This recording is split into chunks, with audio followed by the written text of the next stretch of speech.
Chapter 1. Taking Advantage. This system is designed for the purpose of exploiting the target system, excelling in the art of leveraging advantages. Rejoice, host. Countless systems across myriad realms await your esteemed presence.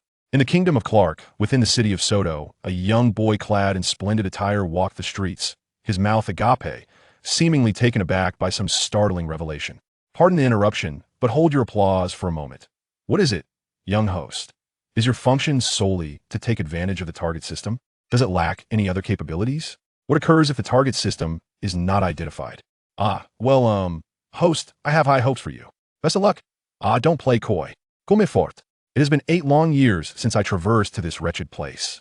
At long last, I've awaited the arrival of a golden finger, only to find it to be this everything reliant on another system's golden finger. Taking advantage? Yet, there must be an advantage to seize. How often does one encounter a host with a system? Ding! Proceed 100 meters and take a left. A shop of myriad jars has been discovered. Owner, Lin Fan, a novice-level system host, poses no threat, can be locked onto. Goodness, I truly can encounter a host with a system? I've read about Douluo, but there was nothing like this. The young boy, with his short legs, dashed towards his objective with great speed. Bang! He burst through a dilapidated wooden door. Astonished by the scene before him, a ragged young man struggled to stack an assortment of dusty jars onto a table, which creaked and swayed, appearing ready to collapse at any moment. What a dismal little shop. Are you certain this is a system? He seems so destitute. What advantages can he possibly offer? The boy's brows furrowed, a wave of skepticism washing over him. Do not be deceived by this shabby exterior. While the proprietor Lin Fan may currently possess no strength, he is an indomitable presence within this domain. Moreover, refrain from contacting me here, should I be discovered. Being locked onto a blacklist could spell trouble. Surely not. Is he truly so stingy over a mere advantage? It doesn't cost him a limb. Of course. Would you be pleased if someone siphoned your energy without your consent? That makes sense. Welcome. I am Lin Fan, the proprietor of this humble establishment, the shop of myriad jars, where all manner of treasures abound, enabling the creation of formidable beings with ease. The young man introduced himself, a broad smile illuminating his face. I am Mu Yun. Do you truly possess items within these jars that could empower me to become strong? As the boy introduced himself, a flicker of doubt crossed his eyes. A touch of theatrics was indeed necessary, for it was only reasonable to question such an outrageous claim of becoming powerful through mere jars. Absolutely. This is indeed the shop of myriad jars, renowned for its impeccable reputation. With a modest investment and a sprinkle of luck, the path to strength is but a heartbeat away. Lin Fan pounded his chest with fervor, genuinely concerned he might inadvertently knock himself off balance. Stop hammering away. Do you think I won't believe you? What's the price? If it's reasonable, he'll take them all. Mu Yun stood tall and proud, exuding an air of confidence. It's impossible to take them all. The shop has its rules.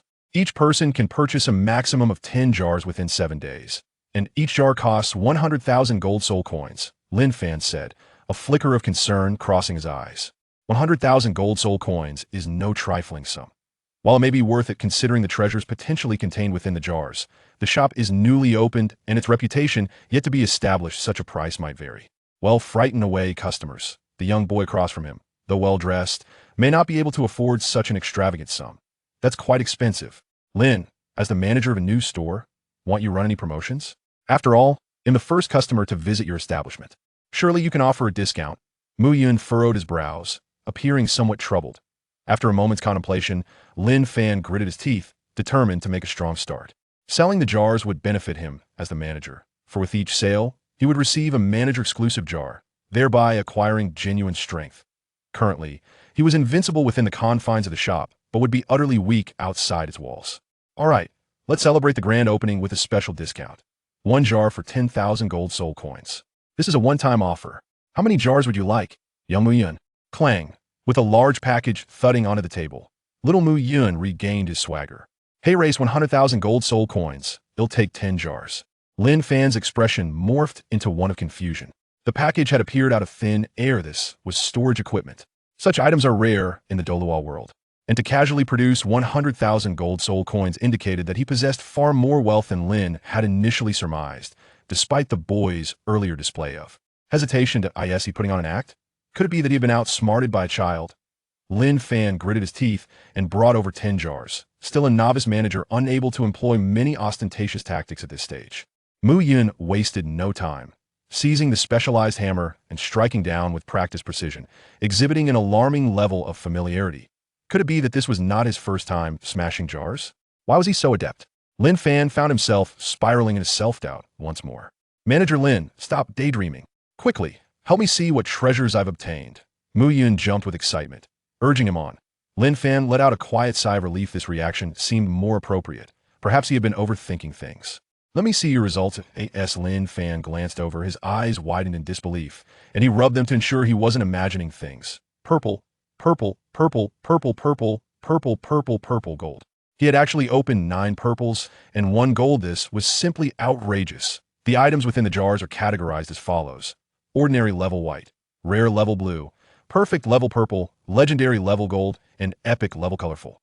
Unbeknownst to others, Lin Fan, as the store manager, was well aware that the probability of obtaining a purple jar was exceedingly low. To procure a blue one was already a stroke of good fortune, yet astonishingly, a 9 purple and 1 gold combination emerged.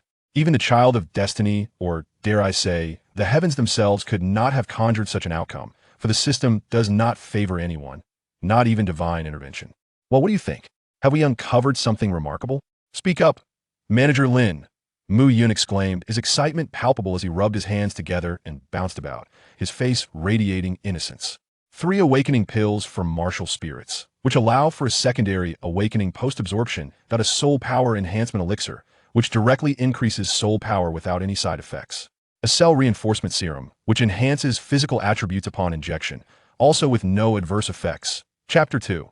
Evolution of the Martial Spirit. The vision of illusion breaking, capable of piercing through deception to reveal the essence of things. Supreme Strength Pill, which grants an immediate increase of 10,000 gene in strength upon consumption, 1,000-year soul ring power, which extends the lifespan of a soul ring by a millennium. Advanced Observation Haki, originating from the world of pirates, enhances perceptual acuity. The Devil Fruit. Bouncing Fruit, a rule-based fruit that can propel anything away, be it corporeal or incorporeal. Very well, congratulations on acquiring such an array of valuable items. Will you utilize them here, or? Lin Fan scrutinized Mu Yun with an odd expression, raising suspicions despite his status as a novice store manager.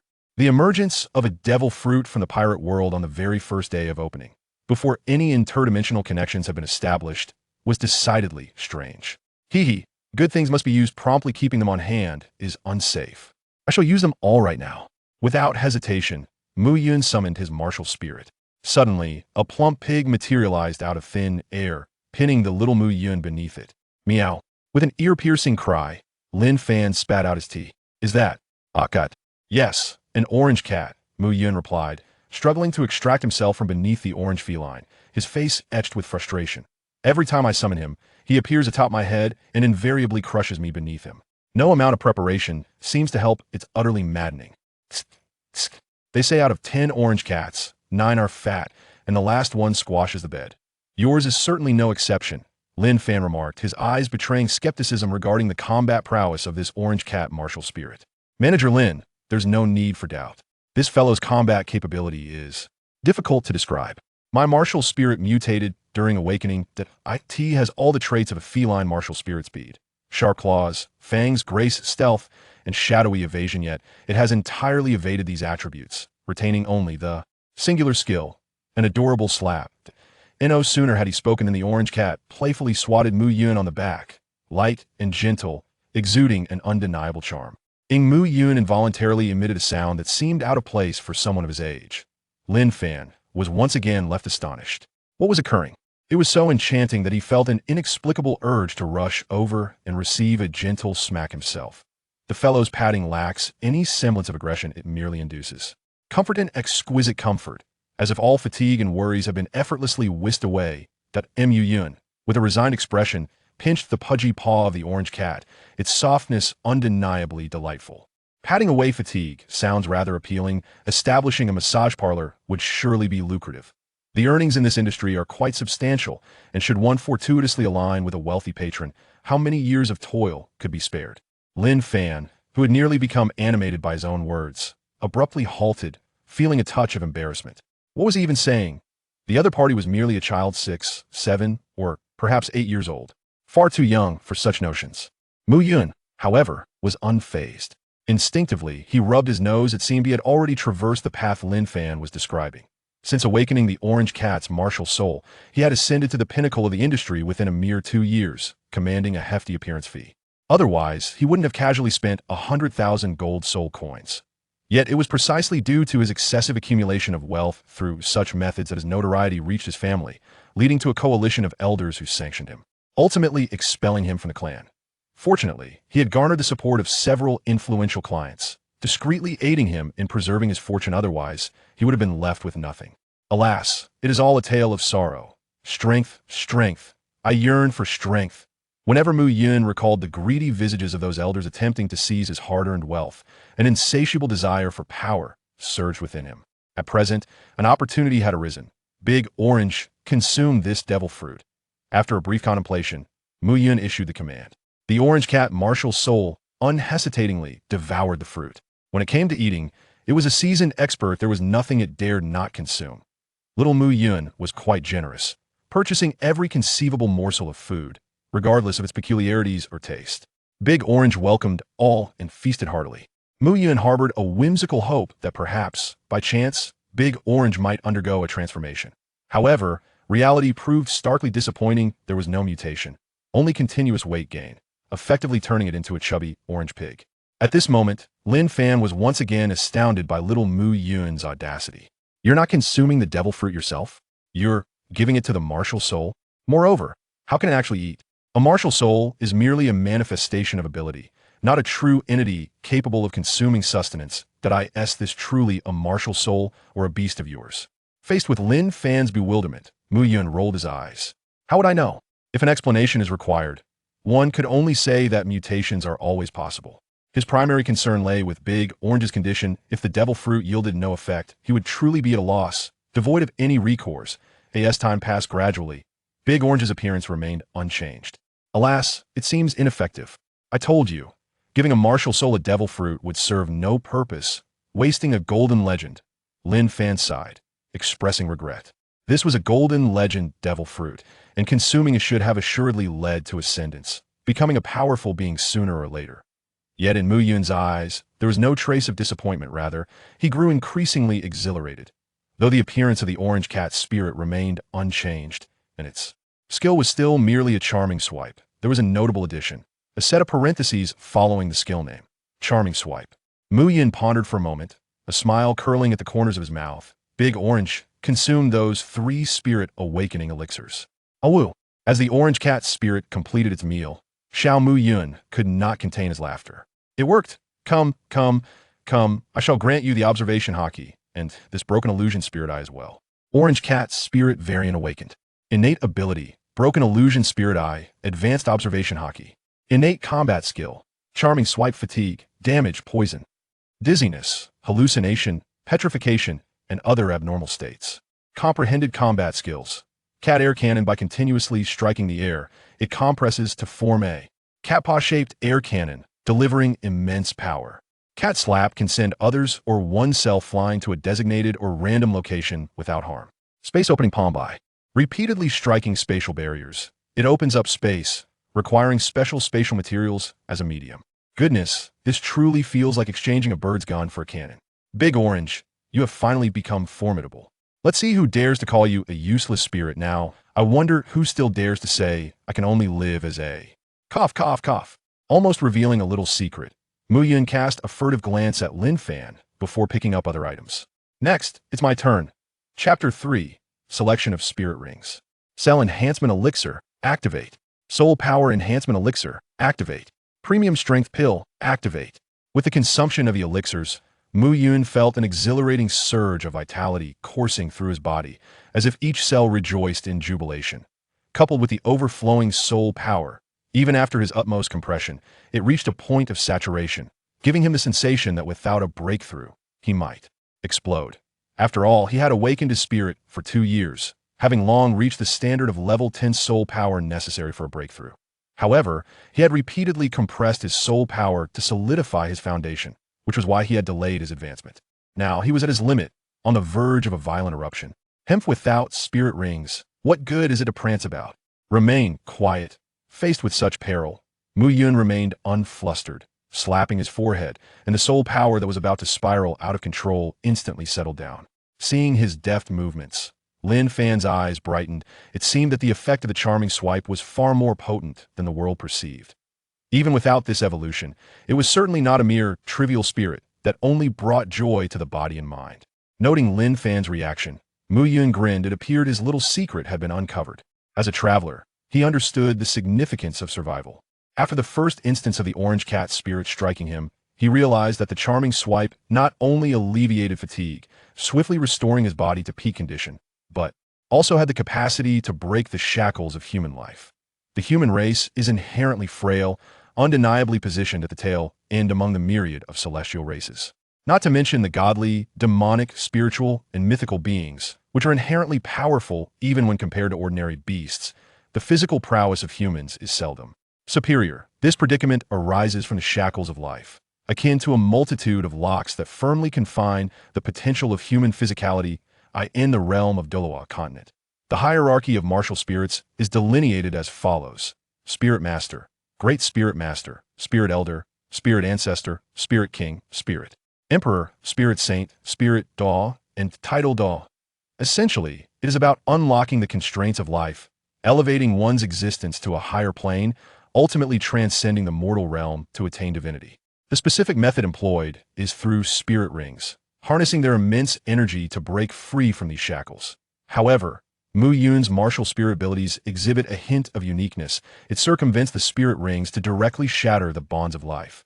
And this has occurred not merely once but 5 times over the past 2 years. Thus, although he may appear as a mere novice at level 10, his life level rivals that of a Spirit King of level 50 or above. Furthermore, with the recent utilization of a cellular enhancement potion, Mu Yun's physical capabilities have reached the pinnacle of a Spirit King. This time, the bonds of life are exceedingly resilient, rendering even his formidable strikes ineffective, compelling him to rely solely on the conventional methods offered by spirit rings. He arrived in Soto City not only due to being cast out by his family, but also with the intention of venturing into the Star Doe forest to acquire a soul ring. Given his current circumstances, enduring a 10,000-year soul ring should pose no significant challenge. However, his soul power is somewhat lacking. Despite multiple compressions and the use of soul power enhancement potions, he has only attained the level of a spirit master in his 30s. Confronting a 10,000-year soul beast alone would be futile, unless assistance were to come forth, allowing him to deliver the final blow after the beast had been severely weakened. Mu Yun furrowed her delicate brows as she cast her gaze upon Lin Fan, subsequently shaking her head in silence. Despite Lin, the shopkeeper, appearing invincible in this realm, once he stepped outside, he would be nothing more than a novice, utterly incapable of offering assistance. What a predicament! Must I truly seek out those individuals at Shrek Academy for aid? Mu Yun's expression was one of inner turmoil. He truly wished to avoid any interaction with the individuals from Shrek Academy, aside from the main cast, who were notoriously troublesome. There were 2 individuals among them he wished to evade. Sighing, he resolved to first delve into some research, seeking out any exceptionally weak 10,000-year soul beasts that he could potentially handle. Unfortunately, he could not afford to let anyone discover his true self. Setting aside the matter of his unique capabilities, the very fact that his body could withstand a 10,000-year soul ring at level 10 made him a prime target for dissection and study. Caution and prudence were paramount. Just look at Tang San, who guarded his secrets with the utmost vigilance, revealing nothing even to his own father. After all, it was merely a martial arts manual. And the skills of the Tang sect are hardly top tier among martial texts. It was merely a matter of transmigration, lacking any sort of extraordinary system. Such trivial secrets paled in comparison. The more he pondered, the more he felt the need for greater caution, for he had already revealed more than he intended. Fortunately, there were no other patrons in the shop, and Boss Lin was an unusual presence. Otherwise, he might have contemplated silencing witnesses, though he knew full well he could not overpower them. Thank you, Boss Lin. I wish you prosperous business, and I shall return in 7 days. In Soto City, the Grand Library, affiliated with the Spirit Hall, boasted an extensive collection of resources available for free to all Soul Masters. One must acknowledge that the Spirit Hall excelled in the development of Soul Masters, offering free assistance for soul awakening and providing relevant expertise. Knowledge, particularly that concerning soul arts, is invaluable. Prior to the establishment of the Spirit Hall, such knowledge was monopolized by sects, dynasties, and noble families, rendering it inaccessible to the common populace. It was not merely a matter of cost, ordinary individuals could not procure it even with money. As the sun rose, casting a gentle light as the library opened its doors, shadows flitted about. The bewildered librarian observed a young boy clad in ornate attire racing through the aisles, books flying from the shelves, creating a cacophony of sound. What manner of child was this, causing such chaos? This hardly resembled research. It was clearly a game. Though the librarian grumbled to himself, he made no effort to intervene. After all, a person is often reluctant to refuse those who have generously compensated them. The moment Mu Yun entered the library, he wasted no time in presenting a hefty sum of 10,000 gold soul coins, instantly granting him unimpeded access. At that moment, Mu Yun's eyes shimmered with a faint violet glow as he activated his Breaking Illusions Spiritual Eye, a fundamental ability of nearly all spiritual eyes, granting him perfect recall. After a brief period, he finally came to a halt. He had found what he sought, suitable soul rings, and there were two options available. Mu Yun furrowed her delicate brows once more, grappling with her indecision between two appealing choices. The first option, the Great Mouthflower, a plant-type soul beast, flourishes on the fringes of the Douluo forest, near the fearsome crocodile swamp. This solitary soul beast excels in setting traps to ensnare its prey. Its innate skill, Great Mouth Swallow, is a spatial ability that, upon reaching a millennium in age, evolves into a domain-level skill capable of instantaneously capturing all creatures within its range. However, its weakness lies in its immobility. The fact that it cannot move presents an intriguing advantage. Although its spatial abilities pose a danger, they ultimately serve as traps. And with my advanced Kenbunchika Haki, I can foresee the perils they present, thus placing me at an advantage. Yet, I remain uncertain about the Great Mouthflower's resilience. My only offensive skill is the air cannon, and I wonder if it would suffice to vanquish it, given the considerable disparity in our levels. Chapter 4. An unwanted encounter. The golden-eating refining beast, fond of consuming gold and iron ores, specializes in metallurgy and can forge the refined metals into various weapons. It resides at the edges of the Douluo forest, traversing various mineral veins without a permanent home, possessing a degree of intelligence. Its innate skills include metallurgy and weapon crafting, along with immense strength, a robust physique, and precise throwing abilities. However, its weaknesses are pronounced, slow reactions, poor speed, and a lack of combat prowess, rendering it heavily reliant on its weapons. If stripped of them, it falls into disarray. A soul beast capable of forging weapons is indeed fascinating, yet its vulnerabilities are apparent. It may be somewhat resilient, but I remain uncertain whether I can breach its defenses. And its nomadic nature complicates the task of locating it. After careful consideration, Mu Yun ultimately decided to pursue the Great Mouthflower, with the golden-eating refining beast as a backup option. At the entrance of the Douluo forest, the air buzzed with activity. We are recruiting. A team of 5 is missing one member. We need a capable fighter who can withstand attacks, provide ranged support, and control the battlefield. Requirements, level 20 or above. A group of 4, led by a level 33 Soul Master, was also seeking an additional member, specifically a support role proficient in healing and detoxification, with no level restrictions. Meanwhile, a trio was setting out, in search of a beautiful female companion, accompanied by a level 37 Soul Master and a level 31 Soul Master for protection. They offered to help secure soul rings, promising to fulfill your wishes with limited spots available and no level constraints, though the sole requirement was an appealing physique and looks. Amidst the cacophony, Mu Yun's gaze swept across the crowd, and she instinctively recoiled. A golden-haired youth with an exotic aura and a plump red-haired individual were posturing flamboyantly, exuding an overwhelming masculine presence. What a surprise to find such characters here, she thought, recognizing them as the notorious duo from Shrek Academy, Daimubai and Ma Hongjun. The embodiments of unrestrained charm and mischief. What a nuisance to encounter them here. Wait a moment, if they are present, could it mean that others are too? As Mu Yun felt a surge of displeasure, his eyes narrowed slightly, leading him to entertain a foreboding suspicion. Subsequently, he unleashed his observation haki. Indeed, the other members of the Shrek 7 Devils were nearby, albeit dispersed in separate groups. Tang San and Xiao Wu formed one team, while the two relentless companions, akin to stubborn adhesive plasters, remained inseparable. Zhu Shiqing, Ning Rongrong, and the ever-sycophantic Oscar were together. It appeared that the Shrek instructors were absent, likely venturing into the Douluo forest for training. Suddenly, Zhu Shiqing, who had been casting a disdainful glare at Daimubai, seemed to sense something and abruptly turned her head. Miyun instinctively recoiled, exclaiming in surprise at the narrow escape from being caught. This woman remained as perceptive as ever. Merely pausing my gaze upon her was enough for her to sense my presence, a testament to her spirit of the nether cat. Initially, I had intended to venture into the Stardow forest alone.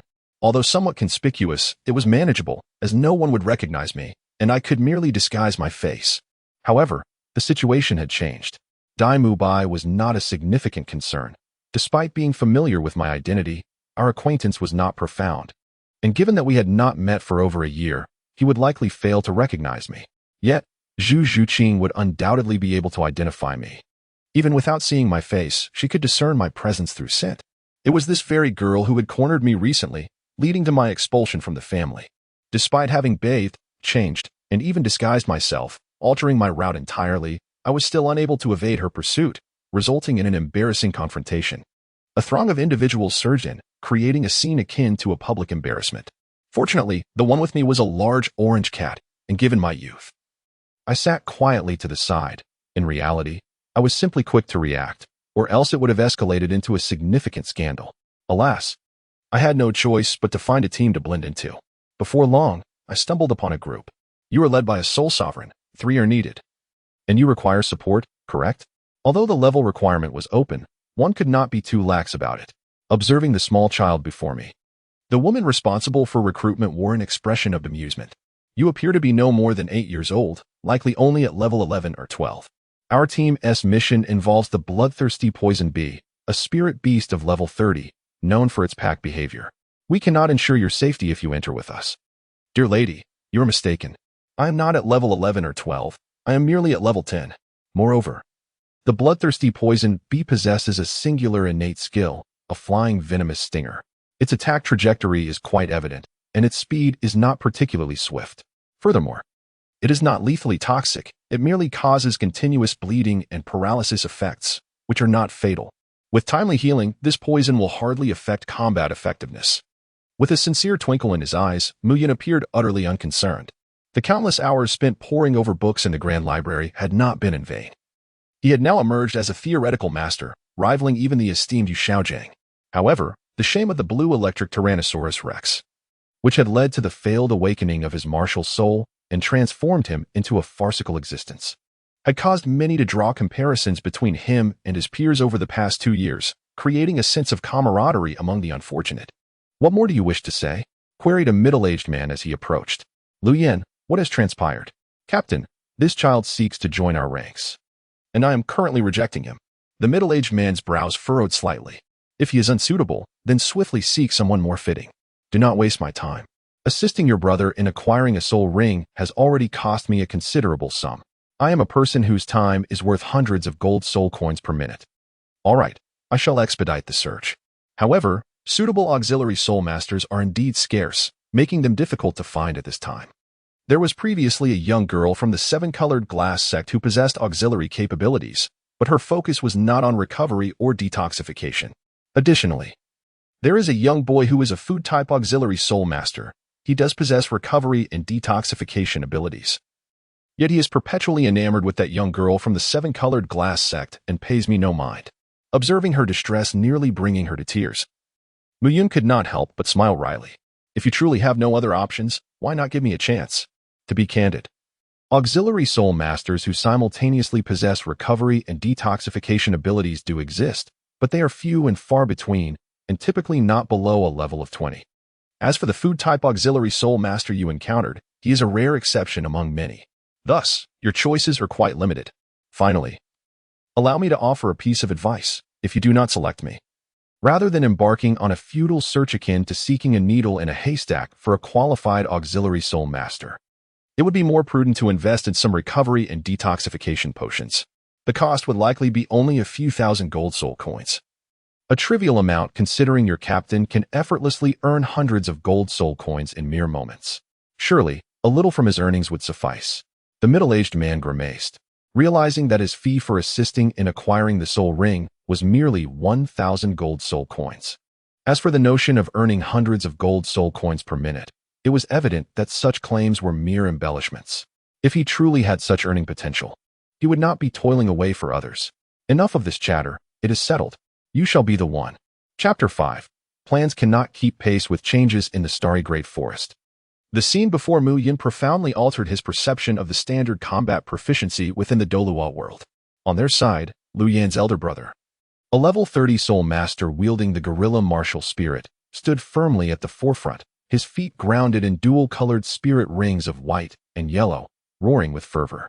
Lu Yan, a level 29 soul master, embraced the red fox martial spirit, sheltered behind, diligently unleashing her foxfire while standing upon the same dual-colored spirit rings.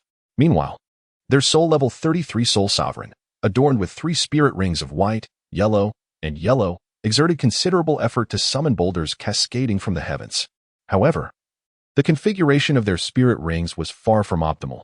It seemed the third spirit ring was merely around 500 years old, likely derived from the falling stone beast. Though the spectacle was indeed grand, the actual might amounted to little more than 1,000 pounds of force, rendering it rather unimpressive. Mu Yun couldn't help but shake his head. Even before taking the supreme strength pills, he possessed a strength of 1,000 pounds. The soul master exerting all his might was merely akin to a casual strike from his former self, truly disappointing. No wonder it was said in his previous life that Douluo was the weakest of fantasy worlds. In fact, its combat prowess was inferior to that of some high martial arts realms. The peak power of the title Douluo, the ultimate manifestation, merely reached 100,000 and 80,000 pounds, which in the realm of high martial arts equated to the level of a grandmaster, far removed from the realms of terrestrial immortals and celestial beings. Soon, Mu Yun comprehended the situation. It was a case of inexperienced combatants clashing. Although the venomous stingers of the bloodthirsty venomous bee swarmed like a dark cloud, their potency was indeed feeble. The brother of Lu Yin, who stood at the forefront, was riddled with stings and appeared bloodied. Yet in truth, he had only sustained minor injuries, barely penetrating the skin. With a single strike, Mu Yun sent the injuries, fatigue, and toxins flying, restoring his body to its peak condition in an instant. This implied that from the outset, their side had already secured an invincible position in this battle. However, what Mu Yun did not anticipate was the somewhat lackluster offensive capability of his side. After half an hour of combat, the bloodthirsty venomous bees had not perished in significant numbers. Most had merely been knocked to the ground, with an increasing swarm continuously arriving from all directions. Reminiscent of stirring a hornet's nest, the sheer quantity and influx of these creatures gave an impression of overwhelming numbers. Remarkably, there were already bloodthirsty venomous bees that had existed for a millennium, with some reaching 5 and even 9,000 years. Goodness, considering the situation. Could there possibly be bloodthirsty venomous bees in the vicinity that were over 10,000 years old? Mu Yun became serious, unleashing the orange cat spirit and extending his observation abilities. Indeed, 30 miles to the southeast, he discovered a colossal beehive, at the center of which lay a massive, bloodthirsty venomous bee. This was a 30,000-year-old queen of the bloodthirsty venomous bees, and astonishingly, there were no guards by her side. What an opportunity! Mu Yun's eyes suddenly gleamed with excitement. The bloodthirsty poison bee queen and the bloodthirsty poison bees of a millennium are entirely distinct entities. When the bloodthirsty poison bees reach the age of 1,000 years, their powers undergo a profound transformation. Their toxins mutate, rendering each bee's venom uniquely lethal and incurable. Furthermore, their speed surpasses the sound barrier, while their exoskeletons exhibit significantly enhanced defensive capabilities. Their stingers possess the ability to pierce armor, making them exceedingly formidable opponents. In contrast, the bloodthirsty poison bee queen, upon reaching a millennium, undergoes a mutation of a different nature. She constructs a nest that is not merely an ordinary hive but a spatial nest. Although its exterior appears unremarkable, it conceals an immense interior space, characterized by an extraordinarily robust structural integrity. Even beings of far superior strength find it exceedingly challenging to breach her lair. Additionally, she commands a vast array of troops, featuring countless kin, including formidable guardians that have existed for over a millennium. Generally speaking, her residence within the nest renders her utterly secure, despite her own physical constitution being alarmingly fragile, even weaker than that of a century-old bloodthirsty poison bee. However, at this moment, with a firm stamp of his foot, Mu Yun instantaneously appeared beside an 800-year-old bloodthirsty venom bee. With a swift strike, he rendered the creature unconscious. His control over the immense force of over 10,000 pounds still imperfect, almost leading to its demise. Subsequently, he tossed the barely breathing bloodthirsty venom bee to Lu Yan's brother, casually stating, "Hurry and flee. The 10,000-year bloodthirsty venom bee is approaching." Without waiting for a response, he extended his observation hockey to lock onto the beehive, then smacked his palm against his chest. "Let us depart. Oh no, I should say, let us go." With a soft pop, he vanished from the spot. These individuals were merely transient companions, hastily assembled into a team. Their unfamiliarity was palpable. They did not even know each other's names. They had not spoken of it, and he had no inclination to inquire. Even the name of the woman, Lu Yen, was something he had gleaned from the words of that soul sovereign. Assisting them in capturing their target and issuing a warning was already generous enough. As for their belief in one another and whether they would ultimately survive, it was of little consequence. They would leave it to fate. Within the beehive, the queen bee was indulging in the delights of a tribute. Honey of 100 flowers, crafted from countless subordinates scouring the star-dough forest to gather hundreds of rare and exotic blooms, resulting in this delectable nectar, her absolute favorite. Just as the honey of 100 flowers was about to touch her lips, a plump creature suddenly appeared, unceremoniously snatching the honey and gulping it down in one go. What exquisite honey! So rich and fragrant. Who are you? An enemy attack. Guards, save me. The bloodthirsty venom bee queen leaped, her corpulent form rolling and scrambling toward the entrance of the grand hall. Entrance, yield. One breath for you. I bestow upon you an air cannon. Boom. In an instant, Muyun appeared before the queen bee, delivering a powerful blast of air that struck her squarely in the face. Without hesitation, he shadowed her closely, unleashing a relentless barrage of blows. With immense force, he rained down hundreds of punches until the queen was reduced to mere pulp, and only then did he cease his assault. The entire encounter unfolded in mere seconds, a testament to his decisiveness and efficiency in battle. How curious it was that the queen exhibited such a lack of combat awareness. In the face of peril, she sought external aid rather than attempting self-preservation. As a spatial-type soul beast, she should have possessed at least the fundamental skill of spatial barriers, especially given the complexity of her spatial layer. It seemed she had grown complacent, dazed by my initial attack. Otherwise, had she managed to endure until her subordinates arrived, it might have been I who faced the dire consequences. Next, Muyun effortlessly absorbed the soul rings, encountering no resistance from the soul beast, whose lack of combat instinct rendered it powerless. Gazing at the dark circle of soul rings beneath his feet, Muyun felt a surge of delight. Each soul ring represented a millennium of cultivation, and this one was a staggering 30,000 years old. Strength was secondary. What truly mattered was the aesthetic appeal. With a resounding thud, as the absorption concluded, a black object fell to the ground. To his surprise, it was a soul bone. What fortuitous luck! Muyun joyfully picked up the soul bone, and as he began to read its information, his body trembled with excitement, an uncontrollable expression of elation spreading across his face, almost prompting him to dance in sheer delight. He had struck gold, for it was a spatial-type head soul bone.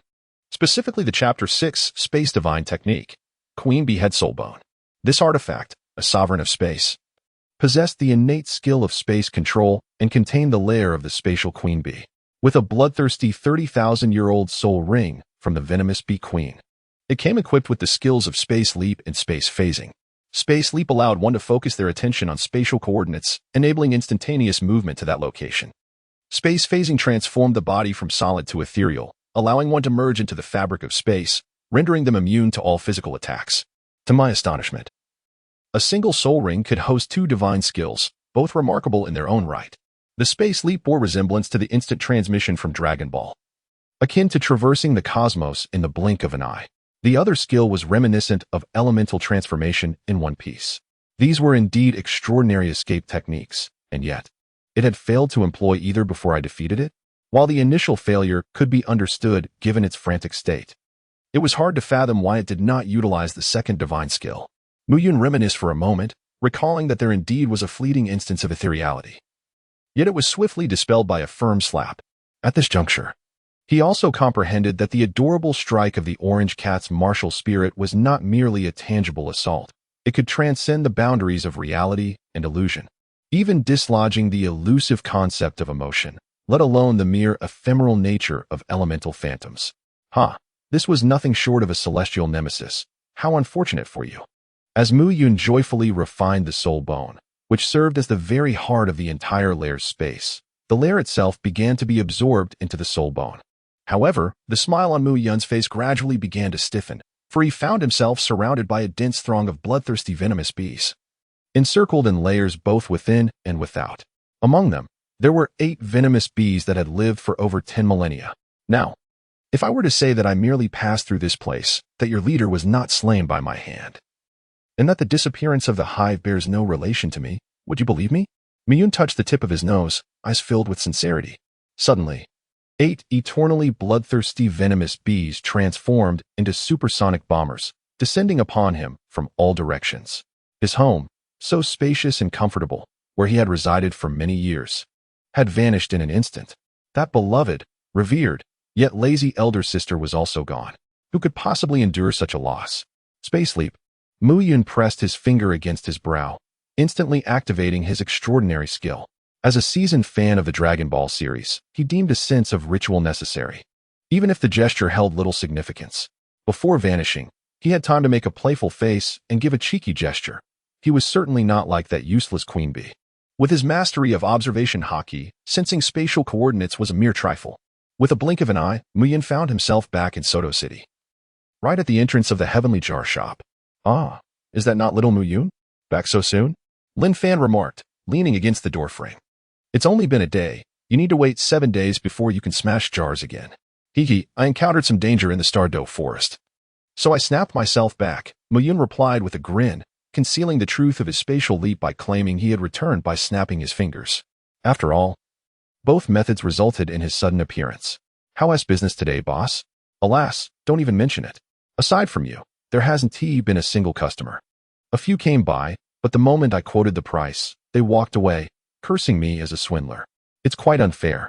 Seeing the pitiful expression on Lin Fan's face, Mu Yun felt a pang of sympathy. How about I vouch for you? I could say your jars are genuine, and that 100,000 gold soul coins is quite a bargain, truly worth the value.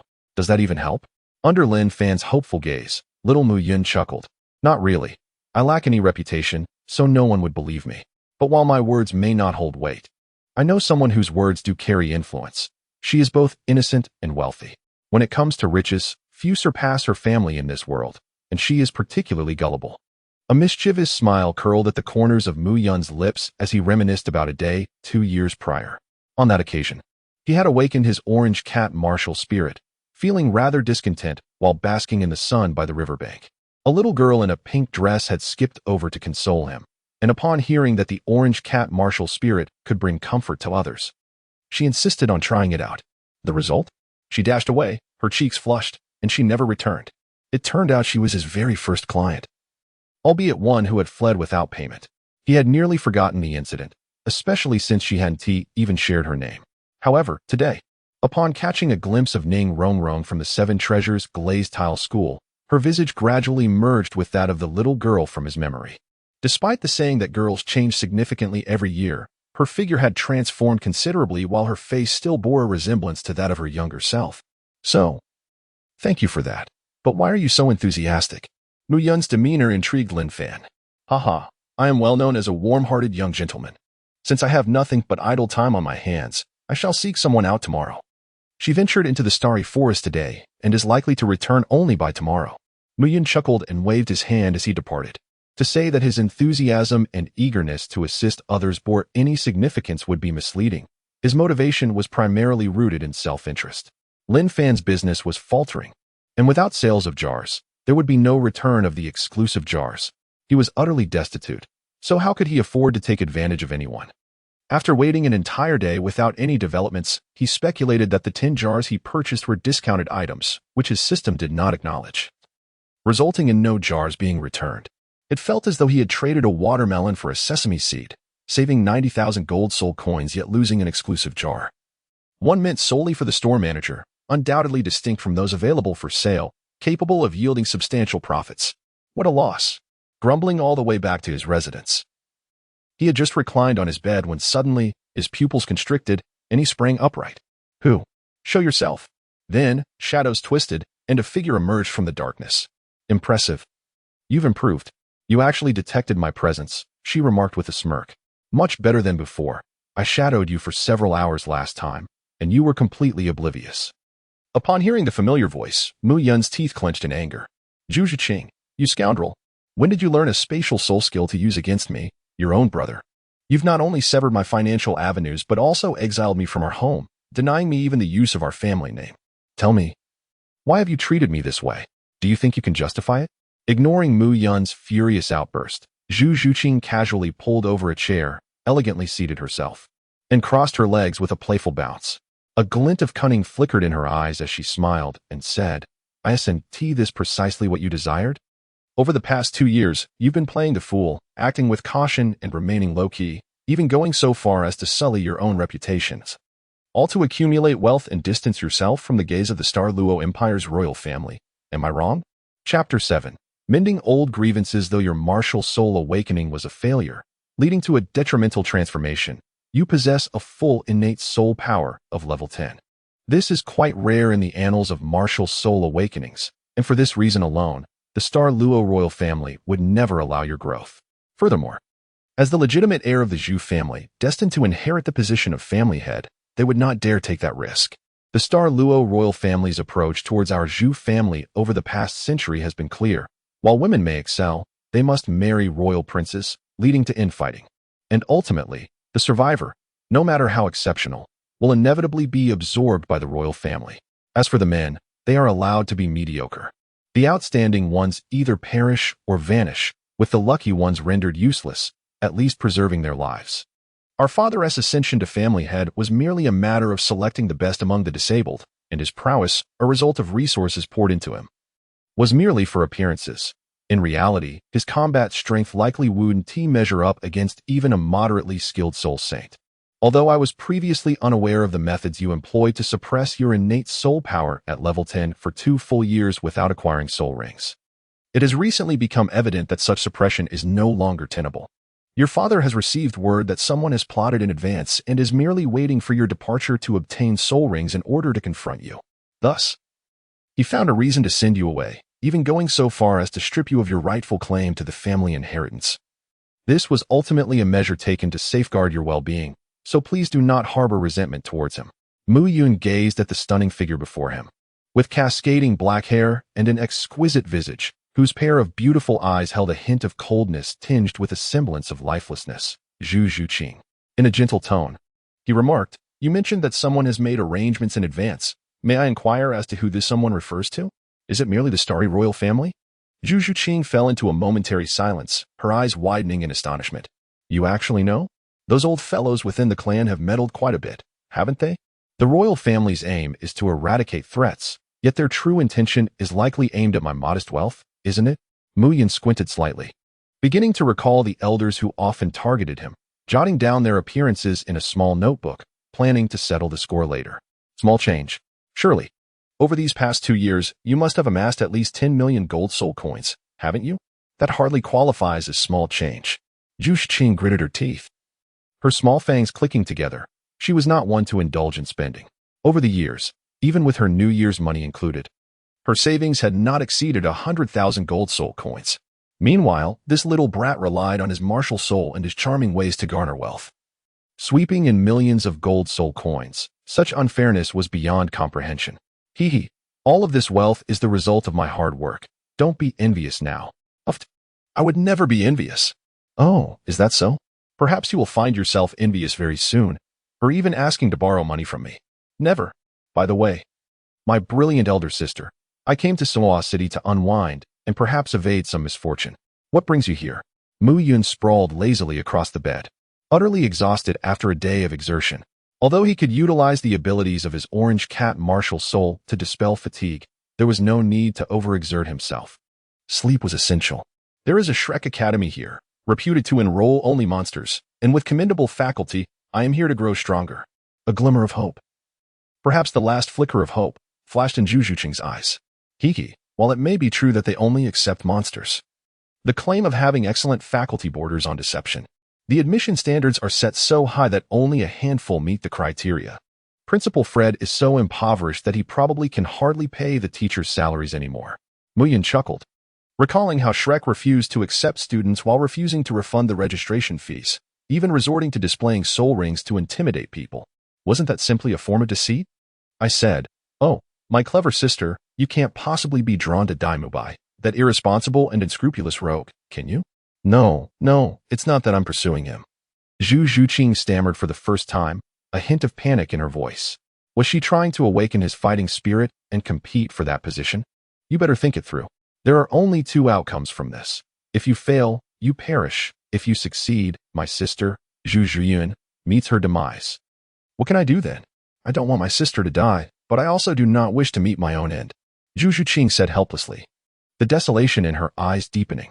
Mu Yun slowly sat up, a hint of disdain and coldness gracing his lips, an ominous aura gradually emanating from him. Why should we adhere to the rules set by the Douluo royal family? They revel in their survival of the fittest doctrine, so let them indulge in it themselves. Why should the Zhu family's daughter be sacrificed? Is it merely because of those two obscure titled Douluo hiding deep within the palace? One at level 91, the other at level 92, both bolstered by sheer resources, yet they are nothing in the face of the spirit hall. Sooner or later, I shall strike them down.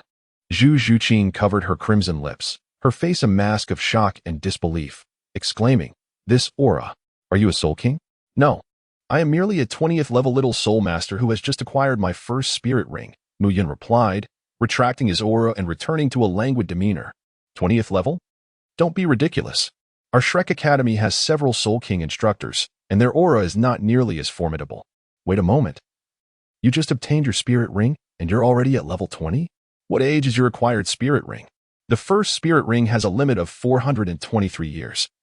After absorption, the soul power feedback would be approximately at level 12. How could you possibly reach level 20 immediately after absorbing your spirit ring? That. Buzz. A black spirit ring appeared beneath Mu Yun. Look at your astonished expression. A 30,000. Your spirit ring surprised, aren't you? Mu Yun proudly showcased his soul ring. Ah. A black one. Remarkably, it is indeed a 10,000-year soul ring. This is inconceivable. According to Master-S theoretical research, the limit for a first soul ring is merely 423 years. Even under exceptional circumstances, such a significant deviation is impossible. Amid Zhu Zhuqing's exclamations, Mu Yun couldn't help but scratch his ears. Truly, as a woman, her voice was piercing enough to threaten the integrity of his eardrum. Isn't it the case that limits exist solely to be surpassed? There is no need for such astonishment. Furthermore, the so-called master you refer to must be Yu Xiaojiang, right? The notion of a 423-year limit for a first soul ring is not a product of his research. The Spirit Hall has long held this knowledge. So let us not embellish his contributions. Consider this. The probability concerning the limits of soul rings cannot simply be conjured from thin air. It requires extensive data analysis and computation, a feat only achievable by a large institution like the Spirit Hall. Moreover, my exceptionally clever elder sister, if you truly wish to grow stronger, you must absolutely disregard Yu Xiaojiang's theoretical framework, particularly concerning soul ring compatibility. That concept is rather laughable. Chapter 8. Reasonable teaching cannot produce monsters. How could that be? I find Master-S analysis of soul ring compatibility to be quite reasonable. Zhu Zhuqing's eyes revealed doubt. Although her acquaintance with Yu Xiaojiang was brief, his profound knowledge on soul beasts was greatly respected by the Shrek Seven Devils. Indeed, it is precisely because it is too reasonable that it fails to foster significant strength, or perhaps it is more accurate to say, it is only capable of limited growth. Mu Yun chuckled softly, shaking his head as he observed Zhu Zhuqing's skeptical gaze. He continued, his theory regarding the distribution of spirit rings is not entirely incorrect. One might say it merely lacks depth. It is sufficient to cultivate proficient spirit masters, yet it falls short of producing true monstrosities. Allow me to illustrate with an example. Tang San, his pride and joy, his most esteemed disciple. The first spirit ring chosen for him by Yu Xiaojiang was that of the mandala snake. Designed to enhance the resilience of the blue silver grass while introducing a touch of paralyzing toxin. At first glance, this appears quite reasonable. However, upon deeper reflection, one must ponder the durability of a creature that has lived for merely over 400 years. How robust can the blue silver grass become from such an infusion? Yet, it is undeniable that Tang San's first spirit skill, binding, is indeed difficult to escape from. Zhu Zhuqing remained perplexed. Do you genuinely believe that this is solely the mandala snake's merit? The blue silver grass is not just any blue silver grass. Tang San's is exceptional. Mu Yun's words were not fully articulated. After all, the art of prophecy should remain concealed. It is prudent to refrain from discussing the matter of the blue silver emperor. For words can breed disaster. Who knows what corners might still harbor Tang San's father? He is a man of unyielding disposition. And should he decide to silence any potential threats, it could end poorly. Moreover, the toxin that numbs the nerves is rather amusing. Tang San is a master of poisons and would not be perturbed by such a trivial toxin. The venom on his hidden weapons surpasses the potency of the mandrake's venom by 100-fold. As for the second soul skill, parasitism, derived from the ghost vine. It is also a rather tedious skill. Releasing seeds to parasitize the human body and await rooting is a foolish endeavor. Does one truly expect an opponent to approach unguarded and engage in close combat with blue silvergrass? Upon encountering such a simpleton, Tang San could swiftly conclude the battle with his hidden weapons, rendering further struggle unnecessary. It is akin to unbuttoning one's trousers to relieve oneself, utterly superfluous. Zhu Zhuqing's delicate face flushed slightly. To summarize, Tang San's remarkable prowess, nearly unrivaled among his peers, stems largely from his own formidable abilities rather than the compatibility with his martial soul. The purple extreme magic eyes can discern the opponent's weaknesses. The white jade hand is impervious to both fire and water, and the ghost shadow mysterious steps are as swift as lightning, coupled with an impressive array of hidden weapons. These attributes form the foundation of Tang San's invincibility in his early stages. Absent these advantages, the flames of Ma Hongjun, Zhu Zhuqing's speed, Xiao Wu's close combat skills, and Dai Mubai's white tiger radiance would be inadequate for confronting blue silvergrass. Zhu Zhuqing fell into a momentary contemplation. Upon reflection, it indeed appears that Tang San's ability to wield blue silvergrass so adeptly is primarily due to his own strength, which leaves him unencumbered. Even her remarkable speed is fully captured by his keen eyes. Xiao Wu, a master of close combat, proves ineffective even at close quarters, as Tang San's fighting techniques are simply too formidable. These factors are, in truth, largely independent of their martial souls. By the way, your second soul skill is not the spectral 100 claws? Muyun inquired with a hint of confusion. He recalled that in the original text, Zhu Zhuqing's second soul skill was supposed to be the spectral 100 claws, yet now it had transformed into a spatial-type soul skill. How did you know that my planned second soul skill was the spectral 100 claws? Zhu Zhuqing responded, somewhat taken aback. I initially sought to hunt the spectral 100 claws leopard precisely for its ultimate skill, only to unexpectedly acquire the astonishing soul skill, spectral shadow kill. Is there a problem? Zhu Zhuqing felt a twinge of nervousness, as Mu Yun suddenly seemed to loom larger in her eyes, his prowess seemingly surpassing even that of the master. No. There is no issue. Rather, one could say you were quite fortunate. Being able to infiltrate the shadows of your opponent and strike at a pivotal moment is indeed impressive. This is a spatial-type soul skill, far superior to the spectral 100 claws. Your first soul skill is commendable as well, spectral thrust. Your martial soul, the spectral spirit cat, is inherently swift. Doubling your speed instantaneously, combined with a spatial leap-type soul skill, renders you even more unpredictable. However, the attack power appears somewhat lacking. I intend to develop a third soul skill with formidable offensive capabilities. Observing Zhu Zhuqing's enthusiastic demeanor, Mu Yun's expression gradually shifted to one of peculiarity. Wait a moment. You possess a feline martial soul, and your third soul skill is an offensive one? Who imparted such a misguided notion to you? Master, is this truly wise? The spirit beasts have already chosen for me the Nether Wolf, which boasts a formidable soul skill known as Nether Slash, reputed for its immense power.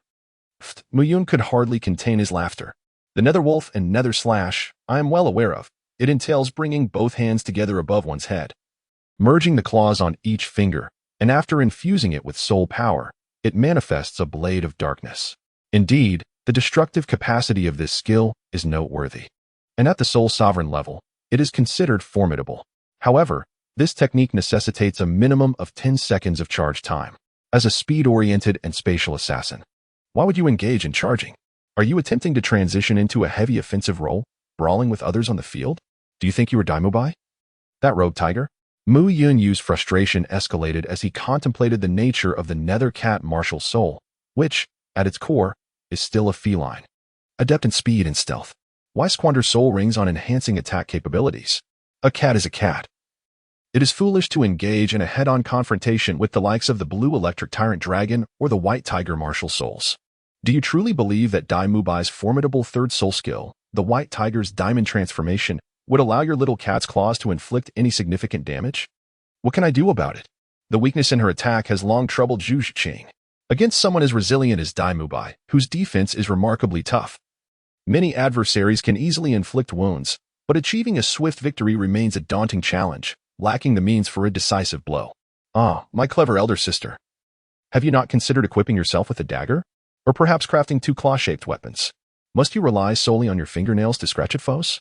You could also consult Tang San to acquire some formidable hidden weapons, launching a stealthy strike from the shadows, catching the enemy off guard with swift precision. I refuse to believe anyone could react in time. Even if they survive, they would be gravely injured. Zhu Zhuqing's delicate lips parted in astonishment. This younger brother of hers harbored a rather cunning disposition. Such a lethal combination of attacks would likely overwhelm even Principal Fred, a soul sage. Heh. Tomorrow I shall take you to a blacksmith shop, where we will custom-make 2 cat claws, perhaps laced with venom. Then, I will lead you to a splendid location, ensuring your desires come to fruition. Chapter 9. The Drifting Bottle System. What on earth? Who is it now? Is there no peace for one to sleep? Mian sprang up from his bed, overwhelmed with indignation as he unleashed a torrent of curses. Having just dispatched Zhu Zhuqing, he was on the brink of a delightful dream, ready to delve into its captivating depths, when an unknown entity struck him squarely on the crown of his head, not a physical blow, but one that pierced the very essence of his soul, disregarding the defenses of his body. Then came a cacophonous voice, intruding upon his reverie, rendering it impossible to remain asleep. Douluo continent, Muyun. The drifting bottle system has matched you. Will you accept the invitation? Ah, how fortuitous. Here I was, peacefully slumbering at home, and a stroke of luck descends from the heavens. How could I refuse such an opportunity? With a decisive acceptance of the invitation, Mu Yun felt a fleeting shimmer before him, and suddenly he found himself in a verdant valley, alive with the melodies of birds and the fragrance of flowers. Vibrant pink petals danced through the air, seemingly endless, defying gravity despite the absence of wind. What a grand spectacle! What on earth is happening? Mu Yun's lips twitched slightly, and the steps he had taken were imperceptibly retracted. Although the petals were undeniably beautiful, they emanated an aura of peril, as if each petal were a razor-sharp sword. The moment he dared to tread upon them, he would be subjected to 1,000 cuts. Well, my dear friend, if you wish to avoid an encounter, I shall take my leave. Mian felt a surge of trepidation as the danger loomed large before him. Though he had yet to encounter his opponent, he had already discerned the vast chasm that separated them, a gulf as deep as the heavens and the earth. Furthermore, this was the adversary's territory, should they choose to. His demise was all but assured, rendering even his escape techniques futile. Alas, he had not anticipated that his match would turn out to be a mere child. As if fate itself conspired against him. With a soft, melancholic sigh, Huayu vanished in an instant, and a figure clad in white slowly emerged, leaning against a peach tree. Though she donned a flowing white garment and a half-mask that exuded an air of elegance, her femininity was unmistakable. And she was undoubtedly strikingly beautiful. My apologies for startling you, she said with a serene smile, unsheathing her sword and gently caressing its blade, her eyes filled with reluctance. The sword, named Listening to the Rain, was forged by Li Su Wang, the master of the sword Heart Tomb, and was one of the 4 elegant swords accompanying me through the years. This divine sword possessed a spirit of its own. I could not bear the thought of it falling into enemy hands after my demise. As Muyan listened, her brows furrowed increasingly until they formed a tight knot. Goodness, was this akin to delivering a final testament? Unable to contain herself any longer, she interjected, Stop. I have come here at your invitation for a trade, not to beg for alms. Who do you think you are looking down upon? Yet, the woman's expression revealed her skepticism, for this child before her was evidently an ordinary person devoid of any internal energy, lacking even the distinctive aura of a healer. I am not from your world. Is it so strange that I do not cultivate internal energy? Indeed, I am not a healer. But who says that a non-healer cannot save a life? Miyun approached the woman step by step, shoulders back and head held high. What if he bore the weight of deadly poison and had severed meridians? Today, he would demonstrate the true meaning of unreasonable healing methods. Naturally, in matters of commerce, the terms must be established before any healing could commence. Observing Mu Yun's demeanor, reminiscent of a miniature adult, the woman inexplicably felt a flicker of confidence in him. You were right. It was my mistake to judge by appearances. Let us begin now. I can heal your injuries, but I do not desire your listening rain sword. Instead, I seek your swordsmanship legacy. Mu Yun candidly expressed his demands. The woman was momentarily taken aback, then broke into a smile, resembling a garden in full bloom. What a greedy little creature! The listening rain sword, no matter how formidable, could hardly exert its power in the hands of one lacking cultivation and understanding of swordsmanship. However, the inheritance of swordsmanship was a different matter altogether. especially when it came from a sword immortal. While it would not instantly elevate the recipient to the status of a sword immortal, it was merely a matter of time. The insights he had gained from his own comprehension of sword techniques, the unique sword skills he had developed, his meticulously honed swordsmanship, and his combat experience were indeed his most invaluable assets. No wonder he was not interested in the listening range sword. It seemed he had set his sights on something far more precious. Observing the woman's half-smiling, half-amused expression, Mu Yun's cheeks flushed slightly, feeling a tad embarrassed. Well, this isn't taking advantage of someone in need. Rather, you could negotiate. I assure you, I am quite amenable. No need, she replied. I agree. After all, if I were to perish, these things would vanish into thin air. If I survive, granting you the inheritance incurs no loss on my part. Consider it a repayment for saving my life. Moments later, the woman stared in astonishment at the little fellow before her who was exuberantly receiving her inheritance. Was that all there was to it? From beginning to end, Mu Yun summoned an exceedingly plump orange cat, which gently patted her. Subsequently, she witnessed a swirling mass of green mist and crimson energy erupting, and in that moment, she felt rejuvenated.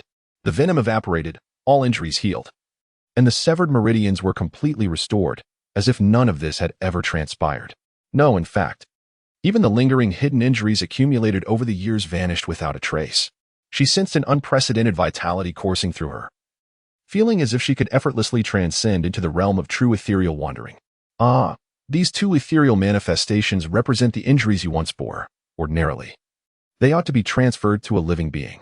However, it seems you have no one else at hand, so I shall reluctantly assist you in resolving this matter.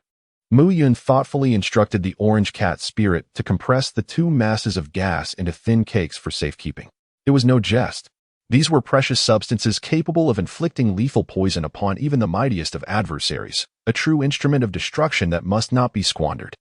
The curious woman approached the orange cat spirit, unable to resist the temptation to stroke its fur, which felt remarkably pleasant to the touch.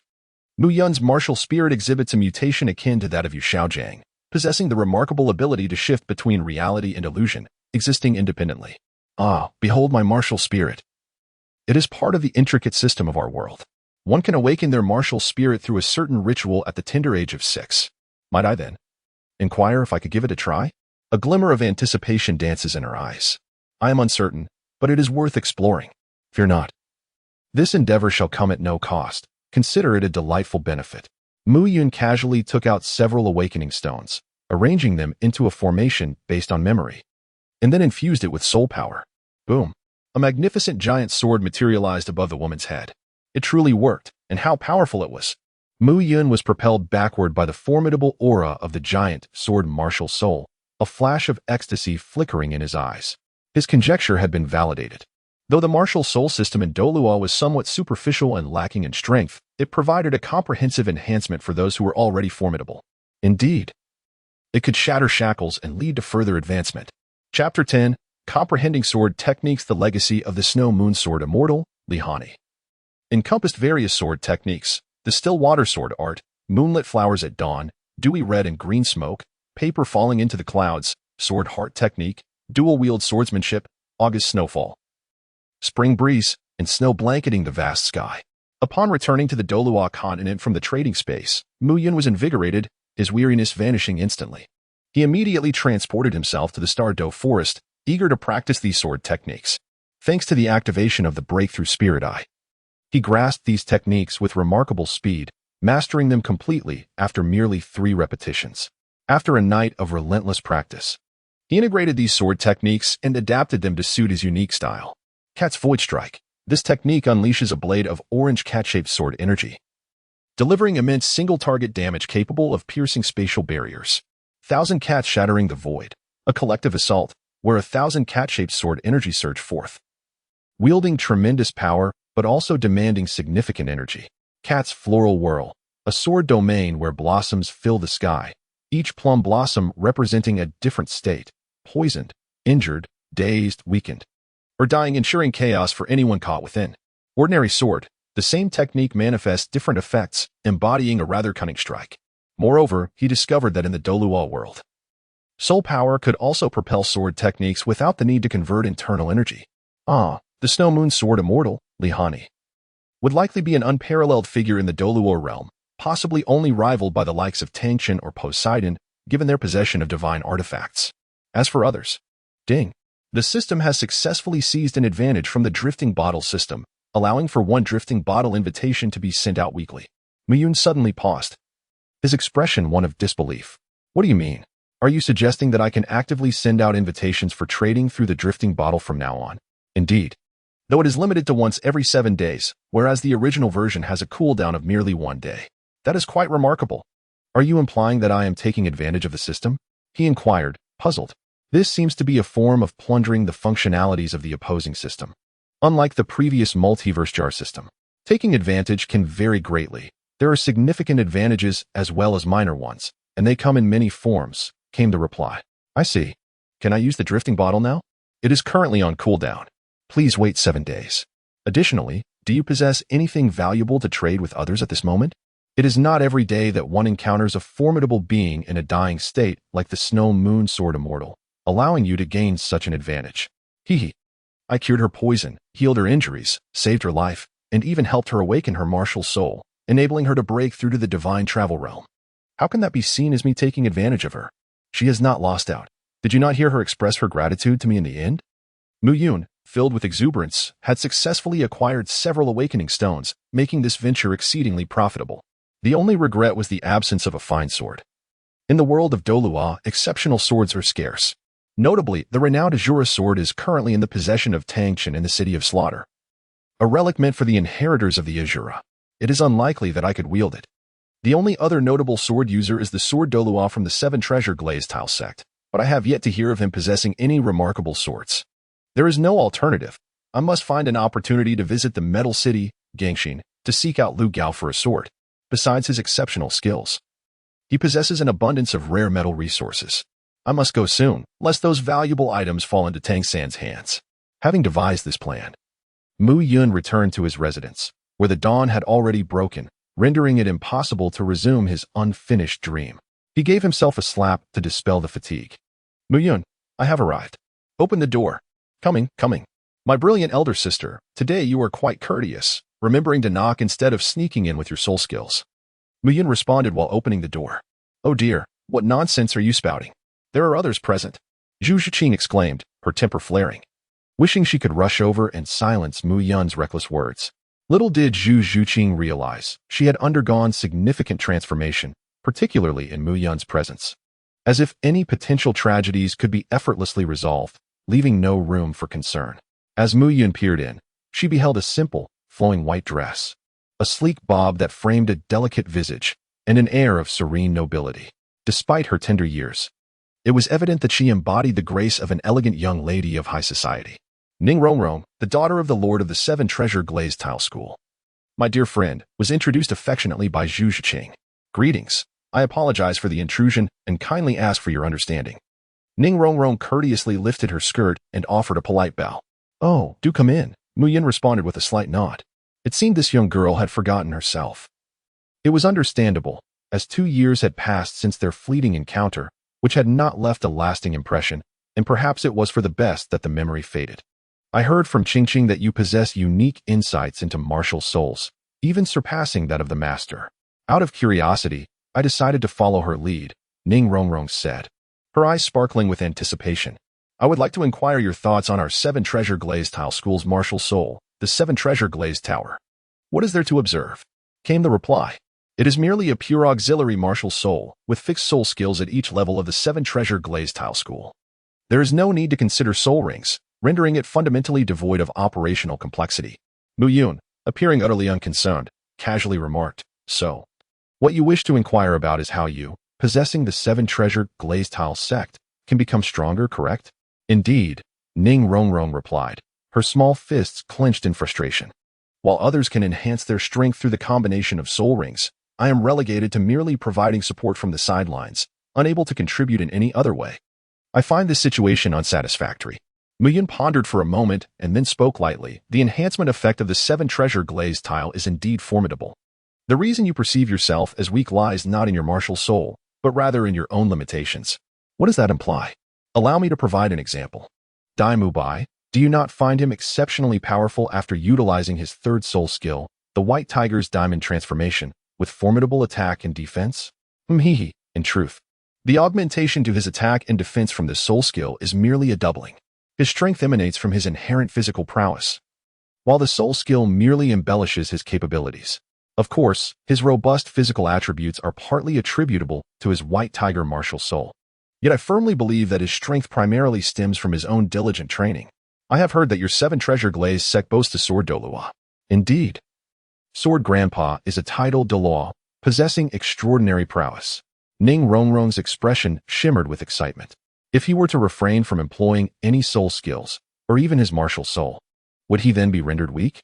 Ning Rongrong furrowed her brow, deep in thought. Precisely. While there may be some impact, he remains formidable. His strength is derived from the sword he wields. Should you possess his capabilities, coupled with the augmentation from the 7-treasure glaze tile, would you still deem yourself weak? Remember, whether it be a martial soul or a soul ring, they fundamentally serve to amplify one's innate abilities, akin to your 7-treasure glaze tile. What you must do is cultivate your own strength, and the specific course of action is to follow me. Chapter 11. Here comes the younger brother. Thus, what you just stated was an attempt to deceive me. Ning Rongrong pouted, her cheeks flushed with indignation. Not entirely. Strengthening oneself is undoubtedly the right path. However, those are merely traditional methods. Since there exists a shortcut, why take the long route? As Mu Yun deftly evaded the playful swipes of the two young girls, he smiled and spoke. There exists a certain treasured artifact that, upon infusing it with soul energy, can unleash formidable attacks. There are also treasures capable of generating protective shields, granting you defense. Furthermore, if you forge a contract with a powerful beast and empower it with your 7-treasures glazed pagoda, victory becomes a challenge for your adversaries. Additionally, there are devil fruits that, when consumed, bestow immense power. Some of these potent fruits could potentially topple even a title Douluo. Moreover, there are rare heavenly materials and earthly treasures that can elevate one to divinity upon consumption. And let us not forget martial arts, talismans, and extraordinary abilities. There are indeed myriad paths to strength. All that you speak of is unfamiliar to me. Do such things truly exist in this world? Ning Rongrong and Zhu Xing, filled with excitement yet tinged with skepticism, inquired. I cannot vouch for the existence of these wonders in the world at large. But within the confines of the establishment ahead, they undeniably reside. With just a modicum of wealth and a stroke of luck, one can unwittingly find themselves at the Three Realms jar shop. Boss Lin, open the door, for I have brought 2 guests. Upon entering the Three Realms jar shop and observing its dilapidated state, Mu Yun could not help but feel a pang of sympathy. As the possessor of a golden opportunity, it was rather disheartening to witness such a decline. Lin Fan, too, was in despair. Realizing that offering a discount to Mu Yun had inadvertently led to the cancellation of his benefits, this was supposed to be his first significant earnings, now lost. Though he remained invincible within the shop's confines, the sensation of hunger lingered, an unbearable torment. Welcome, Lin Fan greeted warmly. Come in, my brother. Would you care for some tea? The fervent enthusiasm of Lin Fan struck Mu Yun, who mused that poverty often diminishes one's aspirations. He preferred the man's once rebellious demeanor. However, it seemed that Lin Fan was on the brink of resurgence. Mu Yun, is this the place you claim can grant strength? Can these jars truly alter one's fate? Indeed, this is the Three Realms jar shop, wherein lies an array of unfathomable treasures. With just a small sum and a sprinkle of luck, you too can defy destiny and become invincible. Lin Gu speaks wisely. Observing Lin Fan's newfound confidence and glancing at the playful Mu Yun beside him, the 2 girls felt an unsettling sense that they might be entangled in a scam. Yet, resigned to their fate, Zhu Zhuqing sighed and reluctantly retrieved her small purse. This contains 1,000 gold soul coins. How many jars can I purchase? I apologize, but each jar in this shop is priced at 100,000 gold soul coins, and there are no negotiations. Lin Fan resolutely declared, Are you joking? I've suffered enough from price reductions and discounts. I cannot endure any more. 100,000 gold soul coins? What madness is this? Such blatant extortion. These jars are of such crude appearance that even 1 gold soul coin for 100 of them is exorbitant. Observing Zhu Zhuqing's agitated demeanor and Lin Fan's increasingly displeased expression, Mu Yun quickly intervened to soothe the situation. He was well aware that, despite Lin Fan's seemingly powerless state, he was invincible within the confines of the shop. No deity could sway him, and thus, provoking his wrath was unwise. My brilliant elder sister. Could it be that your vision has failed you? The value of these jars lies not in their exterior, but in the treasures they conceal. A wager of 100,000 gold soul coins for a chance to alter one's destiny, do you truly consider that excessive? Mu Yun, having calmed Zhu Zhuqing's ire, adopted a serious demeanor. However, 100,000 gold soul coins is far too much. I do not possess such an amount, Zhu Zhuqing said, her cheeks flushed. Ah, money is merely a trifle. I have plenty of it. Here, 1,000,000 gold soul coins. Lin, quickly provide my sister with 10 jars, Mu Yun proclaimed grandly, casting a hefty pile of gold coins into the air. Lin Fan's forehead twitched with indignation. The mystery was solved. He had indeed been deceived by this little brat before. This fellow was wealthier than he appeared. Of course, this money would not be lent without conditions. A modest interest would be imposed, 9 returns for every 13 lent. Is that acceptable? Acceptable? Not at all. Do you think I am ignorant of usury? Zhu Zhuqing retorted, realizing the cunning scheme aimed at her. Just as she was about to explode with frustration, Mu Yun suddenly altered his proposition. How about this? You need not repay the money, but all items extracted from the jars will belong to me. That is not fair. If you truly wish to purchase, why not do so directly? Mu Yun was taken aback by her sudden composure, nearly achieving success. He sulked, shaking his tiny fist in frustration. This shop has a purchasing limit, within 7 days. Only 10 jars may be bought. Young Mu Yun's quota was exhausted 3 days ago, Lin Fan explained, simultaneously revealing Mu Yun's predicament as a form of petty revenge. Zhu Zhuqing's eyes flickered with intelligence as she straightened her posture, hands on her hips. Fine, consider the money alone. Usury is no great matter. Oh, no great matter indeed. Yet I see you have no intention of repaying. Here is the deal. From the 10 items, I shall have the privilege to choose one first. If you cannot acquiesce to this modest request, then I shall truly be unable to assist you, Lin Fan stated, observing Mu Yun's deflated demeanor. With the air of a victorious general, Zhu Zhuqing waved her hand in concession. Very well, it is settled. Unbeknownst to her, Mu Yun was secretly elated. The items extracted from the jars varied in quality, and the finest one often surpassed the combined worth of the other 9. He wondered if she would weep when he claimed the most precious one. Let us begin the process. With a resounding clang, Zhu Zhuqing grasped her specialized hammer and swiftly shattered all 10 jars in one go. As 10 brilliant orbs of light ascended, Lin Fan wore an expression of bemusement. Indeed, her fortune was rather impressive, though it paled in comparison to that cunning little rascal. What treasures have you unearthed, boss? Surely there must be something of worth, he remarked, stepping forward. Your luck appears to be quite favorable, she replied. The first is the 10 Blades Cat Claw, a weapon of Captain Kuro from the pirate world, possessing sharpness and a bleeding attribute that renders wounds nearly impossible to heal. It is of blue rare quality. The second, Silent Steps, a high-speed assassination technique, also derived from Captain Kuro's repertoire, is of blue rare quality. The third, Shovel Death, allows one to enter a state of invisibility and move at incredible speed, attacking all within range of the cat claw. However, due to its uncontrollable velocity, it risks harming allies, achieving a purple perfect quality. The fourth, Blade Ring, sourced from the Black Cat pirates led by Zango, carries skills of boomerang and hypnosis. Beware, for one may also fall victim to the latter, and it is of purple perfect quality. The fifth, Water Snake Waste, comes from the Black Cat pirates Sam, enabling one to evade attacks through twisting movements. Rated as white ordinary quality. The sixth, Jumping Slash, originates from the Black Cat pirates Bougie. It is a rather foolish technique best left unused, also of white ordinary quality. The seventh, Fur Tribe Physique, hails from the fur tribe in the pirate world, known as natural warriors, classified as blue rare quality. The eighth, Soul Power Capsule, enhances one's soul power, of blue rare quality.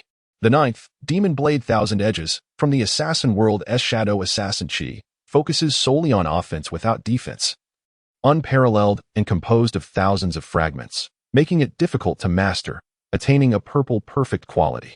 Lastly, the 10th, the Surgery Fruit from the Pirate World, grants the ability to exchange spaces upon consumption, marked as golden legendary quality. Goodness, you've captured the entire Black Cat pirate crew.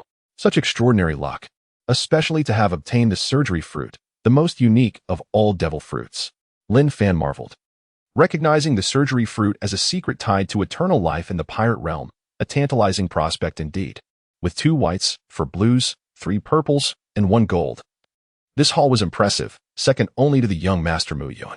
Hearing this, Mu Yun rolled his eyes in exasperation. Why must such a fine individual possess a mouth Though somewhat bewildered, Zhu Zhiqing maintained her focus on the surgery fruit, its golden hue clearly indicating it was the finest treasure. Wait a moment, my brilliant second sister. Have you perhaps overlooked something of great importance? As Mu Yun swiftly positioned herself in front of Zhu Zhiqing, the latter's fleeting gaze was drawn to the glimmering surgical fruit, her chubby little hand reaching out to seize it. The priority lies with me. Do not attempt to take advantage of the situation. No, Zhu Zhiqing cried out, an instinctive understanding dawning upon her that this devil fruit was of paramount significance, the key to her empowerment. In the depths of her almost despondent eyes, just as Mu Yun's pudgy hand was about to make contact with the surgical fruit, it abruptly diverted. I believe this demon blade, Thousand Edges, is more befitting for me. It possesses an undeniable charm. As Mu Yun grasped the demon blade, its edges disintegrated, scattering thousands of fragments across the ground. Combine, with a mere thought, the myriad pieces soared into the air, reassembling into a long sword, adorned with blue stripes, faintly glowing with a purple aura. A flick of her wrist sent the blade into disarray once more. Scatter. The shards suspended in midair began to rotate slowly, emanating an aura of imminent danger. Having swiftly mastered the technique, Mu Yun gleefully stored the demon blade away, feeling as though fortune had smiled upon her. She had long sought a fitting weapon. Although the term blade was used, it resembled a sword in function, its disintegration not hindering her ability to wield her sword intent and domain. Meanwhile, Zhu Zhiqing hastily consumed the remaining items, fearful that Mu Yun might reconsider her choice. That notoriously unpalatable devil fruit was devoured voraciously, truly a testament to her courage. You know, one need only take a bite of the devil fruit. There is no necessity to consume it entirely, especially given its rather unpleasant taste, Mu Yun kindly advised. Humph. I shall consume it all, every last morsel. Zhu Zhiqing retorted, her pale visage reflecting the infamous flavor of the devil fruit, which was said to be akin to excrement. So, shall we test its power? Mu Yun provocatively curled her finger. Zhu Zhiqing, eager to engage, hesitated upon observing the dilapidated condition of Ning Rongrong and the shop. Perhaps it would be wise to wait until Rongrong finished with the jar before seeking a more suitable location to deliver a sound thrashing to your backside. Zhu Zhiqing felt an overwhelming surge of strength within her. Not to mention her enhanced physique as a beast spirit, she had undergone a remarkable transformation. Her agility had multiplied exponentially due to her refined techniques, while the shard cat claw addressed her previous vulnerabilities in offense. Moreover, the spatial displacement ability granted by the surgical fruit allowed her instantaneous movement, leading her to believe she was nearly invincible. Confronting her father, who had invested substantial resources in battle, would likely pose little challenge. Hello, esteemed proprietor. I would like 10 jars as well, Ning Rongrong said politely while lifting her skirt in a courteous manner. Despite her calm demeanor, her eagerness was unmistakable in her eyes.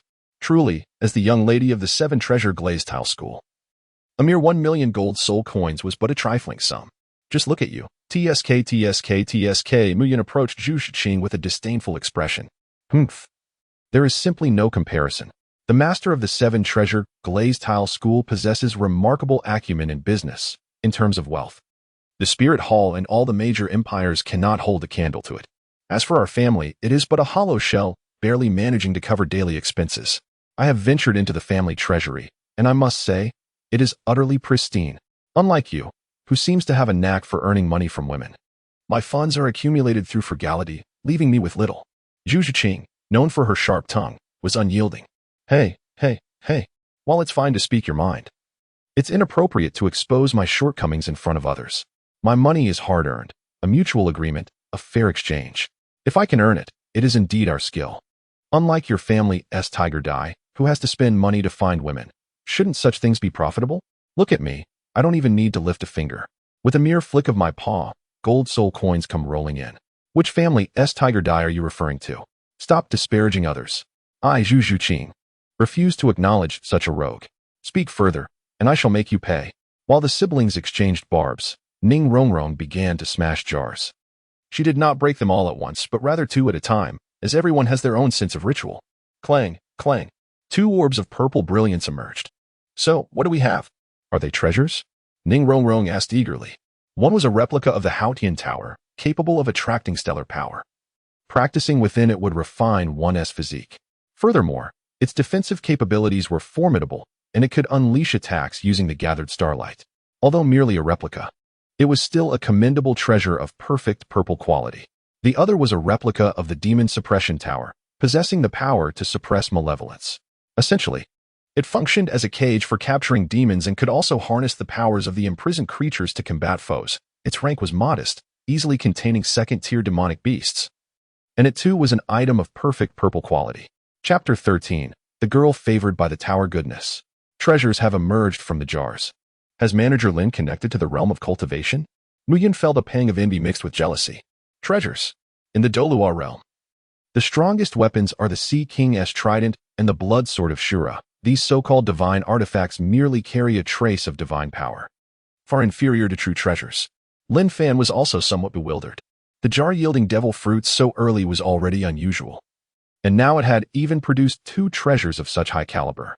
Clang, clang, clang, clang, clang. Ning Rongrong, seizing the moment, decisively smashed the remaining jars. The third revealed the Gravity Tower's first level, a trial of physical endurance. Inside, a double gravity simulated environment served as an entrance examination for a certain martial arts sect. Passing within an hour would grant entry to the outer sect, a rare blue quality item. The fourth unveiled the Battle Tower's first level, where defeating the Guardian would randomly yield a profound martial art technique. It could be challenged repeatedly, though the reward opportunity was singular, a perfect purple quality item. The fifth. The Elemental Tower's first level allows for an easier comprehension of elemental skills, offering blue rare quality items. The sixth, the Spiritual Tower's first level, facilitates the refinement of mental power, also yielding blue rare quality items. The seventh, the Replica of the Tower of Creation, serves to heal injuries, providing blue rare quality items. The eighth, the Golden Buddha Tower, permits the input of soul energy to unleash the soul technique, the Golden Buddha's protective form. As long as the soul energy endures, the body remains unbroken, producing a purple perfect quality item. The remaining 2 are Martial Soul Awakening Pills. Upon absorption by the Martial Soul, they enable a secondary awakening. Also of purple perfect quality.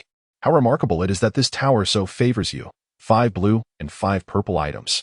Although no gold was obtained, several of these items are not inferior to golden legendary ones in the long run. Mu Yun was indeed envious. The purpose of these towers was to comprehensively enhance one's foundation, physique, spirit, comprehension, and practical experience. With such a combination, one would undoubtedly become a prodigious genius, effortlessly ascending to divinity in Douluo. By the way, Rongrong, could I possibly borrow these small towers for a while? Mu Yun, with a bold demeanor, leaned in and said, "It's just calling you sister. It won't cost me anything. There's no shame in seizing a good opportunity. Besides, Rongrong is my dear friend, and I must be a part of this delightful affair." Mu Yun secretly gave a thumbs up, proud of his exceptionally clever second sister. She had shed her aloof idol persona and embraced a more opportunistic attitude. In contrast, Ning Rongrong appeared rather naive, agreeing without stipulating any conditions. After departing from the jar shop, the trio hurriedly made their way to a manor on the outskirts of Soto City. "Goodness! When did you acquire such a retreat in Soto City?" Zhu Zhuqing exclaimed in surprise.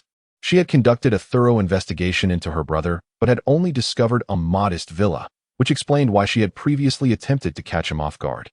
"Hee. A cunning rabbit has 3 burrows, you know? That little villa was merely a decoy I placed in plain sight, to see if anyone would attempt to harm me. This is my true home." Observing Mu Yun's smug demeanor, Zhu Zhuqing felt speechless. What was the point of such cunning for an 8-year-old child?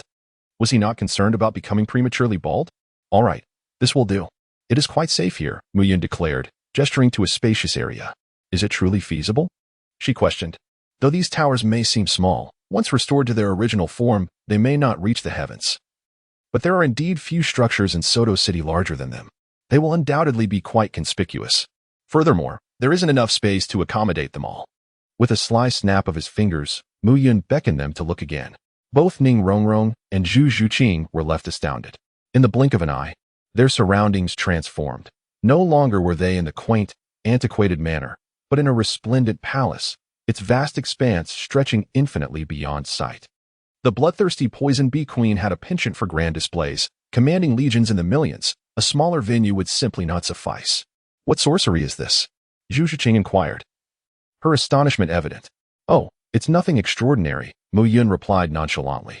"I previously ventured into the Star Doe forest to acquire a soul ring, and, by a stroke of misfortune, I inadvertently vanquished a 30,000-year-old bloodthirsty poison bee queen. In addition to granting me a 10,000-year soul ring, she dropped a soul bone, which contained a beehive space. By mere chance, it all became mine. As Mu Yun reveled in his fortune, Zhu Zhuqing felt a twinge of envy. What luck! How can one be so careless and yet reap such rewards? Why does such fortune elude me? Ning Rongrong, however, remained unfazed. Each of her small towers contained vast spaces, and she had grown accustomed to such wonders. Come now, reveal your treasures. Let us compete to see who can clear their challenges first. With a graceful gesture, Ning Rongrong summoned 8 towering constructs: the replica of the Locking Demon Tower, the replica of the Haotian Tower, the Gravity Tower, the Battle Tower, the Spirit Tower, the Element Tower, the Great Buddha Golden Body Tower, and the replica of the Creation Tower. Why don't you two compete? My physique is too weak to join. I shall go refine my body within the Haotian Tower, she declared, fully aware of her limitations. A mere Gravity Tower could subdue her for days. Zhu Zhiqing, brimming with confidence due to her beastly clan physique, dashed into the Gravity Tower without hesitation. Meanwhile, Mu Yun watched as Ning Rongrong and Zhu Zhiqing departed, a grin stretching wider across his face. A competition? Such childish antics were left behind long ago. With so many treasures and such an opportunity at hand, how could I not take advantage? Activating his broken illusion spirit eyes to their fullest extent, Mu Yun penetrated the superficial facade to grasp the underlying essence, systematically entering the towers. The Battle Tower cleared in an instant, earning him the reward of the Xian-level martial art, 6 Veins Divine Sword. The Gravity Tower solved in 10 breaths, acquiring the Earth Spirit Pattern. The Haotian Tower replica unraveled in a quarter of an hour, yielding the Star-Gathering Spirit Pattern and the Moon-Embracing Spirit Pattern. The Great Buddha Golden Body Tower, overcome in 15 minutes, modified to gain the sword or a garment. The Locking Demon Tower, conquered in a quarter of an hour, mastering the Demon Sealing Chain. The Spirit Tower, deciphered in 15 minutes, learning the art of spirit refining. The Element Tower, solved in 2/4 of an hour, comprehending the 3,000 thunder movements. The Creation Tower, understood in 3/4 of an hour, mastering the transformation of the Qi of creation. This time, he truly struck an incredible fortune. It can be said that even if Ning Rongrong were to take away the 8 towers, Mu Yun possesses the confidence to replicate 8 similar ones. Particularly with the last tower, the Tower of Creation, Mu Yun has discovered an alternative approach. After transforming the essence of creation, there is no need to utilize it for healing as the original did. Instead, it can be employed for summoning an army. By merely using the essence of creation to construct a queen bee, an endless swarm of bees will subsequently emerge. Chapter 14. The Hunt for the Ghost Tiger. Huff. Huff. Zhu Zhuqing, drenched in perspiration, appeared before Mu Yun, exclaiming, I have cleared the level. Mu Yun was initially taken aback, pondering the girl's remarkable prowess. Soon, however, he discerned that her notion of clearing the challenges was merely that clearing them, while his own experience could be deemed akin to pilfering. Let us compare our gains. The fiercely competitive Zhu Zhuqing began to showcase her achievements one by one. In the Tower of Battle, I obtained the pinnacle martial art of the Xian rank, the Lingbo Weibu. Mine is the pinnacle martial art of the Xian rank, the Lu Mai Shenjian. I comprehended the chaotic wind blade in the elemental tower, which, when combined with my cat's claws, proves to be extraordinarily powerful. I grasped the 3,000 thunder movements.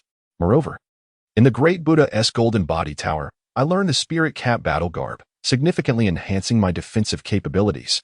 I disowned the Sword Chi garment there, which serves a purpose akin to your Spirit Cat Battle Garb. So, who emerges victorious? Zhu Zhiqing's expression was one of confusion. What do you think? It's a tie. It must be a tie. I interjected. You too. How come all these treasures I unearthed seem to yield greater rewards for you? Ning Rongrong pouted. Having spent her time merely tempering her body in the Haotian Tower and refining her spirit in the Spirit Tower. As for the rest, she could not withstand the gravity, could not triumph in battle, and was frightened away from the elemental tower by the swirling blades of wind. Ching. I need to make a brief return to the 7 Treasure Glaze Tile School. Please grant a leave of absence for the principal and our classmates. You're going back? Zhu Zhiqing inquired, somewhat taken aback. Only temporarily. I consumed 2 martial soul awakening pills, and now my martial soul, the 7 Treasure Glaze Tile, has evolved into the 9 Treasure Glaze Tile.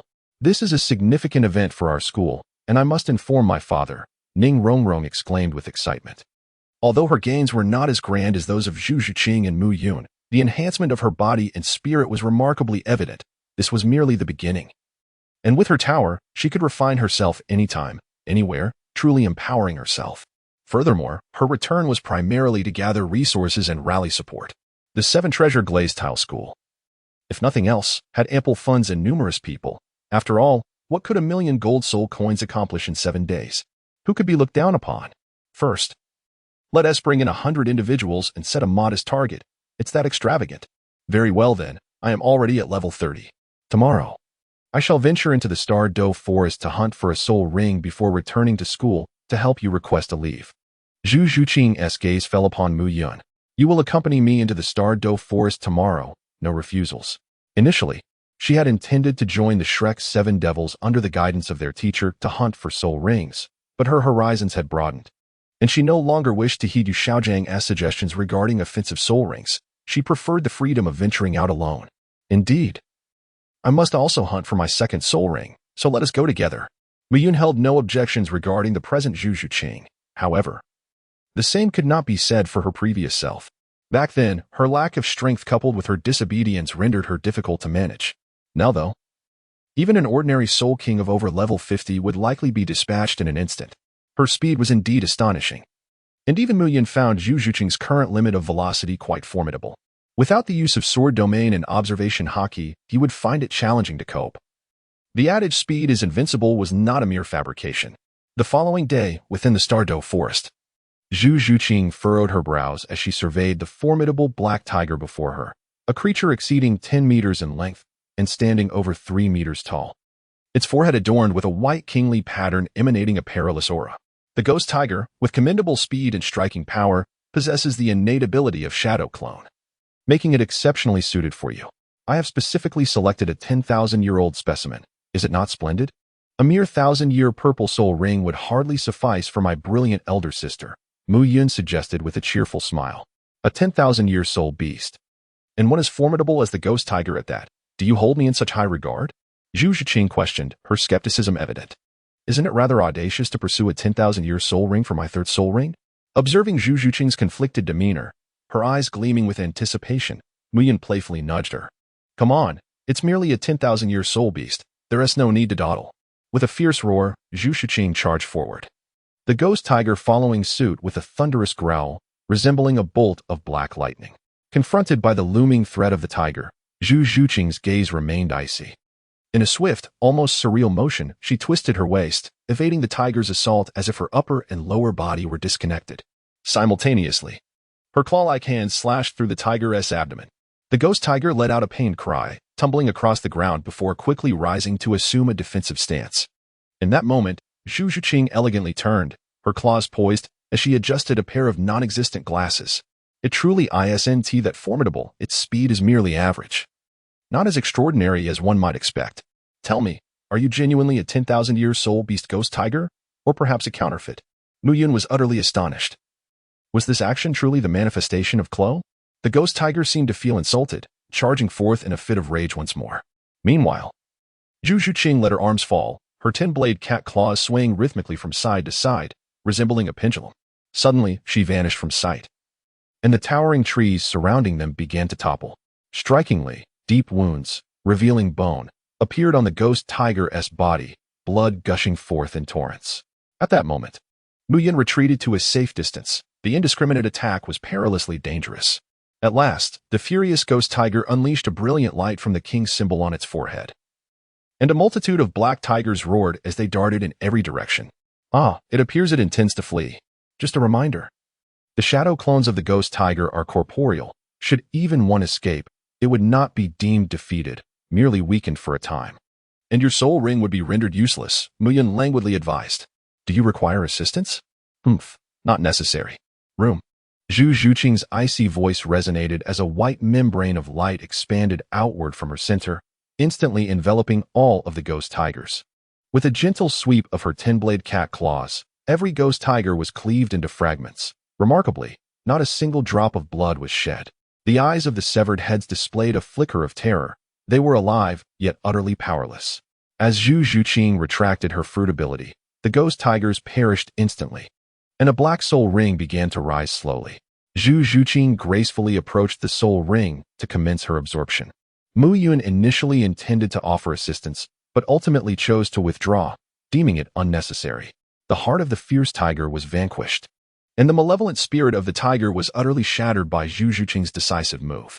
Consequently, the remaining soul rings ceased their resistance.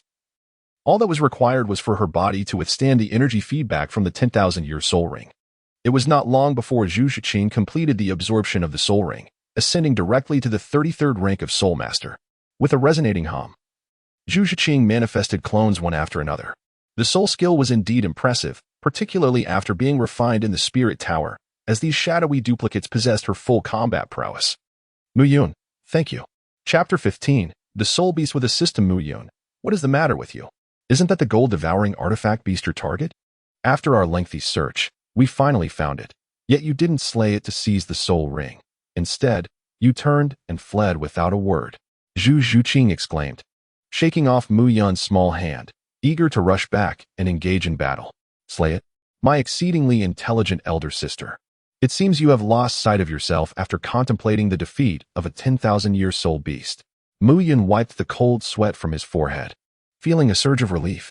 It was fortunate that his cautious nature led him to activate the Eye of Illusions early, revealing the terrifying information before him.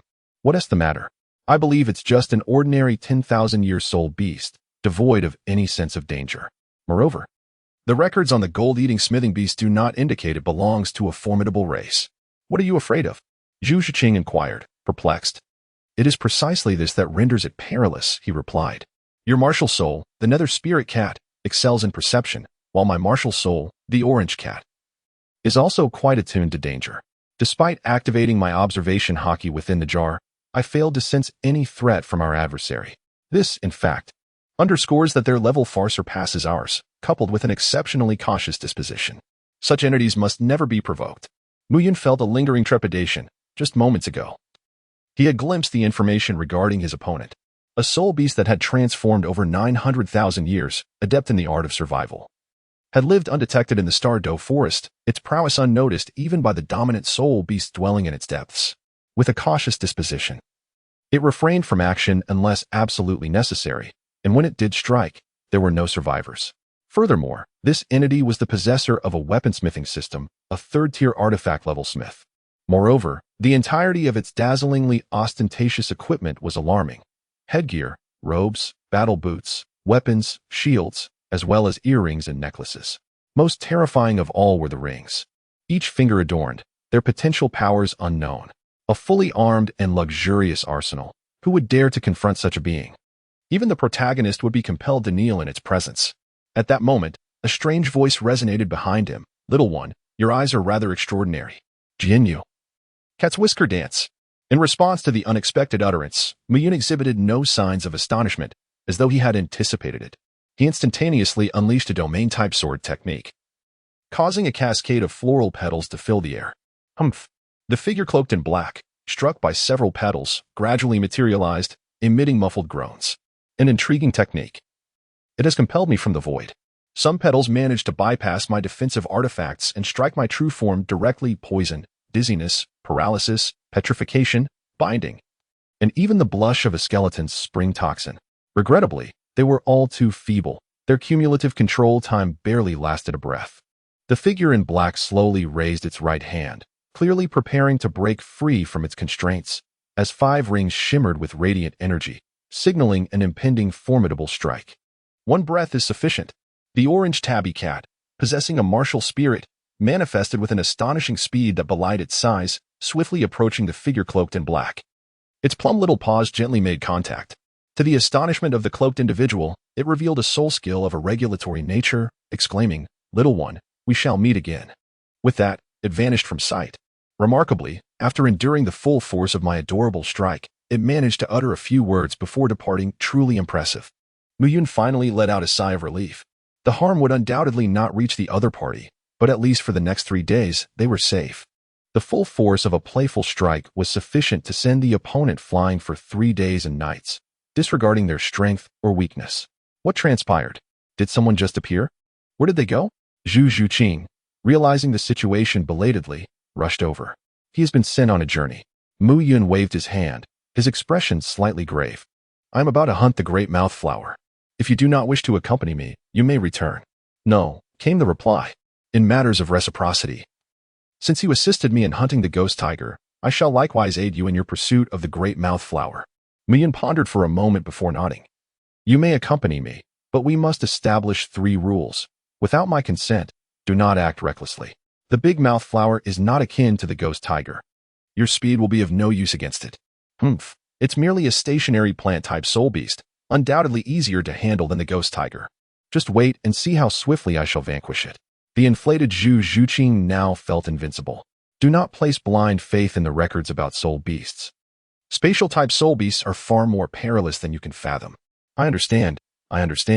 Stop being so verbose." An hour later, Zhu Zhuqing, with a pale visage, shrank behind Mu Yun, her panic evident as she screamed, "Ah, that was so close. I nearly met my end. That enormous mouth appeared behind me without warning. If you hadn't intervened and sent it flying, I would have been done for. I warned you that it counters speed-type fighters like you. Yet you disregarded my caution and dared to employ the shadow kill technique in its spatial trap. It's a miracle you didn't rush straight into its maw." Mu Yun, too, felt a twinge of fear. Had Zhu Zhuqing plunged headlong into danger, even his preparedness would have been insufficient to save her.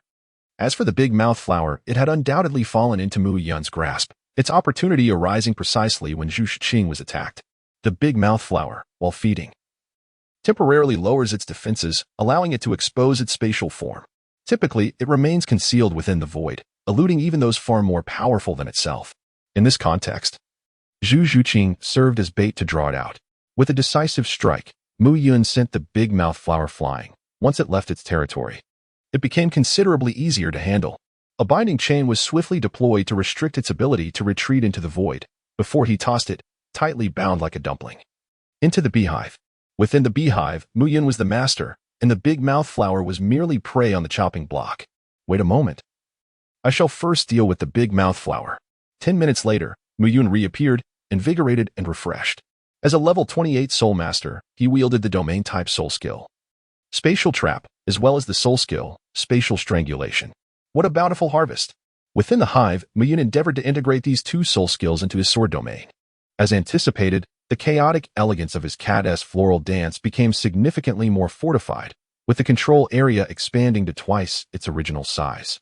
Now laden with numerous spatial traps, the danger level of cat-s floral dance surged dramatically. Within its confines, one would not merely suffer at the hands of swirling petals, but rather face the lethal consequences of triggering a spatial trap. The spatial strangulation within these traps was an unparalleled killing move, and Mu Yun surmised that even a magical artifact could be shattered within its grasp. However, against the previously encountered black-robed adversary armed to the teeth with magical treasures, this measure would likely prove insufficient. Humph. Once I acquire my 3rd soul skill and secure another spatial-type soul ring, my control over space will ascend to a new echelon. And then he shall see my true prowess. Chapter 16. This inexplicably troubling individual. Well, have you resolved the matter? Upon seeing Mu Yun, Zhu Zhuqing approached him. Of course it's resolved. A mere 50,000-year soul beast was dispatched with just a few strikes. The only lament is that no soul bones dropped. Mu Yun proudly showcased the 2 black soul rings beneath his feet. In truth, he held little fascination for soul bones, as their primary function merely lay in bestowing a soul beast skill. What allure could there possibly be in a skill from a defeated foe? Would it not be far more gratifying to employ one's own soul abilities? It was only if one's own skills were woefully inadequate that one might covet the abilities granted by soul bones. Take Tang San, for instance. He nearly relied on 8 spider lances to reach his ultimate conclusion. Of course, exceptions existed, such as the head soul bone of the Hive Queen, which possessed a divine skill for spatial manipulation and a hive that could evolve, a feature unattainable even in a 100,000-year soul bone. What should they pursue next? Should they seek out another 10,000-year soul beast for a confrontation? Zhu Zhuqing eagerly suggested. Yet perhaps it would be wiser to refrain. The gold-eating refining beast remained a looming threat. Although theoretically it would not appear within 3 days, who could ascertain whether it harbored some extraordinary treasure capable of returning prematurely? Mu Yun pondered for a moment and decided to take refuge, opting to linger in Soto City for a few more rounds of canister openings. He surmised that, with a bit of luck, he would no longer need to fear the old Dang, at least ensuring his own safety and escape would not pose a significant issue. Very well, I shall return to Shrek Academy for now. I still need to assist Rong Rong in taking leave. Without Mu Yun's presence, Zhu Zhuqing dared not act recklessly. The near brush with death had punctured her inflated ambitions, restoring her previous calm demeanor. Upon returning to the estate, Mu Yun began to assess the gains bestowed upon him by the system. The 2 red exclusive canisters from the store managers had been credited. The blacksmithing system had issued a task to forge 10 first-tier mundane artifacts, with a reward of the secret technique for forging, the chaotic wind hammer method. Is it truly the case that you've managed to siphon the task from the other party this time? Are you seeking to work me to the bone with this bargain? Forging, shouldn't that be the endeavor of someone in my youthful stage? Mu Yun flopped onto the bed, ready to abandon this wretched task. What use did he have for a meager blacksmithing skill when he had no desire to be a blacksmith? However, he was reminded that this task came with a punitive mechanism. If left unfulfilled, Xiao Ding Ding would face the merciless onslaught of the chaotic hammering technique. Mu Yun sprang up as if propelled by a spring, envisioning himself bound in a cross shape upon a chopping board, while a burly man grinned menacingly, wielding a mighty hammer that stirred the air with ferocity. Furthermore, this task is bound by a time constraint. It must be completed within 3 days. Otherwise, what a travesty! What kind of foul trickery is this? You could lead me to my demise. Mu Yunfei generally found the blacksmith shop in Soto City, where he lavishly spent a considerable sum of gold soul coins to reserve the entire establishment. For 3 consecutive days and nights, he tirelessly wielded the heavy hammer, his fatigue alleviated by the gentle encouragement of Mei Ming. Fortunately, equipped with the breaking illusion spirit eye, he swiftly mastered the art of blacksmithing, even surpassing the proficiency of seasoned blacksmiths who had hammered for a lifetime. Clang! With the final strike of the hammer, a notification chimed. System task completed. 8 common artifacts and 2 magical items were forged in a mere 48 hours, an outstanding achievement. In addition to the chaotic hammering technique, he received an extra reward of basic refining skills. With the rewards in hand, Mu Yun felt that his arduous efforts over the past 2 days and nights were indeed worthwhile. Was there no further development? Mu Yun felt somewhat anxious. He certainly did not wish to be ensnared in an endless cycle of forging. Ding! The exclusive jars for the 10 store managers of the Heavenly Jar Shop have arrived. Oh, it appears that Manager Lin is on the verge of a remarkable turnaround. TSK, TSK, TSK. Ning Rong Rong is truly impressive. She lives up to the reputation of the affluent 7 treasures, glazed tile school, effortlessly gathering 10 individuals in one go. Mu Yun decisively concluded that these jars were contributions from the 10,000 treasures glazed sect. As for Shrek Academy, even Fred, that rascal, couldn't scrape together 100,000 gold soul coins. Come now, my dear, let me behold what treasures the legendary store manager's exclusive jar might unveil. With a resounding clang, Mu Yun struck the jars, and 12 radiant spheres of light ascended. White, white, white, white, white, blue, blue, blue, blue, purple, gold. A box of Master Tan's pickled noodle soup, just steep in boiling water for 8 minutes for an exquisite flavor, of ordinary white quality, as there exists no lower grade. A bottle of inferior white liquor, best left untouched, as it likely contains industrial alcohol. The consequences of foolishness are well known, so let us not discuss its quality. A box of happy fatty water, a favorite among couch potatoes. Perhaps your beloved orange cat might enjoy it too, of ordinary white quality.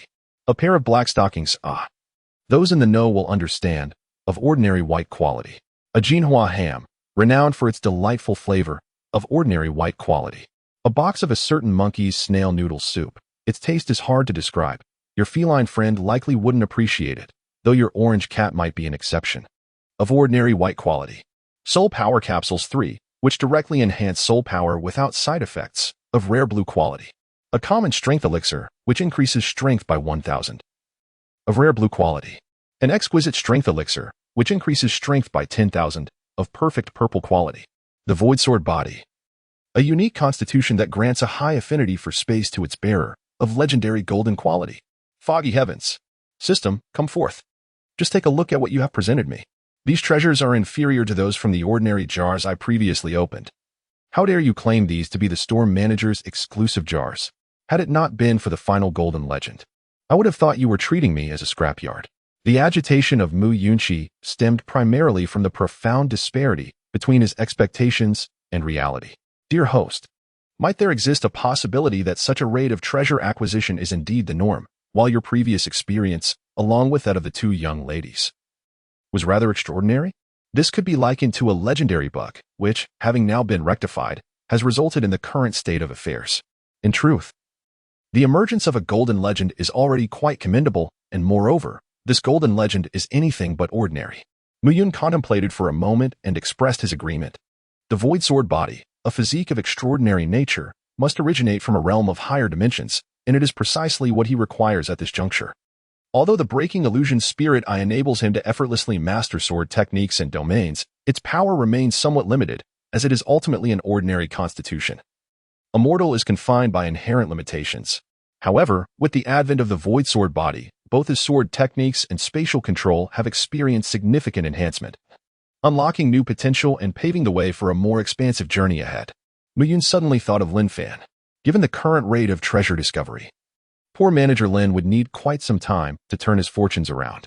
The image of such a grand establishment as the Jutian store, with its owner meticulously cautious even when merely stepping out for breakfast, brought a smile to Mu Yun's face. It was almost time for the second round of can opening. Tomorrow he would take a look. If old Lin ended up with a pile of junk, one couldn't help but wonder if he would shed tears. Chapter 17. Encounter with the time traveler boss. 3 sticks of fried dough, a pound of oil cakes, and a bowl of tofu pudding. Make sure the tofu pudding is savory, with plenty of pickled mustard and chopped green onions. To Mu Yun's astonishment, he encountered such a nostalgically delightful breakfast on the streets of Soto City. He harbored serious doubts that the owner of this breakfast shop might be a time traveler. However, after a failed attempt at exchanging secret codes with the peculiar variations of the Palace Jade liquor, he learned that this establishment was merely a branch, with numerous such outlets scattered throughout Soto City, while the main store was located in Wuhuan City.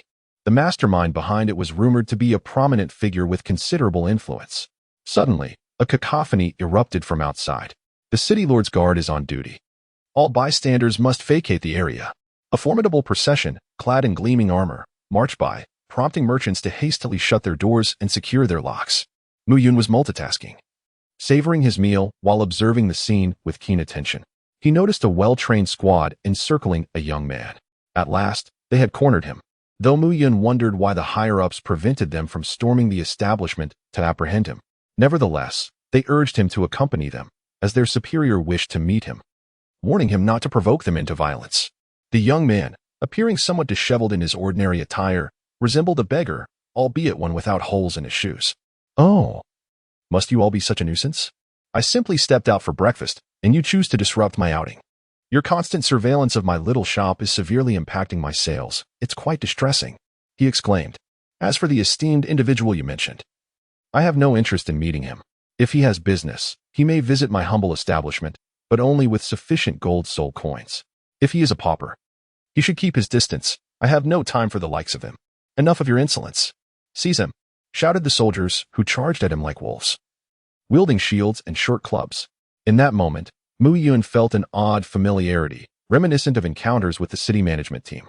The young man merely scoffed, exuding a terrifying aura that radiated outward. One by one, the soldiers collapsed. Even the nearby merchants who had been hiding were not spared. "I have been stifled for far too long, yearning to release my pin-up frustrations. Since you have come to me, you might as well rest peacefully."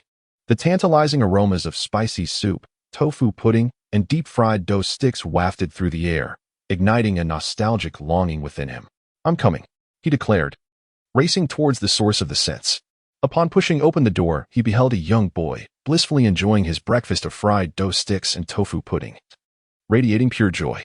"Ah, you, little brother Mu Yun," the young man exclaimed, momentarily taken aback, confusion flickering in his eyes. His observation haki had failed to sense the boy's presence. Even now, standing face to face, he could perceive nothing but air. As he felt the boy's observation haki sweep back and forth, Mu Yun could not help but chuckle, for he was now a being of the void sword body, impervious to ordinary senses. "Say, Boss Lin, your conqueror's haki is rather crude. Can't you be a tad more precise? You've left the shopkeeper dazed. Are you attempting to dine and dash? How could I possibly be that sort of person?" Lin Fan swiftly gathered 10 fried dough sticks, 3 kilograms of deep-fried cakes, and 3 bowls of spicy soup, expertly packaging them into 3 portions. One couldn't he help but wonder if he had done this in a past life. "I'll be heading back now. See you shortly." With a flash of purple lightning, Lin Fan vanished in an instant. Conqueror's haki, observation haki, and what appeared to be the powers of a thunderfruit. These were staples for many who traversed worlds. It was no wonder he felt emboldened to venture out of the shop, yet he truly left without paying for his meal. Mu Yun, caught in a blend of laughter and tears, left behind a golden soul coin before departing from the scene. For he knew that a place rife with conflict was no sanctuary. He had no desire to leave Lin Fan to bear the blame. Soon, a strikingly handsome youth arrived at the scene, only to find the entire street densely populated with bodies, their armor gleaming brilliantly, a truly magnificent sight. Fortunately, none were in mortal danger, they were merely unconscious. Suddenly, a shadow materialized from thin air, its hood obscuring its face, emanating a chilling aura that sent shivers down one's spine. Such an unusual method. Relying solely on an overwhelming presence to render hundreds unconscious, this sensation was reminiscent of that which I had only experienced with the Grand Elder. Draped in a resplendent crimson robe adorned with intricate gold and silver patterns, a figure of striking beauty, whose voice was an ambiguous blend of masculine and feminine, emerged beside the youth. "Are you speaking of my grandfather?"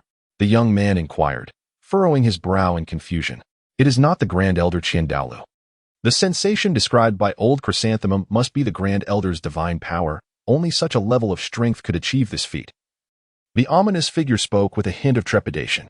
"Alas, it appears I was a moment too late. He has already grown formidable. This is indeed the handiwork of those from the Seven Treasures glazed tile school," the youth lamented. "Young master, shall we storm that so-called jar shop and seize him? Although his presence is quite intimidating, his actual combat prowess may not be that formidable.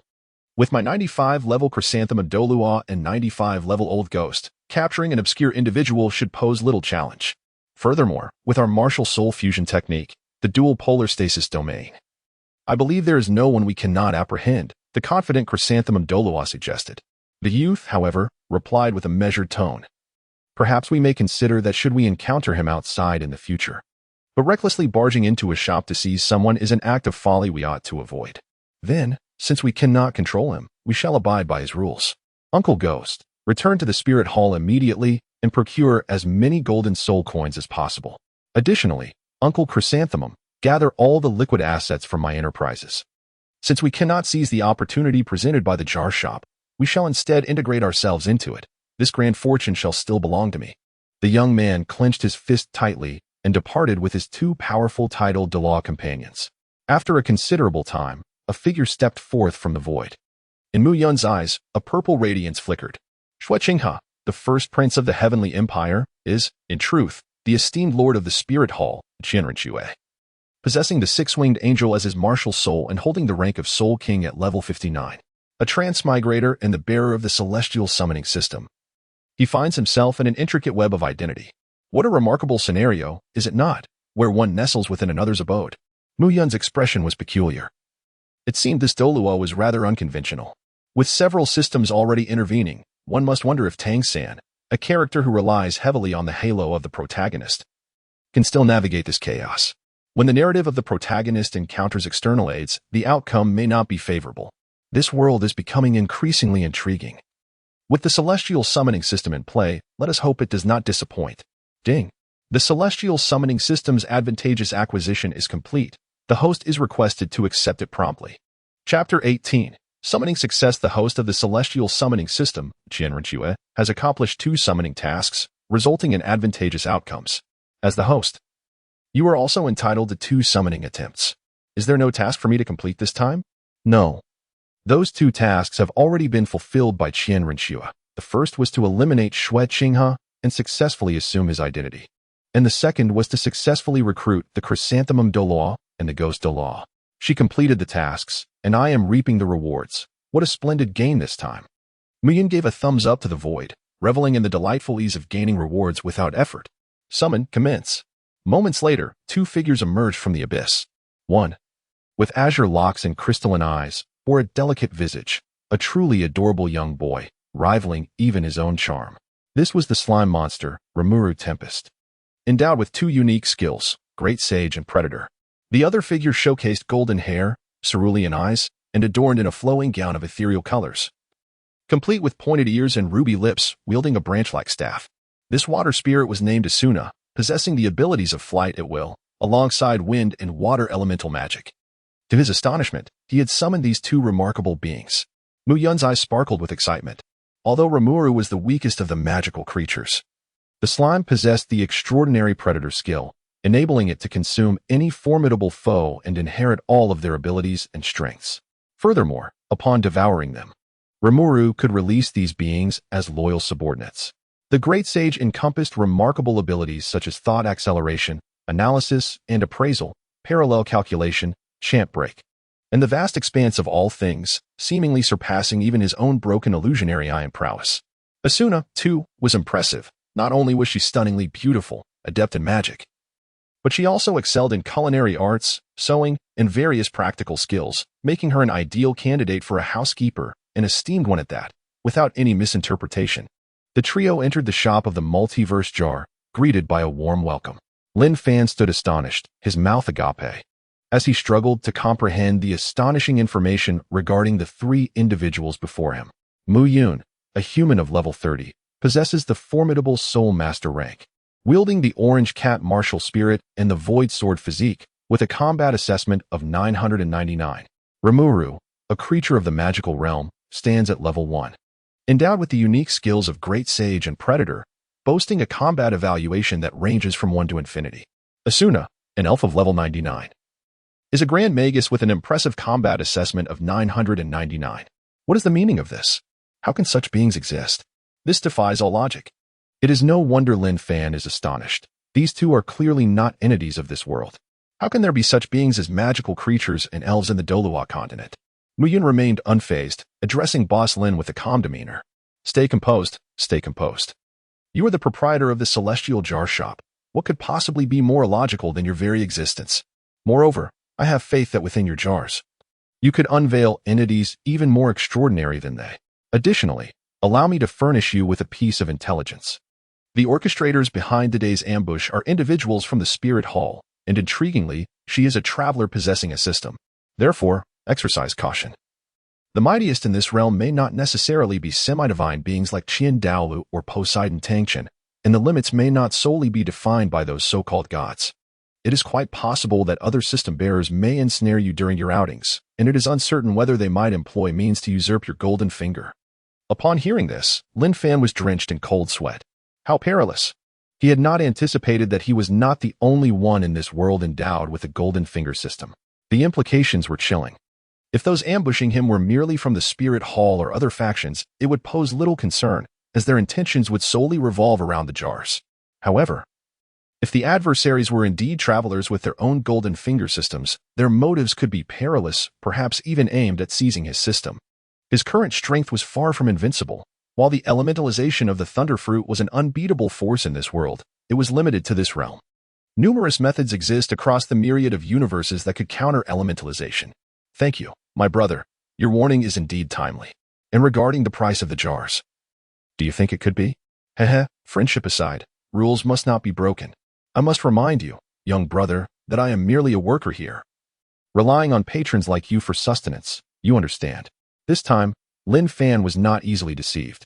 He had learned from experience and had become wise to the ways of the world. Very well, I shall take 30 jars. Mu Yun, with an air of extravagance, casually tossed a substantial package into the mix. 30? Are they also going to break jars? Lin Fan's expression was one of astonishment. Is that not permissible? Does your jar have a stipulation that it can only be sold to humans? There is no such regulation, came the reply. Does it specify that it can only be sold to individuals from this world? That clause is also irrelevant. Then it is settled, in the absence of prohibitions. All is lawful, Mu Yun asserted confidently. However, there is one rule. Any living entity produced by this jar shop cannot open jars. May I inquire if my two friends were conjured by your jar shop? Indeed, they were not. Lin Fan found himself in a quandary, logically. There seemed to be no issue, yet it felt somewhat peculiar, as if a loophole existed to circumvent the rules. What are you hesitating for? I am lawfully spending money to open jars, and you are lawfully accepting payment to grant me that service.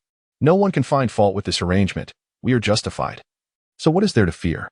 Ultimately, Lin Fan was swayed and procured 30 jars. Mu Yun secretly chuckled, fortunate that he had summoned 2 individuals. Had he summoned 1,000 snow dragon riders, the enormity of the loophole would have been evident. Rimuru, you shall go first. Asuna, you will follow. I shall take the final turn. Gazing at the 10 earthen jars before him, Rimuru decisively smashed them all in one go. The first jar contained the skill Silken Binding Formation, which ensnares foes with threads, a skill of rare blue quality. The second held body armor, significantly enhancing defense while providing damage reduction, also of rare blue quality. The third jar revealed Black Lightning, a powerful spell attack, classified as rare blue quality. The fourth jar contained advanced mimicry, capable of perfectly mimicking any creature, a skill of exquisite purple quality. The fifth jar held Great Cleaning Technique, a practical life skill, again of rare blue quality. The sixth jar contained a case of happy water, a beloved treat for both the chubby and the slimes, a common white quality item. The seventh jar revealed a female swimsuit student uniform, tightly concealed with little to admire, understood by those in the know, another common white quality item. The eighth jar contained the Dragon Demon Blade, a unique non-tradable item of perfect purple quality. The ninth jar revealed a purple women's professional suit, intended for secretarial use, a common white quality item. The 10th jar contains Yun, a member of the demon race, strikingly beautiful yet fervent within, capable of evolution, Rimuru's favorite, a legendary golden quality item. Chapter 19. The Three Dominant Fruits. Lord Rimuru, we have finally found you. At the moment Ziyuan, clad in her secretary attire, appeared. She embraced Rimuru tightly, burying his delicate face amidst her formidable presence. So envious when I shall smother you. I shall smother you one. Two envious souls silently wished. Ziyuan, how did you come here? Rimuru struggled to pull his head free, his eyes wide with surprise. My lord. You vanished suddenly after the Demon Lord conference. We feared you had been abducted, so we separated to search for you. Then, I was enveloped in darkness. And upon opening my eyes again, I found myself here. Ziyuan surveyed her surroundings, gripping the hilt of her weapon in a defensive stance. It must be you. The kidnappers who took our great Demon Lord. Shimu Yun and Lin Fan simultaneously lifted their gazes to the sky at a 45-degree angle, whistling nervously. One was summoned by the celestial calling system, while the other was captured by the jar system. In a certain sense, labeling them as abductors would not be entirely unjust. Ah, master, your strength? Ziyuan suddenly exclaimed. Ah, I have reverted to my original state, Rimuru nonchalantly shrugged. Fear not. With my assistance as the fighting god King Ziyuan, you shall regain your prowess swiftly. Why has my strength returned to that of the great demon group? Ziyuan, mouth agape, collapsed onto the ground. It appears you two have been reset. No matter, let us join forces to regain our strength, Rimuru said cheerfully, extending a small hand. Teaming up with the master, holding hands, it was unclear whether Ziyuan misunderstood something, as she emitted odd sounds. Lost in her thoughts, there exists a creature known as the soul beast here, similar to our magical beings, and we should be able to recover quickly. Truly, Rimuru. Disregarding the two whimsical companions, Asuna stepped forward. Storekeeper, let us begin with my jars. Asuna first smashed a jar to test the waters. A complete compendium of magical potion formulas, purple perfect quality item. Not bad. Asuna happily stored the item away, as she held a keen interest in the profession of potion making, though her social status had hindered her from learning these skills throughout her life. Next, she smashed two more jars in succession. A spirit-gathering spring, capable of gathering the essence of heaven and earth and transforming it into spiritual liquid, purple perfect quality item. A little cloud rain technique. A basic spell that summons a small rain cloud, a must-learn spell for spirit herbalists, blue rare quality skill. Once again satisfied, Asuna delightedly continued to explore the remaining jars. 50 types of ordinary flower and grass seeds, merely ornamental, white ordinary quality item. A complete set of tools for potion preparation, white ordinary quality item. 10 types of first-tier spirit-grade flower and grass seeds, usable for refining first-tier elixirs, blue rare quality item. 20 types of first-tier spirit-grade flower and grass seeds, also usable for refining first-tier elixirs, blue rare quality item.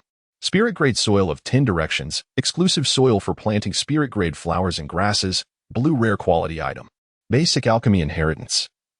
A legacy left by a novice alchemist, including several basic formulas and alchemical experiences, purple perfect quality. Yui, an artificial intelligence from the gaming world with human emotions. Adept at mental care and intelligence gathering, purple perfect quality. Yui, mother. In the gaming world, Yui is Asuna's adopted daughter. Goodness, is it buy two, get two free? Fortunately, it was Yui who emerged instead of Kirito. Otherwise, indulging in this endless supply of dog food would become an insatiable endeavor. Miyun observed as his two subordinates quickly paired off, inexplicably experiencing the discomfort of exclusion. Boss Lin, it's my turn now. Miyun felt a twinge of anxiety this time. The very rhetoric he had employed to intimidate Lin Fan had inadvertently unsettled him as well. The notion of having the golden finger system stripped away was a daunting prospect, one that would affect him just as profoundly. Lin Fan, after all, possessed the formidable Zhutian jar store, rendering him invincible and utterly secure within that realm. Mu Yun, however, lacked such advantages. Even a powerful gold-devouring beast posed a significant threat to his safety, not to mention the presence of a time-traveling individual with a formidable background. Thus, the urgency to grow stronger became exceedingly pressing. Here are your 10 jars. This time, you may not be as fortunate as before, Lin Fan remarked, his eyes narrowing, seemingly aware of something amiss. Previously, the leader of the Seven Treasures Glazed sect had brought numerous individuals, yet only a few valuable items had emerged, the majority being of common white quality. Let us commence. I have confidence in my fortune. Unlike some, I did not partake in food without payment this morning and willingly left a gold soul coin behind. Kind-hearted individuals seldom experience ill fortune. Gazing at the 10 neatly arranged jars before him, Mu Yun inhaled deeply and exclaimed, "I will smash them." With a resounding crash, he began. The 7 Illusions Enchantment Array. A second-tier formation evokes the 7 emotions and 6 desires of its target, immersing them in their most anticipated or feared fantasy realm. The Starry Golden Lock Array. A defensive formation remains unbroken as long as the power of the stars endures, a weakened version of the Celestial Star Array, capable of withstanding attacks from foundational cultivators. And of Purple Perfect Quality. The Cold Moon Killing Array releases countless strikes imbued with the power of moonlight, delivering attacks comparable to those of foundational cultivators. Also of Purple Perfect Quality. 1,000 array stones, essential for array formation, can be inscribed with corresponding spiritual patterns to create various formations, a blue rare quality item. The Network Base Station Soul Power version. The core of the network architecture harnesses energy in the form of soul power, a blue rare quality item. 1,000 invisible cameras.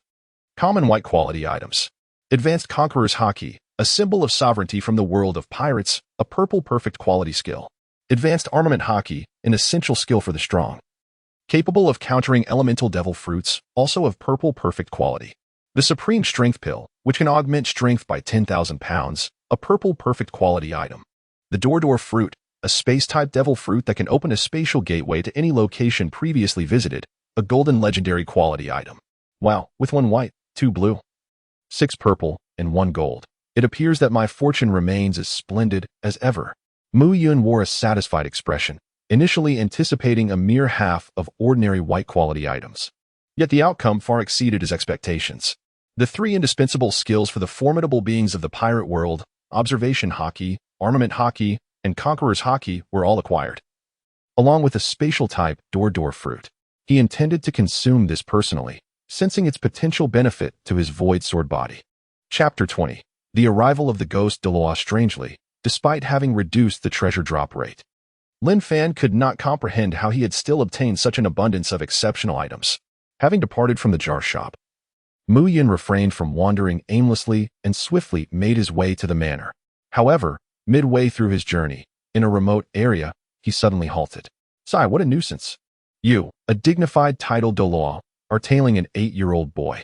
Don't you feel embarrassed?" A shadowy figure slowly materialized. "How intriguing. I never anticipated you could truly sense my presence." The 95-level ghost Douluo was genuinely astonished. In terms of combat prowess, few could rival him. Yet when it came to stealth, he was unrivaled. No one dared claim the title of the best in this regard. Even the mighty demigod Qian Douluo of the Spirit Hall could not unravel his concealment. Today, however, he found himself exposed by an 8-year-old child in Soto City. The moment the child left the jar shop, he sensed he had been discovered. Throughout the pursuit, he had contemplated launching a surprise attack to abduct the child. But each time he prepared to strike, an ominous feeling would wash over him. Perhaps this was the instinct forged through years of battle, a sixth sense that had saved him countless times. "I wonder why you don't return to the Spirit Hall to procure some soul coins honestly, instead of obstructing me?" Mu Yun, with a frown of annoyance, placed his hands in his pockets. The ghost Douluo's eyes suddenly narrowed. "Do you know who I am? And that I intend to return to the Spirit Hall to retrieve soul coins? So, that means when the young master spoke with me in Old Chrysanthemum this morning. You were present, young master? Are you referring to that impostor Shueqinghe, Qianren Xue? Knowing about the young master and the secret, you cannot be spared." The ghost Douluo roared in fury, and a massive scythe of death appeared in his hand, vanishing from sight in an instant. with the demon blade of Mu Yu in hand. The sword domain unfurls silently, a mischievous smile curling at the corner of his lips. At last, the bait is taken. Let us see how the chaotic realm of fluttering cat-like flowers performs. Meanwhile, the ghost Douluo finds himself in a predicament, unable to articulate his distress. As he approaches within 20 meters of his opponent, an unsettling sensation washes over him. It is beyond his comprehension that an 8-year-old child could wield such power. Yet, as he stubbornly advances another 10 meters, he is swiftly engulfed by a flurry of petals that seemingly materialize from nowhere. Instantly, he realizes the truth. This is indeed a domain, and a remarkably troublesome sword domain at that. Such a phenomenon is typically reserved for the sword Douluo of the 7 treasure glazed tile school. What is your connection to the sword Douluo, young one? Mu Yun touched his nose in silence. The opponent had become ensnared in a chaotic whirlwind of feline grace, utterly disoriented and incapable of discerning his true position. He would not foolishly reveal his location with a sound. Suddenly, a series of faint collisions echoed, and Gue Douluo was struck with alarm. He realized he had been poisoned. His body rendered rigid and numb, with even a certain indescribable part responding. The spring poison, how brazen these sword petals were, at such a tender age.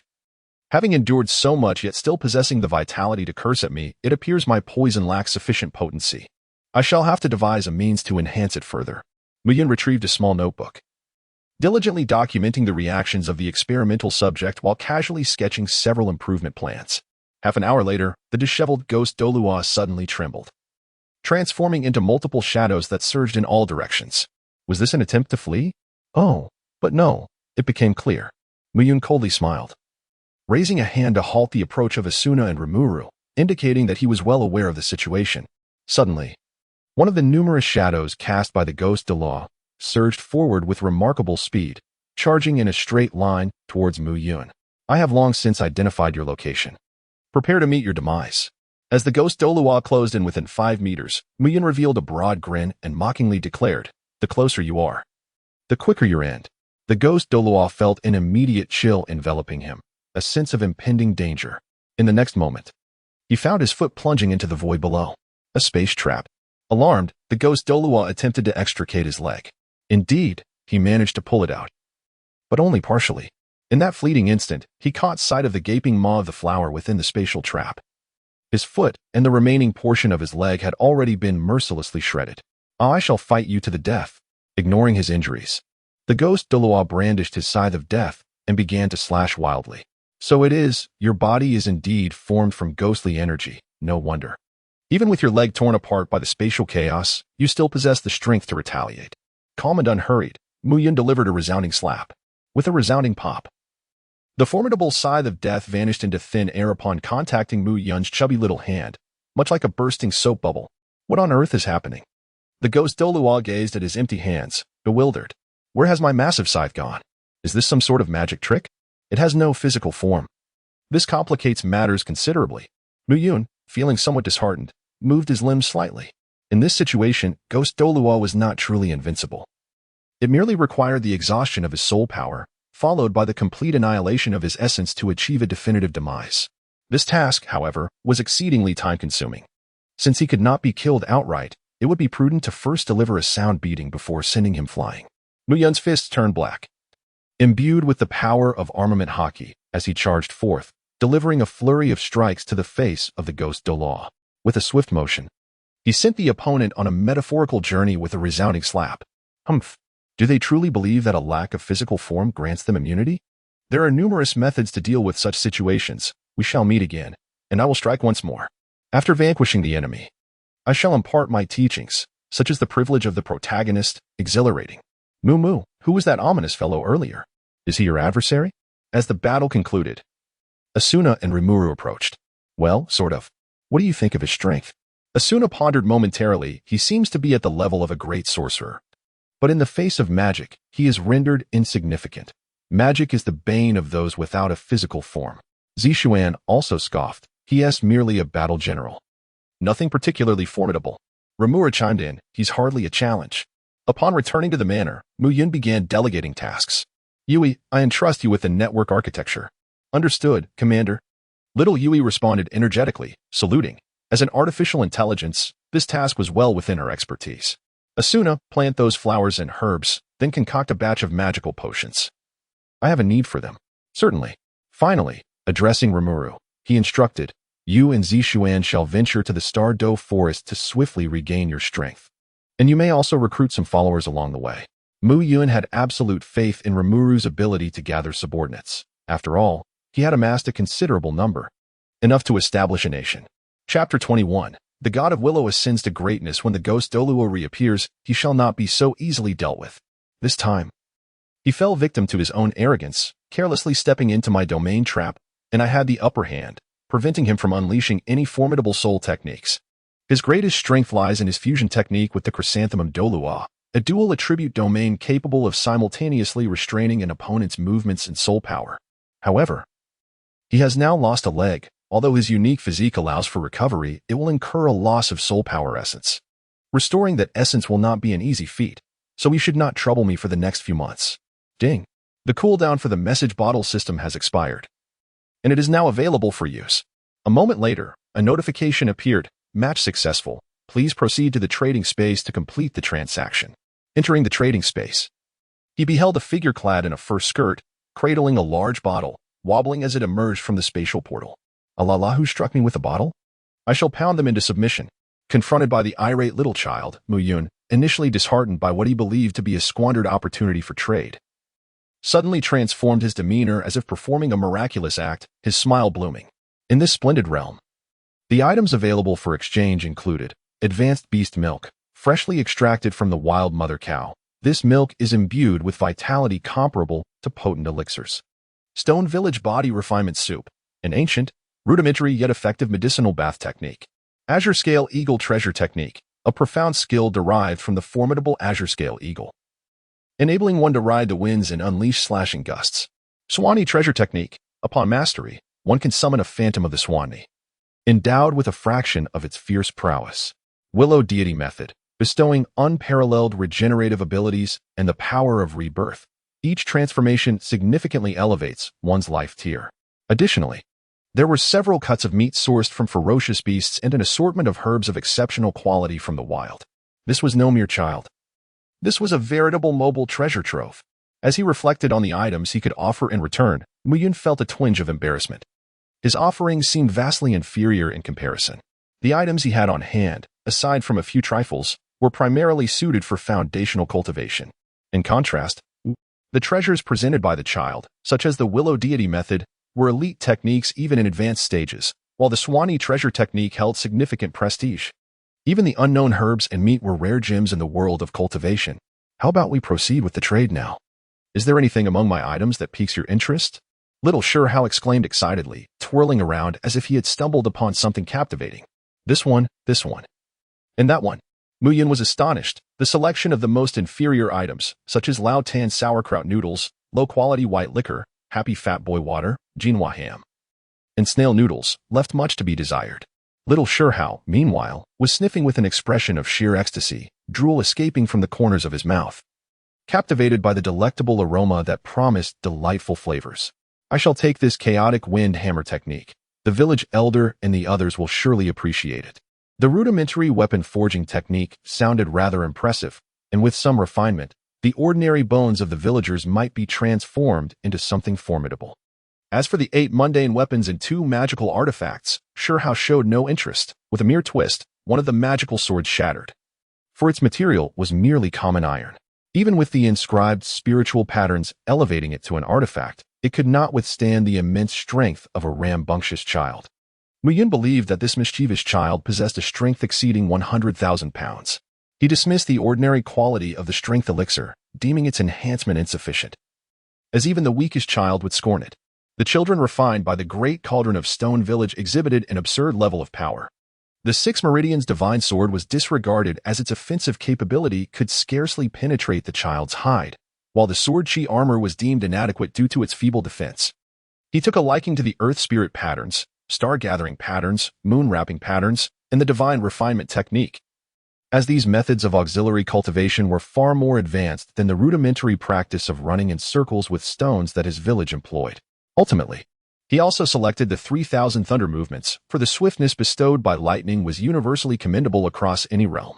Mu Yun, with an audacious demeanor, boldly selected the divine artifact from the god of Willow, offering a heap of rags in return. It was only due to his sheer audacity that he dared to make such a proposal. Little Stonehow consented not only to the exchange, but also generously bestowed upon him the treasures of the Swanee art, the Qinglin eagle art, and the body refinement soup from Stone Village. Being young and inexperienced, he perceived treasures as commodities that, once traded, would not diminish his own abilities. Nor would it cost him significantly. The body refinement soup was abundant in the village's great cauldron, available in as much quantity as desired. In retrospect, this transaction not only left him unscathed, but also enriched him with a trove of valuable items. Undoubtedly a lucrative deal. "Dear brother, you are truly a good person." "Thank you," exclaimed Little Stonehow, fervently waving goodbye before his departure. Mu Yun cheerfully waved his hand, expressing his hospitality, urging the visitor to return when time permits. Upon exiting the trading space, Mu Yun eagerly immersed himself in the body-enhancing elixir from Stone Village. He could only imagine the myriad essences of life contained within. He felt every cell within him bubbling with energy, his strength surging continuously, soon reaching an astonishing force of 100,000 pounds. It was no wonder that the ordinary quality strength pills were deemed insignificant, as a mere 1,000 pounds of strength was utterly trivial. Subsequently, Mu Yun practiced the Lu Divine technique. Discovering that the shackles limiting his potential shattered one after another, he was no longer merely immortal in terms of life essence. He had become indistinguishable from the so-called deities of the Douluo continent.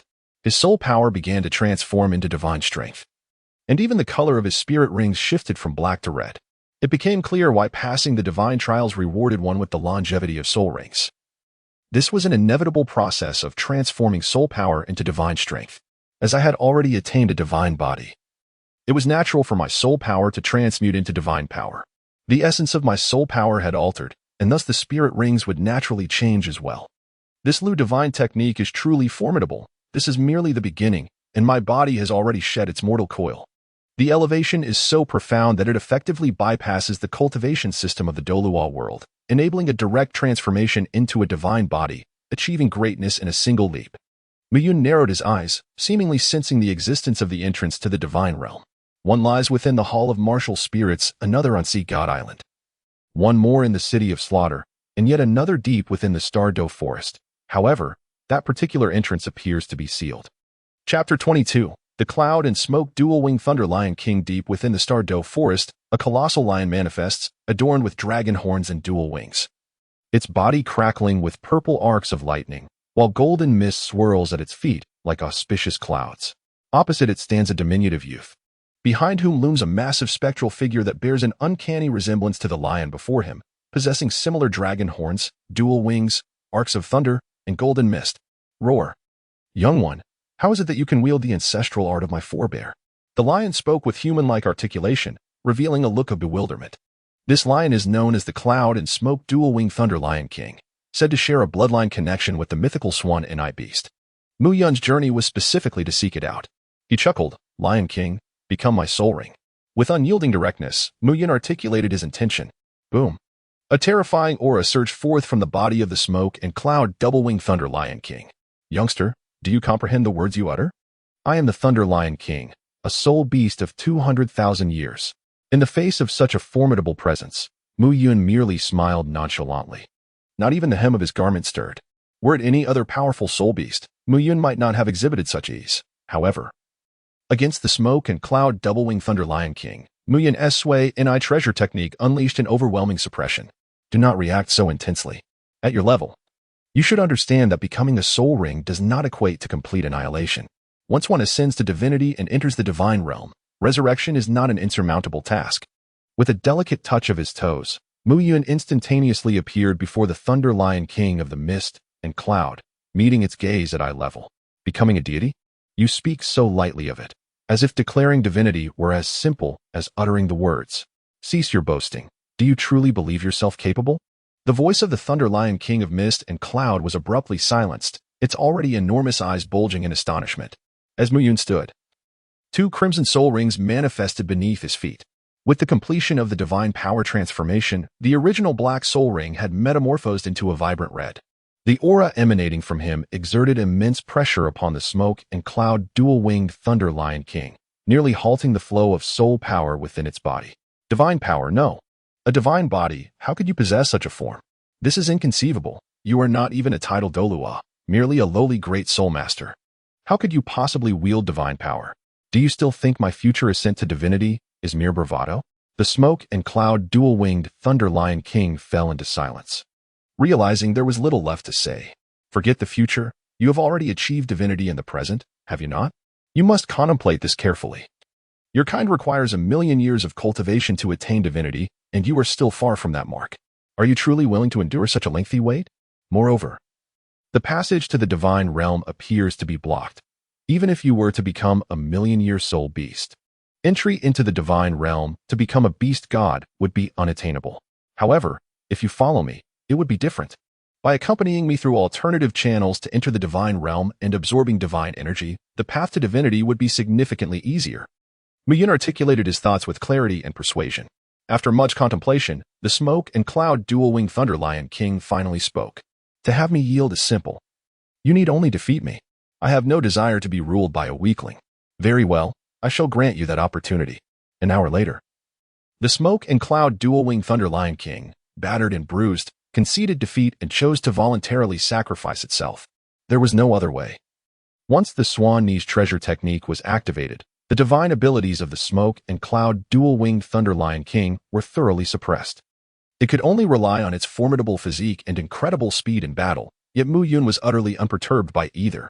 As the cat and flower flying sword domain was unleashed, even the swiftest could only slow down.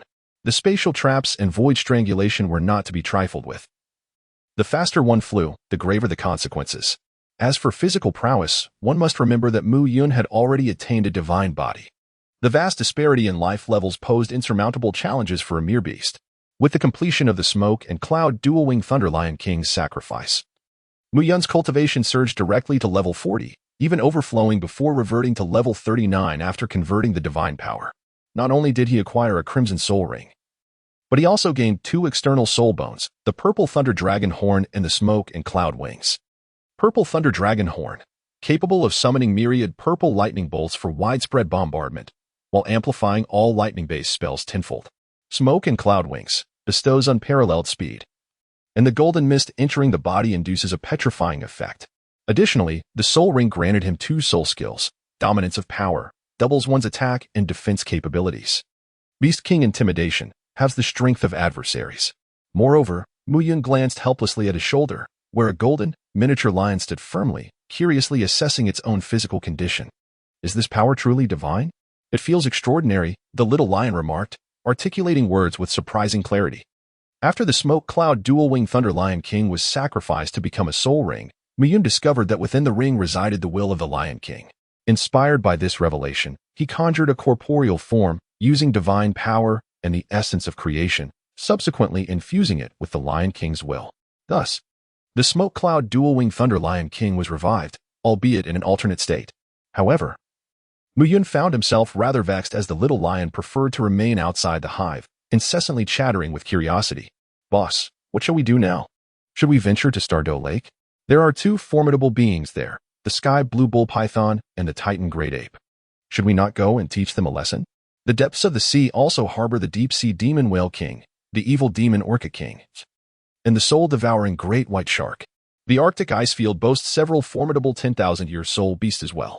Yet, the most powerful and perilous of all is the dark demon evil god tiger, capable of devouring the soul power of soul beasts or human soul masters to enhance its strength. It possesses attributes of malevolence, darkness, lightning, wind, time, and space, coupled with a high degree of intelligence, residing within the Stardew forest. How about I take you to have a little encounter with it? Faced with the incessant prattle of the little lion, Muyun felt an overwhelming urge to sew its mouth shut. How had this creature managed to survive thus far with such a combative spirit? The audacity to suggest confronting the dark demon evil god tiger was baffling. Its reputation alone suggested it would be a formidable adversary. Still, the allure of its dual attributes of space and time was tempting. Perhaps it would be wise to bide his time and prepare for a stronger confrontation later. For now, however, he needed to return home. For 3 significant formations awaited his attention. In a moment of instantaneous travel, he arrived home to find that Jie had nearly completed the network setup, with surveillance cameras extending even to the Lord's mansion in Soto City. One had to commend Jie, the artificial intelligence that once managed a gaming world. Her efficiency was truly remarkable. Meanwhile, Asuna had planted the spiritual flowers and herbs and had properly arranged the gathering spirit spring, having successfully received the alchemical inheritance. She was now experimenting with potion making, noticing that everyone was occupied with their tasks. Yun suddenly recalled that today was the day for Zhu Zhuqing and Ning Rongrong to smash jars. Perhaps he should check on them. Ning Rongrong posed little risk.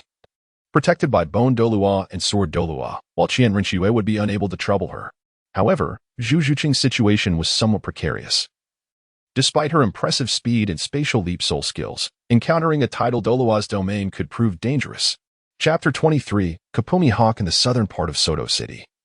Two mountains flanked a valley, leading to the inevitable path to Shrek Academy.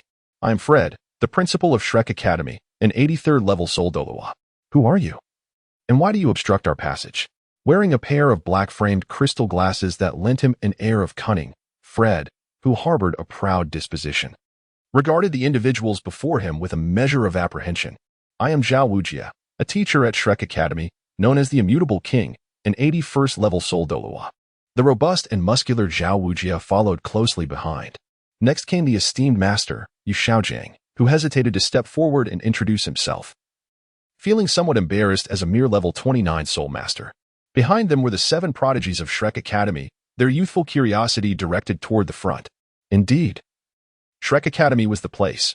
My dear Chanxian wishes to meet you, so please accompany us for a brief journey. A tall and imposing elderly man, with a head of short gray-white hair and donning a dog-headed hat, languidly remarked while picking his nose and munching on a donut. Kind sir, we kindly ask you to step aside, for we hold no interest in your proposition. Fred sensed the hostility emanating from the other party and immediately revealed his martial spirit. The four-eyed cat eagle.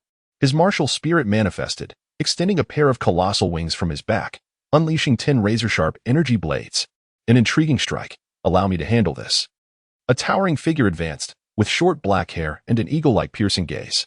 He wore a wide-brimmed black hat, a burgundy-patterned shirt, and a black trench coat, with a small crucifix dagger hanging at his chest and a black sword sheathed at his back, exuding an aura of danger akin to a drawn sword. He swiftly drew the petite dagger from his chest and waved it casually, sending forth a streak of black sword light that not only engulfed the multitude of energy blades but continued toward Fred with relentless force. Not good. Zhao Wujia rushed forward to shield Fred, crossing his arms defensively. 7th Soul Ring, Martial Spirit True Form, Mighty Diamond Bear. 1st Soul Ring, Unmoving King Body. Boom. Zhao Wujia was propelled backward by the sword energy, sliding 10 meters and carving a deep trench beneath him. Such strength, he didn't even utilize his martial spirit. Yu Xiaojiang's expression changed drastically. Zhao Wujia could still draw the opponent's fire while Fred launched a long-range assault. As the two sides clashed vigorously, the elderly man finished his last donut and gazed into the void. My friend, let us not linger any longer. It is time for us to commence. A somewhat disheveled figure slowly emerged, reeking of alcohol and appearing bleary-eyed. I care not who you are, bullying my little San is unacceptable. With a thunderous boom, 9 soul rings appeared beneath him. Yellow, purple, black, black, black, black, red. A tidal Douluo. Haotian hammer. Haotian 9 absolutes. A colossal hammer crashed down from above. The old man stretched his limbs and then unleashed a powerful punch, Iron Fist. The technique seemed ordinary, yet it sent the Haotian hammer, renowned as the strongest offensive martial spirit in the Douluo world, soaring high into the air. Quite the strength, the elder remarked, shaking his hand as his fist transformed into a dark hue, embodying armed color domineering. Let us do it again. Great Samurai Hammer. God-slaying domain. Domineering. The two combatants entangled in fierce conflict momentarily fade from consideration, for Fred and Zhao Wujian find themselves on the brink of peril. Although Zhao Wujian's martial soul manifests formidable defense, its sluggish movements render him a mere target for relentless assaults. Fred, agile and capable of flight, can only evade the aerial strikes, and it appears that their adversary possesses a precognitive ability, effectively thwarting any chance for a counteroffensive. Defeat seems inevitable. What fills him with dread is the fact that their opponent has yet to draw the ominous black blade from his back, relying solely on a diminutive toy knife, as if he has not engaged in earnest. As time progresses, the man in the black-trimmed top hat grows weary of the game, his impatience becoming palpable. With his right hand reaching for the black blade behind him, he prepares to conclude this tedious charade. In that fleeting moment, a shadow abruptly leaps forth from his own shade. The second soul technique, ethereal shadow kill. The glint of the 10-bladed cat claw slices across the chest of the man in the black trim top hat. A direct hit. No, something feels amiss. There is no sensation of flesh being cleaved, but rather, it feels akin to striking metal. The third soul technique, ethereal shadow clone. With one strike falling short, she vanishes, transforming into dozens of black shadows that dart in all directions. Black Blade Knight. As the black blade emerges from its sheath, a terrifying sword intent slashes outward in all directions. The dozens of shadow clones created by Zhu Shiqing are instantly obliterated, and a deep, bone-revealing gash appears on Zhao Wujian's chest from 100 meters away, while Fred is struck down from the sky, his fate uncertain. A beautifully executed assassination. And it has even marred my attire. Little girl, you have earned the privilege of my blade. The man in the black trim top hat adopts a serious expression, his gaze drawn to an unassuming shadow. Zhu Shiqing elegantly steps forth from the darkness. Little girl, state your name. You have earned this right. The man flourishes his sword, his eyes sharpening with intensity.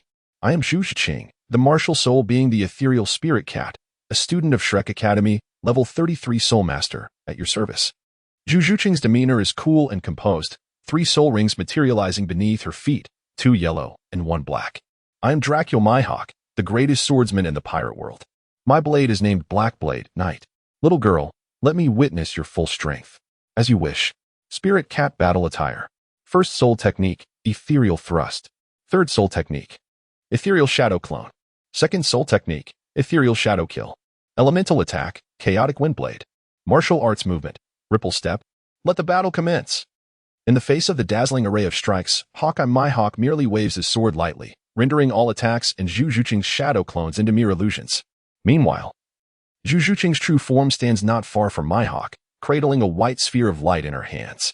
The white light membrane radiated from her center, instantly enveloping Hawkeye Mihawk within its embrace.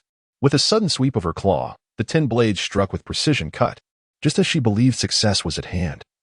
Anticipating her opponent's dismemberment akin to that of the ghostly tiger, Mihawk's black blade moved. Those intangible spatial slashes were shattered with unparalleled accuracy, without exception. Zhu Shiqing was astounded. Her most formidable attack had been thwarted. The realm of space, it seemed, was merely a manifestation of the Devil Fruit's abilities, still insufficiently developed. Mihawk's expression remained composed as the Black Blade Knight mercilessly descended. Confronted with a strike so colossal that it could cleave through space itself, despair flickered in Zhu Shiqing's eyes. She realized that both her spatial jumps and shadow clones had become ineffective. This strike had irrevocably locked onto her true form, leaving her with no avenue for escape. In that moment, a diminutive figure stood before her, exclaiming, "My brilliant second sister, you certainly know how to choose your opponents." Chapter 24, The Celestial Arena System Cat's Void Strike.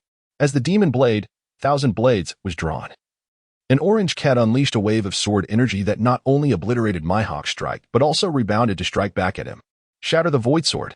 Mihawk's demeanor shifted to one of grave seriousness as he gripped the Black Blade Knight and unleashed a powerful soaring slash. Boom.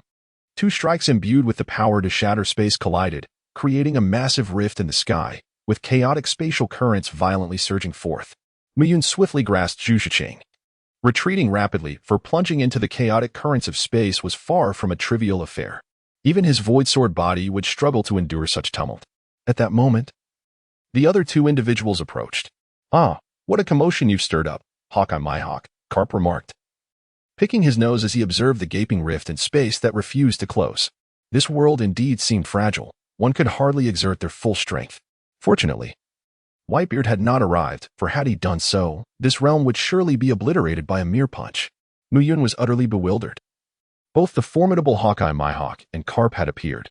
Was this truly the world of Douluo? Moreover, they had come here to attack the Shrek 7 monsters.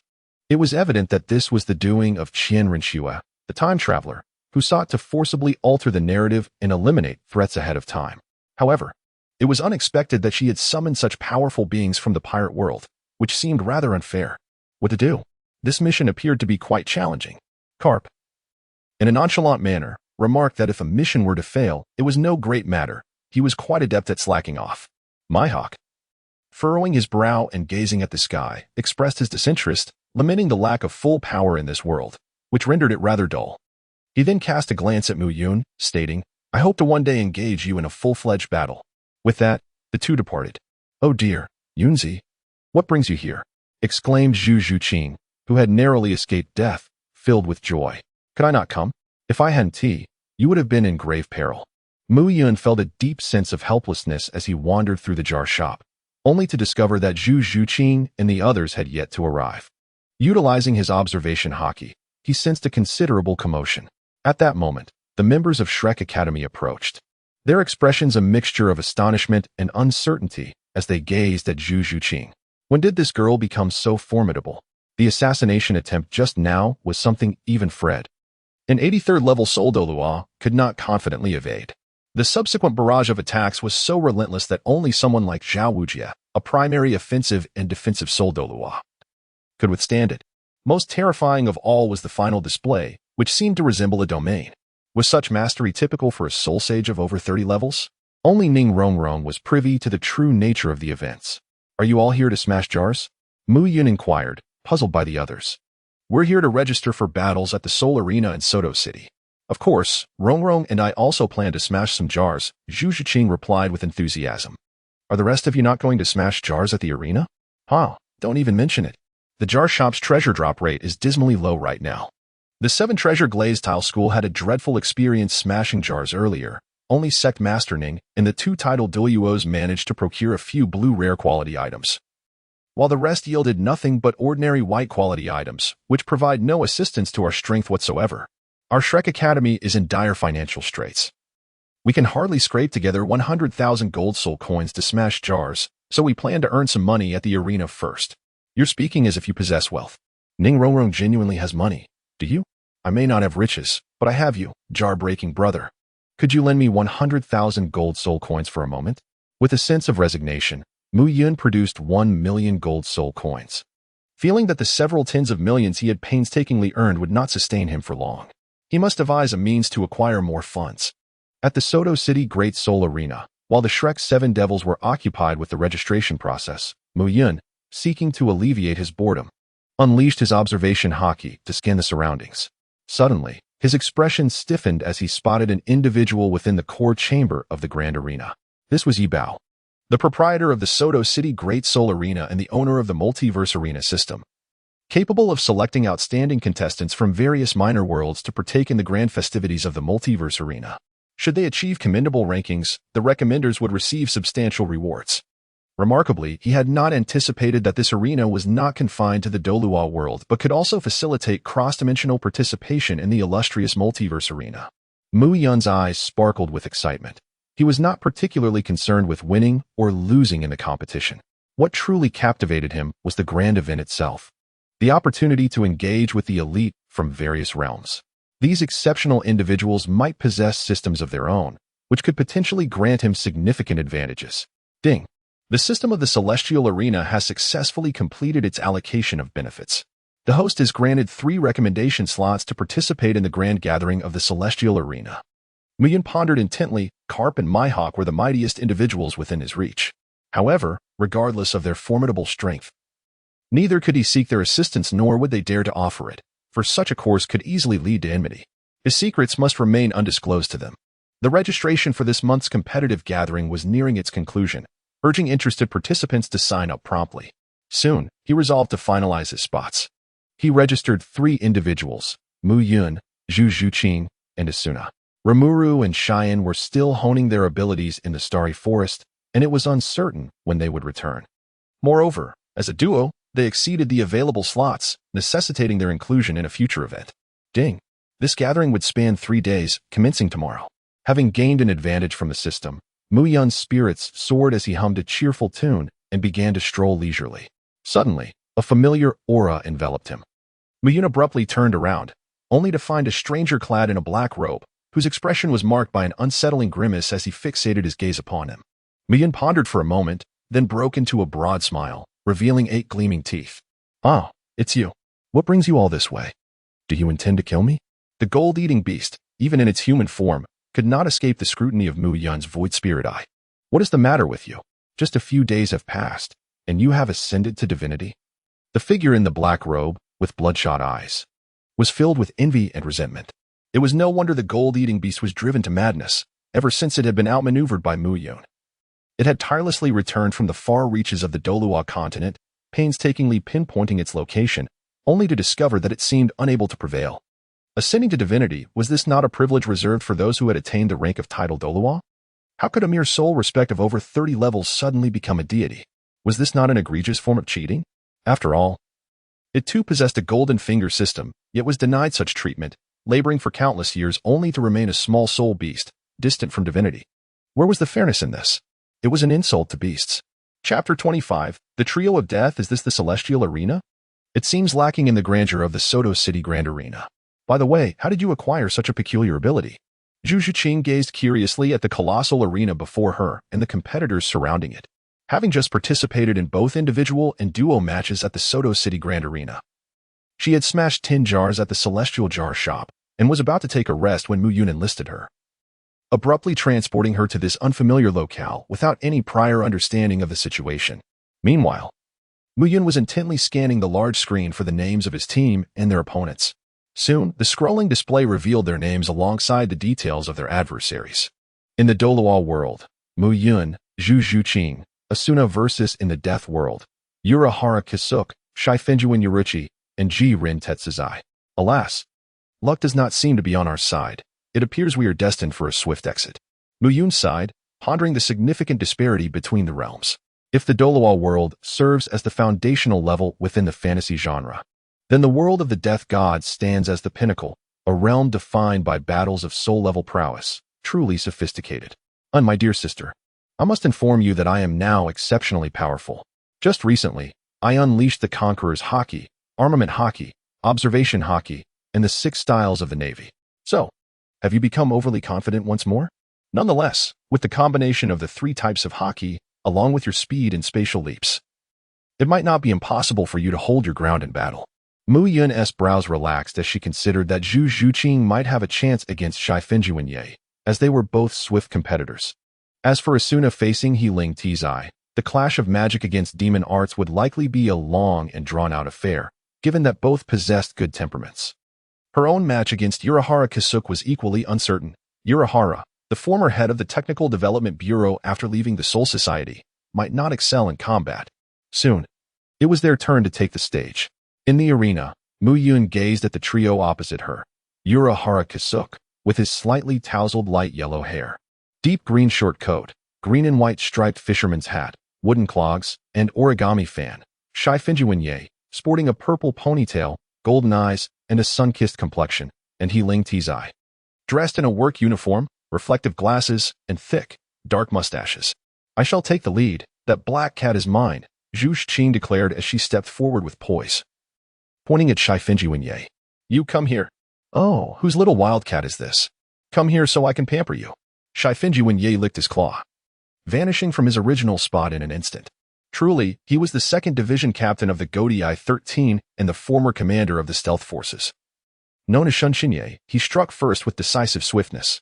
In a flash, he appeared behind Zhu Zhuqing, his claws elongated, aiming for her delicate neck, administering an anesthetic.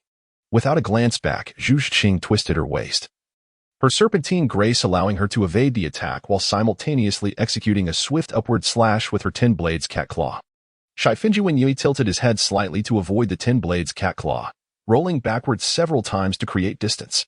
He raised his hand, beginning to chant, scattered beast bones from every corner, the wheels of crimson crystal steel upon the spire. The one who moves is the wind. The one who remains is the heavens. The sound of long spears clashing resonates throughout Hueco Mundo. Bakud number 63. Rake H. Boom. A massive bolt of lightning surged forth. His second soul skill, Phantom Shadow Kill. As Zhu Zhuqing dodged the thunder, she suddenly vanished, only to leap out from Shifenjuan Ye's shadow, unleashing several wind blades with her 10 blades cat claw. Shunhong Thunder Beast Battle Form, Black Cat Battle Maiden. Cat ears and claws adorned her, arcs of lightning enveloping her form as thunderous cat claws manifested. Shifenjuan Ye entered his most formidable combat state. Under the overwhelming spiritual pressure, Zhu Zhuqing felt her vision dimming as her eyes rolled back, but she suddenly shook her body, unleashing a powerful aura that countered the spiritual pressure. Conqueror's Haki. Sensing danger, Zhu Zhuqing retreated at lightning speed, activating her Devil Fruit ability. Doom. As a white light membrane spread, she caught a glimpse of a figure rapidly approaching. So swift that even within the realm of my surgical fruit, the naked eye could barely perceive it.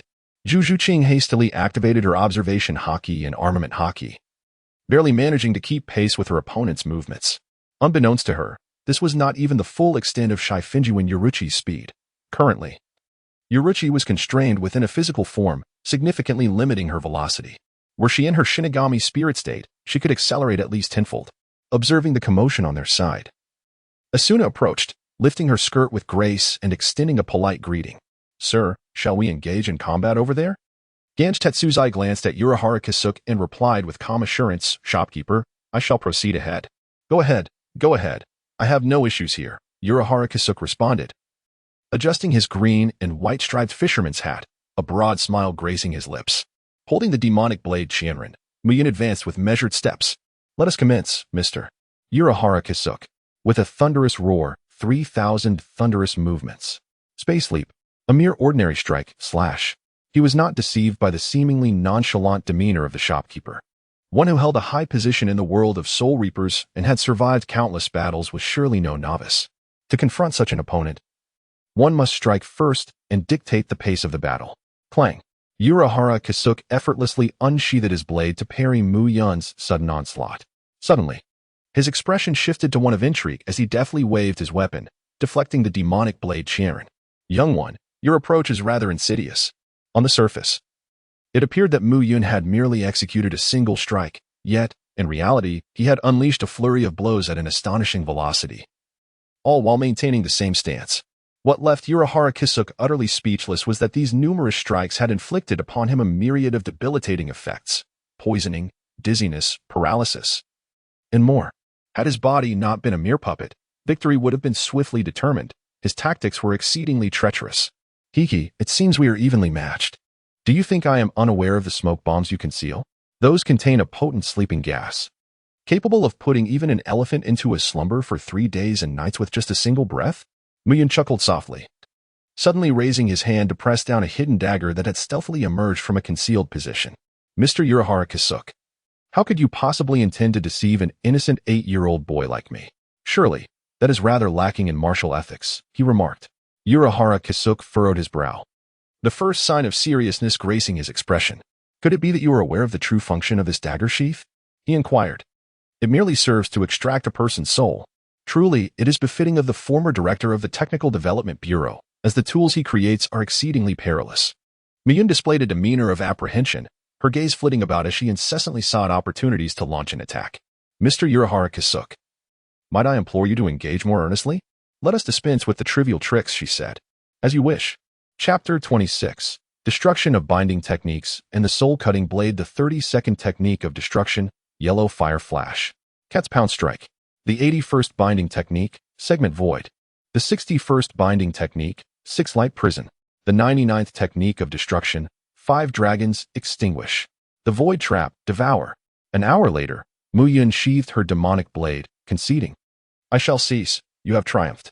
Urahara Kisuke proved to be exceedingly astute, wholly avoiding her sword domain while employing an abundance of ranged attacks, skillfully alternating between destruction and binding techniques. Destruction was manageable. She could counter with sword techniques, yet binding techniques posed a formidable challenge.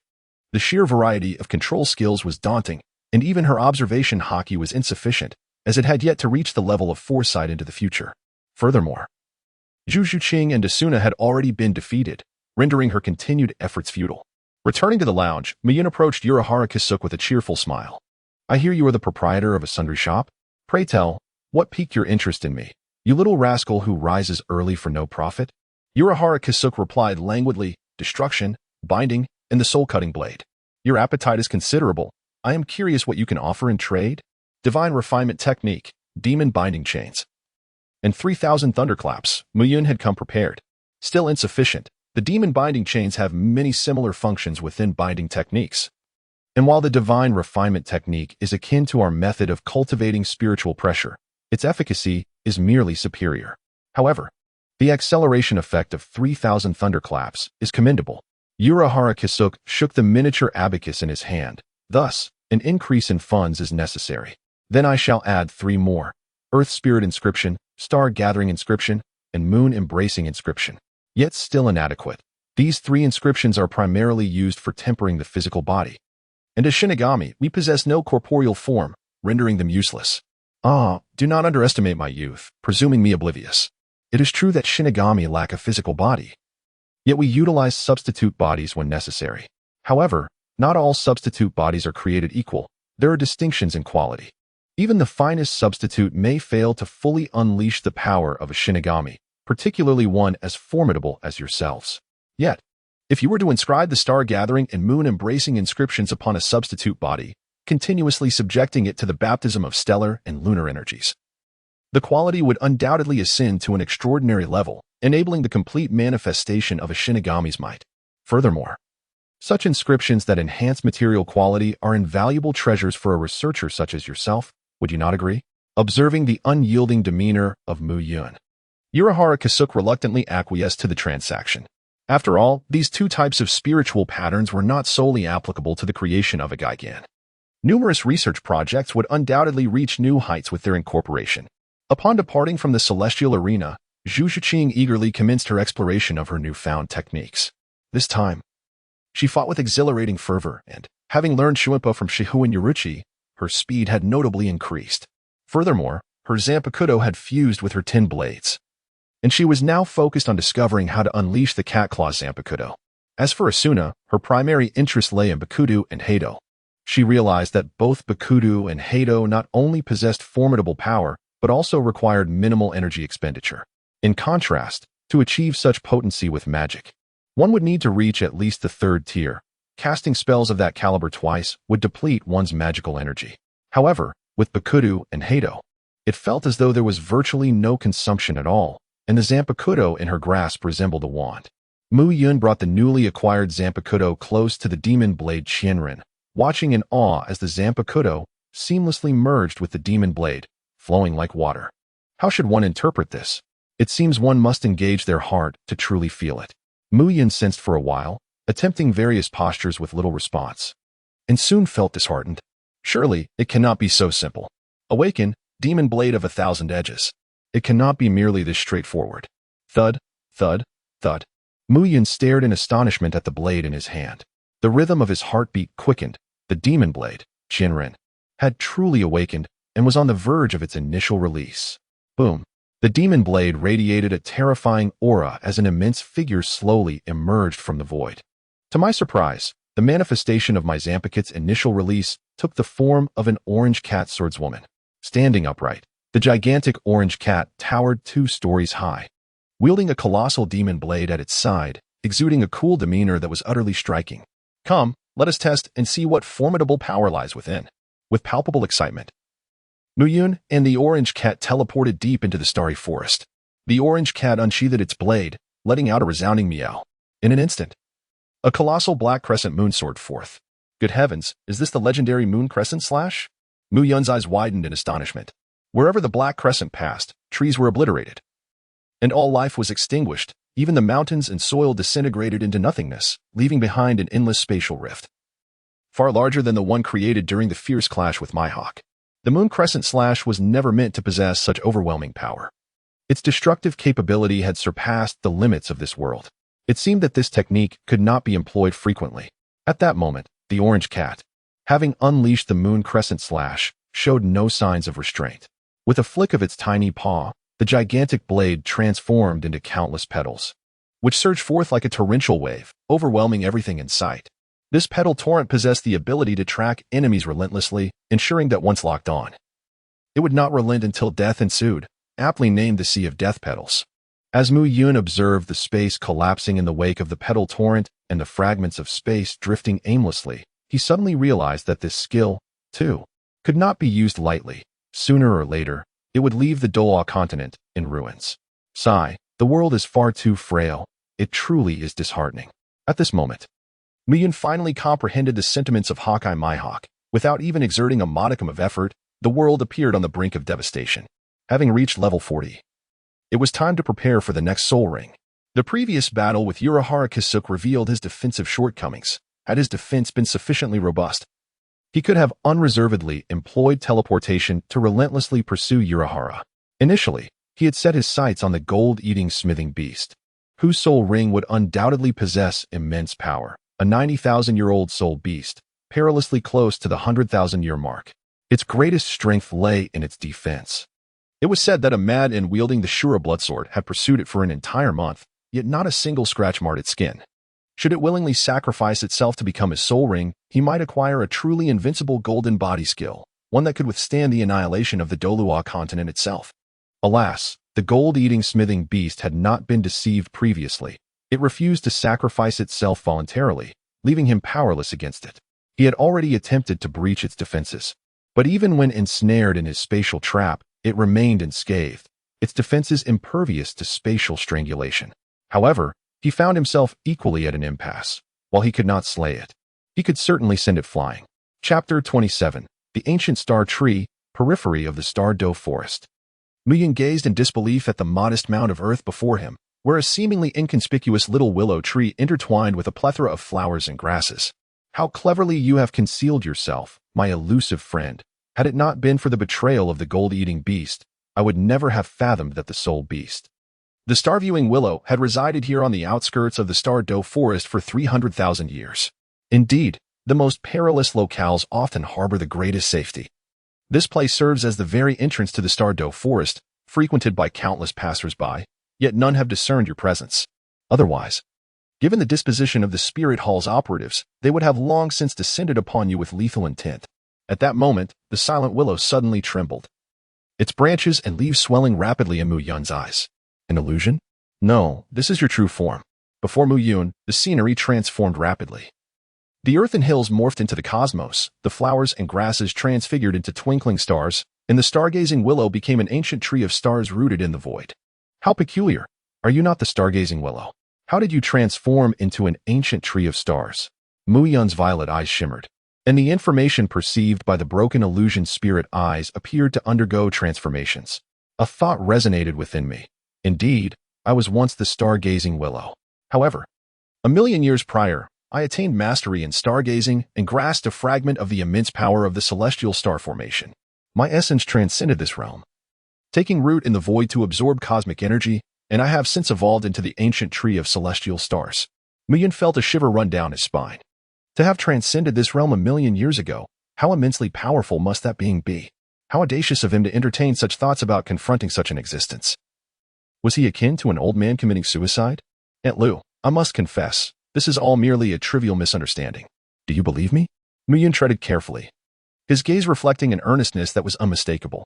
It was not that he lacked the will to flee, but rather that within this cosmic expanse, the celestial ancient tree reigned supreme, rendering all of his spatial escape techniques utterly ineffective. The celestial ancient tree paused momentarily, contemplating his request for a soul ring. Perhaps I can accommodate you. Would 500,000 years suffice? A blood-red soul ring manifested before Muyun's eyes. Do not be so astonished. A soul ring is merely a crystallization of energy, something even the so-called deities can fabricate at will, let alone myself. I find myself amidst the celestial cosmos, where high-level energy is abundant. Compressing and creating a soul ring is exceedingly simple. The energies here far surpass those of the divine realm. With a flourish of its branches, the celestial ancient tree presented a willow branch before Muyun. This is a segment of my willow branch, a semblance of my being, imbued with my insights gained over the years regarding the great array of the constellations. It is also a gift for you. After the initial surprise, Muyun quickly regained his composure. He pondered, what must I offer in return? I sense that you possess what I require. Having rooted myself in the void for 1,000,000 years, my inner energy has reached saturation. To advance further, I seek a cultivation method that resonates with my essence, or a lineage to guide me. Without a legacy from a higher realm, I cannot take that crucial step. The ancient celestial tree's consciousness was no longer tranquil. Brimming with anticipation, Muyun immediately grasped the essence of the situation. What the other party sought was the Lucian method. The paramount function of the Lucian method lies in self-healing and the process of nirvana transformation. After a moment of contemplation, his eyes glinted with a spark of cunning. You require the Lucian method, do you? Certainly, but it comes at a price. What do you desire? High-quality void energy crystals. How about I procure you a celestial body of significant magnitude? The thought of such an immense entity was awe-inspiring, and Muyun nearly succumbed to impulsively agreeing. I would like you to place this portal in a location nearby that is both abundant in energy and safe. This portal was crafted by Mu Yun utilizing the abilities of the Door Fruit, enabling seamless transit between two locations. With the completion of this transaction, Mu Yun discovered he had ascended directly to a level 50 Soul Master, adorned with 4 crimson soul rings twinkling like stars. It seemed as though his divine power underwent yet another metamorphosis. As the celestial energy coursed through him, Mu Yun felt a profound transformation within his physique. His defenses, agility, and strength experienced a comprehensive enhancement. He suddenly perceived the defensive capabilities of the gold-eating beast as rather ordinary, realizing that while divine power could not breach its defenses, the power of the stars most certainly could. The new soul rings bestowed upon him 2 remarkable abilities. 1. Void Star Armor, impervious to all forms of assault. It reflects damage and can withstand the chaotic torrents of the void, allowing traversal through the cosmic expanse. 2. Starry Transformation, comprising 3 distinct metamorphoses. Aurora Shift, a tenfold increase in speed for a duration of 10 minutes. Void Shift, the body can effortlessly oscillate between the tangible and the intangible for 10 minutes. Stellar Shift, a tenfold enhancement in defense lasting for 10 minutes. Yet, the most significant treasure was that slender Lu branch, which not only encapsulated the insights of the celestial constellation array but also the ancient experiences and cultivation wisdom amassed by the Void Ancient Tree throughout its cosmic journeys over the years. Mu Yun felt as if he had transformed from an inexperienced novice in cultivation into a seasoned veteran, rich in experience and battle-hardened. Though he had reached level 50 and could once again seek the soul rings, he had yet to contemplate what kind of soul ring would be most suitable for him. Upon returning home and exchanging greetings with Asuna, he was just about to retire for the night when an unwelcome presence made its appearance. How audacious! Relying on its tough exterior, it disregarded my formation as if it were nothing. Just wait until I set up the grand array of the celestial stars, integrating it with the 7 illusions heart array, the stellar golden lock array, and the cold moon kill array. If I do not vanquish you, I shall not bear the same surname as you. Mu Yun, gritting his teeth, charged forward and seized his opponent by the collar, demanding, "You sly old trickster. Are you deliberately trying to deceive me? What do you mean? You haven't found the star-gazing willow?" The gold-eating beast exclaimed in astonishment. "That cannot be. From my observations, it has remained stationary for hundreds of thousands of years. Although it is a 30,000-year soul beast, it seems to lack any formidable abilities and should be quite easy to hunt." Noticing the genuine confusion etched on the beast's face, Mu Yun finally released him with a frustrated gesture. A 30,000-year soul beast, indeed. It had long since transcended this realm, venturing into the vast cosmos millions of years ago, leaving only a mere avatar behind. Thankfully, I am beloved by all, favored by people, adored by flowers, and welcomed by vehicles. My character is impeccable, otherwise I would have surely fallen victim to your ploys this time. The gold-eating beast was taken aback as well. He had considered attempting to subdue the star-gazing willow, for it appeared rather easy to manipulate. Little did he know that it was the ancestral mastermind behind the traps, digging a pit for 1,000,000 years, a veritable chasm. By the way, I am now a level 50 Soul Master, and there are not many positions left for you. When will you become my soul ring? Once this opportunity passes, it will be gone for good. Chapter 28. The Awakening of the Soul Beasts Ultimately. The golden refining beast resisted the allure of temptation and declined the offer to sacrifice itself as a soul ring for Mu Yun. In truth, upon sensing the power within Mu Yun that surpassed even divine strength, it briefly contemplated becoming a soul ring, for such a path indeed presented a shortcut for soul beasts. Especially after witnessing the 4 resplendent crimson soul rings adorned with starlight, it was evident that those 4 entities had reaped substantial benefits. Had it not been for the aspiration brought forth by the refining master system, it likely would have succumbed to Mu Yun's persuasion. The soul ring is not the final destination for soul beasts. With each progressive enhancement in quality, it offers a broader horizon. The bloodthirsty poison bee queen, which had provided Mu Yun with his first soul ring, has now revived and resides within her hive, leading a life not vastly different from before, indulging in feasting and procreation at a staggering rate. The only distinction lies in her transformation. She is no longer merely a bloodthirsty poison bee, but has now become the void star insect queen. She has assumed a form adorned in resplendent starry attire, exuding an air of regality. As for her appearance, if one were to overlook the antennae upon her head, the scales at the corners of her eyes, and the stinger at her rear, she could indeed be deemed a beauty. The great-mouthed flower has transformed into a diminutive girl, presenting an outwardly charming facade as a well-mannered and composed little lady. However, her speech is a different matter. When she opens her mouth, she reveals a set of sharp teeth reminiscent of a bear trap. Furthermore, she has advanced to the stage of the void-devouring flower, capable of biting through space itself, which raises concerns that one day she might rend the Douluo world asunder. As for the dual-winged Thunder Lion King, it has joyfully transformed into a celestial lion, the starry lion beast. It has not taken a new form, seemingly content with its youthful lion appearance, spending its days frolicking outdoors, neglecting even its soul ring.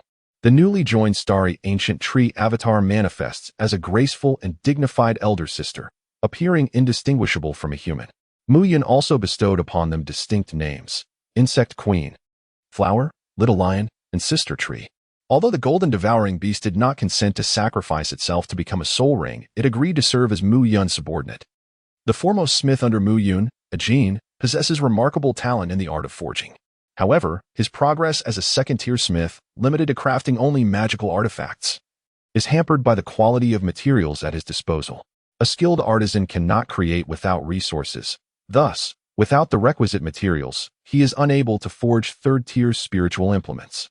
Yet, with the advent of the wondrous Jutian jar shop, the golden eating beast hastened there, acquiring a plethora of third-tier forging materials. When it comes to wealth, no one in the entirety of the Douluo world rivals the golden eating beast, as it controls the largest vein of, or in the Stardow forest, truly embodying the phrase wealthy beyond measure. The proprietor of the Jutian jar shop was taken aback by the unexpected pairing of Mu Yun and the golden eating beast. Previously, it was elves and magical beasts, and now, a spirit beast has been introduced. Aren't spirit masters and spirit beasts sworn enemies?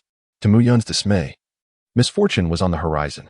As the golden eating beast successfully forged a third-tier spiritual implement, its forging system unexpectedly upgraded, prompting Mu Yun's own system to take advantage of this development and issue a task requiring him to forge a third-tier spiritual implement as well. Even more vexing was the time constraint imposed, coupled with the lack of materials provided. Fortunately, Ajin had surplus materials. Otherwise, this time, Little Ding Ding would have faced dire consequences. Ajin, considering the multitude of unused magical artifacts and treasures in your possession, might it be prudent to sell them? Mu Yun idly gazed at the Golden Eater, who was drenched in sweat after crafting yet another third-tier spiritual weapon. This creature truly had an affinity for forging. Ever since acquiring third-tier materials, it had not ceased its work. In a mere 5 days, it had completely upgraded all the artifacts adorning its form into spiritual instruments. The forging techniques in the Douluo world are rather rudimentary, and even magical artifacts are seldom seen. Any one of these creations would certainly fetch a handsome price at an auction house. However, there are only 3 renowned auction houses: Tiando City, Xinglua City, and Wuhuan City. These locales serve as gathering places for the tidal Douluo of the human race. Given my status, I am barred from entering any of these places, particularly Wuhuan City, where the demigod Qian Dalu can unleash true divine power. Although my defenses are impenetrable, and even genuine divine strength cannot slay me, control-type soul skills can indeed exert influence over me. Should a multitude of tidal Douluo launch an assault, being restrained would spell trouble. The Golden Eater displayed a hint of apprehension, seemingly recalling past troubles with the Spirit Hall. It is true that while the soul skills in the Douluo world may lack raw power, some are quite troublesome. Mu Yun thought of the fusion technique of Ghost Douluo and Chrysanthemum Douluo, the dual attribute stasis domain. Falling victim to it would indeed be quite problematic. Perhaps I should pay a visit, make a brief appearance, and then depart. It should pose no issue. The following day, Mu Yun, are you preparing to venture out? As Mu Yun stepped out of the house, he was confronted by Zhu Zhuqing. Over the past few days, she had been relishing a delightful existence in the Mu Yun manor, requiring no effort other than to recline in bed and bask in the high-level energies emanating from the cosmic heavens. Her soul power surged remarkably, and she also discovered that the longevity of her soul rings was astonishingly increasing. In a mere 5 days, her 2 yellow 100-year soul rings had transformed into purple 1,000-year soul rings. This phenomenon defied all scientific reasoning. I intend to take some of the discarded artifacts and treasures previously owned by Ajin to the auction house to sell a portion of them. Mu Yun gently shook a massive package in his hand, preparing to place it into the beehive. Upon hearing this, Zhu Zhuqing's eyes sparkled. She was well aware of Ajin's identity as a blacksmith, and any scrap from his hands could be a treasure. What, do you desire it? Mu Yun inquired with a smile that danced on the edge of jest. Zhu Zhiqing nodded vigorously like a chick pecking at grain. Pray tell, do you have the means? Zhu Zhiqing's enthusiasm deflated instantly, akin to a punctured balloon. In truth, you merely need to concentrate on developing your cat claw soul-cutting blade. Other artifacts hold little significance for you. Suddenly, Mu Yun recalled Ning Rongrong and her father's 7-treasure glazed tile sect. This was indeed a veritable cash cow, nay, a flock of them, ripe for the picking. Sister, do you happen to know where Ning Rongrong is at present? Zhu Zhiqing immediately grasped the implication. This was an opportunity for monetary gain, and she had to be involved. The sect leader and his entourage recently faced dismal circumstances, amassing a heap of junk. They are in dire need of some artifacts to lift their spirits. Allow me to escort you to them. Ah, no need for you to accompany me. Simply tell me the location. Aha, that simply will not do.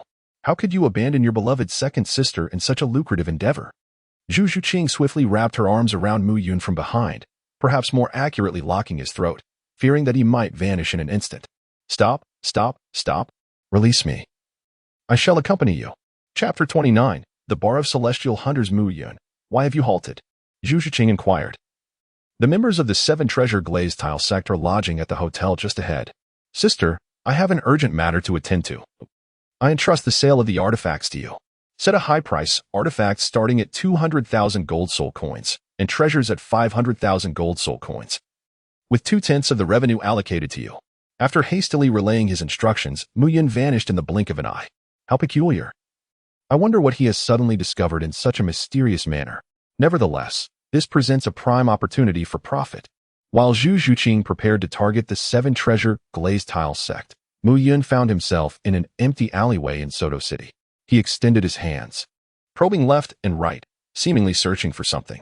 The earlier spatial fluctuation had emanated from this very spot. Surely, something was concealed here. Half an hour later, Mu Yun's hand suddenly paused, as if pressing against something. With a click, a luminous door materialized out of thin air, its sign flickering with neon lights. Bar of Celestial Hunters. As Mu Yun pushed open the door and stepped inside, he was taken aback by the vibrant scene before him. The elongated bar was filled to capacity, and every table was occupied, while alluring bunny girls glided gracefully through the crowd, serving drinks and contributing to the lively atmosphere. Welcome. Is this your first visit to our establishment, dear guest? A captivating woman in a red dress appeared before Mu Yun, exuding an enchanting fragrance. Indeed. It is my first time. I am curious to know what primary offerings this bar has, Mu Yun inquired with a maturity beyond his years. Besides serving an array of beverages, we also facilitate the posting of bounty tasks. Of course, if you possess the requisite skills, you may also accept these tasks. The woman in red replied, gesturing casually. In the corner of the bar stood a small blackboard, adorned with numerous papers, presumably detailing the tasks available. A number of patrons were gathered there, seemingly engaged in selecting their desired missions. Mu Yun approached and discovered that the bounty tasks were also categorized by levels, such as 1-star tasks, 2-star tasks, and so forth. Furthermore, there were restrictions on task acceptance. Only hunters of the corresponding star level could undertake tasks of that same star rating. May I inquire how the star level of a hunter is determined? Mu Yun's gaze settled upon the woman in the red dress. It was evident that she was the proprietor of this tavern. The sole criterion for judgment was strength, and there were designated individuals to conduct the assessments. Let us proceed, for I too wish to ascertain the level of my own prowess. Follow me, and I shall arrange an opponent for you. Moments later, a competitive arena gradually rose in the center of the tavern, instantly igniting the already fervent atmosphere into an exhilarating frenzy. Truly, she possesses a keen acumen for business. As Mu Yun observed the moment the arena for competition was established, the tavern's beverages and fruits were instantaneously sold out, and betting stalls were hastily erected. Soon, the information regarding the combatants appeared on the display screen. It must be said, despite its modest size, the tavern was remarkably well equipped. Mu Yun, a novice hunter in the Douluo world, possessed no stars. On the other hand, Jito, a 1-star hunter from the hunter world, was featured. Ah, isn't that Jito from the notorious rookie killer trio? What brings him to the Sky Arena? Unable to hold his ground, now serving as a guest at a tavern? Is he well known in your realm? Indeed, but not for commendable reasons. He has been known to loaf around the Sky Arena, challenging newcomers merely to enhance his own record, displaying an audacity that is quite remarkable. It is said that he was eventually defeated consecutively by a few children, ultimately having to pack his bags and leave. What about his prowess? His abilities should be considerable. He is a specialist in enhancement-type nun abilities. The power of his iron top infused with nun is quite impressive. Without the aid of nun, however, a single strike could easily result in broken bones. Then I shall place my bet on his victory. That child on the opposing side appears to lack any nun abilities. In a brief moment, Mu Yun gleaned from the discussions around him that this tavern of celestial hunters primarily catered to the hunter world, with occasional visitors like himself from other realms. The notion of being a hunter evoked a sense of nostalgia within him. Mu Yun gracefully leaped onto the competition arena. In his recollection, disregarding the Dark Continent's desolate corners, hunters were generally not formidable, and this particular opponent, Jido, was exceedingly weak. At that moment, Jido beheld an 8-year-old boy stepping into the ring, instantly recalling the scene where he had been vanquished by another child. Their figures seemed to merge in his memory. "Youngster, it seems fortune is not on your side." With the commencement signal sounded, Jido's rotating chair began to spin rapidly, and a multitude of iron gyroscopes infused with mental energy were cast outward, swiftly enveloping the entire arena. Mu Yun gazed at the approaching iron gyroscope with curiosity, extending his finger to make contact. Upon touching it, he was met with a tremendous jolt. The force felt as if it weighed around 10,000 pounds, quite formidable. After this brief encounter, Mu Yun quickly assessed the situation. If this fierce combatant were to be placed in the Douluo continent, he would likely rank at the level of a soul master of over 50 levels. He felt confident that he possessed ample methods to defeat such an opponent. Mu Yun contemplated for a moment, deciding that donning the starry battle armor was entirely unnecessary. In fact, if left unutilized, it could still inflict a degree of discomfort upon him. Ultimately, he opted to envelop himself in armed hockey, effortlessly shattering all the iron gyroscopes with the simplest of maneuvers. He then approached the still-spinning Shidu, uttering not a single word, and with a swift motion, sent him flying with a resounding slap. Mu Yun emerged victorious. Congratulations on becoming a one-star hunter. After Mu Yun's victory, he did not leave the stage. Instead, he turned to the woman in the red dress and inquired, "Might I ask what distinctions exist among the various star levels of hunters?" A one-star hunter is eligible to undertake one-star missions and may purchase standard beverages. A two-star hunter can accept two-star tasks and acquire spirit wine from otherworldly realms. A three-star hunter is permitted to engage in three-star missions, procure higher-grade spirit wine, and gain access to the trading area to interact with patrons from distant worlds. A four-star hunter may take on four-star assignments, purchase even more refined spirit wine, and set up a stall in the trading district. Lastly, a five-star hunter, in addition to all aforementioned privileges, can utilize the colossal interstellar teleportation array to venture into other dimensions. Mu Yun pondered for a moment before deciding to apply for the assessment of a three-star hunter. Right now? Yes, at this very moment. Very well, I shall make the arrangements.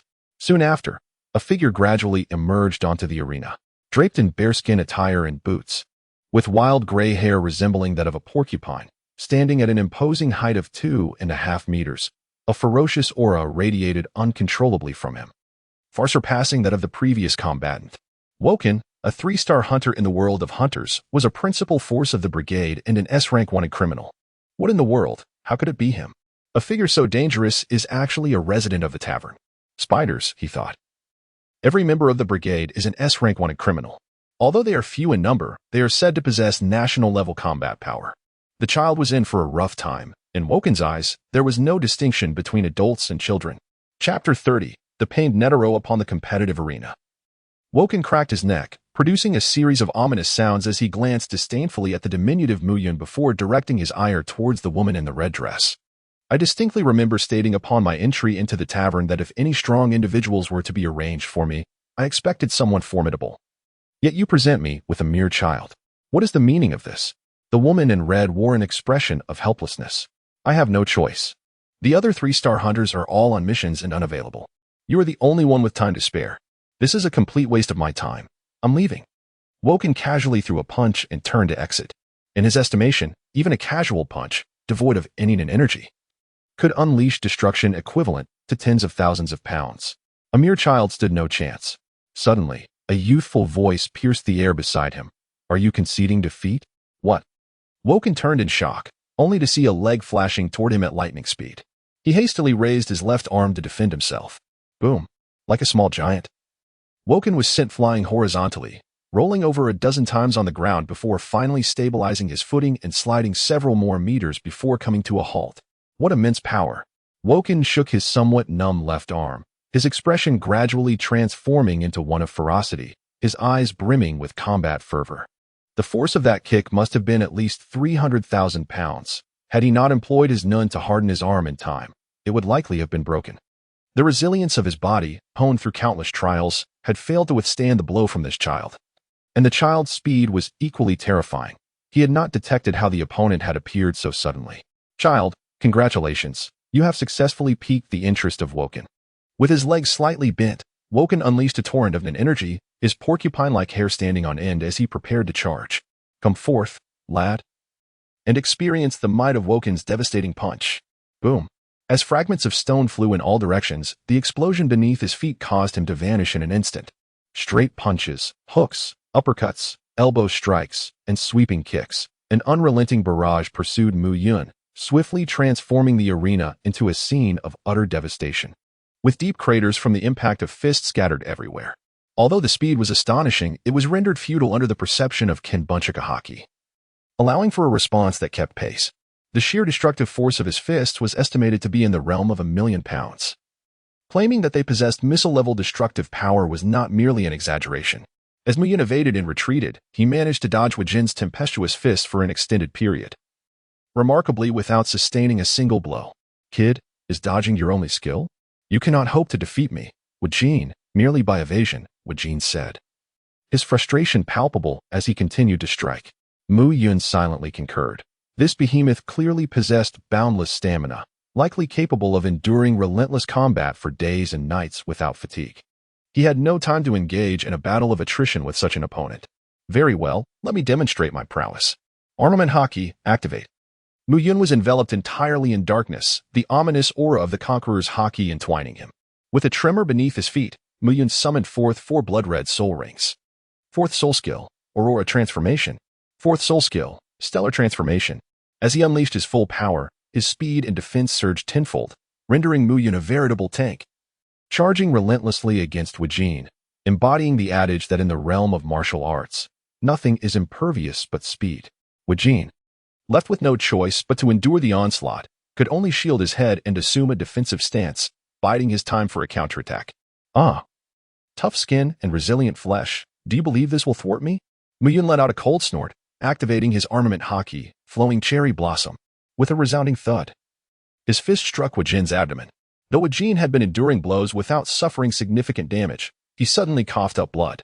The advanced application of armament Haki, flowing cherry blossom, not only enhances the user's defense and attack power, but also allows the user to penetrate the interior of an object, bypassing the opponent's defenses to directly inflict damage on their internal organs. 10 minutes later, the effects of Aurora Transformation and Star Transformation had expired, causing a decline in Mu Yun's speed and defense. Wajin, battered and bruised, abruptly lifted his head to reveal a fierce and enraged expression. The opportunity for a counterattack had finally arrived. You shall pay for this, brat.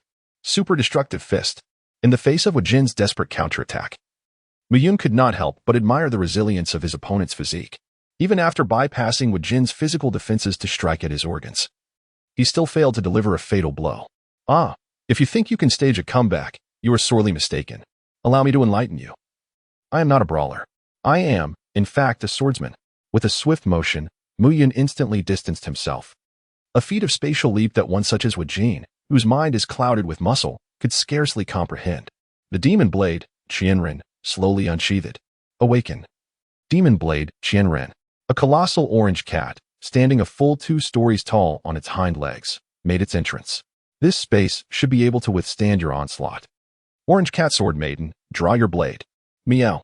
As the orange cat unsheathed its sword, a massive black crescent moon shot forth. Lunar slash. Boom. Wherever the black crescent traversed, the arena began to shatter into fragments.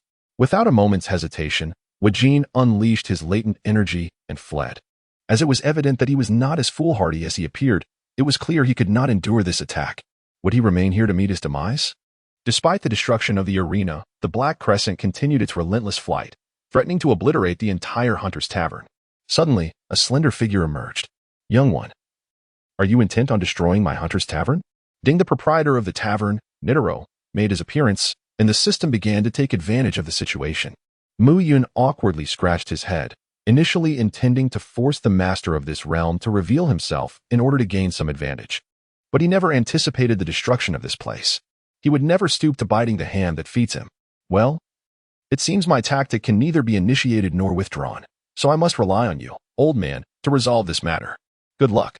Observing Mu Yun's encouraging gestures, Netero clasped his hands together in resignation, and a colossal figure of cannon with 1,000 arms materialized behind him. Hayakushi Cannon. The formidable and swift hands launched attacks from every conceivable angle, swiftly obliterating the dark crescent. At last, the hunter's bar was preserved. Netero glanced at the wreckage of the tavern, feeling a pang of sorrow as he dispatched others to tidy up, then turned to Mu Yun, exclaiming, "My goodness! Are all you beings from other realms this formidable? At such a tender age, you possess the power to wreak havoc upon worlds."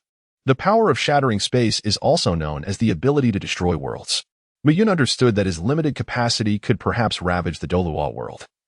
Yet it would be utterly insufficient to dismantle the Hunter world, for its spatial barriers are remarkably robust. Otherwise, the genuine monsters of the Dark Continent could simply sneeze and bring about the collapse of reality. By the way, does this mean I have passed the assessment for a 3-star hunter? Netero, in a huff, tossed him a card. Here, this is the certification for a 5-star hunter. And you are forever barred from my competitive arena. Chapter 31. The Crimson Flame Golden Lion Beast. Mu Yun. What treasures have you acquired this time? Why does it feel as though my bloodline is being suppressed in your presence? Upon returning from the Celestial Hunter's Bar, Mu Yun was approached hurriedly by the golden feeding beast, which circled around him, sniffing curiously. It was not carrying anything of particular note, save for a recently acquired corpse of a Crimson Flame Golden Lion, rumored to have been scorched by the true fire of the sun for 7 days and nights before its demise, thus possessing within it the formidable essence of solar flames. As Mu Yun extracted the charred beast's body, the golden feeding beast drooled uncontrollably and clung tightly to Mu Yun's thigh, exclaiming with fervor, "Brother, dear sir, grandfather, what is it that you desire?" A mischievous smile curled at the corners of Mu Yun's lips. The moment he laid eyes on the beast's carcass in the trading area of the Celestial Hunter's Bar, he sensed a connection between it and the golden feeding beast, prompting him to acquire it immediately. Now, witnessing the beast's reaction, he felt assured of his intuition. "You wish for it, do you? You long for it, indeed." The golden feeding beast nodded vigorously, its enthusiasm nearly creating an afterimage. "If I am not mistaken, this should be your ancestor, correct? While I cannot ascertain whether it is indeed your ancestor, the lineage is undoubtedly confirmed. It is no wonder the golden feeding beast is so exhilarated. For the beast race, a high-tier bloodline not only facilitates a transformation into greater strength but also ensures the inheritance of bloodline-related techniques and innate abilities. These two aspects are precisely what it lacks. Not just it, but all spirit beasts in the Douluo continent lack such inherited legacies. What they refer to as spirit skills are merely improvised creations, which explains their often lackluster effectiveness. Generally speaking, a beast over 1,000 years old is already considered a potent demon king, effortlessly overpowering foundational cultivators. Yet, in the Douluo world, even a 100,000-year spirit beast struggles against a tidal Douluo, whose prowess is merely at the peak of chi training, an utterly disappointing state of affairs. However, I intend to forge it into a soul ring. Mu Yun wore a look of profound perplexity. How about this? You hand it over to me. And once I complete my evolution, I shall sacrifice myself to become your soul ring. The gold-eating beast, gritting its teeth and stamping its foot, resolved to proceed. Disregarding any concerns about the artifact master system, its own evolution was of paramount importance. Moreover, becoming a soul ring appeared to be of little consequence. Hadn't Mu Yun's first 4 soul rings revived, leading a rather splendid existence? Particularly that little lion, which had evolved from the Thunder Lion King of Smoke and Cloud Wings directly into the Starry Lion, possessing a divine body and ample freedom, now frolicking who knows where. On the 3rd day following their transaction, Mu Yun finally achieved his desire, receiving the sacrifice of the gold-eating beast, elevating his level to 60. Even after the compression and transformation of his soul power into divine energy infused with the essence of the stars, he remained at level 60, truly worthy of being a 900,000-year soul beast, as its energy was undeniably abundant. The skills imparted by the soul ring were remarkable. 1. Master of 10,000 Flames, a domain-type soul skill, allowing control over myriad flames within the area, rendering oneself immune to fire, and enabling the summoning of the illusory form of the Scarlet Flame Golden Lion for battle. 2. Master of all Artifacts, another domain-type soul skill, permitting mastery over all instruments within the area. Overwhelmed with joy, Mu Yun could hardly contain his excitement at having acquired 2 domain-type soul skills. The first, Master of 10,000 Flames, was already formidable enough. The Scarlet Flame Golden Lion, even as a mere illusion, retained 1/10 of its original power, sufficient to shatter the Douluo realm with a single strike. The second skill, Master of All Artifacts, was equally outrageous, essentially stripping opponents of all their weapons and even allowing their use against their owners. Additionally, he received an external soul bone resembling a crown, which functioned as a refining cauldron, capable not only of crafting artifacts but also containing a vast space within. Following its sacrifice, the gold-eating beast, under the baptism of cosmic energy, immediately revived, fulfilling its transformation into the Scarlet Flame Golden Lion, with its previously mastered beast fire now transformed into true solar fire, significantly enhancing its refining capabilities. As for the artifact master system, it remained Mu Yun's. He had the opportunity to seize it for himself, but unhesitatingly relinquished it, deciding it was better suited for Little Jean, finding it too burdensome. He even returned the refining cauldron soul bone to Little Jean, as he already possessed his own humanity. It made little difference whom he shared it with. Having reached level 60, Mu Yun was prepared to venture forth when he was abruptly confronted by Zhu Zhiqing and her entourage. These unexpected visitors included Ning Rongrong, Tang San, Xiao Wu, the leader of the 7 Treasure Glazed Tile School, Bone Douluo, and Sword Douluo. Mu Yun, did you alter the formation? I've been wandering around here all day without being able to enter, Zhu Zhiqing exclaimed in exasperation, practically itching to mar Mu Yun's charmingly handsome face. Oh, I did upgrade it, but I forgot to set your access permissions. However, you could have just knocked. Asuna would have opened the door for you. Mu Yun apologetically spoke. At that moment, Xiao Jie popped her head out and said, Mother has been preoccupied with alchemy, concocting magical potions, and researching the paths of breaking and binding. She has remained in the laboratory, and it would be inappropriate to disturb her. Master, you are also busy with your advancement, so it would not be wise to interrupt you. Sister Zhiqing has brought so many outsiders. I did not dare to open the door lightly. Jie pouted, looking quite pitiful. Xiao Jie acted correctly. She is a diligent and responsible little steward. Mu Yun gently reassured Xiao Jie before beckoning to the crowd. Please, everyone come in. If you have matters to discuss, now is the time. Along the way, Tang San, Xiao Wu, and Ning Rongrong lavished praise upon the breathtakingly beautiful exotic flowers and plants.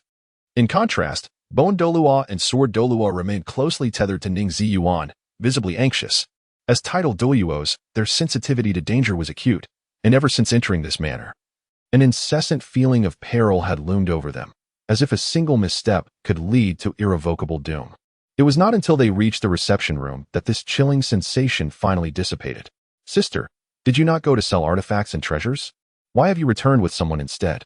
Did you fail to make a sale? Mu Yun inquired, perplexed. Humph, whom do you look down upon? All those artifacts and treasures have been sold out. However, later, the sect leader Ning approached me, wishing to commission a batch of weapons, so I brought him along. Zhu Zhiqing replied, her voice brimming with pride as she casually unveiled a small mountain of gold soul coins, which, upon a cursory count, revealed several enticing targets. Mu Yun casually tucked away the golden soul coins, then turned his gaze towards Ning Fengji. May I inquire what type of weapon Master Ning wishes to commission? Ning Fengji produced several blueprints and handed them over. Dear brother, please take a look. These are the weapon design schematics. Mu Yun glanced at the blueprint before his gaze settled on Tang San. The Zhuge Divine Crossbow, the Silent Sleeve Sword, the Hidden Flower Crossbow, and the Sand-Throwing Shadow Dragon Whisker Needle all were concealed weapons of the Tang sect. Chapter 32, The Emergence of Soul-Guiding Devices and Pursuit of Funds to Repair His Jar. Tang San decided to sell his blueprints for these concealed weapons, thereby acquiring a substantial amount of gold soul coins. These ingenious devices could effectively compensate for the offensive deficiencies of my 7 Treasure Glazed Tile School. However, alas, they hold little utility at the higher echelons. Ning Fengji sighed. Mu Yun placed several blueprints on the table. These concealed weapons proved to be of limited utility against soul beasts, as the vast majority possessed formidable defensive capabilities. While they might still be effective against soul masters below level 50, once a master surpassed that threshold, their physical prowess would experience a significant enhancement. Coupled with the soul skills derived from their martial souls and soul rings, if adequately prepared, these concealed weapons would lose much of their efficacy. Ultimately, they were merely mechanisms, their power inherently constrained. Tang San furrowed his brow and countered. The essence of concealed weapons lies in their element of surprise, if utilized skillfully. They can still pose a threat to advanced soul masters. Indeed, chimed in Xiao Wu, Tang San's devoted admirer, even our esteemed teacher Zhao Wujie from Shrek Academy. A formidable soul Douluo at level 81 was once caught off guard by San Ji's concealed weapons. Miyun smiled faintly, explaining the reasons behind Zhao Wujie's predicament. Firstly, it stemmed from underestimating the situation. Secondly, having never encountered hidden weapons before, he was ill-prepared to defend against them. Thirdly, Tang San's skills were exceptional. Not everyone possesses such expertise. Fourth, and perhaps most crucially, they were his students, not adversaries, which constrained his ability to strike with lethal force. Had they been true foes? Even sustaining injuries from the hidden weapons would not have deterred him from ensuring their mutual destruction. In fact, I have several more potent hidden weapons at my disposal. Tang San intended to elaborate further. Mu Yun shook his head, interrupting him. Regardless of how powerful the hidden weapon may be, its efficacy ultimately relies on the mechanism. And the explosive force of the mechanism depends on the resilience of its material. What kind of substance do you believe could possess the explosive force capable of slaying a tidal Douluo? Do you think such materials are abundant in the Douluo world? Tang San ceased to speak, for he was aware that such a material is known as celestial gold, a treasure that is rare and elusive. Therefore, I believe that to enhance the potency of hidden weapons, the explosive mechanism must be altered. After all, we are in the Douluo world. Why not transform it into a soul power explosion? Additionally, the physical attack of the hidden weapon could be converted into a soul skill attack, ensuring that as your strength increases, so too will the might of your assaults. As Mu Yun spoke, he casually retrieved some materials. Under the intense heat of the sun's true fire, the refinement and purification of the materials were accomplished in an instant. Within the domain of the master of all tools, a Zhuge divine crossbow was swiftly completed. Mu Yun pondered for a moment and added a mark of the thunder roar cannon to the broken path. One that required no incantation to activate its soul power. That should suffice. Who among you would care to test it? Mu Yun's gaze fell squarely upon Bone Douluo and Sword Douluo. For in order to conduct a test, one must select a sturdy and resilient target. Surely, one could not choose Tang San, for an inadvertent mishap that resulted in the demise of the destined child of Douluo world would be catastrophic. Ultimately, it was Sword Douluo who assumed the role of the target. Upon arriving in an open expanse, Mu Yun casually pulled the trigger, unleashing a thunderous dragon that roared and surged towards Sword Douluo with ferocity. The previously nonchalant Sword Douluo felt an immediate surge of tension, as every hair on his body stood on end. With all 9 rings activated, he drew his sword, cleaving through the air in an instant. Boom! The thunder dragon clashed with the sword, producing a sound of unbearable strain, causing Sword Douluo to slide backward, leaving a long trench that stretched for dozens of meters. Only when the energy of the thunder dragon was depleted did he manage to stabilize himself, though his sword had been reduced to fragments in his grasp. All my apologies. I may have injected a bit too much soul power. Mu Yun awkwardly scratched his head and discarded the shattered remnants of the Zhuge divine crossbow. The issue was not merely an excess of soul power input. Rather, his soul power quality had transcended the conventional boundaries of soul energy. This was a manifestation of the sword intent mastered by the Sword Douluo. Otherwise, this encounter could have resulted in a severe injury. At this moment, the Sword Douluo was utterly bewildered. What was going on? As a dignified 97th level title Douluo, he had nearly been overwhelmed in a single strike. This time did not count. My attack bears no relevance. Mu Yun has once again crafted a Zhuge divine crossbow, this time placing it in the hands of Ning Rongrong. It's better if you handle it, he suggested, as my grip tends to be rather heavy-handed, which could lead to unfortunate consequences. He refrained from allowing the eager Zhu Zhuqing to take her turn, as she had recently acquired several techniques from Yi Yi of the Four Maple Academy. Furthermore, after several days of refinement with high-quality energy from the cosmos, her soul power now harbored traces of stellar strength. While she might not yet pose a threat to the Sword Douluo, her prowess would undoubtedly be noticed. Following Ning Rongrong's thorough testing, the Sword Douluo assessed that the weapon's offensive capabilities could indeed threaten a Soul Douluo. Ning Fingji was overwhelmed with excitement. The Seven Treasures glazed sect was on the verge of rising to prominence. This device, which could unleash tremendous attacks merely by channeling soul power, was tailored specifically for their sect, which lacked offensive means but was rich in soul power. Coupled with the small towers that Ning Rongrong had previously unveiled, the young members of the Seven Treasures glazed sect who were already in peak physical condition, found their compressed soul power now exceptionally abundant. With such weaponry, who would dare to bully their support-type soul masters? Ning Rongrong now possessed the means for self-defense, although she had yet to conquer the trial tower. Her soul power had reached level 40, and she had comprehended wind and snow elemental spells within the elemental tower. Her true confidence, however, stemmed from the 2 golden legends she had acquired from the Heaven's Jar shop, the elemental devil fruit, Snow Fruit, and the contracted demon beast, Snow Woman. Presently, it would not be an exaggeration to say that Ning Rongrong could navigate the Douluo world with ease. Her elemental transformation was nearly insurmountable. Of course, this did not include encounters with the likes of Carp and Mihawk in the Great Canyon, who were masters of armed color and observation color hockey, rendering the devil fruit trivial in their presence. From now on, let us refer to this as a soul guide device. Additionally, beyond these offensive soul guide devices, I am also preparing to develop speed-enhancing shoes, accessories to escape control, and armor to bolster defense. I wonder how many customizations the sect leader Ning desires?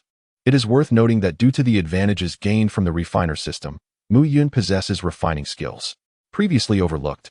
His attention was drawn by Tang San's reminders about hidden weapons, prompting him to introduce the soul guide device, which undoubtedly represents a revolutionary impact on the current combat system of the Douluo world. Previously, a titled Douluo could easily defeat a group of soul Douluos, as the disparity in levels was insurmountable. However, now, a group of soul Douluos wielding soul guide devices could feasibly encircle and eliminate a titled Douluo, as the existence of these devices shatters the limitations imposed by levels. I want weapons, armor, shoes, and accessories. Let's start with 1,000 sets. Money is no object.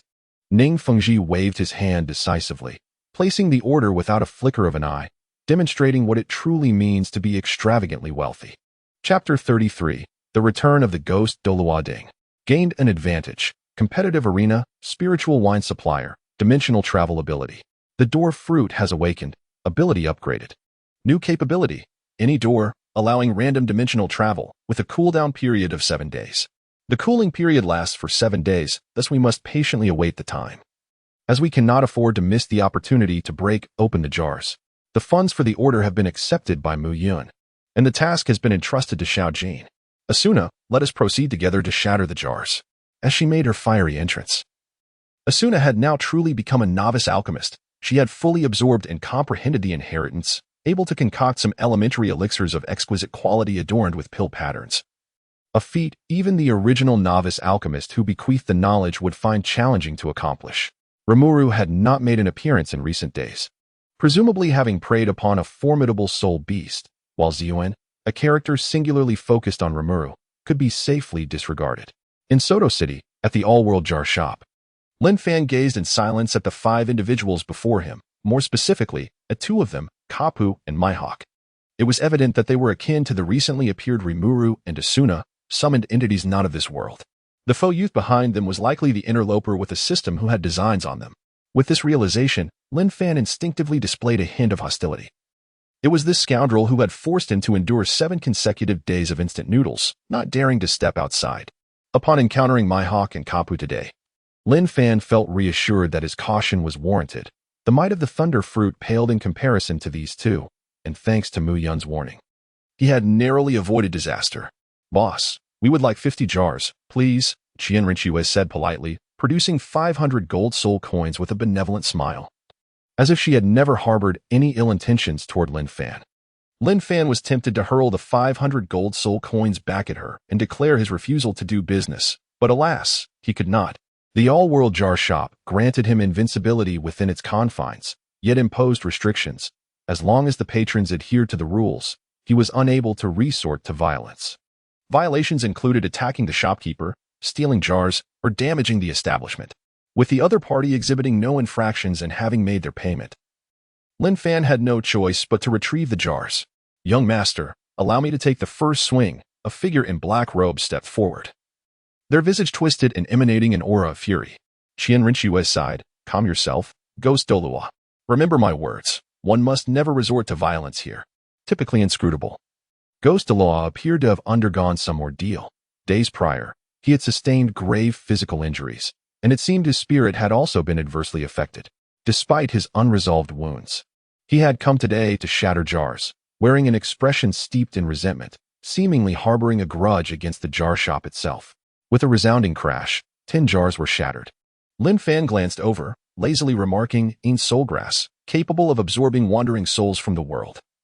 Consumption enhances the spectral body and can be refined into elixirs for even greater efficacy. An item of rare blue quality. Ghost Claw, a millennium-old soul bone. Imbued with the soul skill 9 in white bone claw, possesses formidable power capable of shattering gold and splitting stone, an item of perfect purple quality. Soul Power Enhancement Potion. Upon consumption, it directly elevates one's soul power without any adverse effects, categorized as a purple perfect quality item. Millennium Soul Ring Extension. This item increases the lifespan of a soul ring by a millennium upon use, also a purple perfect quality item.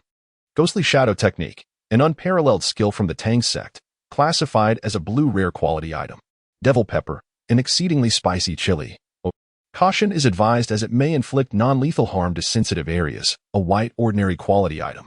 Devil Spicy Turkey Noodles. An intensely spicy instant noodle that is delicious.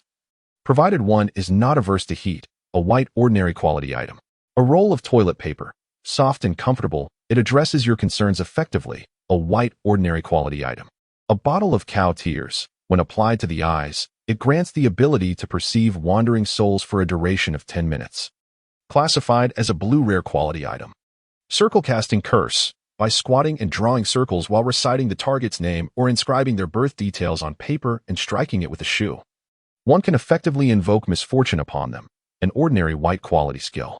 3 blue, 3 purple, and 4 white. My luck is moderately good, Lin Fan remarked calmly. This is the standard treasure yield, unlike Mu Yun, Zhu Zhiqing, and Ning Rongrong, who consistently draw gold, nor like the others from the 7 treasure glaze tile school, who only produce worthless items, severely tarnishing the reputation of my shop. Ghost Douluo's expression darkened, although the items he had obtained were not particularly poor. As the 10,000-year soul bone, the Ghost Claw alone was valued over 1 million gold soul coins, enough to recoup losses. The Ghostly Shadow Technique, Millennium Soul Ring Extension. Soul Power Enhancement Potion, and even soul grass could indeed enhance its strength, yet they would not induce a qualitative transformation in it. With a sigh, Ghost Douluo collected the items and retreated. Next came Chrysanthemum Douluo. Bang, bang, bang. Qi Rong Tong Tian Chrysanthemum, containing both ice and fire attributes. Consuming it invigorates the body and circulates blood throughout the meridians, a spirit flower for body refinement, classified as a purple perfect quality item. 8-petal Immortal Orchid. With gentle medicinal properties, it consolidates the foundation and expels impurities from the body, a purple perfect quality item. Fragrant Qi Luo Celestial Product. After consumption, it renders one immune to all poisons, a purple perfect quality item. Heartbreak Red. This item harbors immense power, capable even of resurrection, a purple perfect quality item. Blood Ginseng with Red Flowers. A miraculous item for replenishing blood, capable of reviving the deceased, a treasured healing resource that is even more effective when refined into a pill. Classified as a purple perfect quality item. A sprig of dogtail grass. An ordinary herb with little to note, commonly found by the roadside, a white ordinary quality item. Sunflower. Also known as the immortal grass, it possesses remarkable vitality and is easy to cultivate, an unremarkable flower with no other uses, a white ordinary quality item. Spirit level soil of all directions. Exclusive soil for planting spirit flowers and grasses, categorized as a blue rare quality item. Bougainvillea, a common flower. Classified as a white ordinary quality item. The magnificent golden daisy disperses wind heat, pacifies liver yang, enhances vision, clears heat and detoxifies, possessing considerable medicinal value. Classified as a common white grade item. With 5 shades of purple, 1 of blue, and 4 of white, although these do little to bolster strength, the flower enthusiast, Douluo, is overjoyed. For a lover of flowers, nothing is more precious than these. He would deem even 10 million gold soul coins a bargain. Upon reaching Carp, he directly encountered 9 whites and 1 gold. Sweet donuts, lollipops, rice crackers, crispy snacks, shrimp chips, and a little biscuit. When the last golden legend emerged, the donut in Carp's hand fell to the ground, his mouth agape in astonishment. Chapter 34. Fierce Battle Ace. Carp, sitting on the ground, wept bitterly, tears streaming down his face like a child. Opposite him, a young man in shackles, barebacked, wore a bewildered expression. Grandfather, what is happening? He recalled leaving the underwater prison. being escorted for a public trial, but upon closing his eyes and reopening them, he found himself here, face to face with Karp and the warlord Mihawk, alongside several unfamiliar faces. I'm so glad you're alive, grandfather. Though both hail from the pirate world, they originate from different eras. By the time Karp arrived, the Marineford War had ended, and Ace had already perished. The inability to save Ace had long been a source of pain for Karp. Now, to release a lively Ace from the jar represents a form of self-redemption for him. Conversely, Ace arrived during a period before the war had officially commenced. Setting aside the heartfelt reunion between the grandfather and grandson, Mihawk also smashed open all the jars in one breath. The Wudong sword technique, a harmonious blend of speed and slowness, embodies the balance of hardness and softness, classified as a rare blue-grade sword technique. The Taiji sword technique emphasizes the sword's presence, the unity of form and intention, and the harmony of yin and yang, classified as a perfect purple-grade sword technique. The Compassionate Navigation Sword Classic comprises 5 key tenets: the River of Sword Energy, the Master of the Universe, the Spirit of the Sword encompassing the cosmos, the God of the Sword devoid of self, and the Clarity of the Sword Heart, also classified as a perfect purple-grade sword technique. The Falling Blossom Sword Technique, with its myriad of falling petals, is unpredictable, classified as a rare blue-grade sword technique. The Golden Snake Sword Technique is cunning and lethal, difficult to defend against, also classified as a rare blue-grade sword technique. The Xian Iron Heavy Sword, grand and formidable, shatters myriad techniques with a single strike, classified as a perfect purple-grade sword technique.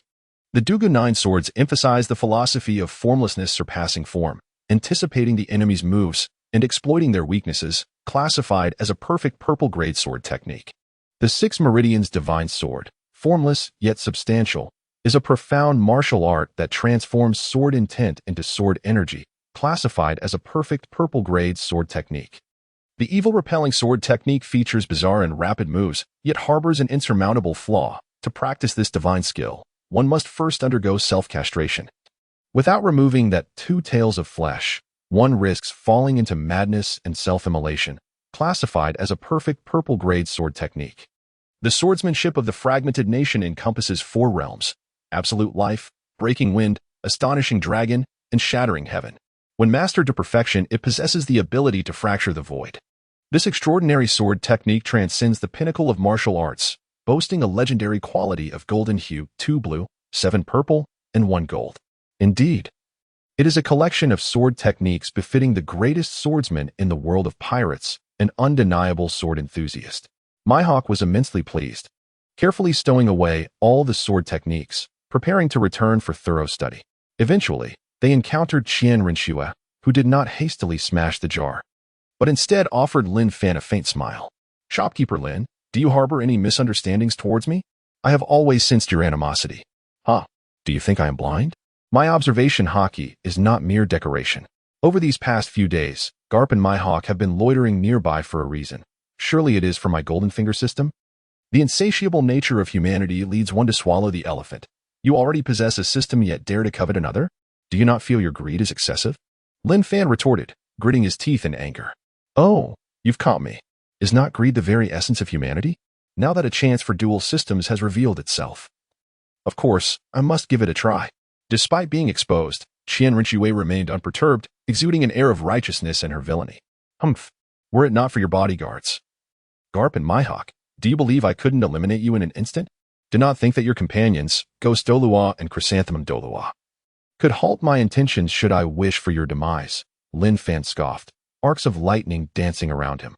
At that moment, Garp, Mihawk, and Ace narrowed their eyes. The user of the Thunder Fruit, second only in speed to the Light Fruit user, possesses devastating long-range capabilities. Indeed, the formidable beings of this world find it difficult to contend with him. Garp solemnly stated, "Winning is one aspect, but defending against him is quite another. Unless we provide 24-hour protection, it is exceedingly challenging to thwart his assassination attempts." Qian Renshue's expression darkened for but a fleeting moment before she regained her composure and boldly declared, "In that case, it is better to resolve enmity than to deepen it. Let us cease hostilities." Lin Fan could only acquiesce to this outcome. The individual before him now had 5 bodyguards, each more formidable than the last.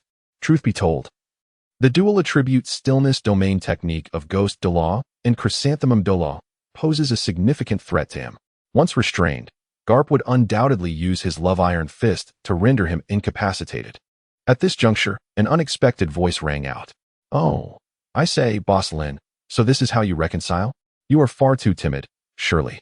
You ought to demand several million gold soul coins in damages."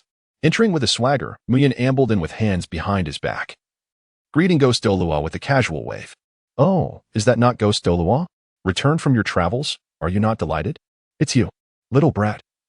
I shall have your life." The moment he laid eyes on Mu Yun, Ghost Douluo instantly erupted with fury, charging towards Mu Yun and swinging his colossal scythe menacingly. "No," Qian Rinxue exclaimed, realizing that they were in the Heavenly Jar shop, Lin Fan's undeniable territory. He had been looking for an opportunity to strike against her, and now, with this provocation, she had unwittingly given him the perfect chance. As the scythe neared his neck, Mu Yun suddenly grinned. "Your memory seems quite short. Have you forgotten the consequences of recklessly approaching me?" With a swift motion, Mu Yun struck, landing a blow upon the face of the Ghost Douluo. "I shall send you far away, to a realm beyond 1,000 miles." In an instant, the Ghost Douluo vanished like a mere soap bubble. "Old ghost, what have you done to the old ghost, you little brat?" Zhu Douluo, witnessing the inexplicable disappearance of the Ghost Douluo, erupted in fury. "Ah, Zhu Douluo, you two have always been inseparable. Wherever there is Zhu, there is ghost, and vice versa. Allow me to facilitate your reunion." And with that, Zhu Douluo too disappeared in an instant. This was the power of the bear's meatball fruit. Mihawk's face displayed a look of surprise. As a fellow warlord of the sea, he was quite familiar with Bartholomew Kuma's abilities. The Black Blade, Yoru, was unsheathed, and with a single step forward, he gripped the sword with both hands, preparing for a diagonal slash. Without uttering a word, Mu Yun unsheathed the demonic blade of 1,000 edges. Wielding it with one hand as he struck at the Black Blade, sparks flew in every direction. "Haha, it seems that in just a few days, this little fellow has grown stronger. Allow me to join in." Garp bellowed with laughter, delivering a powerful punch. Iron Fist. With his other empty hand clenched into a fist, Mu Yun prepared to strike back. Boom. The collision of one large and one small black fist unleashed a tempest, scattering tables and chairs in disarray. Ace, too, became exhilarated, his arms transforming into colossal flames as he unleashed a fiery punch. Fire Fist. A gentle and melodious voice rang out. "Your opponent is me." Water Dragon Technique. Chapter 35. The Great Competition of Gold. Everyone, cease at once. Lin Fan, unable to endure any longer, invoked the authority of the shopkeeper, immobilizing all present. There was no choice. These individuals had crossed the line, especially that ace, who acted without regard for the circumstances and consequences. How could he dare to unleash such a massive fireball here, a fire fist capable of obliterating a dozen warships? "Hey, Manager Lin, you must bear witness. I did not strike first. I was merely acting in self-defense." Mu Yun wore a cheerful smile, appearing utterly harmless. "It was you who instigated the provocation." Qian Rinxue's expression darkened.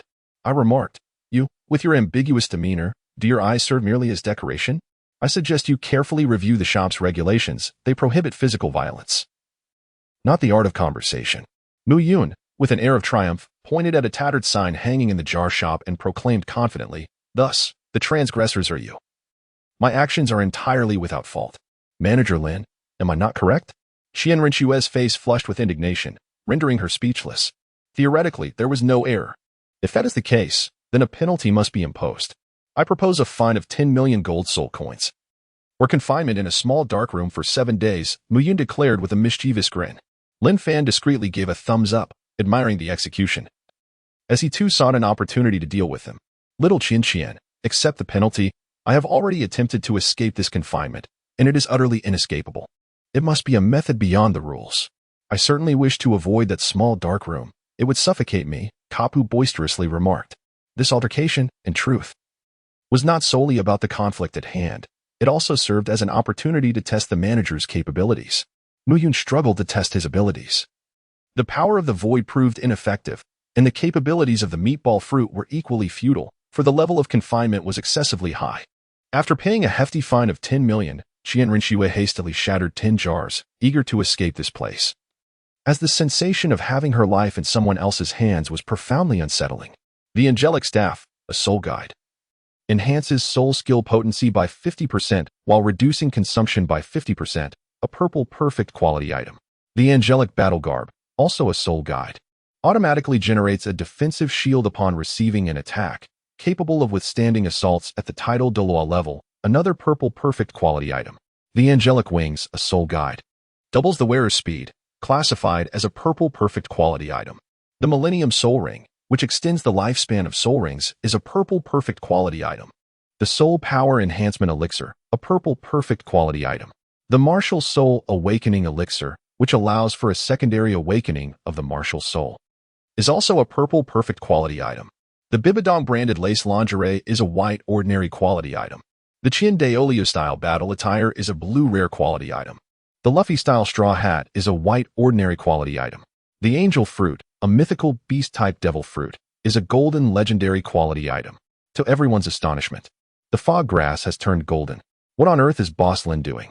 Mu Yun felt exceedingly displeased. 2 whites, 1 blue, 6 purples, and 1 gold. This was simply outrageous. Moreover, the mere mention of the name indicated that Qianren Shui could utilize these to enhance her strength, particularly the golden legend at the end. Although its specific effects were unclear, it seemed reminiscent of the Buddha fruit from the Warring States period. Lin Fan shrugged, expressing that he had no control over what the jars would yield. If he had the authority, he would grant her 10 consecutive whites every week. Your turn, he said. The spirited Qianren Shui, who was known for her good fortune in drawing valuable items, now seemed in no hurry to depart, standing aside to observe the unfolding events. Humph. Let me show you what true luck looks like. Mu, allow me to go first. You can bring up the rear, Asuna suggested, pulling Mu Yun aside. Boss Lin, I would like 10 jars, please.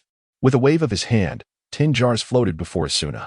The transformation that came with increased strength was palpable.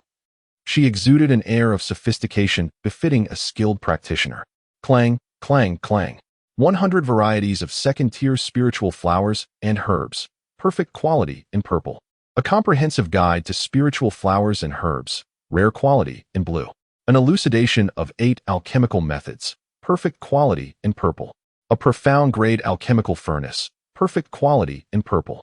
The 100 Herbs Ring, a storage ring containing a 100 herbs garden, capable of cultivating spiritual flowers and herbs while adjusting the flow of time to accelerate growth. A legendary quality item in gold. The Illusory Mask, which allows the wearer to alter their appearance, aura, and even race at will, perfect quality in purple. The Blessing of the Elf King, which doubles the effects of elemental skills while having their consumption, perfect quality in purple.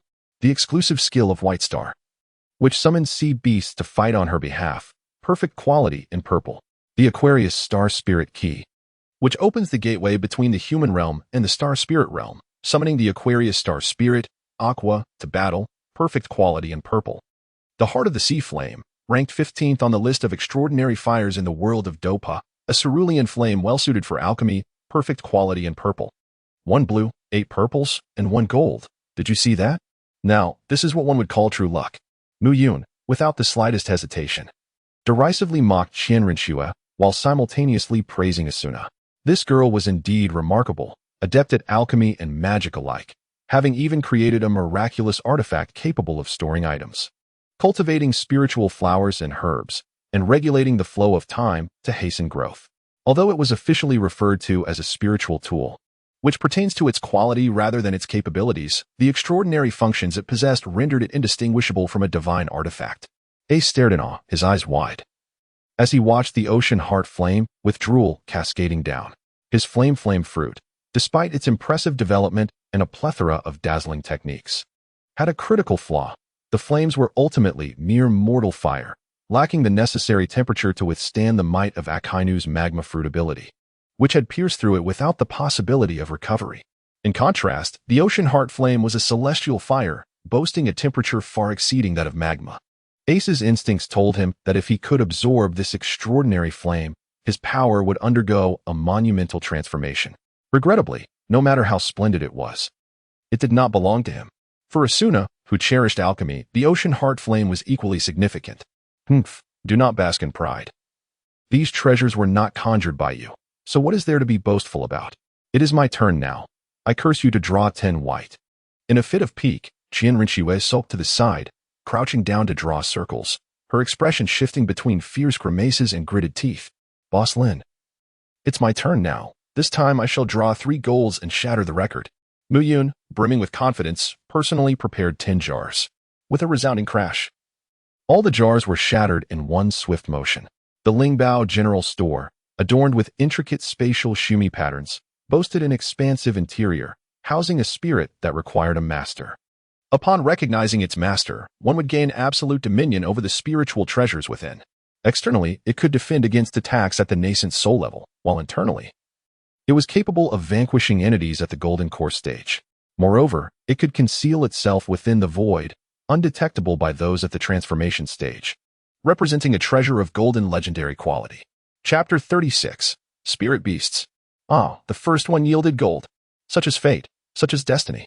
Mu Yun, feeling quite proud, approached Qian Renxue to showcase his prowess.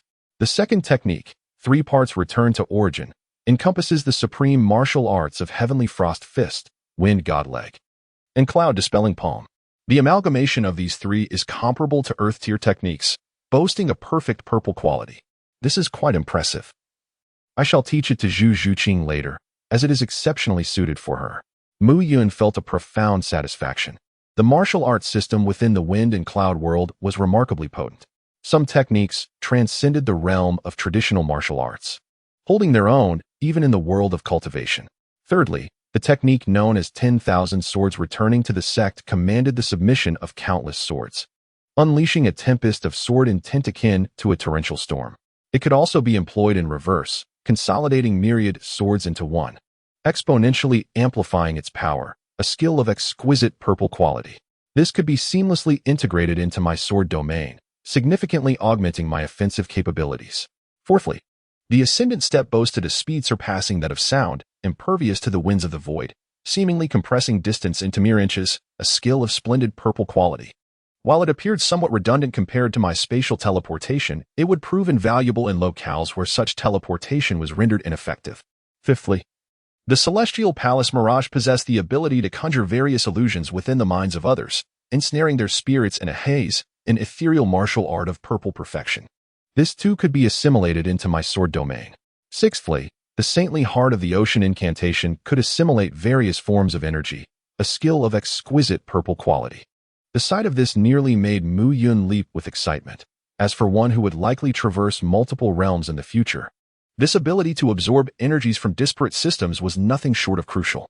Seventhly, the Spirit Communication Scroll allowed for the establishment of a contract with a spirit beast, enabling the summoning of the entity through spirit communication or being summoned in return, an item of purple perfection. This was undeniably useful, exceedingly so. Eighthly, Sword 23. The most formidable strike of the Holy Spirit Sword technique was powerful enough to freeze time itself. The transformation of spiritual essence into a sword could deliver devastating blows to adversaries, touching upon the very fabric of rules, a divine skill of golden legendary quality. This unparalleled sword strike, given sufficient mental fortitude, rendered its wielder invincible, disregarding the disparities in cultivation levels. Mu Yun cast a perplexed glance at Maihawk, asserting that no matter how formidable his swordsmanship might be, encountering that singular strike would inevitably lead to demise. He then surveyed Karp, recognizing that regardless of his strength, he too would find himself helpless against such an onslaught. In the realm of mental fortitude, sheer physical prowess proved utterly futile. The ninth skill, Shadow Clone, allows one to evenly distribute their energy to create tangible duplicates. Upon the disappearance of these clones, all sensations they experienced return to the original self. This skill, characterized by its rare blue quality, is truly difficult to articulate. When employed for training, it serves as a miraculous technique that not only facilitates laziness but also accelerates the process of cultivation. However, in combat, it becomes akin to a fighter amongst refuse. It diminishes one's own capabilities while affording an unsettling experience of being overwhelmed. Should one encounter an adversary adept in mental assaults, the situation becomes even more dire, transforming a potentially winnable battle into an inevitable defeat, with the psychological scars carried back to the original form. It is akin to misfortune descending upon a person while they are comfortably ensconced at home. Mu Yun has made up his mind, after creating several shadow clones. He will allow them to remain in the safest location to cultivate, ensuring they do not venture out recklessly. The 10th skill, Dominance, is a formidable attack technique renowned in the pirate world, particularly among giants, capable of unleashing multiple times its power to deliver an overwhelmingly powerful strike. Classified as a skill of exquisite purple quality, this can be likened to a forbidden technique of explosive nature with no side effects, indeed a valuable asset. With 1 blue, 7 purple, and 2 gold, this fortune can be considered rather mediocre. Muyun, feeling quite smug, flaunted himself before Qian Rinxue. I'm leaving, infuriating me. With a wave of her hand, Qian Rinxue departed, accompanied by her 3 formidable bodyguards. Muyun also noticed the fierce fighting spirit in Mihawk's eyes. Although Muyun had only unleashed 2 sword techniques, their evident sophistication was markedly superior, and he was eager to witness more. Ace was also reluctant to part ways. His gaze almost glued to Asuna. Clearly, this steadfast man was impervious to feminine allure, captivated instead by the allure of. Upon returning home, Asuna immediately immersed herself in her own world, cultivating spiritual flowers and herbs, refining them, and concocting second-grade spiritual pills. Meanwhile, Miyun found himself gazing at the 7 newly appeared red jars, each exclusive to the store's managers. Should he smash them or not? Today had already been extraordinarily fortunate. Yielding so many treasures, statistically speaking, further attempts were likely to result in worthless items. Yet, there was another perspective. When fortune smiles, it cannot be thwarted. And one should seize the opportunity. Ultimately, Muyun could not resist the temptation and smashed all 7 jars in one go. The first revealed was the perceptive Hound Parker, a sensing-type spirit beast with a degree of analytical capability, possessing a rare blue quality. A sensing type, surely it could not surpass my observation hockey? And as for its analytical skills, surely a mere dog could not outshine a human? Muyun casually cast aside the small dog, allowing it to frolic on its own. The second creature, the slug, is a support-type spirit beast, possessing commendable healing abilities and classified as a rare blue quality. This is indeed promising, however. The term promising does not refer to its healing prowess, as all forms of healing pale in comparison to the formidable self-healing capabilities of the Lu god. Rather, it denotes the slug's remarkable ability to create infinite clones, which proves invaluable for communication. The sole drawback is that the entities produced are mere duplicates. Any significant or trivial matters will inevitably be transmitted back to the slug's main body, which poses a risk of information leakage. It remains a candidate for consideration. The third entity, the Toad Wentai, is a combat-type spirit beast of perfect purple quality. Without uttering a word, Muyun swiftly dispatched the moment it appeared. Its imposing size was a hindrance. Its combat prowess was mediocre at best, lacking in both defense and speed. Its large form rendered it an easy target, while its offensive capabilities were merely adequate. Overall, it was of little use, and its unappealing appearance risked diminishing one's own attractiveness, which was the crux of the matter. The fourth creature, the 10,000 Serpents, was a combat-type spirit beast of exquisite purple quality. Within 5 seconds of its emergence, Muyun unhesitatingly eliminated it. Besides its unwieldy size and unattractive visage, it possessed an exceedingly vile temperament, demanding 100 individuals as sustenance and posing a significant threat of devouring its master. Such a creature was best dispatched rather than kept for future occasions. The resulting bounty of serpent meat, once processed, promised to be quite delectable. The fifth entity, the Crow, was a reconnaissance-type spirit beast of rare blue quality. This one was rather appealing, in addition to sharing vision. It could employ techniques such as shadow clones and facilitate communication between its kind. It remained a viable option for future consideration. The sixth creature, the Ape Demon, was another combat-type spirit beast of perfect purple quality. Its claim to transform into a Rui Jingu Bang was rather exaggerated, at most. It could be likened to a magical artifact. It dared to invoke the name of the great sage, and since I had no inclination to wield a staff, it was promptly sent back to its origins. Finally, Muyun's eyes gleamed with excitement upon encountering the last creature. This was it. Chapter 37. The Cat Sanctuary. Draped in a black trench coat, clad in a pragmatic fishing net ninja ensemble, her shapely figure remained partially concealed. Beneath an oversized hood lay a delicate visage. As she lifted her hood, cascading purple hair framed her face, complemented by quivering feline ears and a nimble tail peeking from beneath her coat. Ninja Cat Yueying, an all-purpose spirit beast of legendary golden quality, wore the title of Cat Sage and had perfected the Sage mode. She commanded a repertoire of ninjutsu, Cat Shadow Clone, Rasengan, Chidori, Flying Thunder God Technique, Heavenly Sending Technique, Lightning Release Armor, Dark Walking Technique, Kaleidoscope Sharingan, Amaterasu, and Kamui. She was the granddaughter of the esteemed Cat Matriarch, the sovereign of the Cat Sanctuary in the world of Naruto. Muyin stood in utter astonishment.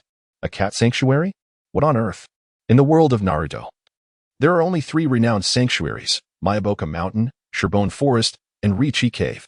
Where did this so-called cat sanctuary come from? Wasn't Cat Granny merely an elderly feline who specialized in selling ninja tools and gathering intelligence, with some connections to the Uchiha clan?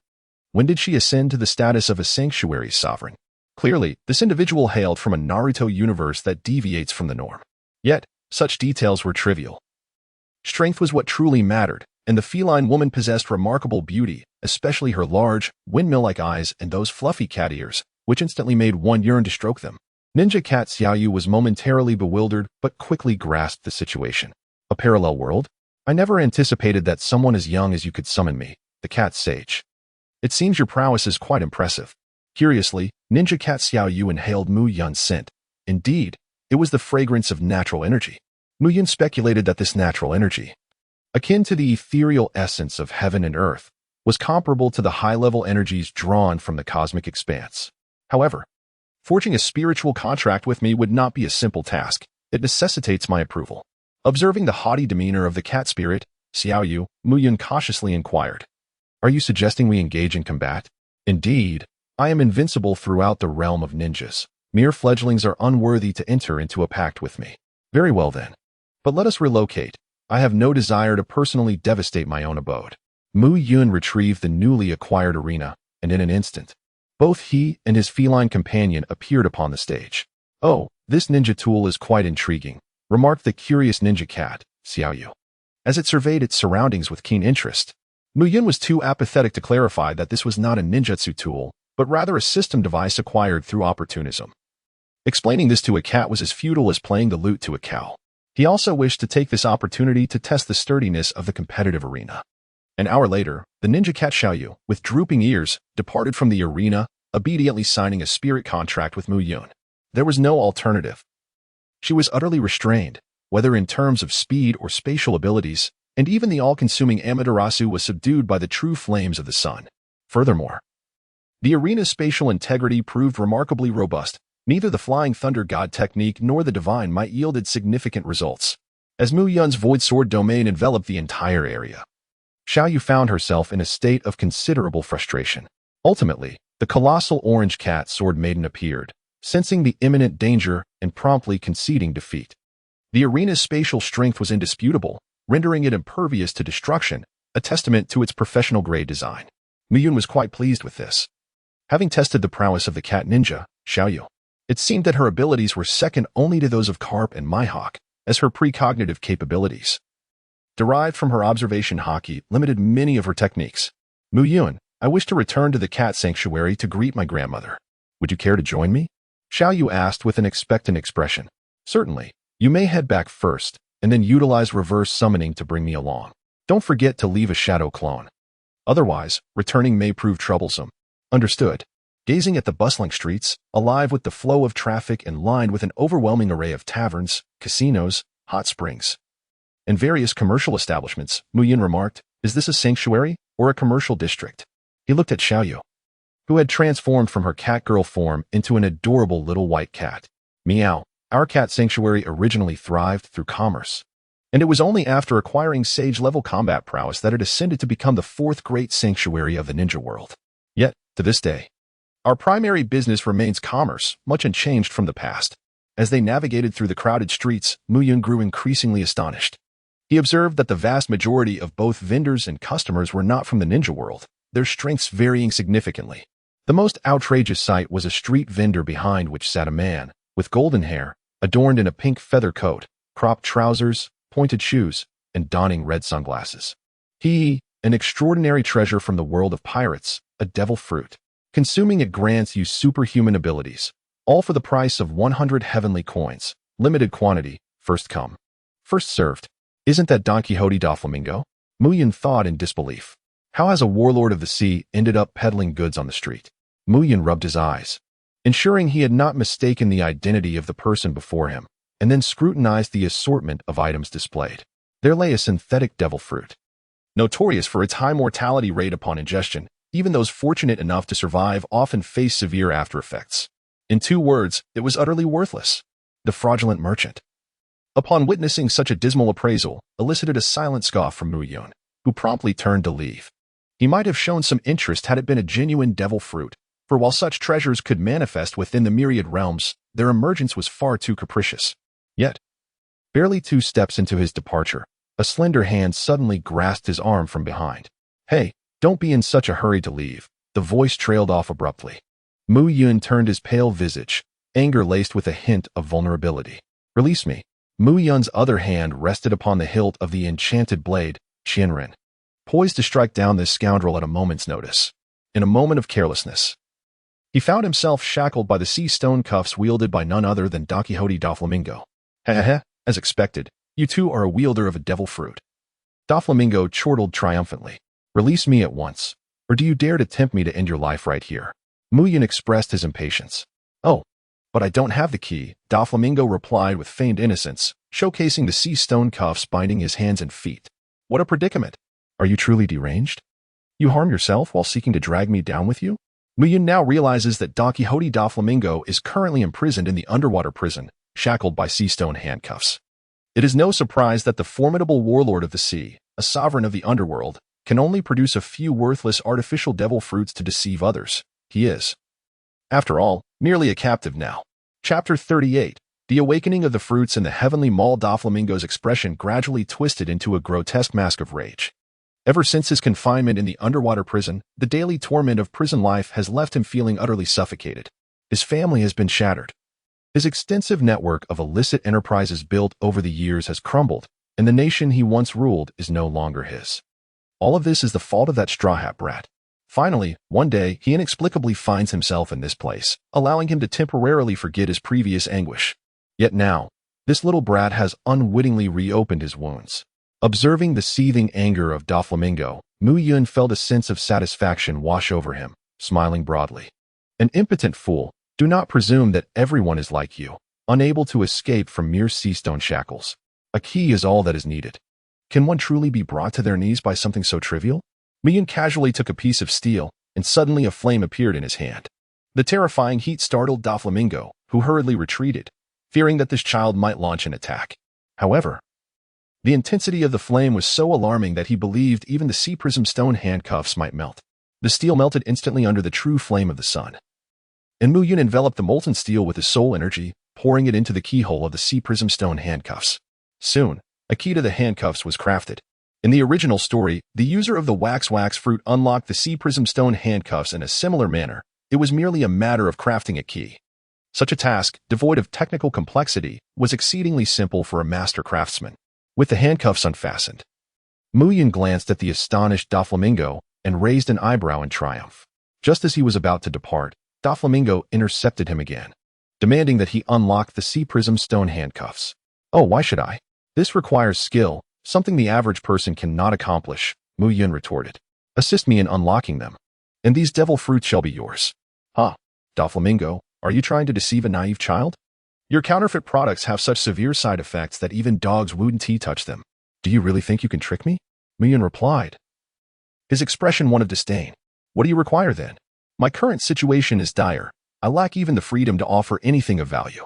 In the past, I could have procured many genuine devil fruits," Doflamingo lamented helplessly. Mu Yun pondered for a moment, then flashed a grin, expressing his desire for the insights and experiences of the second awakening of the devil fruit. Doflamingo paused slightly, taken aback, wondering if such a thing could indeed be traded.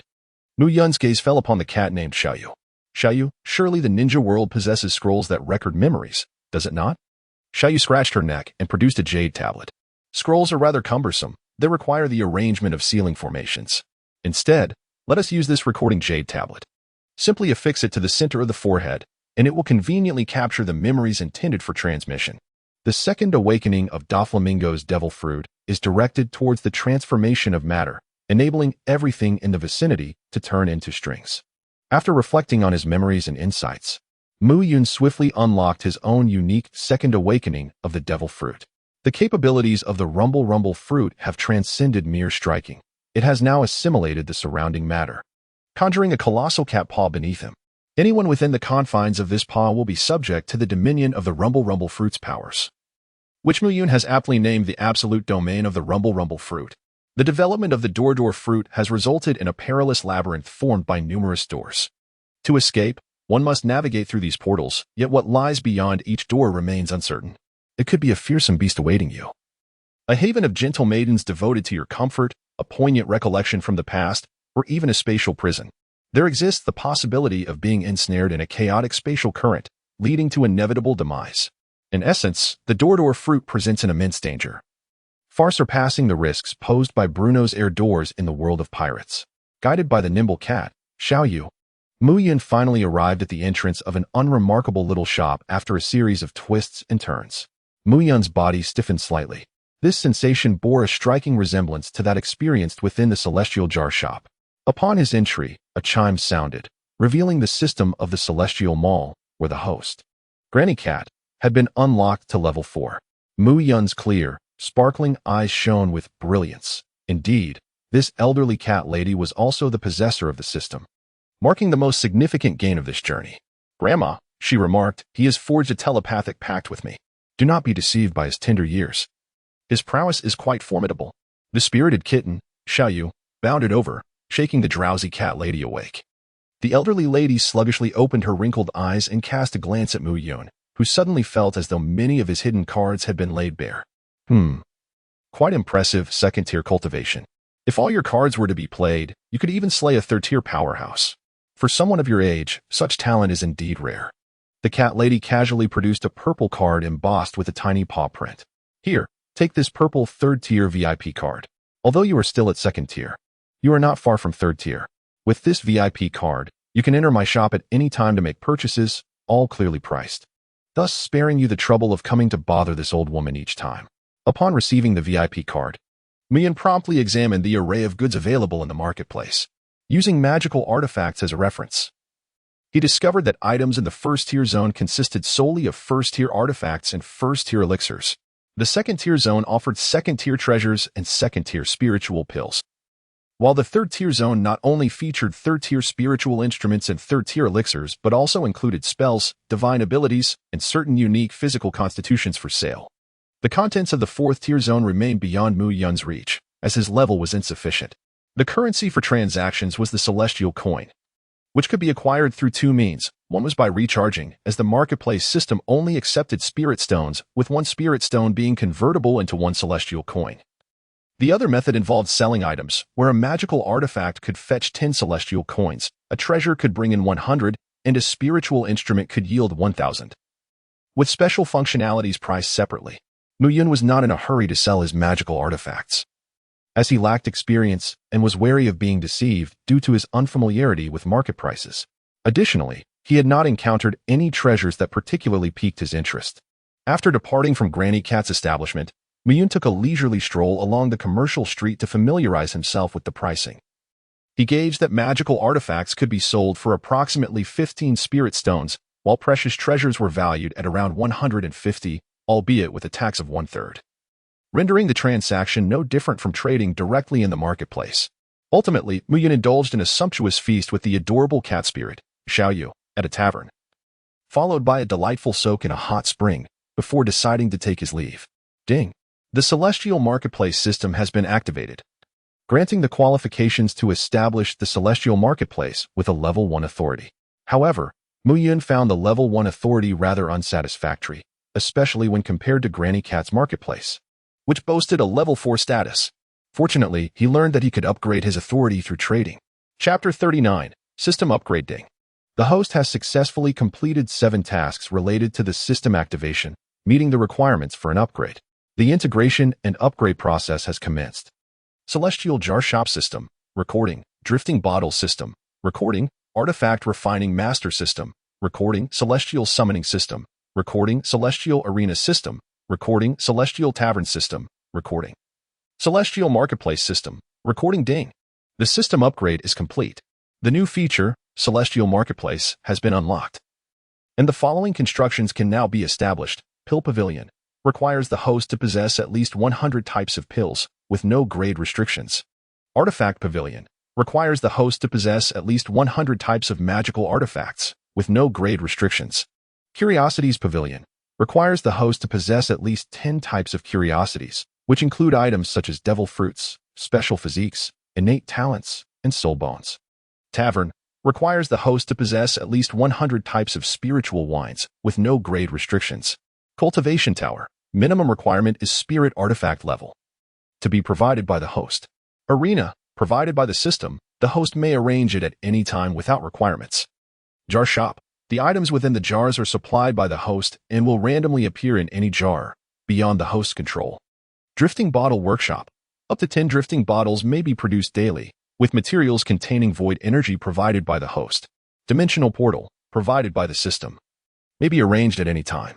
Celestial Marketplace, Level 1 provides currency exchange services, with the sole designated currency being celestial coins, which can be exchanged bidirectionally with spirit stones.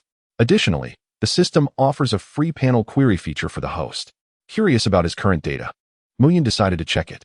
Muyun race, human age, 8 origin, Douluo continent martial soul, mutated orange cat martial soul physique, void sword body abilities, awakened ability of the machi fruit, awakened ability of the door fruit, breaking delusion spirit eye, advanced observation haki, advanced armament haki, advanced conqueror's haki, void sword domain, path breaking, binding path. Soul cutting blade, orange cat sword mistress, willow god technique, Swanee treasure technique, azure scale eagle technique, forging technique. Soul skills, cute paw strike, cat air cannon, cat flying palm, space opening palm, space jump, space phasing, space teleportation, space trap, space strangulation, space binding, tyrannical power, beast king intimidation, void star armor, aurora transformation, star transformation, void transformation. Master of 10,000 fires, master of 10,000 artifacts. Formation spirit patterns, great array of the celestial stars, 7 illusions bewilderment array, celestial golden lock array. Cold moon killing array, gathering star spirit pattern, moon gathering spirit pattern, earth spirit pattern. Martial techniques, sword chi robe, demon sealing chains, 6 meridians divine sword. 3,000 thunder movements, transformation of creation chi, chaotic wind hammer technique, 3 parts returning to origin chi, all swords returning to origin, ascending to immortality steps, celestial palace mirage. See embracing sacred heart spell, sword 23, shadow clone, tyranny nation, cat void strike, 1,000 cat shattering void, cat flower dance, ordinary sword strike. Spirit beast, ninja kit xiaoyu. Treasures, demon blade, 1,000 blades, spiritual treasure general store, hive, purple thunder dragon horn, smoke cloud wings, true sunfire. Comprehensive strength assessment, tier 3 stronger. With an eye that can read 10 lines at a glance, Muyun finally found the matter that concerned him the most. A tier 3 powerhouse, it appeared quite promising. He then began to busily engage in various tasks. Fortunately, he had a sister, Asuna, who was obsessed with alchemy. The potions and magical elixirs accumulated during this time had already exceeded 100 varieties, prompting the construction of the alchemy pavilion. Ajin was also deeply engrossed in forging. With centuries of accumulated resources, the construction of the Forge Pavilion commenced. The Curiosity Pavilion, the Demon Blade, 1,000 blades, integrated with the Soul Cutting Blade, Spiritual Treasure General Store. Hive, Purple Thunder Dragon Horn, Smoke Cloud Wings, True Sunfire, Void Sword Body Physique, Breaking Delusion Spirit Eye, Ancient Star Tree, Seedling, Spirit Scroll. The quantity of curiosities was indeed sufficient, yet most were not for sale as they were essential for personal use. The only thing that could be listed was a spirit scroll, and a small flame from the true sunfire could be separated without significant impact. The Curiosity Pavilion could be established first, even if it remained empty. The bar was simple, and the supplier had already been contacted to procure a batch of items later. The construction of the arena and the dimensional teleportation portal would commence immediately, as they were provided by the system. And it would be a missed opportunity not to utilize them. The cultivation tower posed a challenge. Comprehending the spirit patterns related to the flow of time was exceedingly difficult. At most, a temporary structure with functionality akin to that of Ningrongrong's small towers could be assembled, with the intention of having a gene forge it for trial later. Lastly, the workshop for crafting drift bottles was the most crucial aspect. Without it, sending bottles outward would render all efforts on this side merely a solitary game. Devoid of customers. Perhaps that location would yield materials infused with void power. As Mu Yun observed the orderly construction of the architectural complex, he traversed through the void gate and arrived in the cosmic expanse. You have come again. A gentle voice resonated in his ears as he stepped out of the void gate. Before him stood a beautiful woman clad in green. her figure illuminated by the starlit sky, gazing at him with a radiant smile. Mu Yun immediately sensed a distinct change in the other party. A newfound air of unparalleled nobility compared to their last encounter. This must signify a transcendence in the realm of existence. It appeared that the other had ascended to a level beyond her comprehension.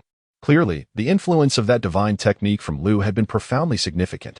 Aunt Lu, congratulations on your metamorphosis in life. Mu Yun greeted her with familiar warmth. Indeed, I owe it all to you.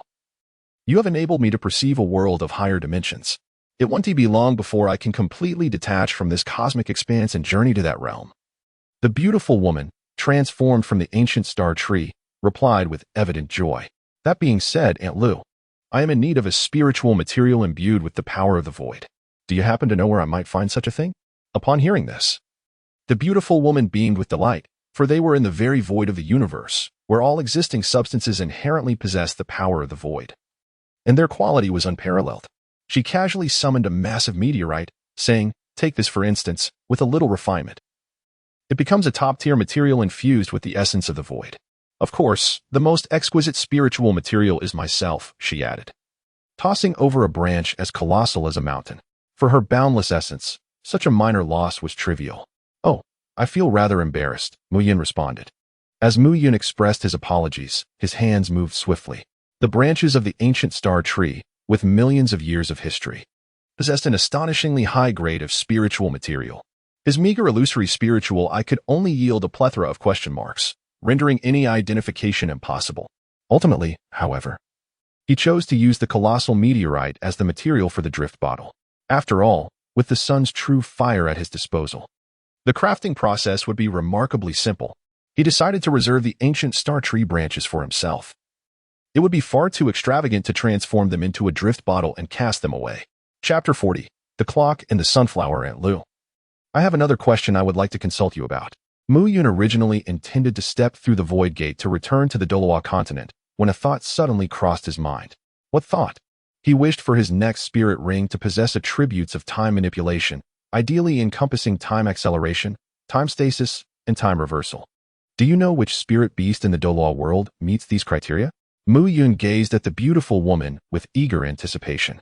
After pondering for a moment, her eyes sparkled with realization. You know, she remarked, there might actually be something to that. Something to what? Millennia ago, during my time in the Douluo continent, I came across a legend. It spoke of a remote island, known as the Island of the Setting Sun, where a village called Eternal Village resided. On this isolated island, the sun is forever unable to descend beyond the horizon. As it approaches its western descent, time rewinds, and the sun rises once more in the east. Thus, the villagers engage in the same activities day after day, trapped in an eternal cycle, never truly dying yet perpetually confined to that singular day.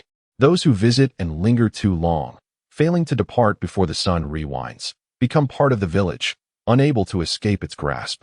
Could such a legend truly be real? To repeat the same day endlessly, could this be a curse? A curse with no end in sight? Mu Yun felt a chill creeping at the nape of his neck. Who would desire such an eternal life? Indeed, I had quietly observed it. The cause of all this was a mutated soul beast, the clock sunflower, which possessed the ability to manipulate the flow of time within its domain. It could reverse time, reverting one to the state of infancy, or it could accelerate time to such an extent that one would age and perish in an instant. Is it powerful? Mu Yun inquired with a hint of confusion. It is difficult to assess its strength. One can only say it is perilous. A look of apprehension crossed the beautiful woman's face. It lacks speed, defense, and offensive capability, yet it remains a formidable threat. I once engaged in a brief encounter with it. A seemingly ordinary century-old soul beast transformed before my eyes into one that had existed for 1,000,000 years. The age of soul beasts meant nothing to it. My own 1,000,000-year soul power was instantly nullified in its presence, and the sensation of being reduced to a feeble, helpless state akin to that of a newborn was utterly dreadful. However, once one departs from its domain, one returns to their original state, that island where it resides. Could you tell me its location? Mu Yun asked eagerly. How is it that after all I've said, you still dare to entertain thoughts of confronting it? You must understand. Its ability to accelerate time is of little consequence to a soul beast with an almost infinite lifespan like mine, but for you humans, it would be tantamount to instant annihilation. The woman's gaze turned peculiar. She hadn't anticipated that this young lad would possess such a reckless disposition. No worries. I merely wish to take a look. If it proves too perilous, I shall retreat. Very well, just be cautious. The starry ancient tree, recognizing Mu Yun's resolve, provided him with a coordinate and sketched the island along with the clock's sunflower, depicting it as a large sunflower adorned with a clock around its neck. Upon returning to the Douluo continent through the Void Gate and following the coordinates, Mu Yun indeed discovered a peculiar island. Despite having endured for 1,000,000 years, the island appeared unchanged from the depiction the starry ancient tree had provided from 1,000,000 years prior. Through the lens of the broken illusion spirit eye, Mu Yun perceived the entire island shrouded in mist, indistinct, as if existing in another dimension. Cautiously, he ventured forth and was immediately transported to the street of a village. Li Gu, I heard your wife is about to give birth. Don't forget to celebrate. Rest assured, I won't forget. Just make sure to remind me about the contributions, fourth brother. The old man who from the east of the village was said to have been cornered at a bathing center by his wife, his face scratched. Indeed. Aunt Sue Hua possesses formidable strength, old who must have had the courage of a bear and the heart of a leopard to engage in such antics at his age. Listening to the mundane exchanges around him, Mu Yun felt a wave of disorientation wash over him. What down-to-earth conversation? Is this the true world, or merely an illusion? Mu Yun, exuding an aura of dominance, soon stumbled upon a little girl at the entrance of a quaint farmhouse. She was yawning at the sun, her chubby form swaying gently in a rocking chair, a clock hanging around her neck. Indeed, she was the one he sought.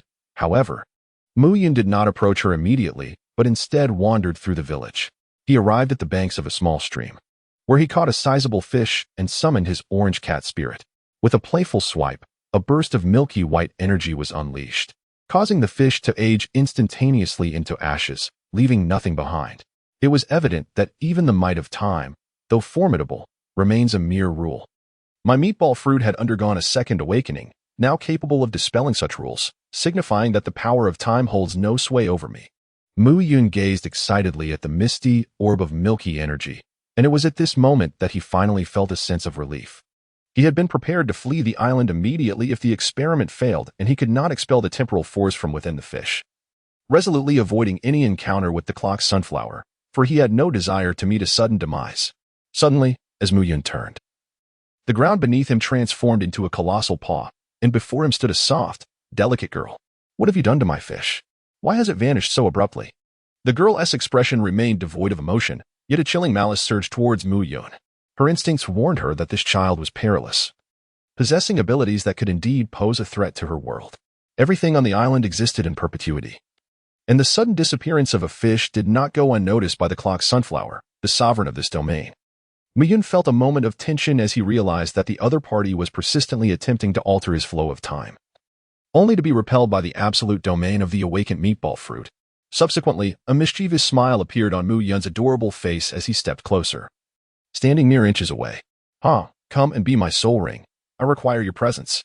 Mu Yun's strike was as swift as lightning, directly reaching for the clock hanging around the little girl's neck. How audacious! Boom! The terrifying aura transformed the little girl into a towering sunflower. As strands of milky white chains coiled towards Mu Yun smiled faintly, the demonic blade of 1,000 edges appearing in his hand. Arise, orange cat sword maiden. With the colossal demonic blade of 1,000 edges in tow, the orange cat sword maiden towered over the giant clock sunflower, while Mu Yun stood atop her head. Meow. Crescent moon slash. A massive black crescent cleaved through the air, carving a long spatial rift that surged towards the clock's sunflower. Damn it, do not disturb my world.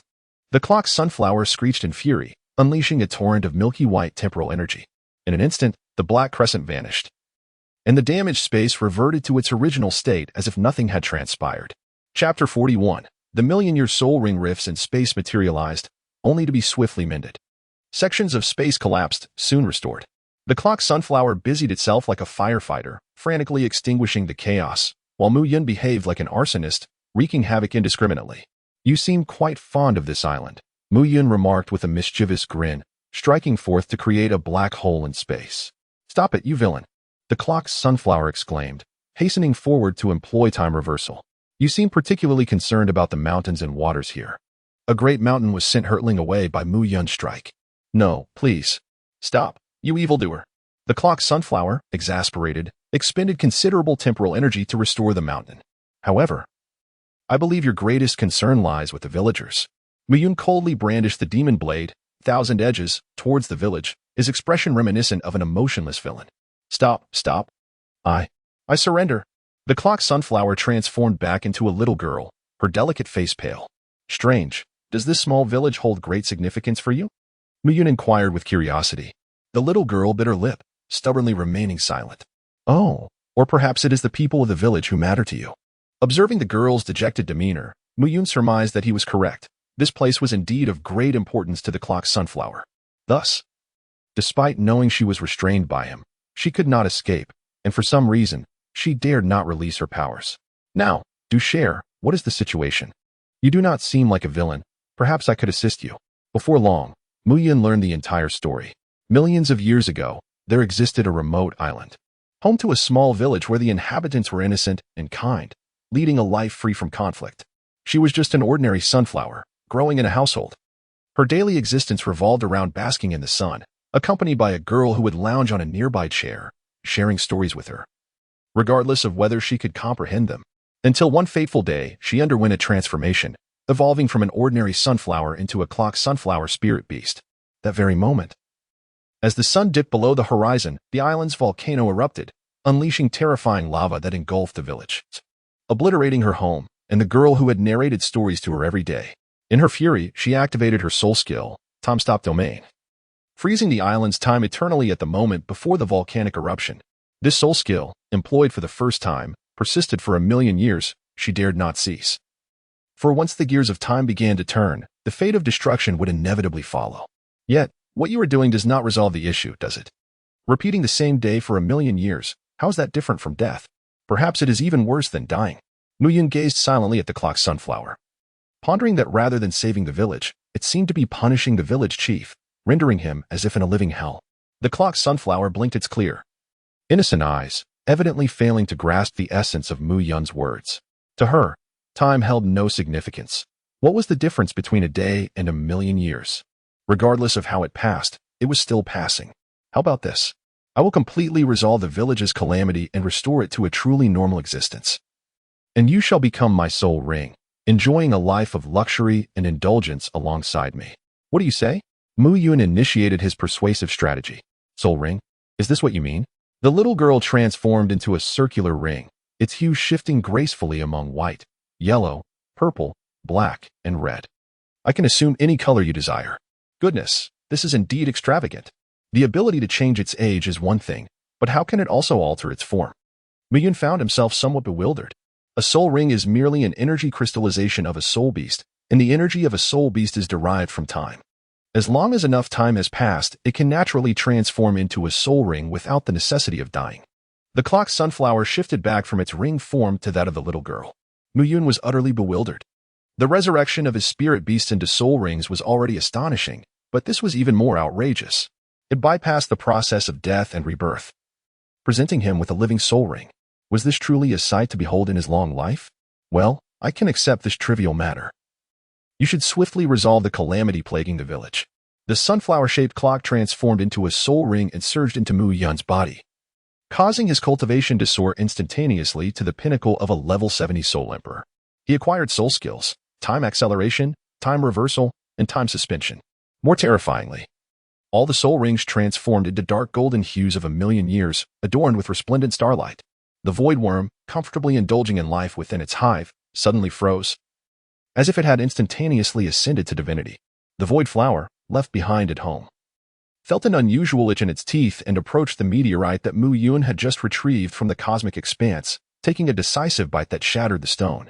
Meanwhile, the starry lion beast, frolicking in the star-doe forest, flapped its wings, conjuring a tempest of thunder and lightning.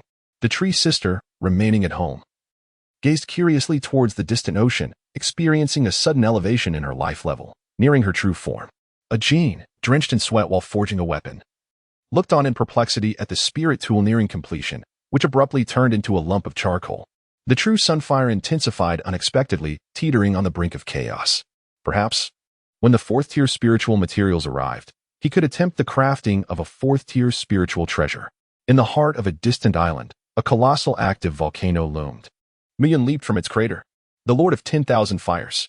The once ferocious volcanic lava now lay subdued like a docile kitten, yielding beneath Muyun's feet. The true sunfire was ready to feast.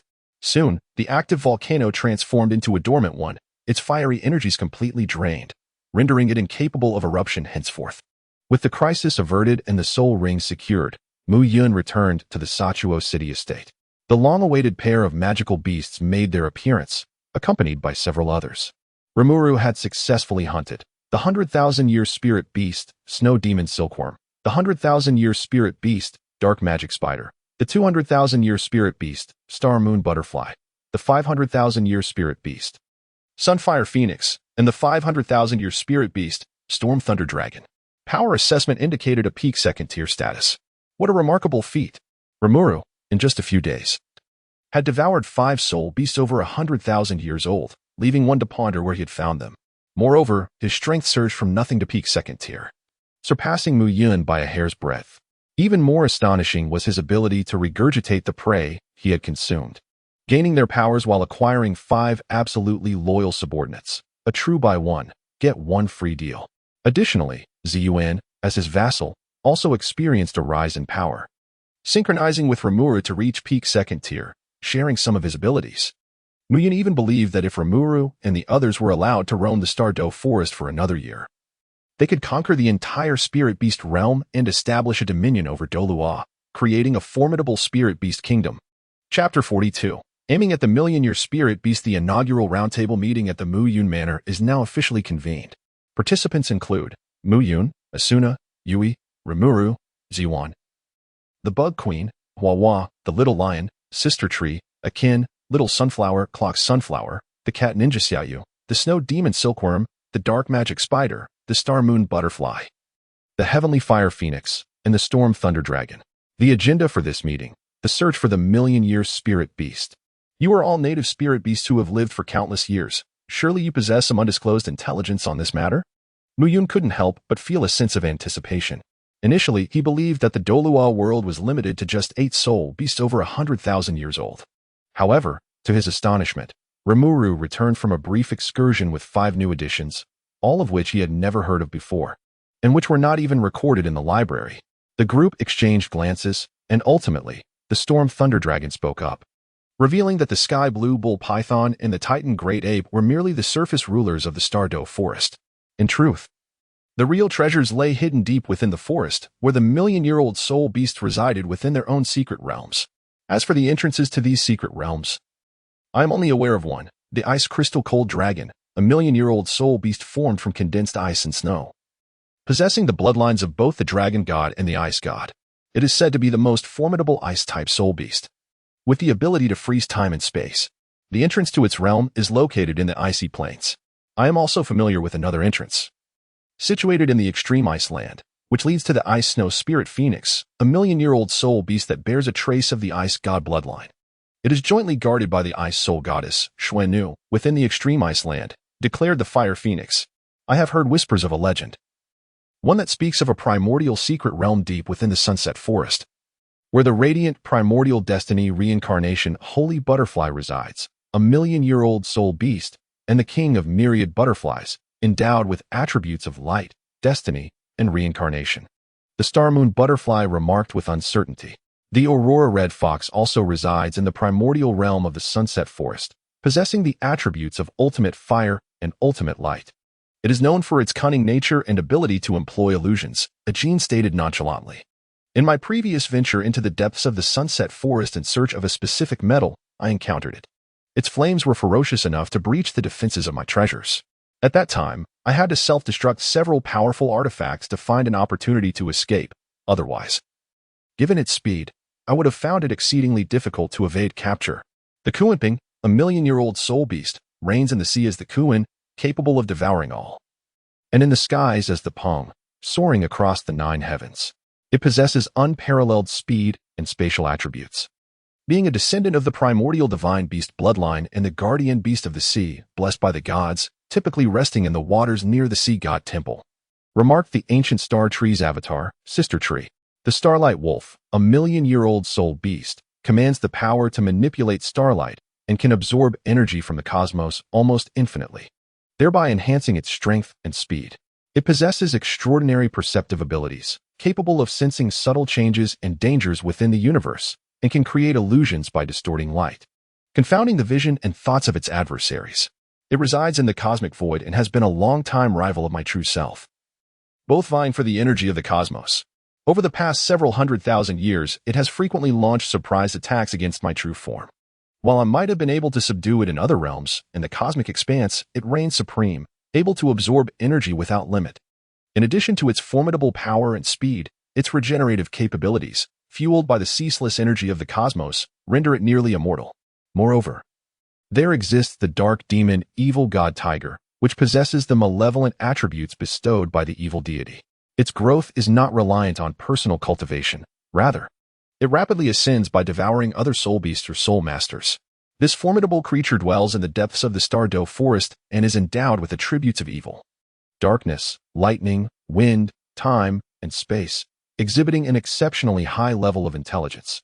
Although it has not yet reached the age of 1,000,000 years, it poses a greater threat than many million-year soul beasts. The final speaker is Rimuru, who encountered the dark demon evil god tiger 2 days prior. To his astonishment, the predator's skill proved ineffective against it, likely due to the tiger's own capacity to consume abilities. Subsequently, Rimuru, along with Ziyuan, the snow demon silkworm, the dark magic spider, the star moon butterfly, the heaven fire phoenix, and the storm thunder dragon, launched a coordinated assault. Ultimately, however, the dark demon evil god tiger managed to escape with ease, as its mastery over time and space rendered it exceedingly difficult to vanquish. Muyun consolidated and analyzed the gathered information, ultimately deciding on the first target, the dark demon god tiger. The rationale was straightforward. The dark demon god tiger harbored a deep-seated grudge, having previously been beset by Rimuru and his companions. It would not let such an affront pass easily, and it was already tracking Rimuru, concealed within the shadows, biding its time to strike with lethal intent. Only Muyun's advanced conqueror's haki and his acute sensitivity to spatial dynamics allowed him to faintly sense the presence of the dark demon god tiger. A rare opportunity had presented itself. Moreover, Muyun understood that the most formidable aspect of the dark demon god tiger was its ability to traverse time and space. If they did not eliminate it now, allowing it to perceive the terror of their group, it might resort to spatial displacement, vanishing from this world entirely. And they would never have another chance to acquire that soul ring. On the outskirts of the Douluo forest, a blue-haired young boy crouched by a crystal-clear stream to collect water. A dark shadow slithered across the ground, swiftly approaching. Suddenly, an overwhelming darkness enveloped the blue-haired boy. Roar! You shall perish, little one. A massive black tiger emerged from the abyss, its gaping maw forming a colossal vortex, an ominous force threatening to consume the boy. Just as the boy's feet left the ground, he underwent a transformation, morphing from a blue-haired child into one with black hair. Demon-binding chains. Countless chains, forged from the powers of the stars and the void, erupted from the ether, swiftly ensnaring the dark demon god tiger's limbs. Roar! Damn it, it's a trap. The enraged dark demon god tiger unleashed a torrent of gale force winds from its maw, causing the binding chains to clatter and strain. Such sturdy chains. My wind slashes can sever even fallen star iron, yet I can only cleave these chains in half? In astonishment, the dark demon god tiger unleashed another fierce wind slash, severing its bindings. A commendable strike, combining wind and spatial energy. The young boy turned, unsheathing the enchanted blade, 1,000 blades, that hung at his waist. Roar! Who are you? Why have you set this trap for me?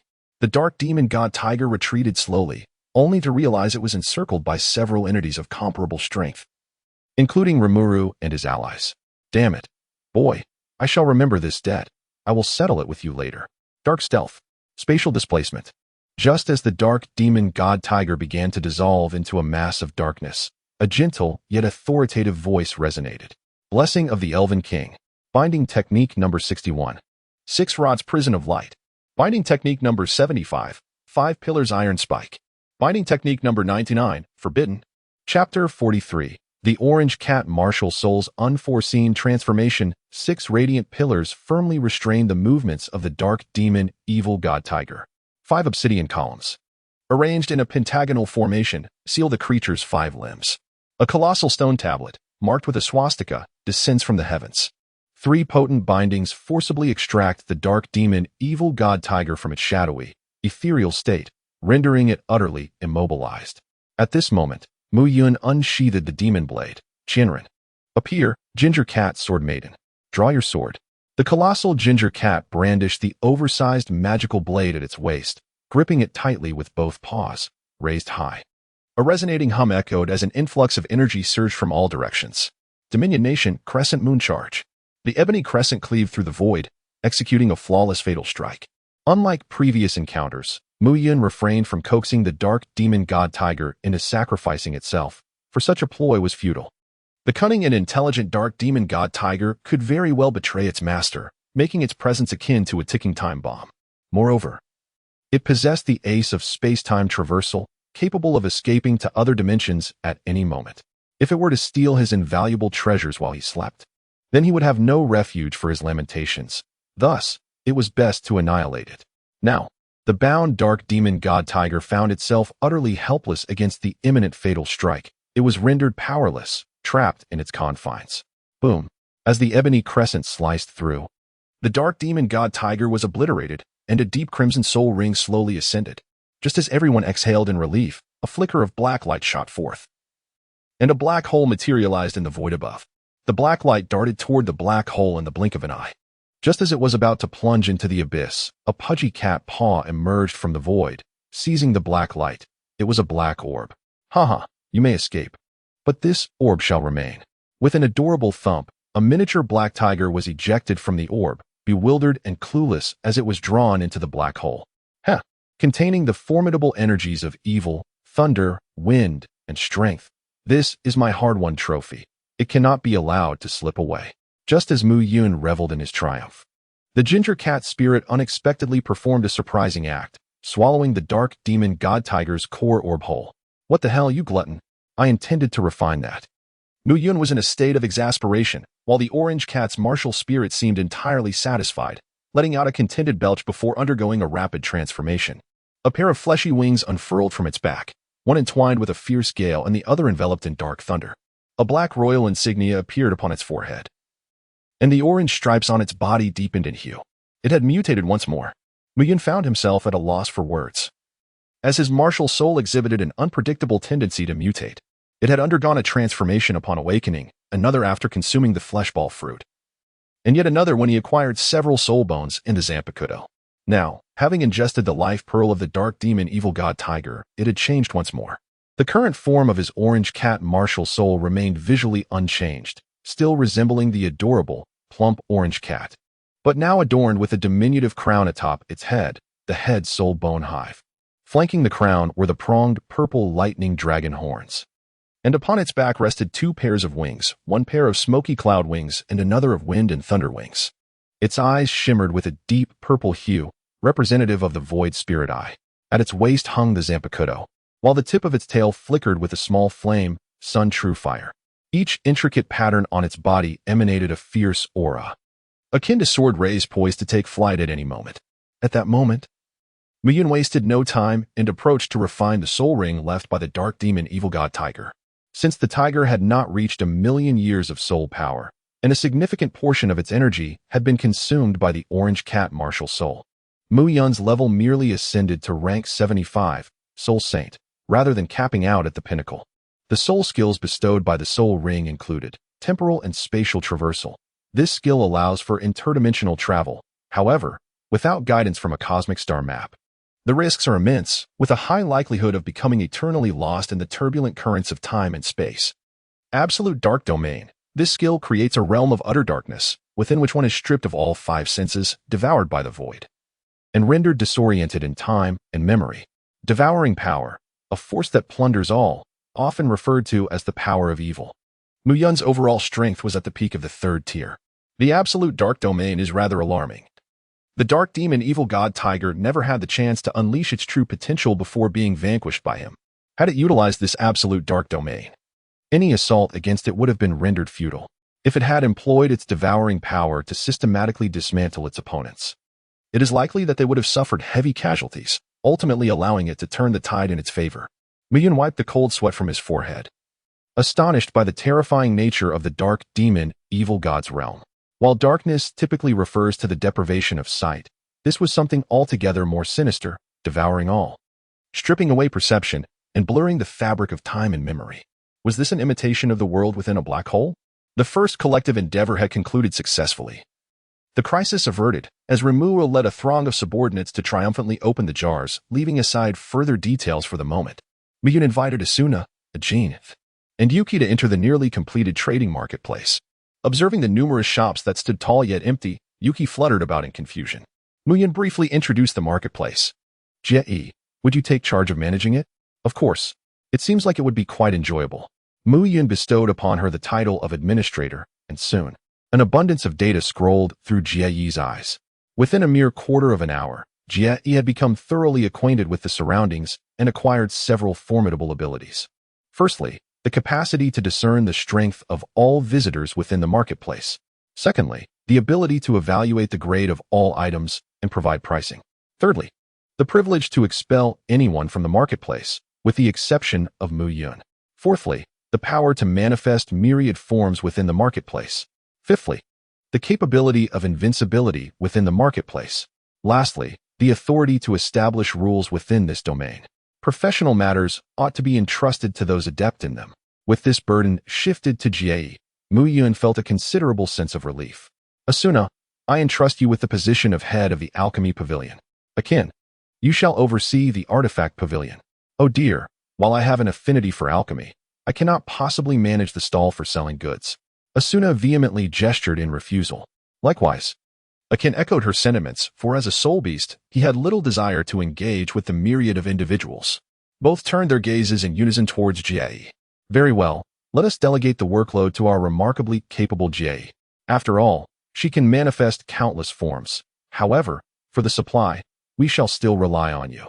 The prices from the celestial marketplace are rather steep. Moreover, Akin, the responsibility of crafting for the training tower shall fall to you. The training tower must possess the ability to alter the flow of time, and its interior space must be absolutely stable, allowing for simultaneous cultivation of multiple individuals. Chapter 44, The 9-Tiered Demon Tower. A fiasco. You truly overestimate my capabilities regarding auxiliary spiritual treasures that involve time and space. I am unable to accomplish that. I have yet to grasp the intricacies of temporal and spatial runes myself, let alone forge spiritual treasures. Akin resolutely shook his head in refusal. It is not as though you are to undertake this task alone. When the time comes, the insect queen, Huahua, the little lion, sister tree, sunflower, and I will assist you. You are well aware of the stability of the insect queen's hive space, so entrusting her with matters of space poses no issue. The manipulation of time flow has become a mere trifle for sunflower. Furthermore, rather than laboriously dissecting those runes, an actual attempt at operation might lead to sudden enlightenment. Under the eloquent persuasion of Muyun, Ajin was ultimately convinced to relinquish his cherished collection, including the newly unearthed 4th-tier spiritual materials, still warm from the jar. 3 days later, the 9-tiered demon tower was freshly completed. The first tier featured engravings of tenfold gravity earth spirit patterns, lunar gathering patterns, stellar convergence patterns, and a small spirit gathering array, designed for body tempering and chi cultivation, suitable for those of first-tier strength. The time flow rate was tenfold, accommodating up to 100 users simultaneously, with a usage fee of 10 celestial coins per hour. The second tier showcased engravings of hundredfold gravity earth spirit patterns, lunar gathering patterns, stellar convergence patterns, and a medium spirit gathering array, tailored for practitioners of second-tier strength. The time flow rate was hundredfold, allowing for 10 users at once, with a fee of 100 celestial coins per hour. The third tier served as a challenge level, guarded by the Bug Queen's avatar, possessing the skill of infinite spawning. Success in this trial yielded a wooden treasure chest, which could contain first-tier magical artifacts or elixirs, with a challenge fee of 10 celestial coins. The fourth tier, also a challenge level, was jointly defended by the Bug Queen's avatar and the Flower's avatar, utilizing the skill of infinite traps. Successful challengers received a black iron treasure chest, potentially containing second-tier magical treasures or elixirs, with a fee of 100 celestial coins per attempt. The fifth tier was another challenge level, guarded by the avatar of the Celestial Lion, with a recommendation against challenges for those below second-tier strength, as it would prove futile. Success granted a bronze treasure chest, which could yield third-tier spiritual weapons or elixirs, with a challenge fee of 500 celestial coins. The sixth tier was a challenge level, overseen by the avatar of Ajin and the avatar of Sister Tree, advising challengers of third-tier strength and above. Successful challengers received a silver treasure chest, which could contain 4th-tier spiritual treasures or elixirs, with a challenge fee of 1,000 celestial coins. The 7th tier was governed by the avatar of Asuna, along with the Flower's avatar and the Ninja Cat's avatar, recommending challenges for those of 3rd-tier strength and above. Successful challengers could acquire a Flame of Heartfire, with a challenge fee of 1,000 celestial coins. The 8th tier was a challenge level, jointly guarded by avatars of Rimuru, Xian, the Snow Demon Silkworm, the Dark Spider, the Star Moon Butterfly, the Fire Phoenix, and the Storm Thunder Dragon. Success here allowed customization of 2 4th-tier spiritual treasures, with a challenge fee of 2,000 celestial coins. The 9th tier, the ultimate challenge level, was presided over by Mu Yun. Successful challengers were rewarded with a Flame of True Sun, with no challenge fee required. Although completion of the first 8 tiers was mandatory, with the 9th-tier Demon Tower set to be placed in the market and priced by Yui, Mu Yun felt that wealth was soon within his grasp. He then glanced at other facilities, noting that the Alchemy Pavilion, Equipment Pavilion, and Bar had all been stocked and clearly priced. The jar shop offered a chance for 10 celestial coins each time, with no limit on attempts. If one possessed sufficient celestial coins, they could potentially strike riches untold, with a stroke of luck even yielding divine treasures like the Flame of True Sunday. Of course, the matter of probability was managed by Yui, chuckling to himself. The arena for competition requires a fee of 100 celestial coins per use. It serves as a venue for mutual sparring, ensuring that no fatalities occur. In times of emergency, participants can be teleported out of the arena. Currently, the Curiosities Pavilion offers only 2 items, the Heart of the Sea Flame priced at 10,000 celestial coins, and the True Sunfire at 100 million celestial coins. Setting a modest target, the True Sunfire, despite being merely a single blossom, is indeed worth its asking price due to its elevated grade. Moreover, there is the Drift Bottle Workshop. 3 days prior, Yui had dispatched the drift bottles, and with Yui handling matters, there was little to worry about. Now it was simply a matter of awaiting the arrival of customers. However, there lingered uncertainty regarding the success rate of the drift bottles she had crafted. These bottles, forged from meteorite material and transformed into glass through the heat of True Sunfire, remained notably durable, raising concerns about their potential to cause harm. It had been 3 days without a single visitor, and Mu Yun found himself questioning whether those matched with the drift bottles had met with misfortune. Just as anxiety regarding the lack of customers began to set in, ripples of energy suddenly manifested in the air, and not merely one, but a multitude of figures materialized out of thin air. Mu Yun was just about to approach when his eyes narrowed slightly, and his expression turned somewhat awkward. He noticed a common trait among the group of over 10 individuals. Each bore a significant bump on their heads, with some even bleeding profusely. Alarmingly, 2 of them appeared to be on the brink of death, their life force flickering like a faint candle flame as blood gushed from their wounds. Goodness! Could it be that these individuals were exceedingly? Mu Yun was momentarily taken aback. There were a total of 12 individuals, 3 at the first tier, 7 ordinary folk. And the remaining 2 were on the brink of demise, likely due to ill fortune. The drifting bottles had plummeted for too long and struck with considerable force. This situation was untenable. Adjustments must be made to ensure that the bottles do not target individuals directly, as it was rapidly approaching the status of a major crime scene. Furthermore, if all clients fall within this tier, I fear it would be exceedingly difficult to accrue celestial coins from them. A purely random selection of clients is no longer viable. It appears I must devise alternative strategies. I shall need to delve into the legitimate drifting bottles. After all, I once remarkably struck sure how from the perfect world in a single throw, and that surely must have been a contributing factor. Mu Yun walked over with a hint of disappointment, first saving the 2 unfortunate souls who seemed beyond help. To have 2 people perish right at the doorstep of a newly opened establishment was indeed an ominous sign. At this moment, no one had yet noticed Mu Yun. What on earth? Who would be so inconsiderate as to carelessly discard such a large glass bottle? It nearly struck me. Indeed, I was merely walking my dog when suddenly, a glass bottle fell from the sky, creating a significant crater upon impact, and then ricocheted to knock me down. I was fortunate that it did not strike me immediately. Otherwise, my fate would have been sealed. Here I was, minding my own business at home, when calamity descended from above. This thing has left a gaping hole in my roof, and inexplicably, I found myself here. Oh, by the way, where is this place? Who are you? At this moment, Mu Yun was drenched in cold sweat, overwhelmed by an impulse to turn and flee. The calamity he had inadvertently unleashed was rather severe. The individuals before him were not merely unfortunate. It was abundantly clear that their extraordinary fortune had spared them from immediate demise. Under normal circumstances, such a perilous impact would have resulted in death. Furthermore, with the remaining 18 drifting bottles still unaccounted for, could they all potentially become instruments of murder? Chapter 45. An Unexpected Delight.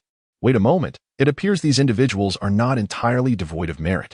Mu Yun's gaze fell upon the two unfortunate souls he had just revived. Lin Pingji, age 21, from the world of the smiling, proud wanderer, hails from the Huashan sect. His martial arts skills include the Huashan sword technique, the evil-repelling sword technique, and the thunder palm. He possesses no treasures and is at the first level of power. Mu Yun's expression was peculiar. Is this truly the extent of his power, merely at the first level? The range of the first level is indeed vast. It seems there are no second-level beings in the entire world of the smiling, proud wanderer, including figures such as Feng Qingyang and Dongfang Bubi. From the humble bodyguards to the esteemed martial masters, they all fall under the same designation, first level. Before him stood a remarkably handsome young man clad in a vibrant red wedding robe, clutching a small dagger in his right hand, his face contorted with confusion upon awakening. Unable to restrain himself, Mu Yun quipped, "Goodness, with that demeanor, you aren't about to run away on your wedding day to engage in self-castration, are you?" Lin Pingji's handsome face flushed with embarrassment, for the accusation struck true. Today marked the wedding day between him and Yu Lingshan. Yu Buqiuan had finally lowered his guard, granting Lin the opportunity to practice the true evil-repelling sword technique. However, he discovered the initial 8 characters. To master the divine skill, one must wield the knife for self-castration. After much inner turmoil, he ultimately resolved to sacrifice that mere 2 tails of flesh for vengeance.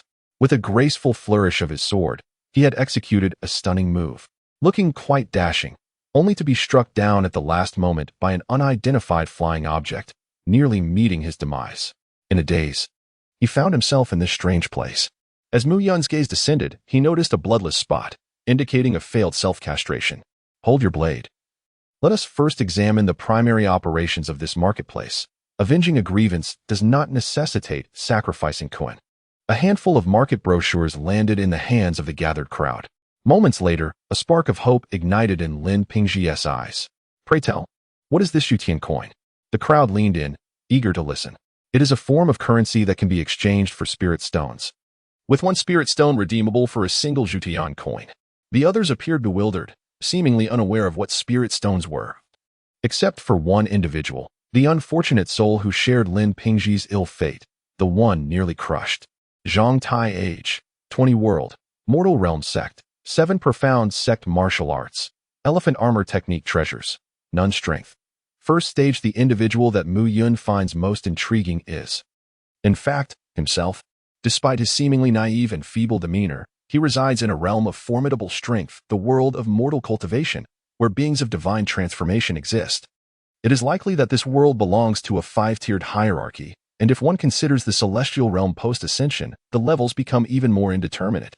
He undoubtedly represents a stock of great potential, and it is imperative that he is not reduced to a mere puppet. Aside from spirit stones, other valuable items may also be exchanged for celestial coins. For specific inquiries, one may consult over there. Mu Yun pointed at the fluttering figure of Xiao Jie. Recognizing them as mere nameless passers-by, he decided to leave their management to her. Turning to the 2 remaining individuals, he expressed his goodwill. "As for the minor injuries you both sustained, I bear a modicum of responsibility for that." The 2 exchanged incredulous glances. Their heads had been struck with such force that it felt absurd to label it merely a minor injury, particularly Zhang Tai, whose body had been fortified to the point of invulnerability yet still suffered such a fate. "Allow me to provide you with some compensation. For the first level of the 9-tiered Demon Tower, I shall grant you each a complimentary 12-hour experience pass, where time flows at 10 times the normal rate, along with the effects of gravity, starlight, and moonlight enhancing your physical training. Additionally, Lin Pingji, I shall bestow upon you the 6 Meridian swordplay, a profound martial art superior to your current exorcism sword technique, sparing you the need for excessive effort. These 2 fortuitous locations may offer you a chance at fortune. The Tomb of the Living Dead on Mount Jiangnan harbors numerous advanced martial arts. Once you have honed your skills, you may exchange them for celestial coins. Furthermore, the Nameless Valley is rich not only in medicinal herbs but also hosts a peculiar snake species, all of which can be traded for celestial coins. Zhang Tai, take this divine refinement technique. It will prove invaluable to you. Age-old herbs and elixirs can also be exchanged for celestial coins. As he watched the two enter the first level of the 9-tiered demon tower, Mu Yun felt a flicker of anticipation. The physical training at this level would yield significant results for those at the first tier. Despite Lin Pingji's current novice status, he possessed an impressive quality. His strong willpower was fueled by his obsessions. Upon completing his training, he might soar to new heights, astonishing those around him. As for Zhang Tai, Mu Yun was eager to witness how his master, Mo Rinju, and the lingering soul within him would contend against Zhang Tai, whose physical form was nearly indestructible and whose mental fortitude was exceptionally robust when it came to extinguishing his spirit and transforming him into a puppet. Moreover, the individuals Mu Yun had casually dismissed brought him a slight surprise. Though they hailed from disparate worlds and bore no signs of having undergone any training, their appearances suggested they had been drained by indulgence, rendering them weaker than mere fledglings. Yet, they shared a commonality. They were all scions of prominent local families. Under Jay's appraisal, they bore a singular label: villains destined to be consumed by the protagonist's fate, meeting an untimely end as supporting antagonists. What a disappointment that amidst so many villainous supporting characters, not one possessed an ability to turn the tide. While Mu Yun expressed his grievances, he also gifted each of them a day pass for the first level of the 9-tiered demon tower. This gesture was not merely due to their affluent backgrounds, which could potentially yield unexpected benefits for him. Rather, it stemmed from a profound curiosity about how these antagonistic characters would fare if they suddenly possessed the overwhelming strength to overshadow the protagonists. As time swiftly passed, Mu Yun's anticipation grew when, after a day, these individuals emerged from the first level of the tower. The once debauched villains now radiated vigor and vitality. While their combat prowess remained uncertain, it was evident that their physical defenses had greatly improved, rendering them impervious to ordinary bullets. Upon returning, they would undoubtedly be formidable martial artists. At the same time, Lin Pingji stood with a sharp gaze, resembling a drawn sword. His 10 days of body refinement had elevated him from a mediocre third-rate warrior to the level of a master, seamlessly transitioning through the ranks of second-rate, first-rate, post-heaven, and pre-heaven. He had even mastered the 6 meridians divine sword and comprehended the essence of swordsmanship. It is noteworthy that in the world of the smiling, proud wanderer, only Feng Qingyang and Dongfang Bubi had openly reached the master level, while Ren Wuxing, Zhuo Lingchan, Master Feng Zheng of Shaolin, and Cheng Xiu of Wudong were at the pinnacle of the pre-heaven stage. Ren Wuxing had once been a master, but the inherent dangers of his skill had caused him to regress.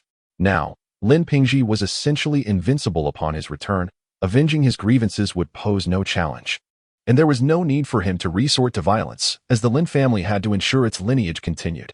Meanwhile, Zhang Tai had reached the 9th layer of body refinement and the 3rd layer of qi cultivation, albeit lacking a suitable cultivation method.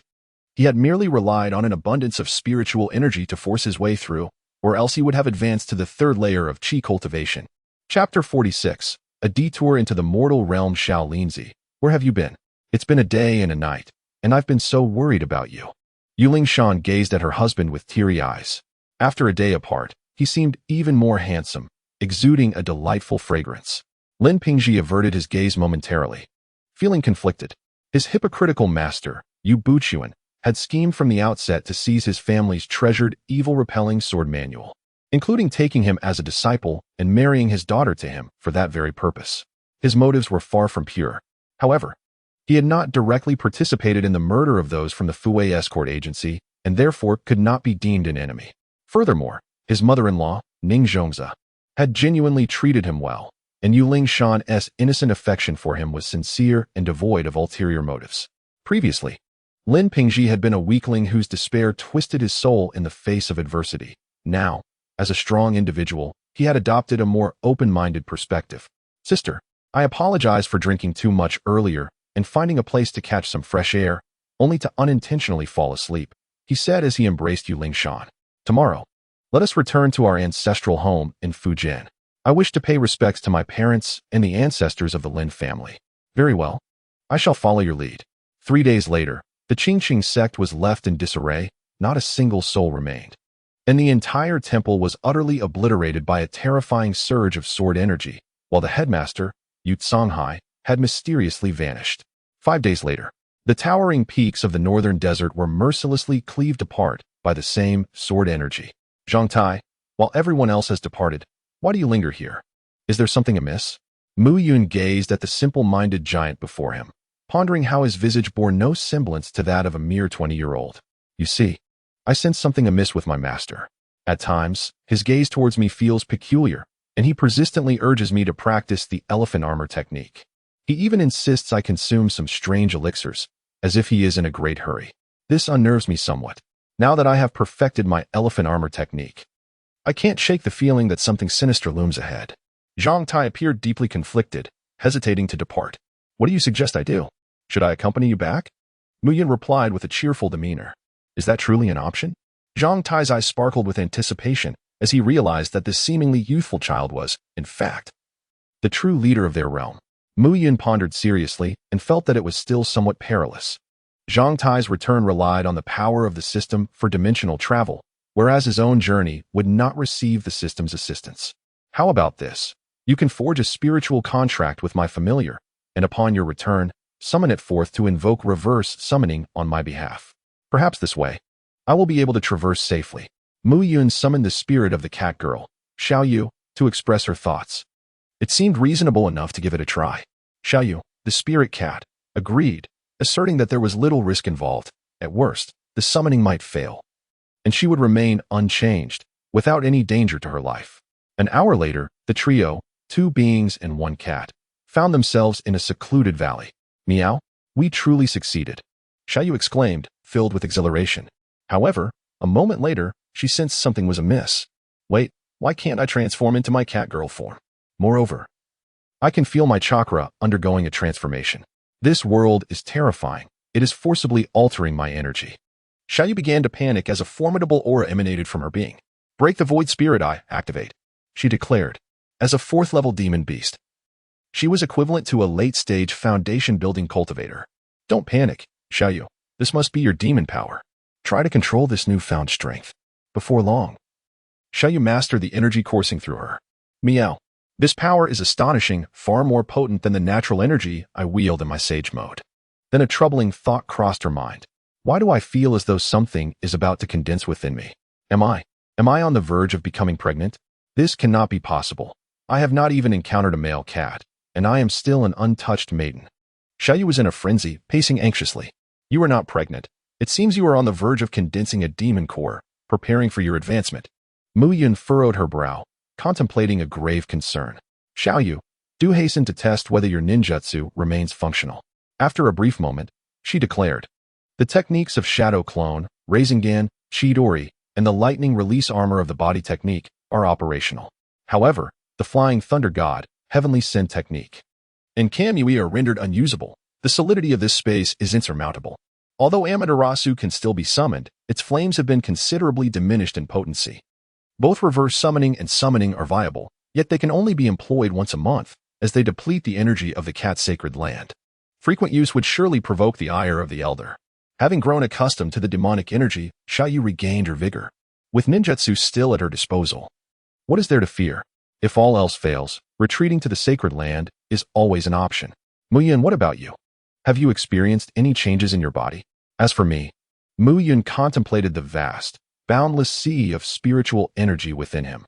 The spiritual energy had liquefied, transforming the soul power and soul rings entirely into spiritual energy. He still fell short of achieving the golden core stage. Perhaps he would need to wait until all 9 soul rings were filled.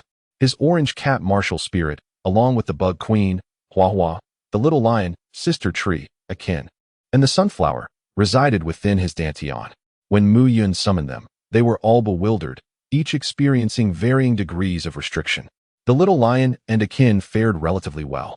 One was a starry lion beast, and the other an ember golden lion beast, with one mastering thunder and mist, and the other wielding the true fire of the sun. Their limitations were not particularly severe in this realm. However, Sister Tree found her void transformation ability constrained, even though her star armor and star transformation powers remained intact. The other 3 companions faced dire circumstances. In this place, space and time were governed by profound laws, and these 4-level demon beasts, none of which had reached the golden core stage, struggled to navigate such complexities. They would need to attain at least the nascent soul level to wield them effectively. Nonetheless, it was not entirely impossible to utilize their abilities, After all, these were their innate skills, albeit requiring tremendous effort and yielding subpar results. The sunflower, which once could accelerate time by a myriad of years with a mere glance, was now exhausted and could manage only a year at most. Huahua's spatial traps, which she could casually conjure in the hundreds, now took her several days to create just one. The Bug Queen's remarkable escape technique of elemental integration into the void was rendered completely useless here. However, her ability to summon minions had grown stronger. As a 4th-level demon beast, the minions she summoned were bloodthirsty venomous bees of 2nd level or higher, comparable to those in the early stages of Foundation establishment. These bees could potentially take on 1,000 foes in the Douluo world.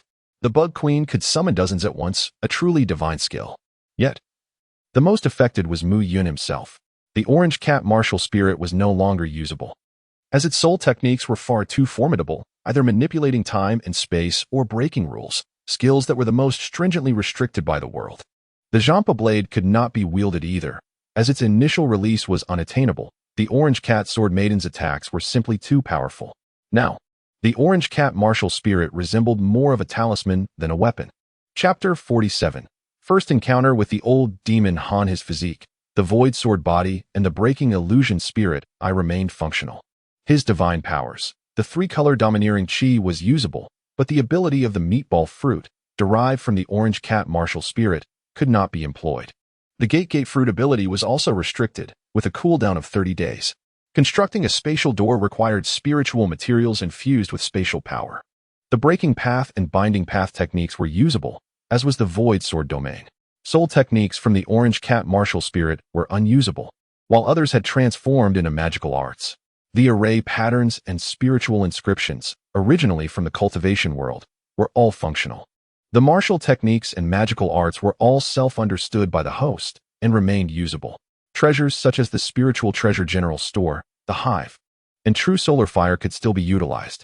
In summary, almost everything related to the orange cat martial spirit had been disabled. Even the most adeptly wielded demon blade, Thousand Blades, was classified as the exclusive weapon of the orange cat sword maiden due to its fusion with the Jampa blade. Mu Yun gently rubbed his tightly furrowed brow. In the realm of cultivation, battles are primarily determined by one's cultivation level, techniques, magical artifacts, and talismans. As for cultivation, I face no significant issues. Despite being merely at the late stage of Foundation establishment, the quality and quantity of my spiritual energy are astonishing, rivaling even that of nascent soul experts. In terms of abilities, the true prowess of nascent soul cultivators lies in their mastery of domains and their capacity to manipulate the forces of the heavens and earth, 2 feats that my void sword domain can also achieve. What I currently lack the most are talismans and magical artifacts. The spiritual tools and treasures crafted by a Jin, while commendable in quality, are overly simplistic in function, rendering them somewhat inadequate in the authentic world of cultivation. Zhang Tai, I am contemplating opening a general store in a cultivation market. Would you be interested in accompanying me on this venture? After much contemplation, Mu Yun extended an invitation to Zhang Tai. But what about my master, Imoren? Zhang asked, scratching his head in confusion. Ah, him, Mu Yun replied with a chuckle. He is a man of ill intent, ruthless and narrow-minded, destined for a grim fate. There is no need to concern ourselves with him. Let him amuse himself. Mu Yun held a profound disdain for this Mo Rin residence. Despite possessing remarkable talent, he chose to adhere to the Qingmu technique, expending an inordinate amount of time to select suitable individuals, followed by the lavish allocation of resources for their cultivation, only to ultimately resort to malevolent practices for possession. Among the myriad paths to transcendence, he opted for the most time-consuming, resource-draining, and inept method. Were he to venture beyond his confines and familiarize himself with the fundamental principles of the cultivation world, he would recognize the folly of using the Qingmu technique as a criterion for determining one's eligibility for cultivation. There exist other spirit roots beyond the wood spirit root. For instance, Zhang Tai possessed a spirit root, albeit not of the wood variety. Clinging to a single path, he faced the inevitable decline of his lifespan, only to encounter the formidable Han Lao Mo. Truly, he deserved his fate. Nonetheless, having been nurtured by my teacher over the years, I harbor no desire to see him perish. Nor do I wish to be the instrument of his demise. It would be far better to distance myself from him entirely and never cross paths again. Zhang Tai appeared to have reached a conclusion, his demeanor relaxing as he resolved to evade the dilemma. However, before departing, I felt compelled to meet my friend Han Li. Sensing that my teacher harbored ill intentions towards him and feeling it necessary to issue a warning. Very well, you may go. I shall meander about here. Mu Yun indeed found himself intrigued by Han Li's small green vial. It was the celestial treasure, the Zhang Tian bottle, of extraordinarily high grade. Yet, the depths of its contents were equally profound. One must navigate cautiously through treacherous waters, so perhaps it would be prudent to refrain. Those who had sought to exploit Han Li seldom met with favorable outcomes. It would be wise to avoid provoking the aura of the protagonist. Mu Yun wandered through the library of the Seven Xin sect, discovering 74 sword techniques, all named the Blinking Sword Technique. Upon examination, he realized it was a rudimentary form of illusionary swordplay, employing various light sources and exploiting human visual misperceptions to gain the upper hand. It proved effective only against unsuspecting foes. Should the opponent possess spiritual awareness or keen perception, its efficacy diminished significantly. As for other martial arts, only the Demon Silver Hand and the Luo Yin Step were noteworthy, yet they paled in comparison when faced with cultivators. As even the most basic fireball technique could obliterate everything. Subsequently, he entered the treasury of the Seven Xin sect, where he found several useful materials for refining weapons. Without hesitation, Mu Yun gathered them into his possession, deeming them wasteful if left unused by mortals. Finally, he returned to the valley, where Zhang Tai had already arrived. Accompanied by an ordinary-looking youth. Han Li age, 18 cultivation technique, Qingmu technique cultivation level, Qi refinement 6th layer treasures, Zhang Tian bottle, capable of catalyzing the growth of all things, valued at 10 billion Zhutian coin strength. First level Mu Yun's body stiffened slightly, and he immediately closed his broken illusion spirit eye.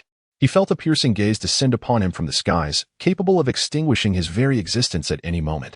Master, allow me to introduce my good brother. Zhang Tai maintained his usual simple-minded demeanor. Greetings, I am Han Li, and I have a few inquiries to make. Han Li politely bowed, refraining from underestimating his counterpart due to Mu Yun's youth, thus exhibiting no discourteous behavior. Truly, Han the old demon, a paragon of survival, remains ever so cautious. Mu Yun silently admired. What is it you wish to know? I would like to inquire about Dr. Mo Hihi. What you genuinely seek to understand is why he harbors ill intentions towards you, correct? Mu Yun smiled faintly. Ever since I joined the Seven Mystic sect, he has treated me rather well, providing meticulous guidance and numerous elixirs. I have inquired and discovered that these resources surpass even those given to the sect master as personally taught disciples. I do not comprehend why he is so benevolent towards me. Han Li inquired, his expression impassive. There is a saying, no benefit, no early rising. Mu Yun cast a glance at the ever-vigilant Han Li, recognizing him as a natural skeptic. Having learned to guard against all despite his lack of life's harsh experiences, Mo Rinju, endowed with exceptional talent, had achieved the pinnacle of martial arts at a tender age, with no rivals in the mundane world. However, on one occasion, while passing through a valley, he chanced upon a duel between two cultivators. He realized that before these two, he was akin to an ant, with any single strike capable of obliterating him. Thus, the notion of pursuing cultivation took root within him. Fortune favored him. The two cultivators ultimately inflicted mutual devastation upon each other, leading to an opportunity for him to seize the advantage. The Qingmu skill was acquired in this manner. Although he lacked a spiritual root, rendering him unable to practice it, one of the two cultivators had not perished entirely, leaving behind a lingering soul that attached itself to him. From this remnant spirit, Mo Rinju obtained the method of soul possession and began seeking children capable of cultivating the Qingmu skill, intending to usurp their bodies upon reaching the 3rd level of Qi refinement, thus granting himself the qualifications for cultivation. He chose you because you possessed the ability to practice the Qingmu skill, while Zhang Tai was merely instructed to cultivate the elephant armor technique, aimed at transforming him into a formidable flesh puppet. Chapter 48. A surprising upgrade to the mall. Watching Han Li's departing figure, Zhang Tai felt a twinge of concern. Master, do you think Han Li will be alright? You need not worry about him. The reason for choosing to possess a body at the 3rd level of Qi refinement is that upon reaching the 4th level, one gains spiritual awareness, significantly increasing the difficulty of possession. Moreover, your good brother has quietly advanced to the 6th level of Qi refinement right under Mo Rinju's nose, ensuring Mo Rinju's inevitable failure. There is yet another matter that Mu Yun did not mention. Without the formidable assistance of Zhang Tai, the powerful corpse puppet, Mo Rinju would stand even less of a chance. The two arrived at the foot of the mountain and hired a carriage to depart swiftly. While Mo Rinju remained unaware that Zhang Tai had slipped from his grasp, Han Li also began to devise a plan for his counterattack. 7 days later, on the northeastern edge of the Taiwan mountain range, a market established by Huangfeng Valley nestled within. Huangfeng Valley, one of the 7 prominent sects of the Yu Kingdom, is guarded by a formidable Yuanying realm cultivator. 10 miles away from the market, a flying vessel descended gracefully. Indeed, it is essential to adapt to local customs and acquire a flying vessel. This world is vast, and relying solely on a carriage would take decades to traverse. Miyun stretched languidly, embodying the adage that sharpening one's axe does not hinder the chopping of wood. He dedicated a day for a Jin to craft a flying vessel. The design of the craft was not overly intricate. With a spirit-gathering array and wind control runes, it was capable of flight. To enhance its speed, a Jin added a pair of wings, the Thunderwind wings, allowing them to reach Huangfeng Valley Marketplace in such a short span of time. Upon their arrival at the Huangfeng Valley Marketplace, the first order of business was to purchase a plot of land, which cost a staggering 5,000 spirit stones, an expense that underscored the steep prices in the realm of cultivation for real estate. Soon, a quaint and charming general store sprang forth, its exterior resembling a modest 2-story shop. However, within, it revealed a vastness far exceeding its outward appearance. Miyun utilized the branches of the ancient star tree to activate the ability of the door fruit, constructing a spatial gateway in the innermost recesses of the general store. When he finally traversed back to the Douluo world and beheld Asuna and the others, a profound sense of relief washed over him.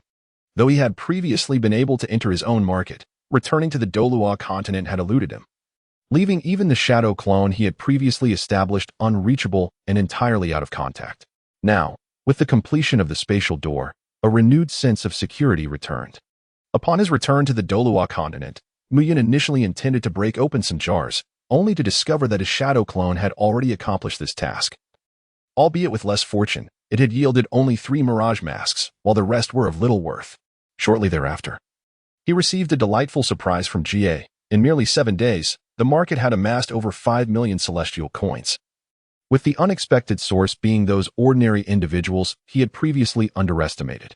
To his astonishment, although they resided in a world lacking spiritual energy, a realm deemed to be at the end of its magical era, it had once basked in glory, leaving behind numerous ancient spiritual treasures. Though these relics had largely become ineffective due to the lack of spiritual nourishment, their inscriptions remained intact, and the Celestial Mall offered a commendable purchasing price. These individuals further purchased a multitude of elixirs and magical artifacts from the market, significantly enriching Muyun's coffers. This surge in substantial transactions propelled the Celestial Mall's status to an impressive level 4. Muyun pondered for a moment before arriving at a decision. He promptly opened the Celestial Mall, for with wealth comes the desire to indulge.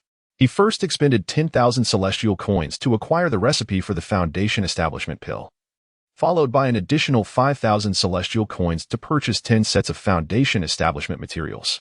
This choice stemmed from the fact that, although the Foundation Establishment pill is a first-tier elixir, it enjoys immense popularity and commands a high selling price. A single Foundation Establishment pill can effortlessly fetch over 1,000 spirit stones.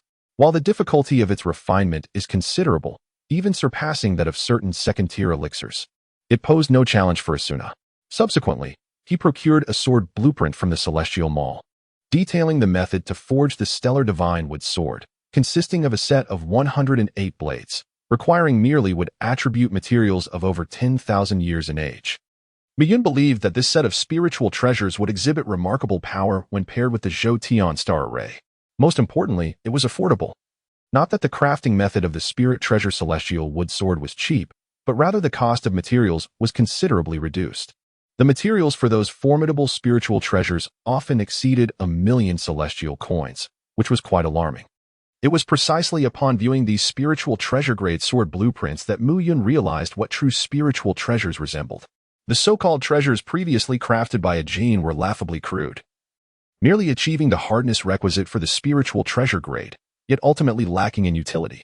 He decided to have a Jin reclaim those crafted spiritual treasures, melting them down to recover the materials, a task in which he excelled, thus avoiding waste.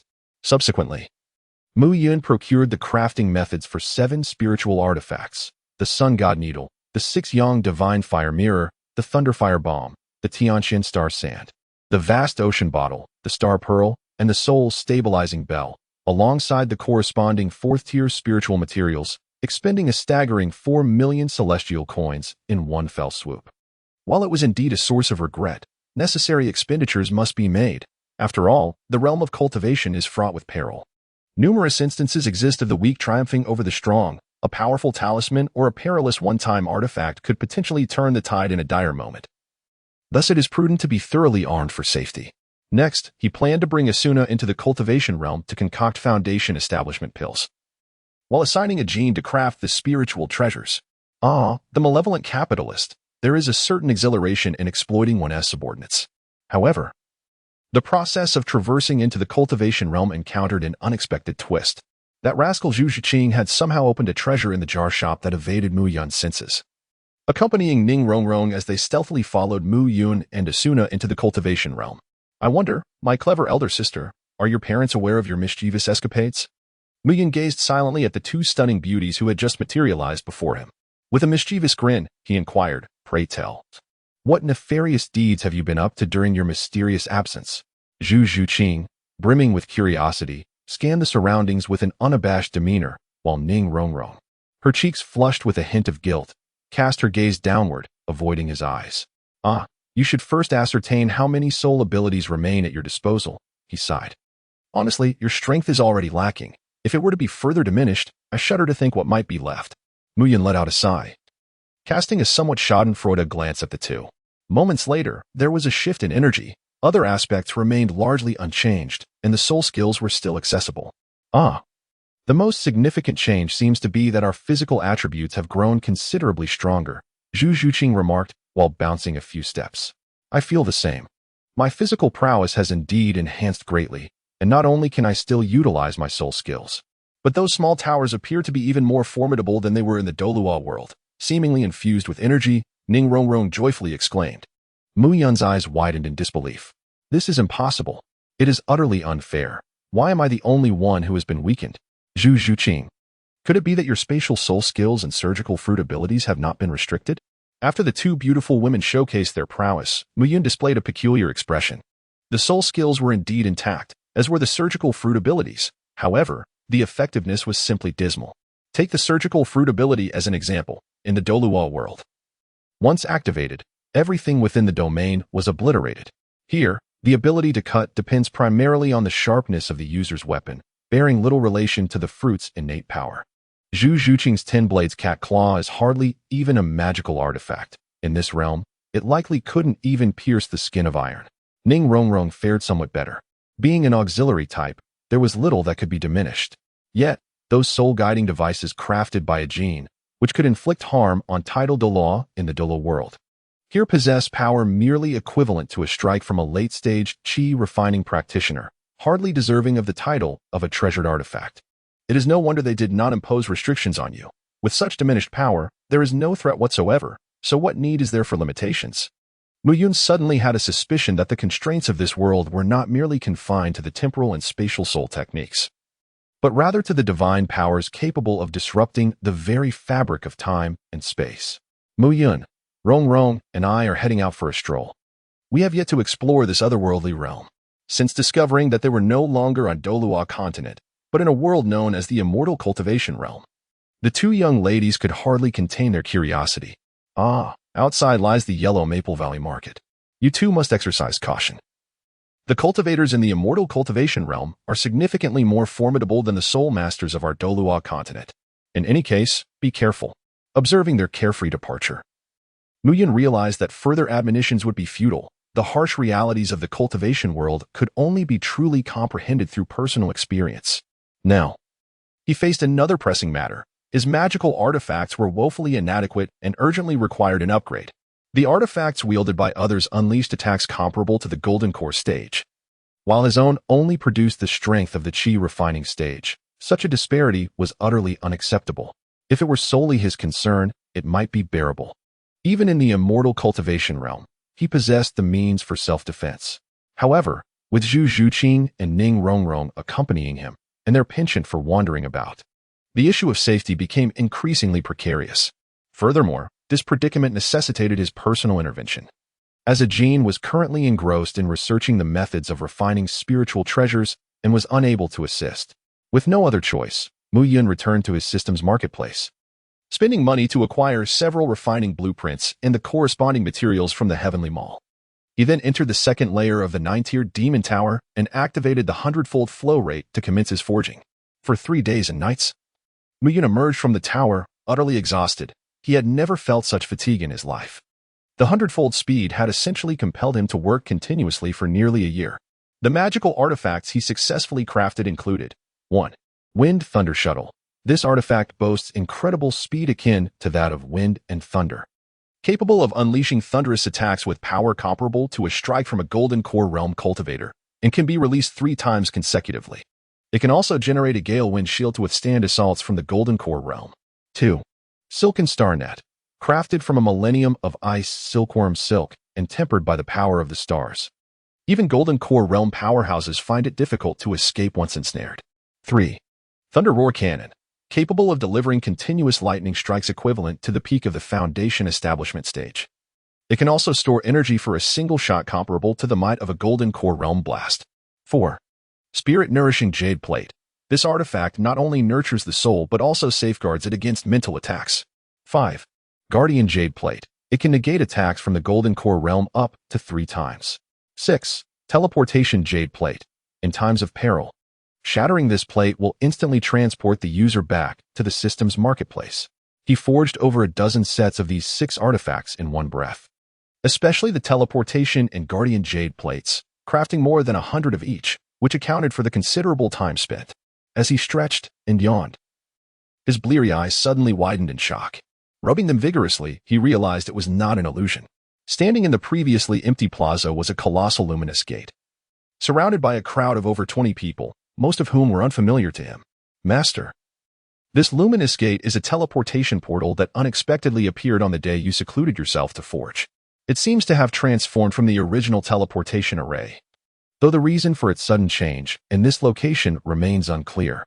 As Mu Yun approached, he discovered that there were 2 buttons on the doorframe. One was labeled Douluo World, costing 1,000 celestial coins for a single transport, while the other read Mortal Cultivation World, priced at 10,000 celestial coins per person. To his astonishment, this was indeed a paid service. Who would ultimately benefit from this fee? Naturally, it would be us. In just 3 days, this portal alone had generated over 200,000 celestial coins, exclaimed GE with excitement. So much wealth. Could it be that they all ventured into the mortal cultivation world? Did they not realize that mere mortals, unaware of whether they possessed spiritual roots, were recklessly seeking their demise in the realm of cultivation? Mu Yun felt somewhat speechless as he reminisced about the feeble and disheveled appearances of those individuals when they first arrived. Had the initial stage of the 9-tiered Demon Tower inflated their egos? If so, they were sorely mistaken in the realm of cultivation. Even a mere fireball talisman could spell their doom.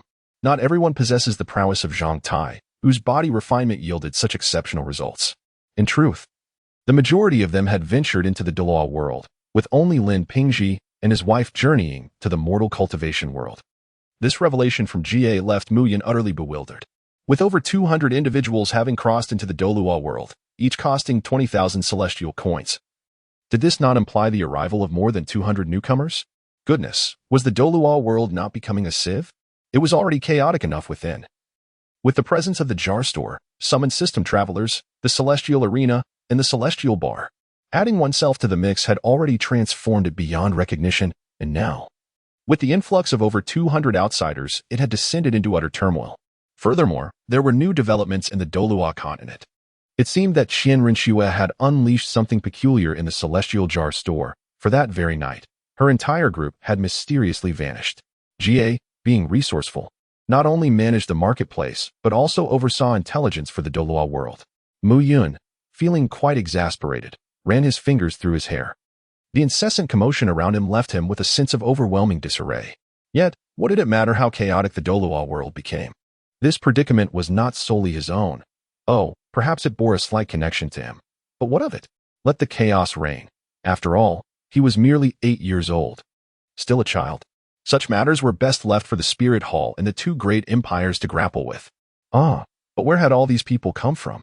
Over 200 individuals. Was the efficiency of the message in a bottle truly so remarkable? Mu Yun inquired excitedly. Having resolved the perilous issue associated with the drifting bottle by incorporating a deceleration feature and a luck-locking mechanism, ensuring no harm would come to anyone. However, Jie promptly shook her head and clarified, not quite. Our drifting bottle has struck a most extraordinary individual. He is a system owner endowed with a summoning system. Since his emergence, the drifting bottle has gained a new functionality. Anyone selected by it can additionally invite 2 friends to join them in the market, thus significantly increasing the number of participants. With Jie's explanation, Miyun comprehended the situation, realizing they had fortuitously benefited from this development. Jie, please list this protective jade pendant and the teleportation jade pendant for sale, as they are essential for our clientele. We mustn't allow them to perish easily. Let us set the price at 1,000 celestial coins. After all, those who can afford teleportation are likely affluent individuals, and such life-preserving items are bound to attract buyers. Miyun silently commended himself. Had he not been merciful enough to refrain from pricing the fiery claw of the demon cat at a staggering 10,000 celestial coins? In the realm of mortal cultivation, specifically within the bustling marketplace of Huangfeng Valley, a strikingly seductive woman abruptly blocked Zhu Zhuqing's path, casting a fleeting glance at her. Zhu Zhuqing unhesitatingly secured the fiery cat's claw, her expression devoid of emotion. Enough, she stated flatly. If you seek to provoke me, then just say so. I have noticed your group trailing me all day. Do you think I am oblivious? Since the little lady has caught on, why not accompany us for a while?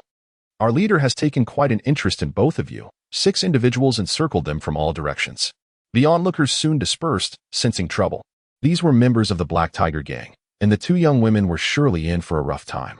The brother of the gang's leader, Hudali, was notorious for his insatiable appetite for beauty, and given the stunning appearance of these 2 maidens, their fate seemed grim.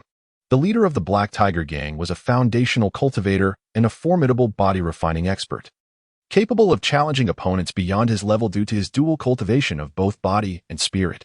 His 4 elite subordinates, the 4 Great Kings, were at the pinnacle of qi refinement, making their influence in this marketplace second only to Huangfeng Valley and Wanbage. Even the foundational cultivator stationed at Huangfeng Valley would turn a blind eye to the Black Tiger gang's activities. Zhuqing, what should we do?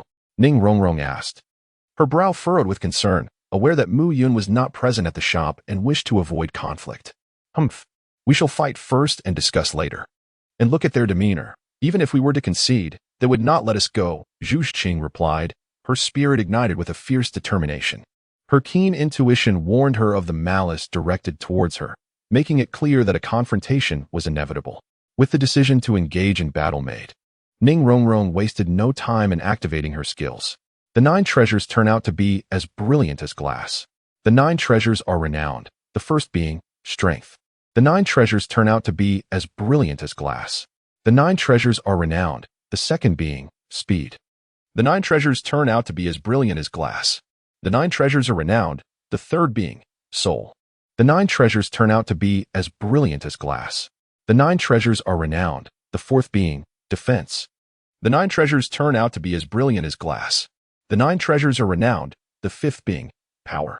In an instant, Zhu Zhuqing's 5 primary attributes surged by 50%. Then let the battle commence, Zhu Zhuqing exclaimed, excitedly licking her tempting red lips as she brandished her 10 razor-sharp claws, vanishing from her original position in a blink. Targeting the leader of the adversaries, she was determined to seize him first. So fast, the leader momentarily froze, visibly startled by Zhu Zhuqing's swiftness. However, he quickly regained his composure, wearing a look of disdain. What a foolish girl, despite being at the 7th level of qi refinement. She resorts to martial techniques. Speed means nothing to a cultivator. He produced a talisman and, utilizing his spiritual sense, swiftly locked onto Zhu Zhuqing. Though his eyes could not keep pace, his spiritual awareness could, and with a gentle shake and a sharp command, he initiated an attack. Swift. A fireball materialized out of thin air, hurtling towards Zhu Zhuqing. Foreseeing the impending ball of fire attack, Zhu Zhuqing swiftly retreated. Yet, the fireball had already locked onto her, relentlessly pursuing her like a relentless parasite. With no other option, she braced herself with her armed color domineering. Boom. Caught off guard, Zhu Zhuqing was violently propelled away. At that moment, the remaining members swiftly converged upon her. With a sudden cry, she exclaimed, "Room!" A white light membrane expanded outward from her center, enveloping her assailants in an instant. Shadow clone of the Netherworld. Netherworld Shadow Kill. Contrary to her expectations, the anticipated fragmentation did not occur. Instead, sparks erupted from the opponents, indicating their possession of protective artifacts. Zhu Zhuqing's expression darkened. Her most formidable attack failed to breach their defenses, and her advantage in speed was thwarted by their strategic use of spiritual knowledge and talismans. Bamboo Qing, retreat quickly. Ning Rongrong raised her arm, unleashing a roaring purple lightning dragon. This is bad. It's a lightning technique. Quickly defend.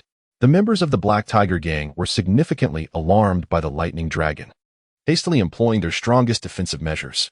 With a thunderous rumble, amidst a cloud of dust, they staggered out, each one grimy and disheveled, their hair frizzed out. Damn it. This lightning technique was merely for show. It looks terrifying, but its power is comparable to a level 1 fireball talisman. Those two girls seized the opportunity to escape. Escape? Two fledgling cultivators cannot possibly get away. The leader of the Black Tiger Gang produced a bamboo tube, opening it to release a spiritual bee. I have sprinkled tracking powder on them. As long as we follow this spiritual bee, we will locate them. Could they have returned to that grocery store? It was said by the boss that the grocery store was quite peculiar. It appeared small from the outside, yet inside it was a different world entirely, even larger than the Wanbao Pavilion. Moreover, it seemed to be fortified with arrays and restrictions. Even a foundation building expert like the boss was easily repelled by a mere chi-refining cultivator. Do not worry, they absolutely cannot escape. This time, to capture those two, we have brought more than just ourselves. The boss is personally involved, and he has also enlisted the help of 2 foundation building experts. 3 foundation builders against 2 chi-refining novices. Do they truly believe they can flee? The boss is exceptionally benevolent to his lecherous younger brother, to capture women for him. He has invested such significant resources. You fool, can't you see the bigger picture? That brother is nothing in the boss's eyes, whatever woman he desires.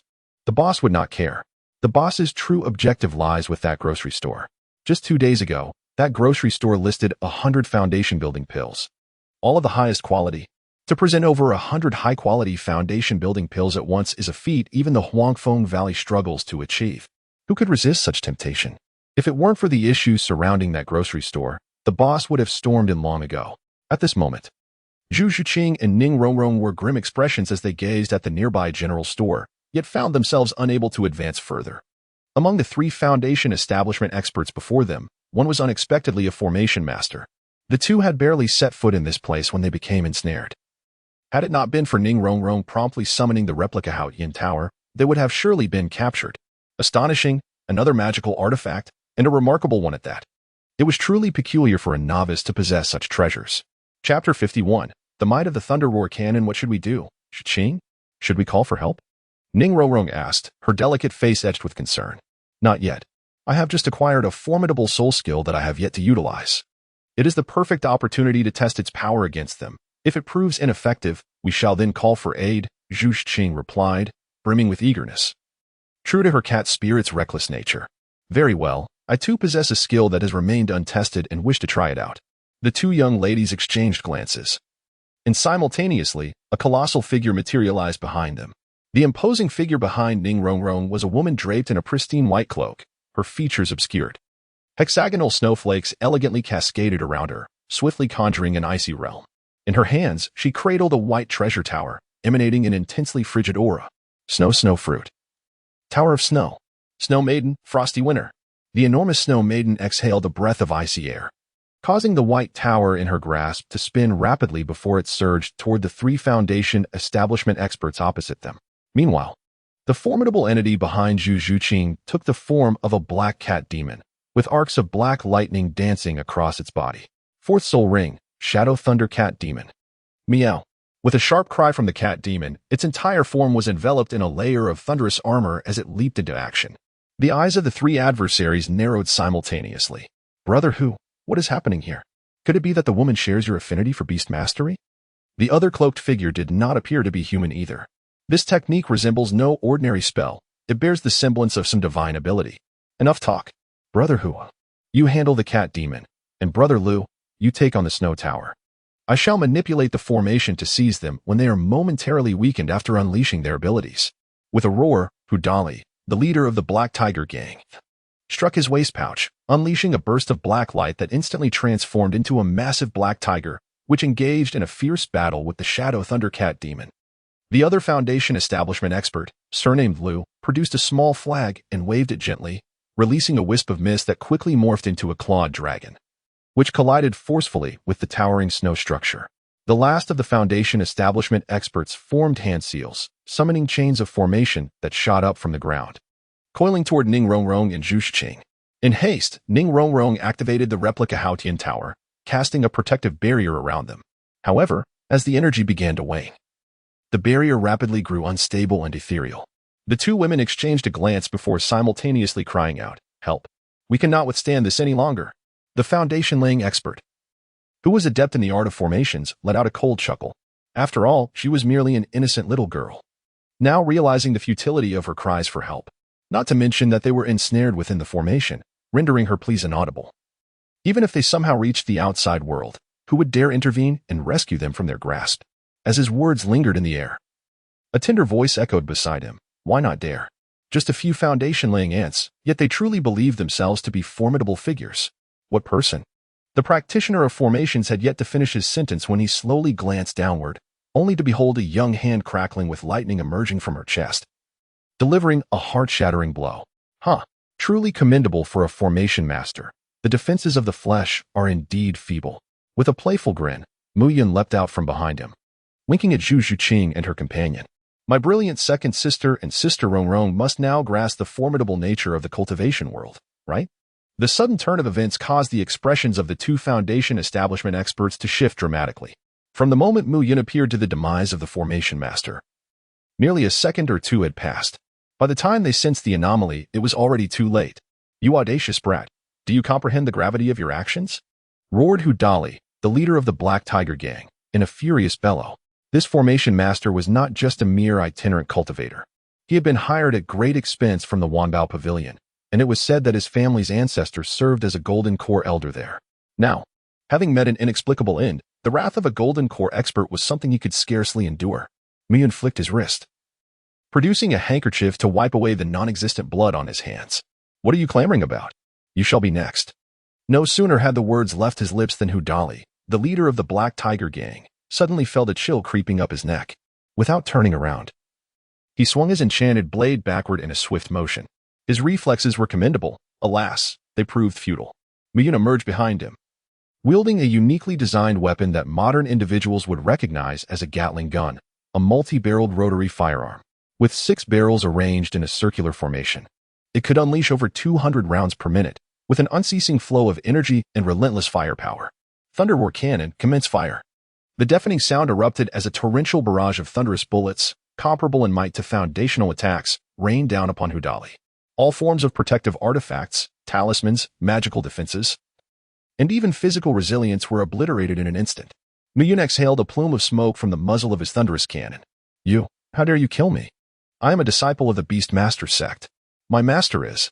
Approaching the lifeless body of the formidable Hu Dali, Mu Yun delivered a gentle kick. Hey, could you at least finish your sentence before departing this world? Do enlighten me about your master. If he happens to be a nascent soul cultivator, I might just feel a fleeting sense of trepidation."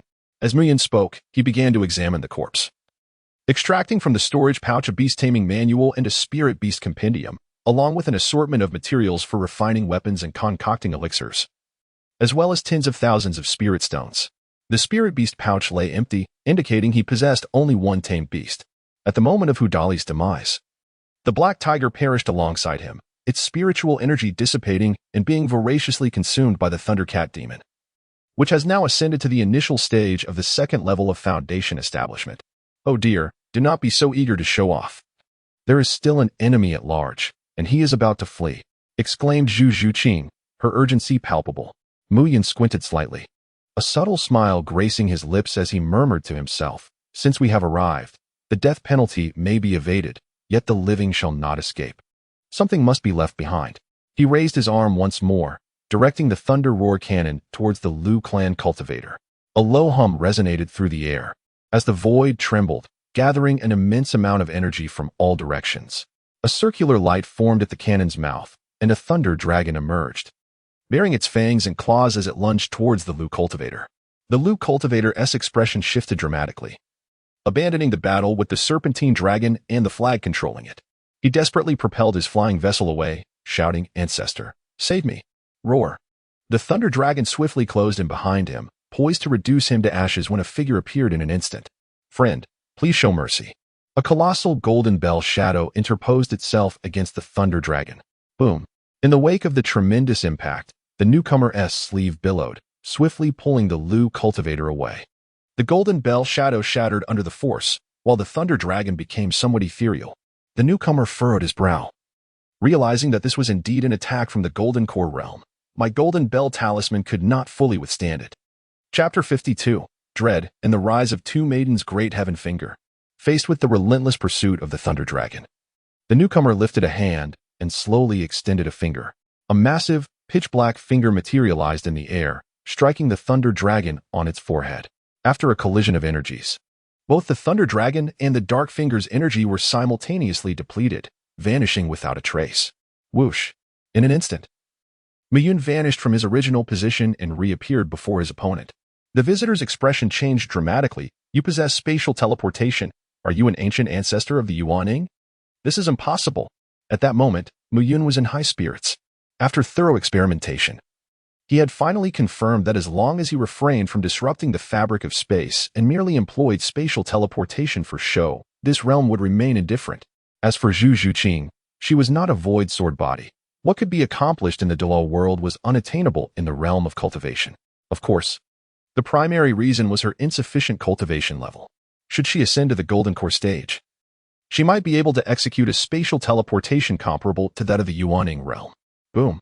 A terrifying aura of murder locked onto the cultivator of the Lu family, a murderous intent surging forth like relentless waves. Lu Denian of the Lu family from Huangfeng Valley. I implore you to show mercy, fellow cultivator. Oh, are you attempting to leverage Huangfeng Valley to intimidate me? Muyun wore a mocking expression. Yet the murderous intent only intensified. Cold sweat trickled down Lu Danian's temples. Nevertheless, it was essential to show respect to Huangfeng Valley, for it was one of the 7 prominent cultivation sects of the Yu Kingdom, with a formidable nascent soul cultivator presiding over it. Miyun swiftly retracted his murderous intent. However, your golden bell talisman and that black finger divine ability are quite impressive.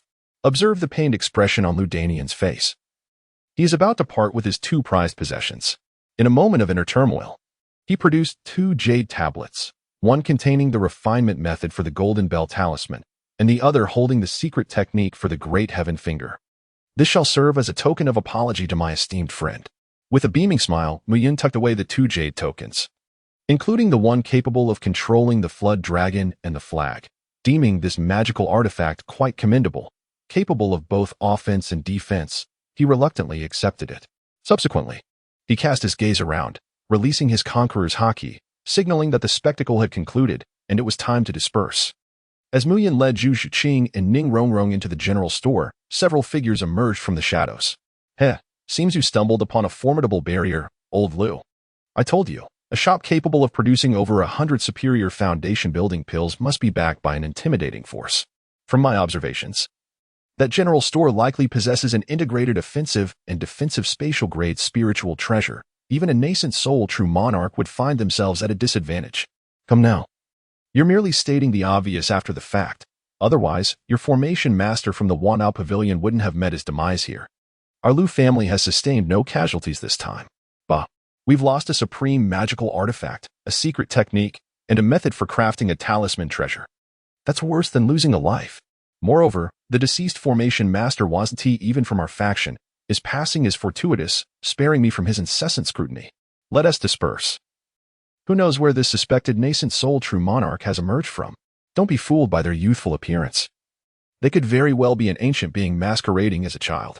Fortunately, their methods and aura do not bear the mark of the demonic sect, so they likely aren't affiliated with that side. Alas, these are tumultuous times. One can only wonder when the demonic sect will strike unexpectedly, making peaceful cultivation impossible. As the storm gathers, we shall take one step at a time.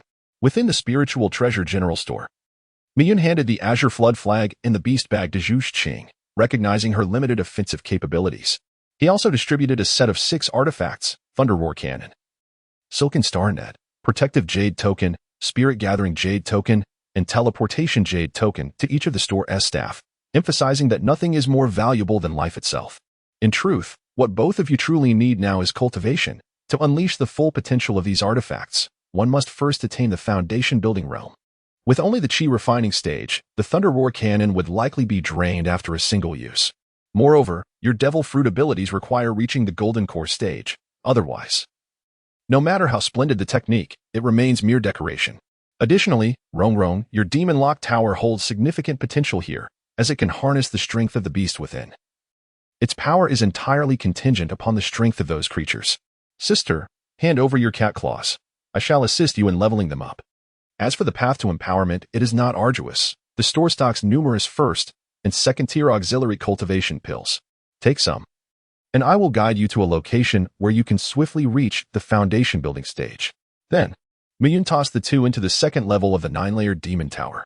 Upon returning to the spiritual treasure general store, a sly smile crept across Mu Yun's face.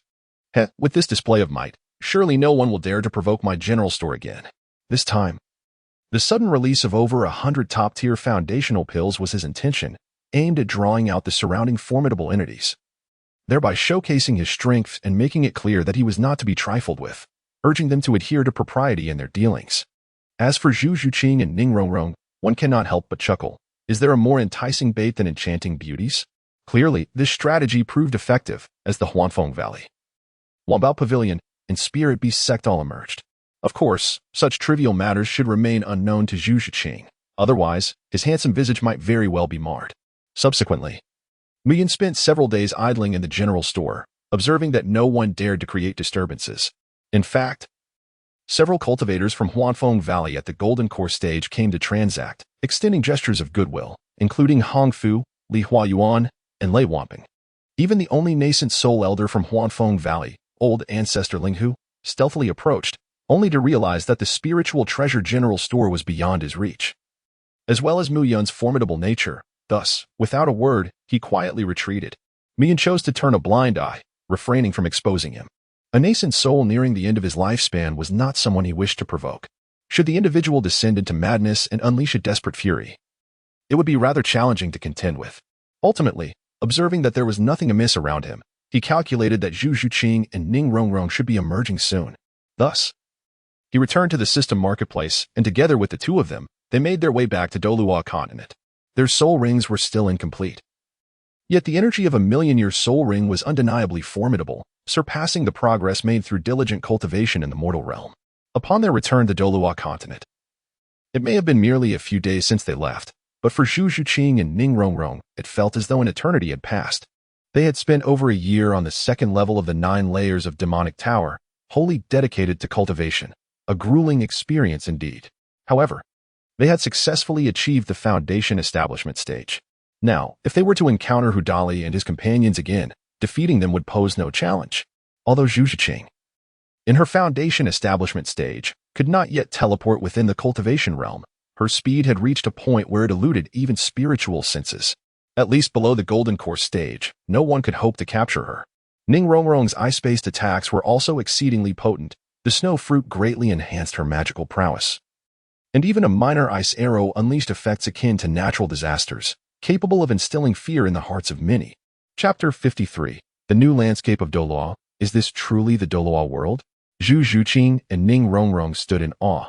Even Mu Yun appeared somewhat taken aback. Soto City was now divided among 6 major powers: the Demon Nation Federation, the Alien Alliance, the Spirit Hall, the 7 Treasure Glazed Tile School, the Heaven Do Empire, and the Star Luo Empire. Mu Yun suddenly felt an inexplicable sense of guilt. The splendid world of Douluo was on the brink of ruin, and he was undoubtedly to blame for it. In the formidable Magic Kingdom Federation, led by the Demon King Rimlu, a remarkable development has occurred within less than a month since Mu Yun's departure. He has successfully assembled an army composed of tens of thousands of soul beasts, including thousands of soul beasts over a millennium old, more than 30 exceeding 100,000 years, and 2 that have lived for 1,000,000 years, the Ice and Snow Spirit Phoenix, and the Radiant Primordial Fate Reincarnation Holy Butterfly. It remains a mystery how Rimla managed to locate and persuade these extraordinary beings to join his ranks. Currently, the Stardow Forest and the Sunset Forest have become the territory of the Magic Kingdom Federation, and any hunting for soul rings within these regions now requires the Federation's consent.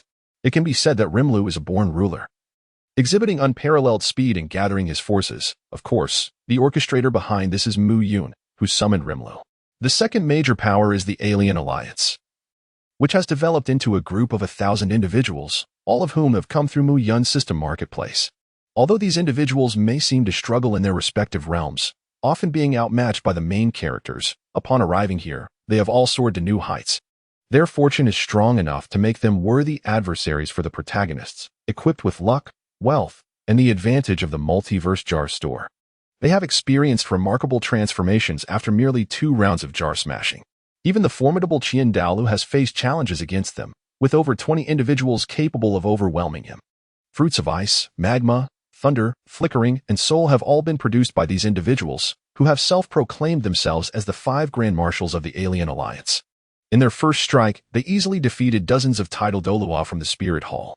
Had it not been for the unexpected return of Qian Rinxue and her cohort, the Spirit Hall might have faced obliteration.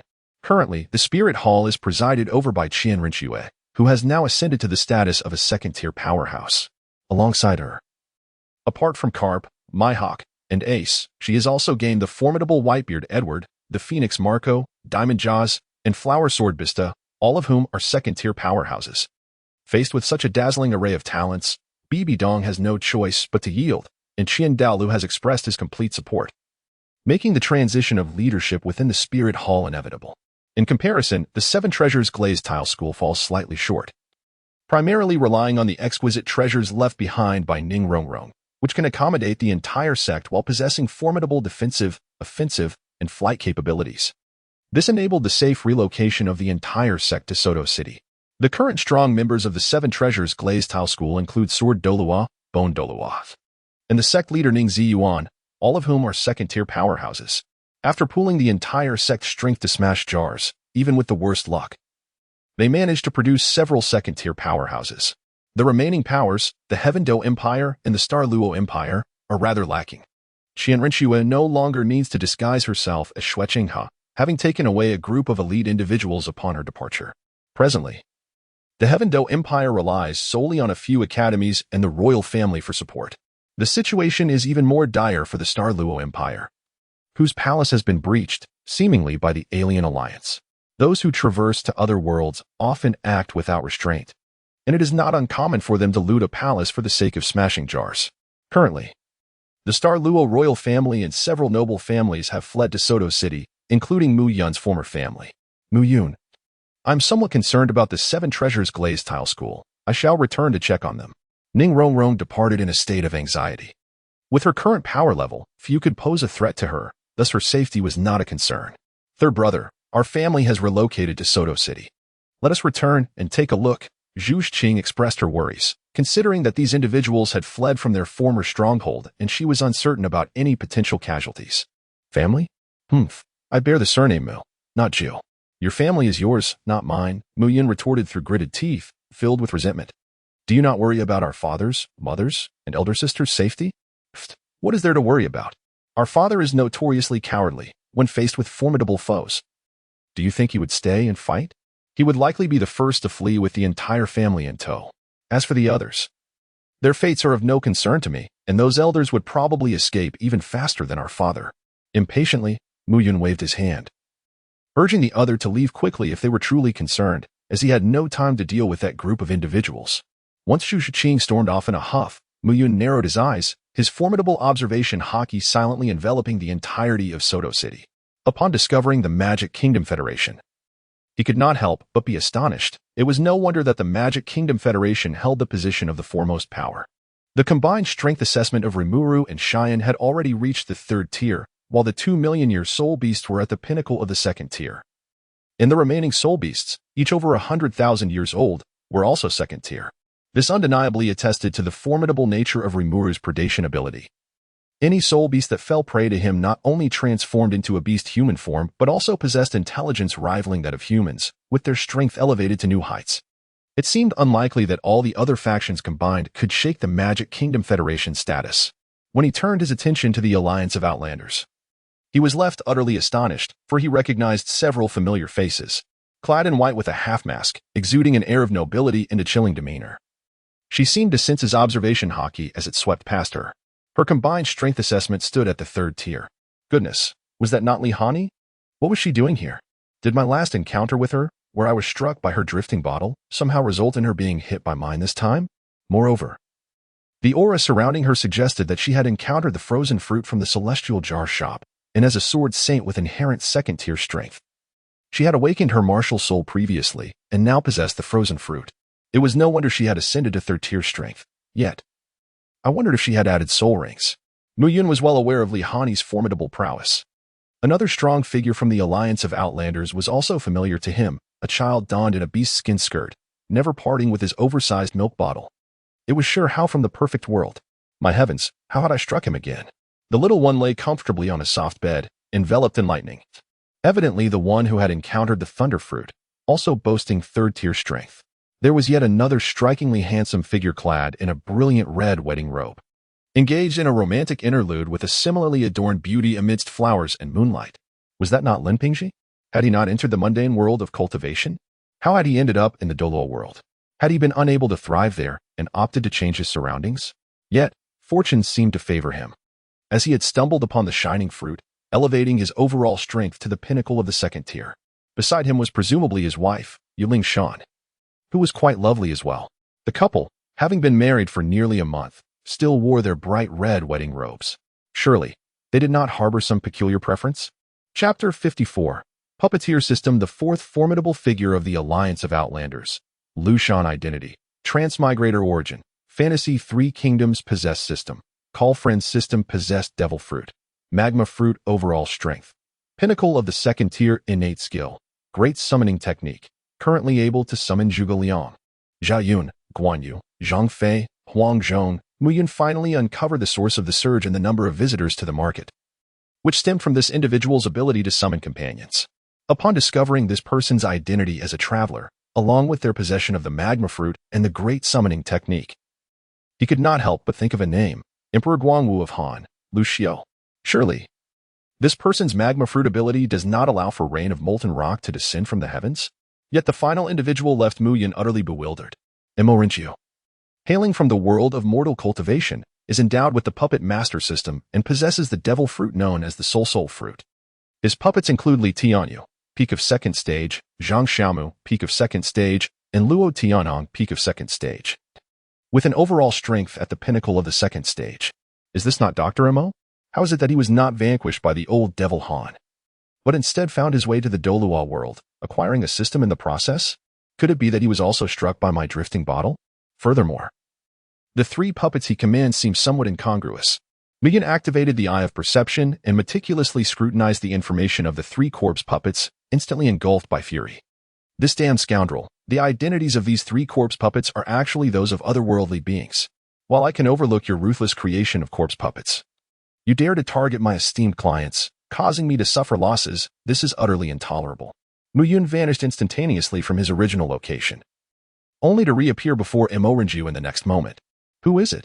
Imo Rinju, possessing keen perception, immediately unleashed a cloud of toxic powder upon Mu Yun's arrival, while simultaneously summoning three corpse puppets with a dark circular ring, the soul fruit, and the soul-locking ring. Humph. Combining the powers of the devil fruit with the magical artifacts of a sorcerer, such ingenuity speaks to your commendable talent and vision.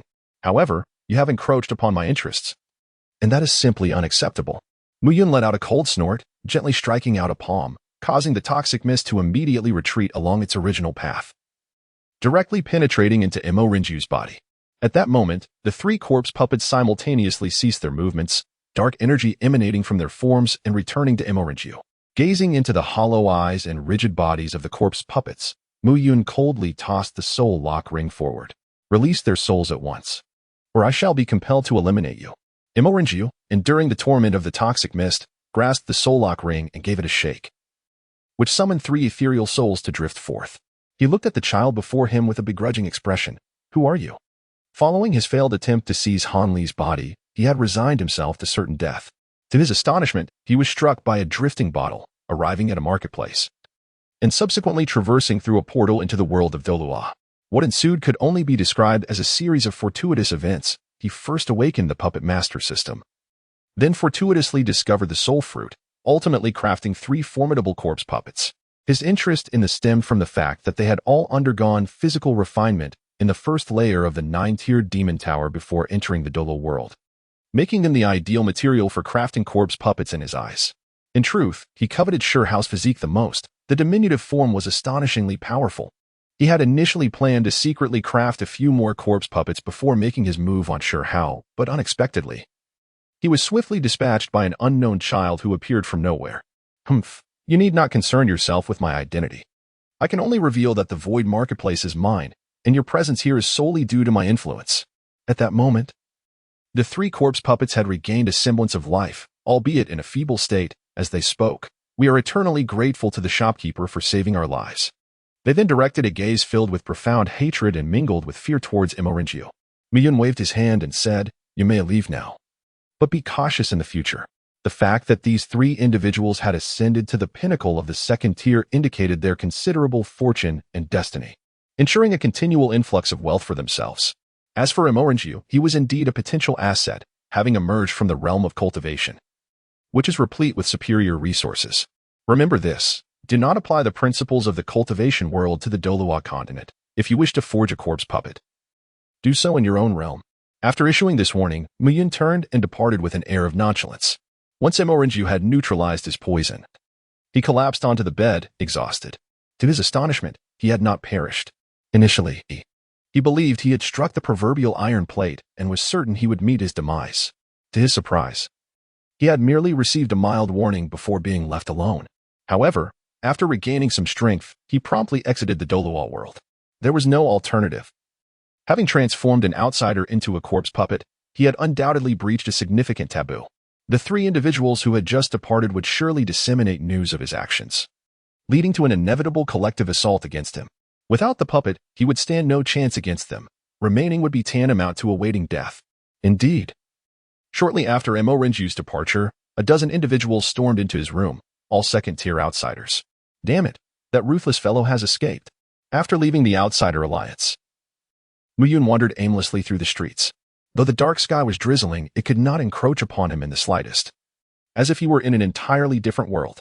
Amidst the dim streetlights, Miyun suddenly halted. The light rain had unbeknownst to him transformed into crystalline ice petals, swirling toward him. Truly the most exquisite sword technique. Moonlit flowers at dawn. Sister Hani, it has been far too long. A figure clad in white, adorned with a half-mask, slowly emerged from the shadows. Miyun, my little brother, it is indeed you. Might you elucidate the matter of your drifting bottle? Observing Han Yi's clenched teeth, Miyun felt a pang of guilt. She was the legitimate master of the drifting bottle system, while he had merely been a shadowy opportunist, caught in the act. He found himself at a loss for words. Before he could concoct a plausible excuse, Han Yi suddenly brandished her sword, unleashing a terrifying wave of sword intent that transformed into an unstoppable tsunami of petals, crashing toward him. Miyun, that drifting bottle of yours has caused me considerable pain. I bear scars from it. Faced with Han Yi's wrath, Miyun felt a wave of dizziness wash over him. It turned out that her ire stemmed from a head injury rather than her anger at his imitation of her system. Ah, Sister Han Yi, allow me a moment to defend myself. Miyun unsheathed the demonic blade, thousand edges, and with a single stroke, unleashed a multitude of plum blossoms. The feline danced amidst the flying petals. Ah, young lad. Not only have you emulated my drifting bottle system, but you have also altered my sword technique. The profound essence of moonlit evening and morning blossoms. Li Hani's gaze became piercing, and an overwhelming chill descended from the heavens. Frozen fruits, the Ice Age. Goodness, sister. Are you truly serious? Miyun drove the tip of his blade into the ground. The Void Sword Domain, activate. Chapter 55, The World Ascends, a Gift of Virtue. Sister Hani, I knew you could not bear to truly strike me, Miyun playfully grinned. You little rascal. A hint of amusement danced upon Li Hani's lips, reminiscent of the resilient winter plum blossom, vibrant amidst the frost, causing the world to pale in comparison. In less than 2 months, you have grown so formidable that even I can scarcely comprehend your prowess. You truly are the brother I acknowledge. Li Hani affectionately ruffled Miyun's hair, relishing the tactile sensation. Though she had not exerted her full strength during their prior exchanges, the cunning little fellow had navigated the encounter with remarkable ease. Not to mention, he had not even utilized his martial spirit or soul skills, having been in this realm for several days. She was acutely aware of the unique characteristics of the Douluo world, martial spirits and soul rings.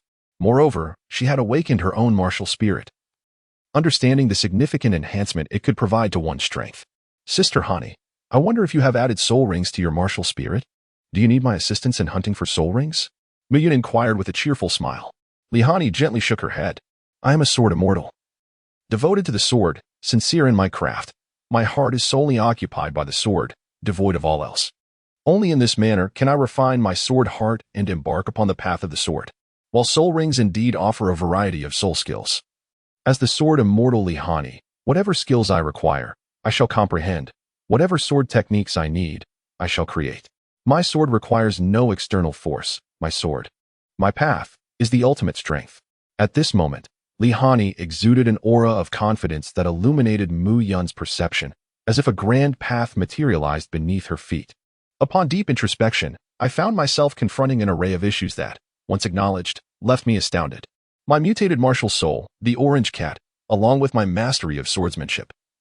The capabilities of the meatball fruit, the powers bestowed by the Douluo fruit, the three-color haki, the soul reaper's kido, and zanpakuto. As well as the abilities granted by soul rings and soul bones, martial techniques, ninjutsu, and the mystical arts of the cultivation realm, including formations. All seem to amalgamate into an overwhelming assortment of skills. Mu Yun's eyes gradually closed, enveloped by an enigmatic aura. Enlightenment.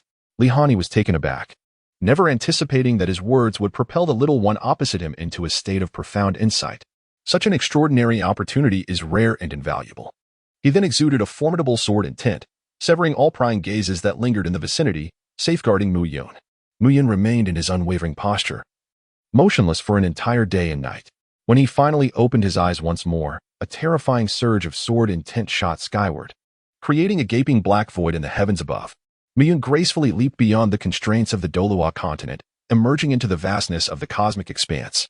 The boundless energy of the universe converged upon him from all directions, ultimately coalescing into a resplendent nine-colored ring, subtly adorned with the celestial bodies of the sun, moon, and stars, the rivers of time and space, and the dualities of heaven and earth, symbolizing the rise and fall of all existence. The eighth spirit ring. The sword world of all manifestations. Spirit skill, the sword of heaven and earth. With a thunderous roar, an immense sword was unleashed, cleaving the sky of the Douluo realm and creating a colossal black rift that stretched from north to south, allowing the infinite energies of the cosmos to surge forth. Soon, the Douluo continent was inundated with this energy, transforming into a torrential downpour of power. Flora flourished wildly, spirit beasts began to evolve, their auras swelling dramatically, while humanity, too, under the baptism of this energy rain, experienced an elevation in the essence of life. Even the ordinary populace, untouched by cultivation, attained first-tier strength. The Douluo world had ascended. Mu Yun, having attained enlightenment, spontaneously condensed the eighth spirit ring, the realm of the all-encompassing sword. Upon completing his realization, he discovered that his strength had surged from the third to the fifth tier, equivalent to a formidable being in the transformation stage of the immortal realm. Bypassing the arduous paths of refining the golden core, shattering the core to give birth, and condensing the primordial spirit, ascending to such heights in a single bound. He scarcely had time to revel in his newfound power when a vast torrent of golden energy cascaded from above, flooding into his being. Due to the host's actions, the world underwent a remarkable upgrade, bestowing upon the host the divine energy of merit and virtue. The effects of this divine energy were wondrous, prompting the system to present a selection of options. 1. It may be infused into the system, facilitating an upgrade that would expand the marketplace tenfold, enhancing all buildings within and randomly adding a function from another system. 2. It may be injected into the host's martial soul, directly evolving it to a divine level. 3. It may be utilized by the host to form the ninth spirit ring. 4. It may be employed to forge fifth-tier celestial artifacts. 5. It may be used to concoct fifth-tier elixirs. 6. It may enhance the host's innate qualities. 7. It may elevate the host's comprehension. 8. It may reverse life and death. Gazing upon the myriad of options, Mu Yun could not help but marvel. Truly, the divine energy of merit was an all-encompassing remedy, capable of accomplishing anything. Mu Yun took a moment to examine the situation. Despite the seemingly vast influx of merit energy, it amounted to merely 4 portions. After careful deliberation, he ultimately resolved to allocate it towards enhancing his innate qualities, elevating his comprehension, consolidating his ninth spirit ring, and upgrading the system. The decision not to use it for the enhancement of the orange cat's martial spirit stemmed from an intuition, though he was unaware of the characteristics of a divine martial spirit. He felt that given the extraordinary nature of the orange cat's martial spirit, the divine level would hardly be impressive, as the merit energy was utilized. Muyun sensed a profound transformation sweeping through his body, mind, and soul while the system began its upgrade. The most exhilarating revelation for Muyun was the ninth spirit ring, the golden ring of merit, which, unlike others, bore no inherent soul skills. Its sole function was to condense merit energy. The fact that this rare and elusive treasure could be generated automatically felt akin to transforming a single feast into an endless banquet, just as a spirit sword. A system notification brought forth a wave of confusion. Ding!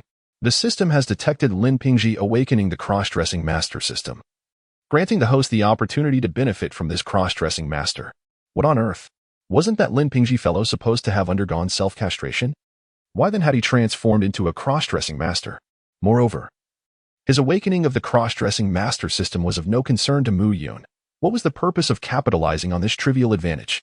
Muyun, in a fit of exasperation, found his good spirits utterly shattered. What exactly is this cross-dressing system? Does it require me to undertake tasks, and will it affect me in any way? The host will possess a quaint little boutique specializing in women's clothing, wherein garments imbued with special effects shall automatically materialize. By selling these exquisite outfits, the host will receive corresponding rewards based on the tasks at hand. If it is merely a matter of selling clothes, then it seems manageable, Muyun sighed in relief. However, there exists a minor accompanying task. The host must don women's attire for a minimum of 10 minutes each day. What did you just say? I am a man. Unequivocally male, and I categorically refuse to wear women's clothing. I simply will not do it. What can it possibly do to me? Alas, dear host, I must convey some unfortunate news. It would be prudent for you to willingly fulfill this accompanying task. Otherwise, the system may randomly and spontaneously transform your attire at any moment. Such an occurrence could lead to quite an awkward situation. Chapter 56. The Hall of Reincarnation. A strikingly handsome young man, amidst the bustling and vibrant streets, suddenly found himself transformed into a cross-dresser, adorned in lace-trimmed lingerie. Upon contemplating the potential embarrassment that could ensue, Muyun felt an overwhelming urge to eliminate Lin Pingji immediately. Sigh, if transformation is inevitable, it is perhaps wiser to take the initiative, for this way one can at least govern the time, place, and style of attire. Muyun first donned a mask of 1,000 illusions, immediately feeling a profound sense of reassurance, akin to certain situations where concealing one's face renders one fearless, even in utter vulnerability. Transformation. Amidst a sense of embarrassment, Muyun felt a flicker of excitement as she twirled around, striking a somewhat cringeworthy pose, reveling in her solitude. The sailor uniform, emblematic of the moon's power to vanquish, possessed the remarkable ability to harness lunar energy. Indeed, the shame was palpable. Lowering her gaze, Muyun caught sight of her exposed navel and thighs, hastily wiping away the impending trickle of blood from her nose. Just 10 minutes, it would be fine. No one would discover her secret. Muyun constantly reassured himself, silently counting down the moments. Suddenly, he lifted his gaze sharply, his piercing spiritual eyes opening wide in astonishment as he looked into the distance. Just after emerging from his transformed state, a young man clad in black robes appeared before Muyun. Curiously, a realm that was originally only at the first tier had unexpectedly leaped 4 levels, ascending to a 5th-tier world. He produced a device and began conducting tests. Soon, their eyes fell upon Muyun. A mix of greed laced with a hint of regret evident in their expressions. The essence of virtue, how fortunate for this little girl. It was a pity, however, that it had been squandered by you. Otherwise, it could have been utilized to forge a fine celestial artifact. Such a waste of precious resources. The manner in which he spoke was unabashedly brazen, treating Muyun's virtuous energy as if it were his own possession. Muyun couldn't help but feel a wave of relief, grateful that he had expended the merit energy in time. Otherwise, a scene of murder and treasure theft might have unfolded before him. The young man in the black robe regarded Muyun with disdain and produced a black token, declaring, I am Luo Tian, an outer disciple of the Reincarnation Palace. Muyun raised her brows slightly, inquiring if there was anything amiss. The person opposite her was inscrutable. In the absence of certainty, it was best to proceed with caution. You possess the strength of the 5th tier, thereby qualifying as a disciple of the Reincarnation Hall's auxiliary ranks at the very least. And then, Muyun's disdain for this individual grew increasingly palpable. The way he regarded him was akin to observing an insignificant insect. He felt an overwhelming urge to deliver a couple of sharp slaps. The young man in the black robe lightly shook the token in his hand, releasing a beam of dark light that swiftly struck Muyun's shoulder, leaving behind an imprint resembling a palace. What have you done to me? Muyun's countenance darkened, despite the opponent's movements being decidedly unhurried. He found himself utterly incapable of evasion. Moreover, the nature of this entity eluded him, as even the abilities granted by the meatball fruit could not dislodge it. This was a unique trial mark of the Reincarnation Hall, and its bearer must undergo 3 reincarnation trials set by the Hall to officially become a servant disciple. Who wishes to be a disciple of your Reincarnation Hall? He seethed. Remove this cursed mark at once. I have no interest in being a mere servant disciple, nor even a core disciple. Enraged, Muyin disregarded all caution and launched an attack. And the young man clad in black robes grew cold, effortlessly swatting Muyin away, sending him crashing into a meteorite. 3 reincarnation trials. Succeed and live, fail and die, with a time limit of 3 years. Fool. Were it not for your slight potential to acquire merit energy, I would have struck you down with a single blow. The young man produced a handkerchief, disdainfully wiping his hands as if he had touched something foul. Once he departed, Muyin emerged slowly from the meteorite, his handsome visage unmarred, his attire immaculate, completely devoid of the disarray that accompanies defeat. What a formidable reincarnation hall! How tyrannical! What a remarkable Luo Tian! At the 7th level of power, I shall remember you.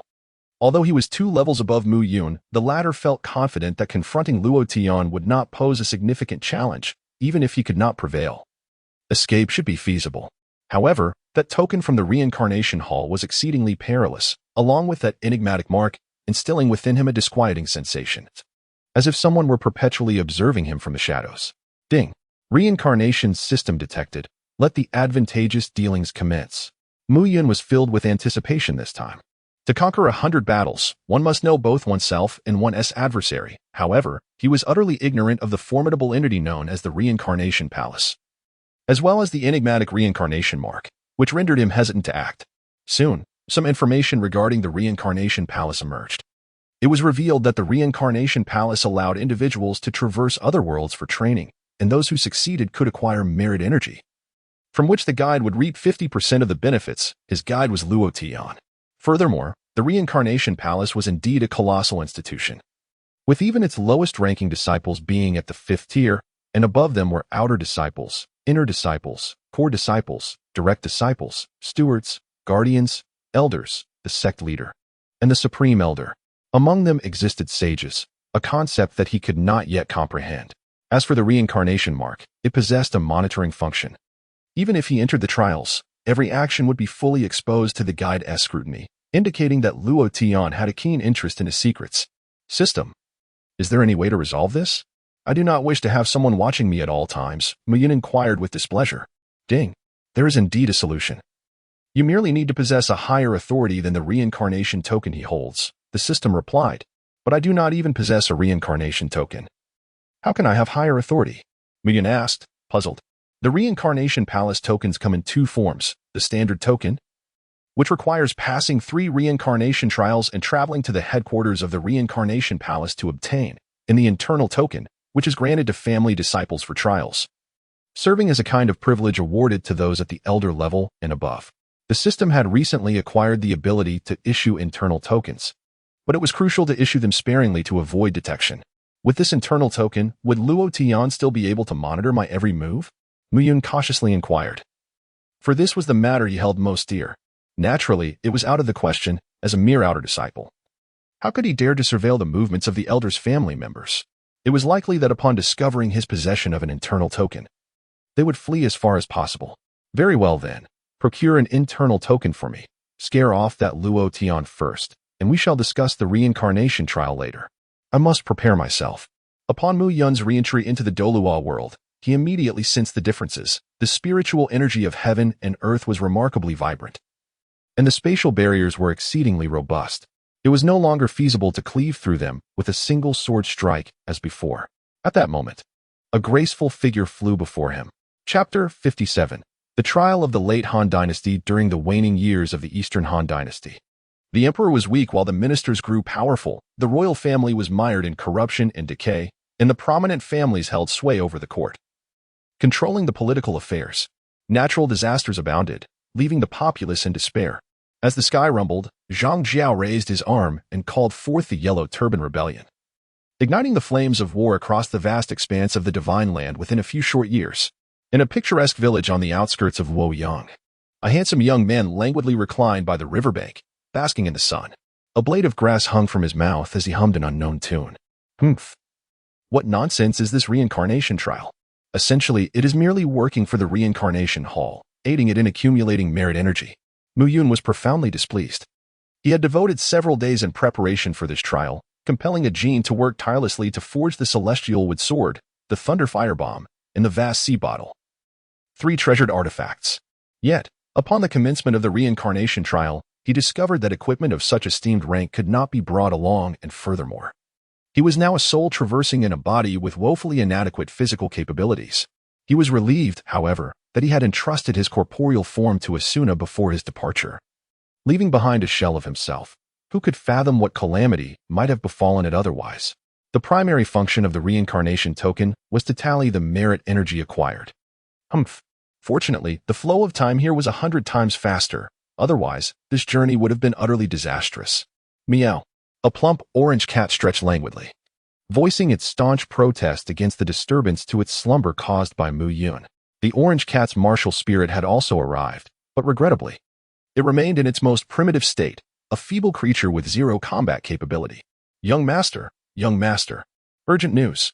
A band of mountain bandits is approaching the village, and their intentions do not seem benevolent. An elderly man hurriedly rushed over, panting heavily as he clutched his aged waist. Bandits, you say? Excellent. Are we to initiate our venture? Indeed, the reincarnation token suddenly reacted. Ding. Repel the bandits to protect the villagers and earn a portion of merit energy. Mu Yun stood up and brushed the dust off his trousers. Let us go. It's time to get to work. The plump cat leapt onto his shoulder with a swiftness, stifling a yawn as it resumed its slumber. Unlike the orange cats from Douluo continent, this little creature bore no distinction from an ordinary domestic feline, save for its slightly corpulent form. Young master, I shall summon the others at once. No, please don't. Mu Yun hastily called the steward to a halt, for one of the tasks involved the protection of the villagers. He feared that if any villagers were harmed, his mission would inevitably be deemed failure. Furthermore, he harbored no desire for the villagers to witness certain events, as it would be profoundly embarrassing. 10 miles from the village entrance lay a treacherous gorge flanked by 2 mountains, where a delicate maiden, possessing an ethereal beauty, plunged a sword taller than herself into the ground while engaging in warm-up exercises. It was no wonder that Mu Yun wished to remain unseen. He was adorned in garments provided by the cross-dressing system. Crimson elegance grade, spirit tool effect. Upon donning, it doubles speed, defense, and strength, while also granting a chance for enemies to drop blood crystals upon their demise. Mu Yun narrowed his eyes as a horse-drawn carriage approached. Make way, make way. There are thieves behind us, shouted a flustered maid driving the carriage. Mu Yun suddenly experienced an overwhelming sense of discomfort, as it was evident that the maid was not particularly adept at handling the carriage. Observing her reaction in this critical moment evoked a striking resemblance to the image of a modern female driver, who, upon encountering an unexpected situation, instinctively presses the accelerator while covering her eyes. Mu Yun did not retreat. Instead, he extended his right hand towards the horse's head. The galloping steed came to an abrupt halt, completely still in its tracks. Not only the rider but even the horse itself was bewildered, utterly perplexed by the sudden turn of events. Only the coachman and an indistinct object from within the carriage were propelled outward, accompanied by a chilling duet of screams capable of shattering eardrums. The crimson hem of Mu Yun's skirt fluttered as she vanished from sight in an instant. In the next moment, she reappeared behind the 2 women, grasping the collars of their garments with one hand each, bringing them to a halt, though nearly choking them in the process. Who are you? Why are those bandits pursuing you? Mu Yun narrowed his eyes slightly, sensing a whiff of opportunism emanating from the woman who had leaped from the vehicle. Ding! An epic talent, Kaiwenji, has been discovered. Rescuing her from the hands of the Xiongnu will yield 10 units of merit energy. Mu Yun was startled by the sound of the reincarnation token. This woman was none other than the renowned and illustrious talent, Kaiwenji, a figure of epic significance. What defines an epic character? It is one who possesses the power to alter the course of history. Historically, Kaiwenji was captured by the left-skinned king of the Xiongnu and bore him 2 children, which effectively contributed to the enhancement of their lineage, leaving behind an intelligent progeny. This cannot be allowed. We must intervene, for an astute Xiongnu is not a favorable one. Soon, a tumultuous cloud of dust began to rise, heralding the approach of at least 3,000 cavalrymen, fierce and valiant warriors at that. You certainly have considerable influence, Mu Yun remarked with a glance at Kaiwenji, filled with a sense of lament. They are not mere common bandits. They are Xiongnu marauders. Kai Wenji's face turned pale, revealing a look of despair. Muyun drew the enormous sword, resting it upon his shoulder, murmuring softly, 3,000 men, not bad, though the merit energy is somewhat lacking combined. It barely amounts to a tenth of that woman, Kai Wenji. In the face of the Hun's charge, Muyun wasted no time and launched a countercharge, after all. He could not comprehend their language, so there was no need to squander words. The blood-red battle skirt billowed as he transformed into a crimson cloud, surging into the ranks of the Huns. With the sword in hand, he struck with the swiftness of lightning, cleaving through them as effortlessly as chopping vegetables, causing large numbers of Huns to fall, their heads rolling in every direction. Ultimately, when only a few remained, the Huns were finally filled with trepidation, uttering incomprehensible cries as they scattered in all directions. Muyun initially contemplated pursuing them to eliminate them entirely. However, he ultimately abandoned this notion, primarily due to the presence of Kai Wenji. This young lady is indeed a bountiful source of merit, and it would be unwise to squander such an opportunity. He resolved to extract her benefits multiple times, ensuring a substantial gain. Furthermore, those fleeing Xiongnu were also excellent bait. Should they manage to rally their companions to return and contribute to his merit, it would be most gratifying. After all, if one could acquire merit energy while remaining comfortably at home, why would one exhaust themselves traversing the world? Muyun was first reduced to ashes by the flames ignited by the Huns. Then, with a grin, he presented Kai Wenji with two choices. First, to remain in the village. Second, to leave on her own. Without hesitation, Kai Wenji opted for the former. In the midst of chaos, two vulnerable women embarking on a journey would surely be courting death. The retainers who had previously safeguarded her on the road had either perished or fled, leaving her incapable of locating them. She could only rely on the surviving ones to relay news to her father, hoping he would send someone to retrieve her. As Muyun had anticipated, the Huns arrived in waves, employing a strategy of relentless assault. Each mission saw him tasked with protecting Kai Wenji, and within a mere month, he amassed a remarkable 1,500 units of merit energy. This girl was indeed a veritable fountain of merit. However, a month later, with the emergence of a new contingent, this fortunate streak came to an end. Chapter 58. For extraordinary women, enchantment. After a month, the world around began to take notice. Muyun gazed skyward, having completed 2 consecutive missions without receiving the corresponding merit energy. It seemed that his method of extracting benefits from Kai Wenji had reached its limit. At that moment, the steward hurried over. Young master, 3 more groups are approaching the village from different directions. Muyun was momentarily taken aback. What was happening? The reincarnation token had not issued any tasks. Could it be that not only were the rewards withheld, but the reincarnation token itself had been prohibited? What banners did these 3 teams bear? One team carried the emblem of Jin, comprising approximately 300 individuals, whose attire suggested they were servants of a certain family. Another team bore the insignia of Ruan, consisting of around 200 members, presumably soldiers of the government. The last group, devoid of any banner, numbered only a few dozen, all of whom appeared to be skilled practitioners, resembling figures from the martial world. Muyun lightly curled his fingers, rhythmically tapping on the table. Since the reincarnation token showed no response, it seemed that these 3 individuals harbored no ill intentions, at least not towards Kai Wenji. Why ponder further? It would be best to simply inquire. After a month of companionship, Kai Wenji had completely shed her fear of Muyun. In fact, upon discovering his identity as a crossdresser, she began to regard him as a close male confidant, nearly driving Muyun to exasperation. Kai. As Muyun opened his mouth, he immediately gave himself a slap on the forehead, realizing the gravity of his situation.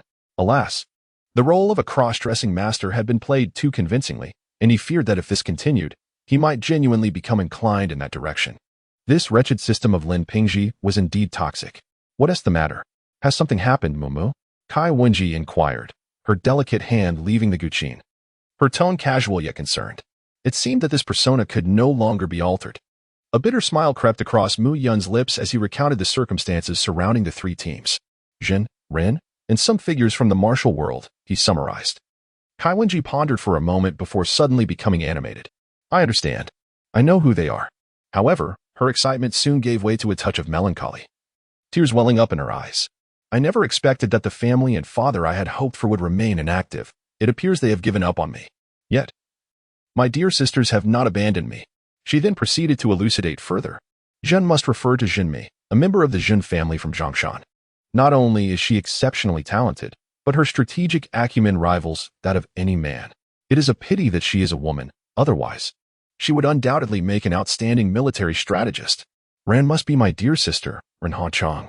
While her name may not be widely recognized, her other name, Diao Chan, is known throughout Luoyang. The moon itself would retreat behind the clouds upon seeing her, for Sister Diao Chan is both gentle and resolute, a remarkable woman of great depth. Lastly, the leader of the martial figures must be Sister Gua. Her true name is Guinu Wang, hailing from a prestigious family of officials. With her fierce temperament and a heart full of justice, she possesses remarkable martial skills and has carved out a notable reputation in the martial world. Mu Yun cast a peculiar glance at Kai Wenji, realizing that this young lady possesses quite an extensive network. The three women before him are indeed formidable figures capable of stirring the tides of destiny. Diao Chan, through her enchanting beauty, orchestrated the demise of the greatest calamity in the realm, Dong Zhuo, accomplishing what the 18 warlords could not. Jinmi, with her renowned Luo Shinfu, has immortalized her beauty as the goddess of the Luo River for millennia. Queen Gua, destined to be Chao Pai's empress, is unparalleled in her skills, cunning, and tactics, ultimately leading to Jinmi's tragic downfall.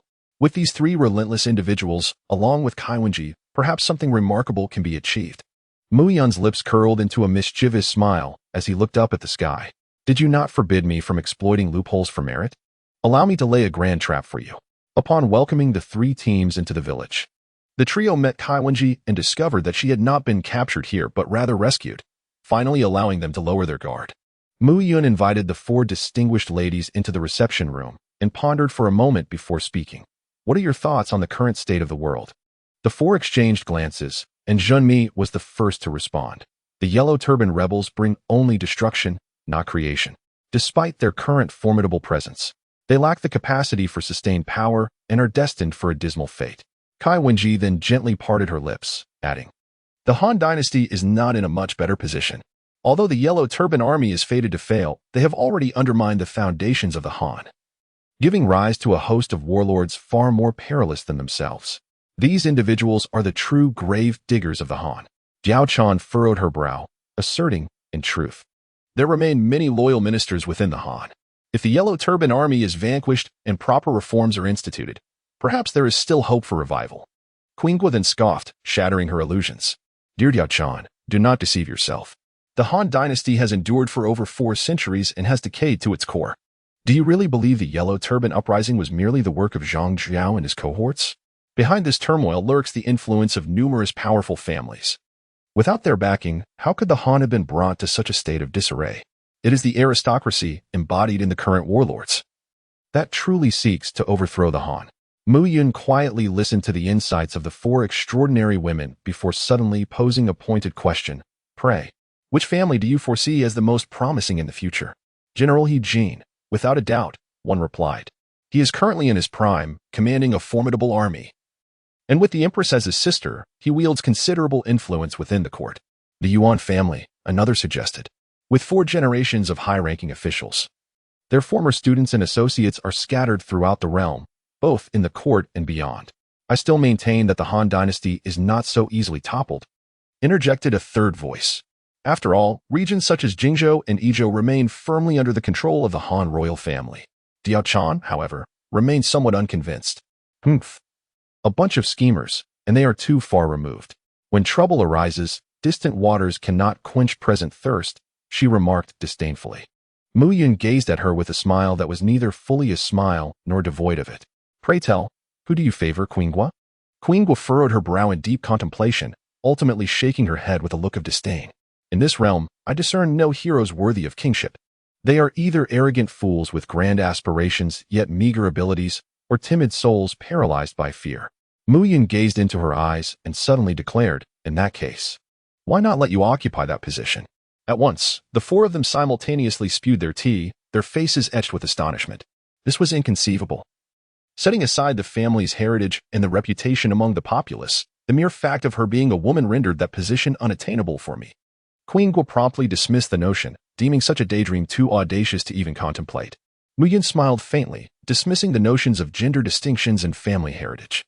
What you deem impossible merely stems from your own lack of strength. A terrifying aura, capable of annihilating the heavens and earth, emanated from Mu Yun. In a world teeming with countless men, Even they must bow their heads in reverence before you. Chapter 59, Stirring the Storm. A month later, for extraordinary women reunited. Reflecting on the transformations they had undergone, regarding Mu Yun with an almost divine admiration. Remarkably, all the grand visions Mu Yun had painted for them had come to fruition. Dear ladies, rise in defiance. Challenge the tragic fates that bind you, shatter the shackles that restrain you. With aspirations as lofty as the heavens. Why settle to be mere vines clinging to trees? Instead, strive to become the towering trees that support the very sky. Lacking strength? I shall provide it. Will a power exceeding the third tier suffice? Lacking soldiers? I will train you, assembling an army of 10,000 formidable warriors, each reaching the second tier, capable of sweeping across the world. Lacking wealth? I possess lucrative methods for generating fortune. Lacking sustenance? How fortuitous! I have techniques for improving crop seeds and accelerating agricultural growth. In essence, I offer you everything. All that I have proclaimed will come to pass in a month, and all you need to do is change this world. A month has now passed. Kaiwanji cultivation, 9th stage of literary chi divine abilities, poetic manifestation, transforming poetry into tangible existence, literary chi augmentation, enhancing oneself or others. Doubling attack and defense speed, Heavenly Dragon's 8 sounds, a sonic attack technique, equipment. Robe of the literary sage gathers the vast righteous energy of heaven and earth. Transcending to sainthood, ancient dragon zither, a magical artifact that amplifies musical attack power tenfold overall strength. Early 4th tier, Jiaochan cultivation, pinnacle of martial generals' divine abilities. Flowing light starfall, exceeding the limits of mortal speed. Valor of the overlord, comparable to the might of Shi Chu's overlord. Elemental divine arrow, launches enchanted arrows with tremendous destructive power. Equipment, Valkyrie's armor, greatly enhances strength and can withstand attacks from peak 3rd tier. Overlord's spear possesses the divine ability to unleash a devastating strike. Increasing attack power tenfold. Elven Bow doubles elemental attack effects. Overall combat power. Early 4th tier Jinmi cultivation. Level 9 sorceress divine abilities. Goddess of water, mastery over all water attribute magic. Capable of controlling all energies or entities containing water elements. Can transform into a water elemental body immune to all physical attacks. Equipment, Luo Shinset, summons the avatar of the goddess Luo. Wielding the power of water. Overall combat power. Early 4th tier Queen Gua cultivation. Early stage of martial saint divine abilities. Conqueror's Haki, armament Haki. Observation Haki, sweet fruit ability, enchanting all beings, petrifying opponents and objects. Capable of manifesting physical attacks through kisses, sweet gentle wind, fragrant kiss spear, captivating arrow. Emperor's Haki equipment. Empress Hancock's Chi Pao, upon wearing. Doubles Haki and summons all members of the 9 snake pirates in tangible form. Overall strength. Mid 4th tier Mu Yun crafted a treasure reminiscent of the 1st tier of the 9th-tier Demon Tower. Effortlessly refining the physical prowess of the 4 individuals to its utmost limits.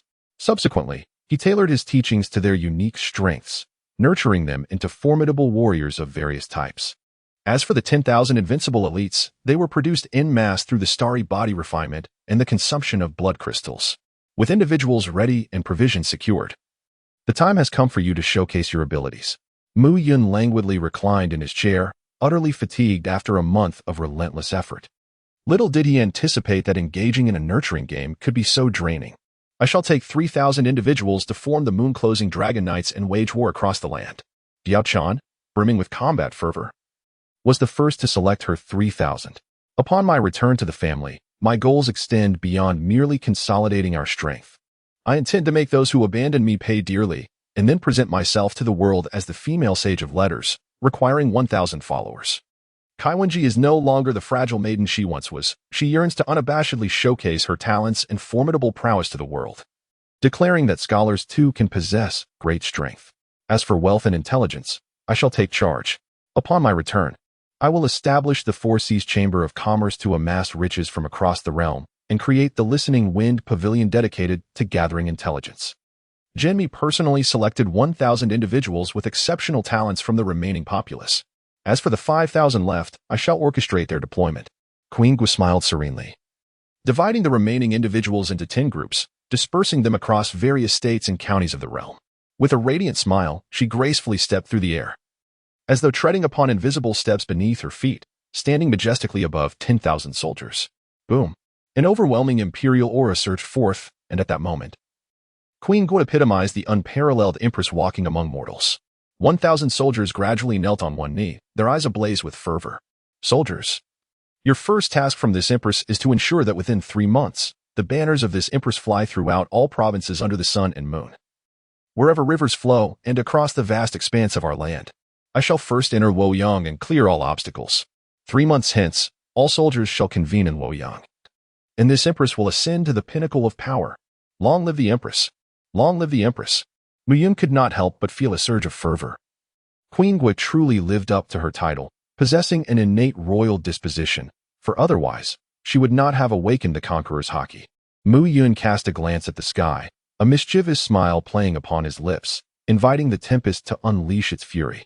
As the crowd dispersed, Mu Yun's existence returned to a semblance of tranquility. As news flooded in from various regions, the notifications of merit energy resonated incessantly. Ding! Jiao Chan has vanquished the wolf riders of Bingzhou, subdued Lu Bu, and acquired 10 units of merit energy. Ding! Jiao Chan has triumphed over the Xianjing camp, captured Gao Shan, and obtained 5 units of merit energy. Ding! Jiao Chan has defeated the White Horse Yidong, compelling Gongsun Zan to submit, securing 5 units of merit energy. Defeating Dianwei, conquering Zhao Yun, seizing Guanyu, and recruiting Zhang Fei, 3 arrows subdued Huang Zhong. In a mere span of 3 months, renowned generals from across the realm fell under Diao Chan's command. Ding! Kai Wenji has purged the Kai family, setting an example to unify them, earning 5 units of merit energy. Ding! Kai Wenji summoned countless literary soldiers, repelled the invading Xiongnu cavalry, slain the Xiongnu left virtuous king, avenging her grievances, and garnered 10 units of merit energy. Ding! The method of literary cultivation introduced by Kai Wenji attracted scholars from across the realm, earning 50 units of merit energy. Her fame skyrocketed after a single battle. Kai Wenji became a beacon of hope, ascending to the title of literary sage, akin to the sages of antiquity. Ding! Zhenmi established the Four Seas Chamber of Commerce, implementing a franchise distribution strategy, transforming all merchant guilds into branches of the Four Seas Chamber of Commerce, acquiring 10 units of merit energy. Ding! Zhenmi launched high-yield crops, ensuring that the populace would no longer perish from famine, earning 100 units of merit energy. Ding! Zhenmi pioneered the Money Guild, digitizing currency, and obtaining 50 units of merit energy. Ding! Zhenmi clandestinely established the intelligence agency listening to the Wind Pavilion, infiltrating various states and noble families, gaining 10 units of merit energy. Within just 3 months, Zhenmi emerged as the wealthiest woman in the world. Chapter 60. The Mask is Torn, System-Wide Upgrade. Ding! On her first day in Luoyang, Queen Guo attended the Luoyang Poetry Conference, where all participants, regardless of age or gender, bowed to her, earning 10 units of merit energy. Ding! Queen Guo ascended to court, and all civil and military officials bowed before her, with Emperor Han becoming her foremost sycophant, accruing 100 units of merit energy.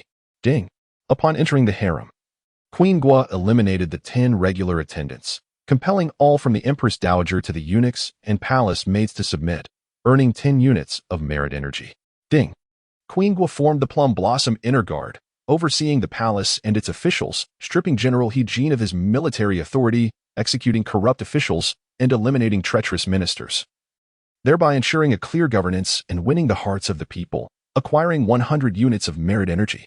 3 months later, the 4 women convened in Luoyang, with Emperor Han abdicating in favor of Queen Guo, heralding the era of Zhao, where sun and moon intertwine, crowning her as the Empress of Zhao.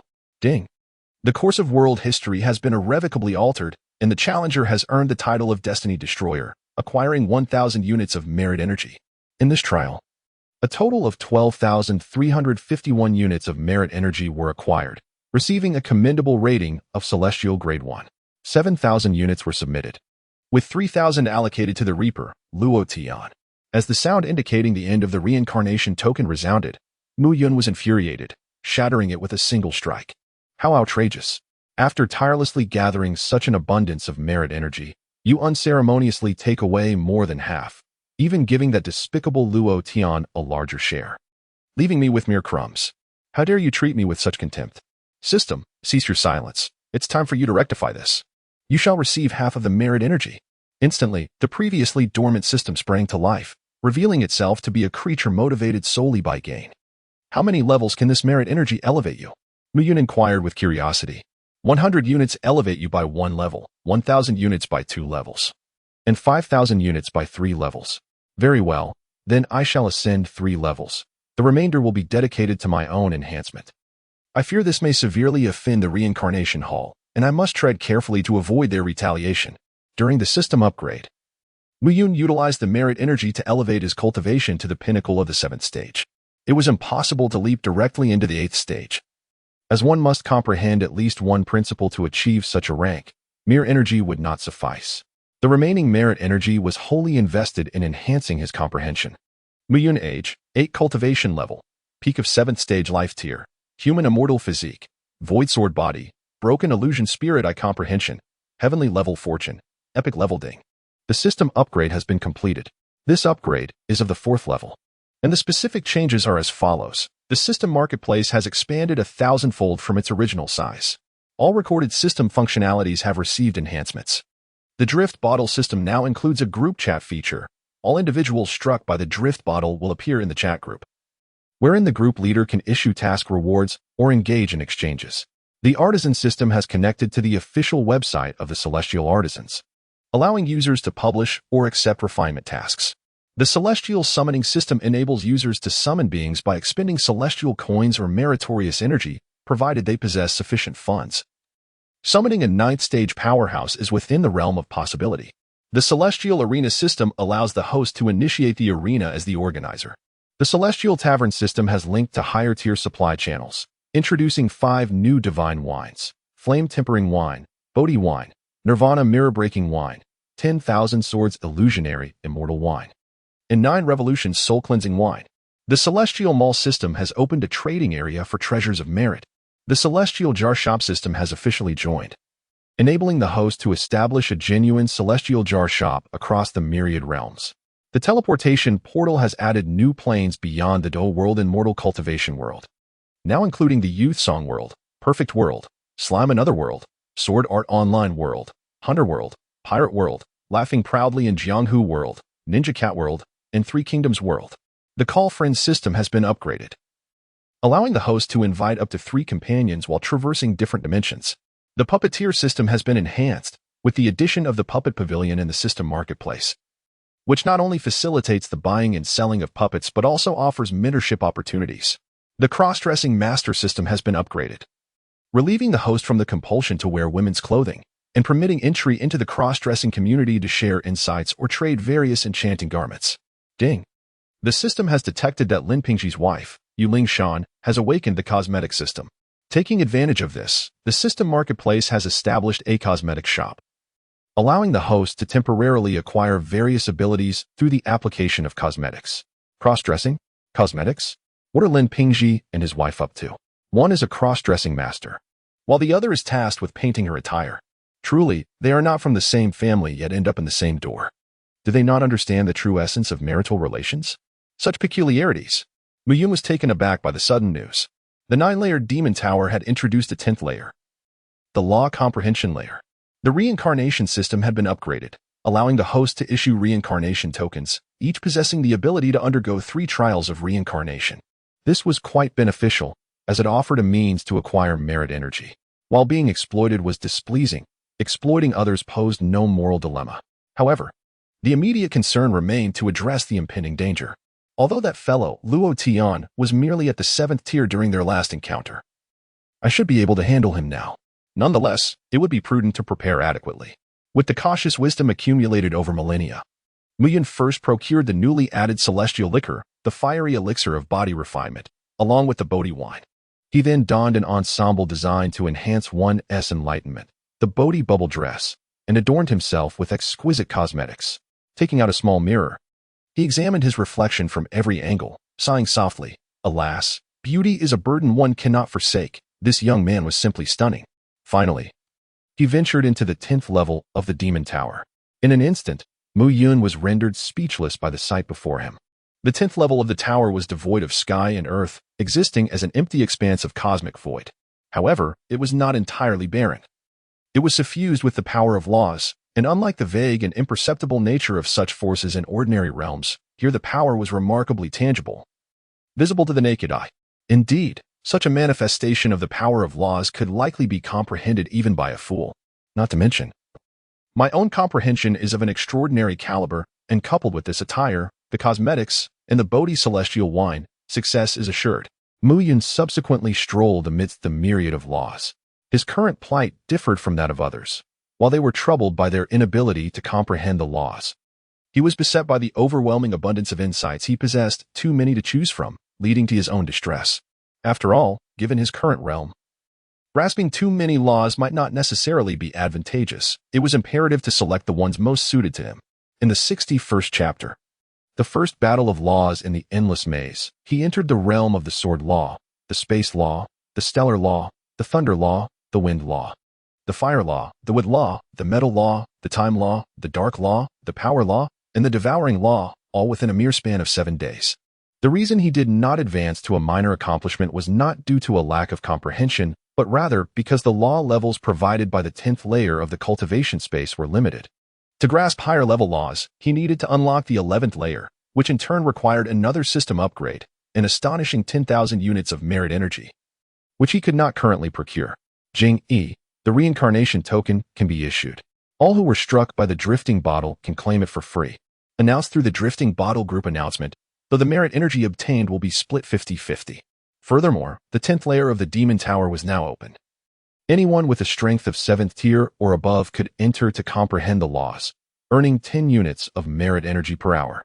He issued a bounty for acquiring merit energy, offering 1 unit of merit energy in exchange for 100,000 celestial coins, or the option of various elixirs, artifacts, and spirit wines.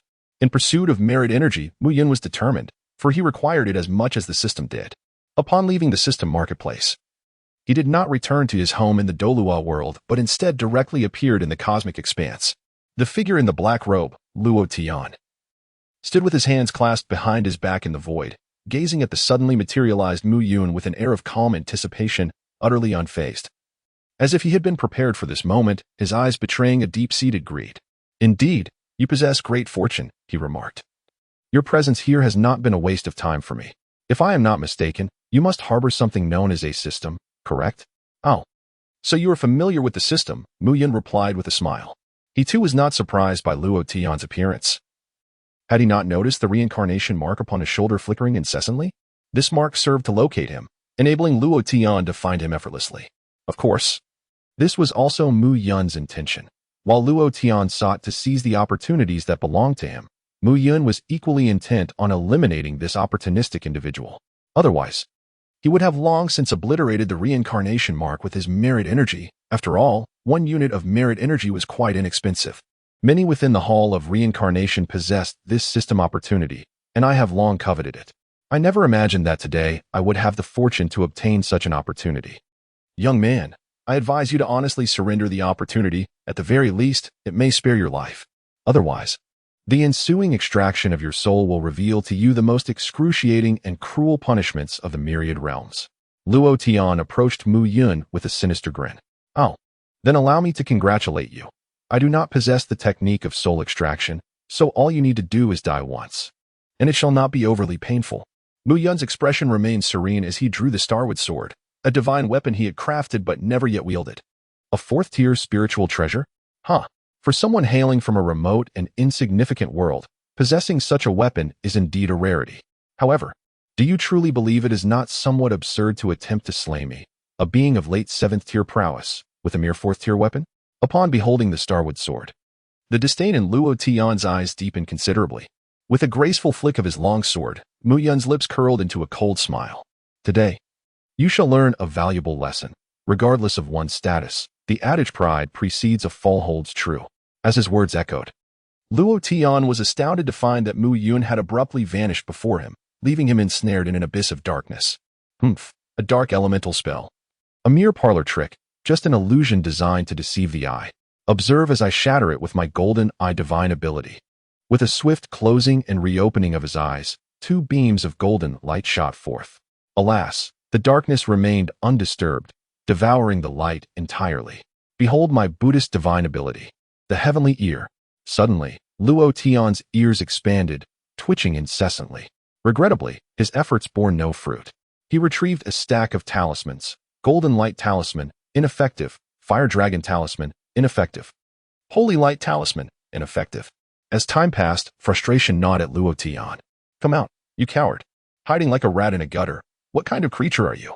At this moment, Mu Yun was not far away, leisurely enjoying the spectacle as he observed Luo Tian flailing about like an ant on a hot pan. Huh. It seems that Luo Tian is indeed merely a 7th tier. Otherwise, he would have discerned by now that my realm of darkness is, in fact, governed by a higher order of dark laws. To penetrate the domain of laws, one can only wield the power of those very laws. Any force beneath him is utterly incapable of breaching such barriers. Let us see how this unfolds. I hope you possess some hidden trump cards to endure a little longer and do not fall prey too easily. A wicked smile danced upon Mu Yun's lips as he snapped his fingers. Suddenly, a luminous portal materialized before Luo Tian, who was engulfed in darkness, followed by a second, a third, and an innumerable array of portals. What are you up to, kid? What tricks are you playing? Luo Tian retreated cautiously, distancing himself from the portals. Who would dare to enter such bizarrely sudden apparitions? He was no fool.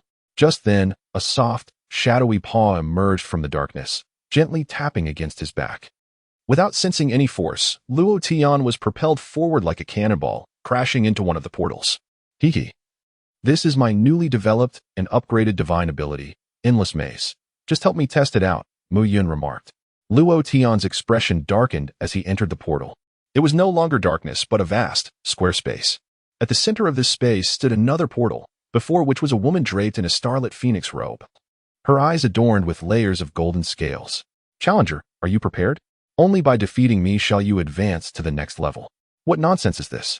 A mere 5th-tier shape-shifting creature dares to refer to itself as this seat before me? Die! Luo Tian, brimming with pent-up fury, unleashed a sword strike, sending forth a colossal flame sword aura. What of a 5th-tier shapeshifter? Had it feasted upon his family's rice? So brutishly inclined towards violence right from the start. The woman lightly tapped her fingers, commanding, let them witness the might of the 5th-tier bloodthirsty poison beast. Buzzing filled the air as 1, 2, 3. Countless fist-sized bloodthirsty poison bees materialized, swarming densely, threatening to trigger Luo Tian's claustrophobia. The current bug queen was not what she once was. Having cultivated alongside Mu Yun on the 10th level of the Demon Tower, she had comprehended the laws of space and poison. This avatar possessed the strength of a 5th-tier late-stage being. With all her minions capable of wielding the power of the laws, these were not to be underestimated as mere 5th-tier creatures. Chapter 62. An invitation to the jar shop owner unable to bear the sight. Mu Yun watched as Luo Yun lay defeated in the void, utterly poisoned beyond recovery. It was utterly speechless. This fellow hadn't even managed to pass the trial against the Bug Queen's avatar and had been thoroughly crushed. Succumbing to poison before the battle had truly begun. So they say overconfident soldiers are bound to lose, yet he still refused to learn his lesson. How audacious to underestimate 5th-tier creatures capable of wielding the power of the laws. As for the elementary poison laws, Mu Yun held no fear, after all. His physical form had already reached the level of a human immortal. These poisons would at most cause him discomfort for a brief period, and his fleshball fruit ability could dispel such afflictions. Yet, he was truly impoverished, devoid of any trump cards. Struggling so severely that it was no wonder he sought to target me. Alas, he had kicked a hefty iron plate. After a thorough examination of the corpse, Mu Yun discerned that there was nothing of worth on the individual, and thus, he nonchalantly returned to the Douluo world. Not long after Mu Yun's departure, a black token slowly floated up from Luo Yun's corpse, the reincarnation token. One of the functions of the reincarnation token is to carry a fragment of the user's soul along with the accumulated merit energy back to the Hall of Reincarnation upon the user's demise. Suddenly, a spatial rift appeared before the reincarnation token, into which the token plunged, vanishing from sight, after which the rift closed seamlessly. A while later, Mu Yun's figure re-emerged. Haha, little rascal, I can also locate coordinates. With your return, the spatial coordinates of the Hall of Reincarnation will be revealed to me. I shall sneak in and discover what formidable systems await my favor. Upon returning to the Douluo world, Mu Yun noted a significant reduction in the population. The bounties he had issued were yielding results. The second largest faction, the Otherworld Alliance, now had only a handful of members remaining, as the majority had embarked on missions to accrue merit energy. Rimuru and Ziyuan, accompanied by several capable subordinates, had returned to their original world to gather merit energy. Zhu Shiqing and Ning Rongrong took a few members of the Zhu family and part of the Seven Treasures Glazed Tile School to the mortal cultivation world for development. With the world's advancement, Zhu Shiqing and Ning Rongrong had both attained the 4th rank, granting them a measure of self-protection, alleviating concerns for their safety. Qian Ruxue and her companions had also vanished, their whereabouts unknown. It appeared she had mastered a method of traversing dimensions. Even Tang San and his companions were missing, undoubtedly due to the peculiarities of the jar shop, whose recent offerings were anyone's guess. Speaking of the jar shop, Mu Yun strolled leisurely to its entrance. The jar shop had undergone a remarkable transformation, no longer the dilapidated establishment it once was, but rather a luxurious venue, both inside and out, staffed by several attendants. The business of the Otherworld Alliance, the Demon Nation Federation, the Seven Treasures Glazed Tile School, the Spirit Hall, the Tiando Empire, and the Xingluo Empire had flourished, causing the jar shop to elevate its standing twice. Undoubtedly, the most direct beneficiary was Lin Fan, the shopkeeper, whose strength had surged to the 8th rank of the law realm, now on par with Mu Yun himself. Shopkeeper Lin, it has been a while. Mu Yun swaggered into the celestial jar shop and nonchalantly took a seat beside Lin Fan. Well, haven't you been coming here every week at the same time to smash jars? Lin Fan remarked with a raised eyebrow, his tone laced with irritation. Employing shadow clones to break jars was a blatant exploitation of system loopholes, a tactic only this audacious little brat would dare to employ. And it was not the first time. Previously, there had been Asuna and Rimuru, along with a multitude of other extraordinary beings. Not to mention numerous soul beasts transformed into human forms, all somehow linked to this individual. Nevertheless, this behavior had indeed resulted in a significant boost to his performance and enhanced his strength, prompting Lin Fan to turn a blind eye to Mu Yun's jar-smashing antics. Hee. Let us not forget to thank Manager Lin for his guidance. Allow me to extend my congratulations on your ascension to the 8th tier of the law realm. Mu Yun clasped his fists and revealed a radiant smile. Lin Fan squinted slightly, realizing that the young lad before him was, astonishingly, also at the 8th tier of the law realm. This was not a feat achievable merely through his own means, as he was well aware of the limitations of the Shadow Clone's abilities. Moreover, what left him most astounded was that his invincible tactics, which rendered him unparalleled in the jar shop, proved utterly ineffective against this young boy before him. Mu Yun's smile grew increasingly radiant. Indeed, her conjecture was proven correct. There exists a hierarchical suppression among the systems. Her own system was now at level 4, while the jar shop of the multiverse was merely at level 3, rendering it powerless against her. By the way, I have come to present you with this item. Mu Yun produced a reincarnation token and handed it over.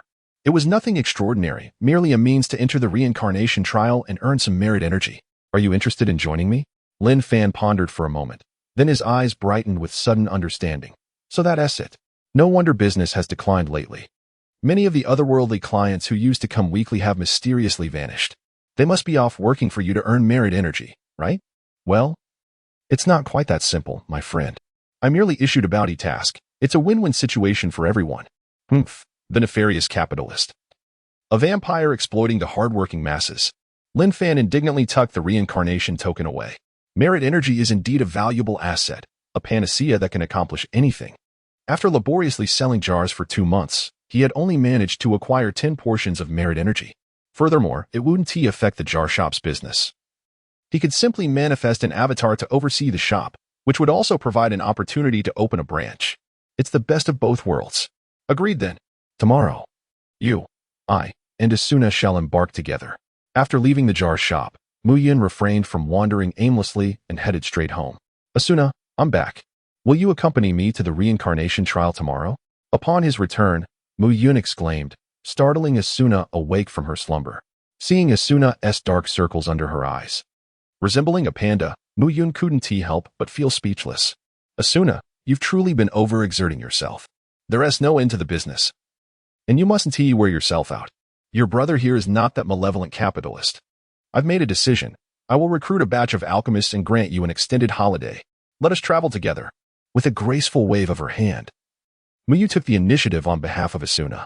Asuna, however, wore a peculiar expression. Travel? A vacation? Was she serious? The last time she granted herself a respite was to visit the system market, where she personally concocted an entire array of elixirs from the Grand Alchemy Pavilion. The previous excursion took her to the realm of mortal cultivation, which involved alchemy as well. It was a staggering experience. with a hundredfold acceleration of time that nearly exhausted her.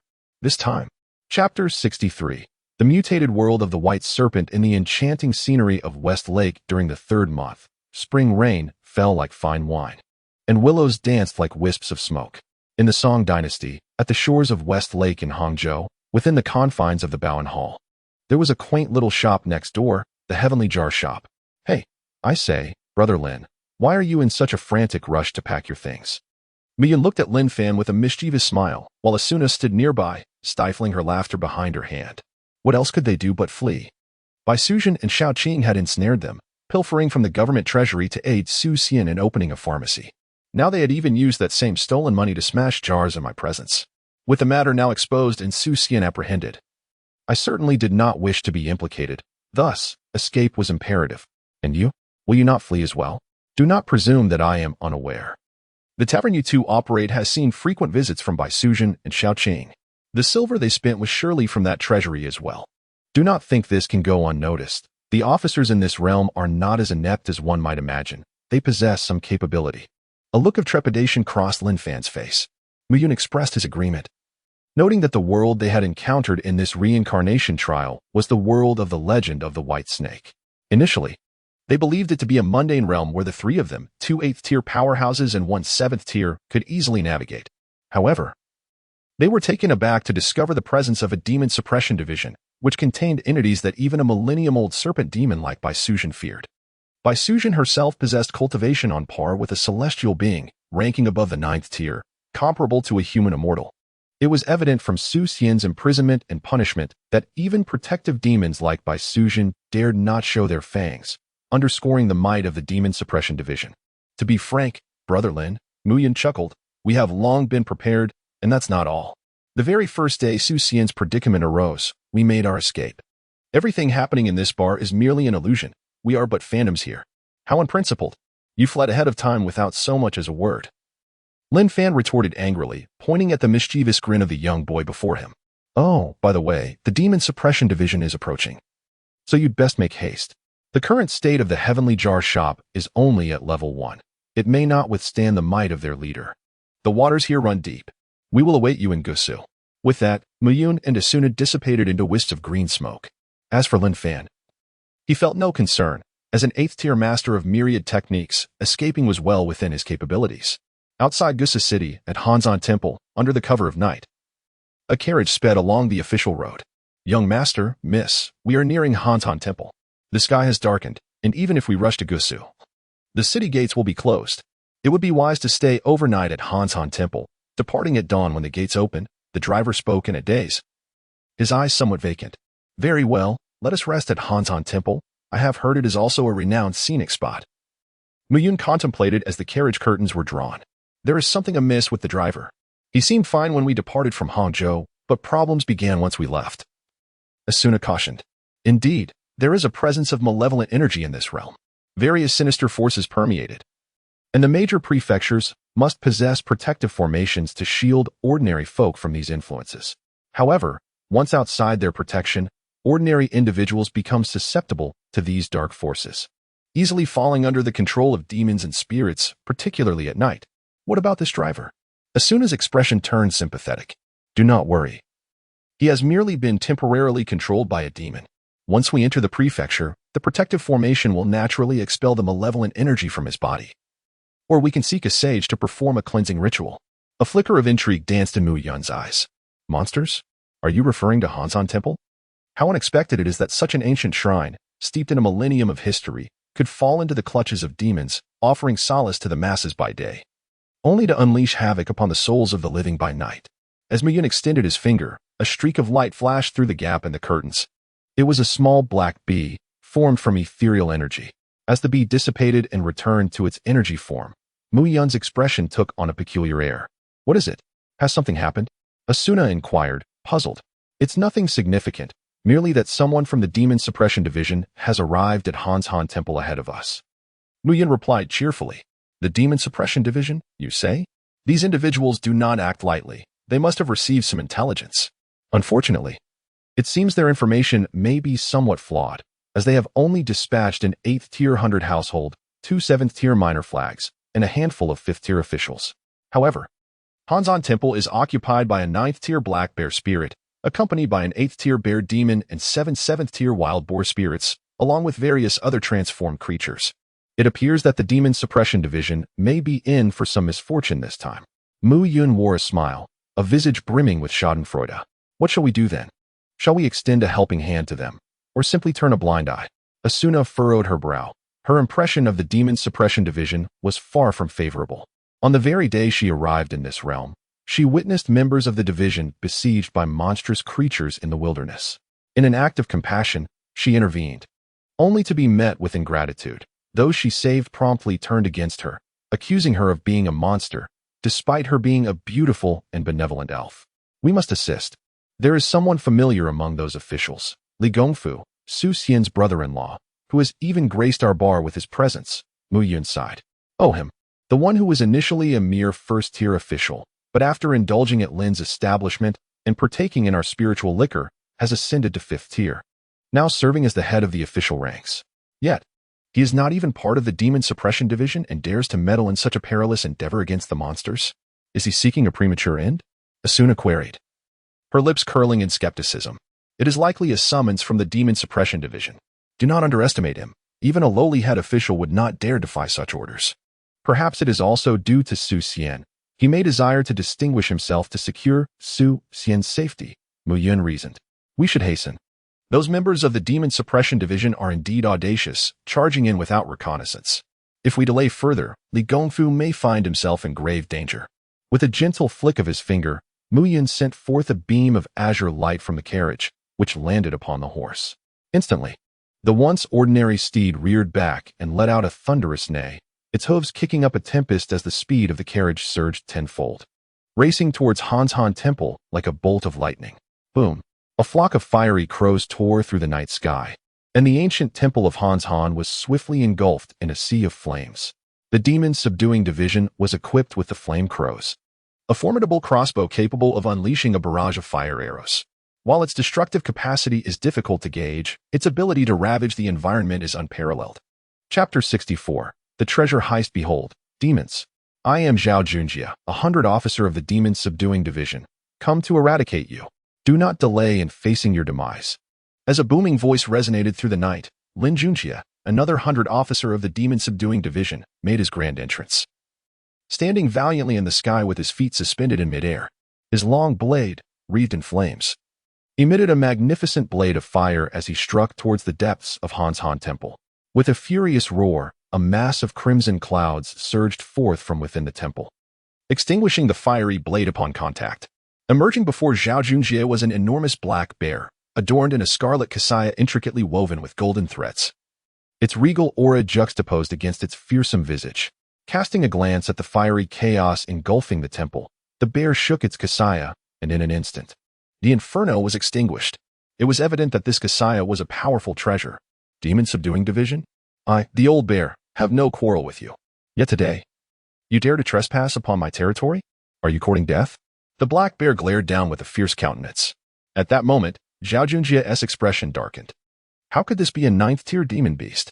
This was completely at odds with the intelligence reports. What were those informants doing? This was nothing short of a setup. Moreover, the kasaya worn by the black bear was unmistakably a treasure of Buddhist merit. How could he possibly stand a chance against a beast of such caliber? What if I claimed this was all a misunderstanding? I bear you no ill will. Would you believe me? Zhao Junjie forced a grimace, his voice trembling. Guess. The black bear brandished an enormous staff. What in the world? There's even a Buddhist offensive treasure. Retreat. Zhao Junjie transformed into a streak of light and fled. Stop. You have desecrated my temple. Prepare to pay with your life. The black bear transformed into a crimson cloud, pursuing him at breakneck speed. Run. With the 100 officer fleeing. The remaining 2 subordinates wasted no time in fleeing as well. The remaining constables were left in dire straits, barely managing to take a few steps before being surrounded by a horde of demons.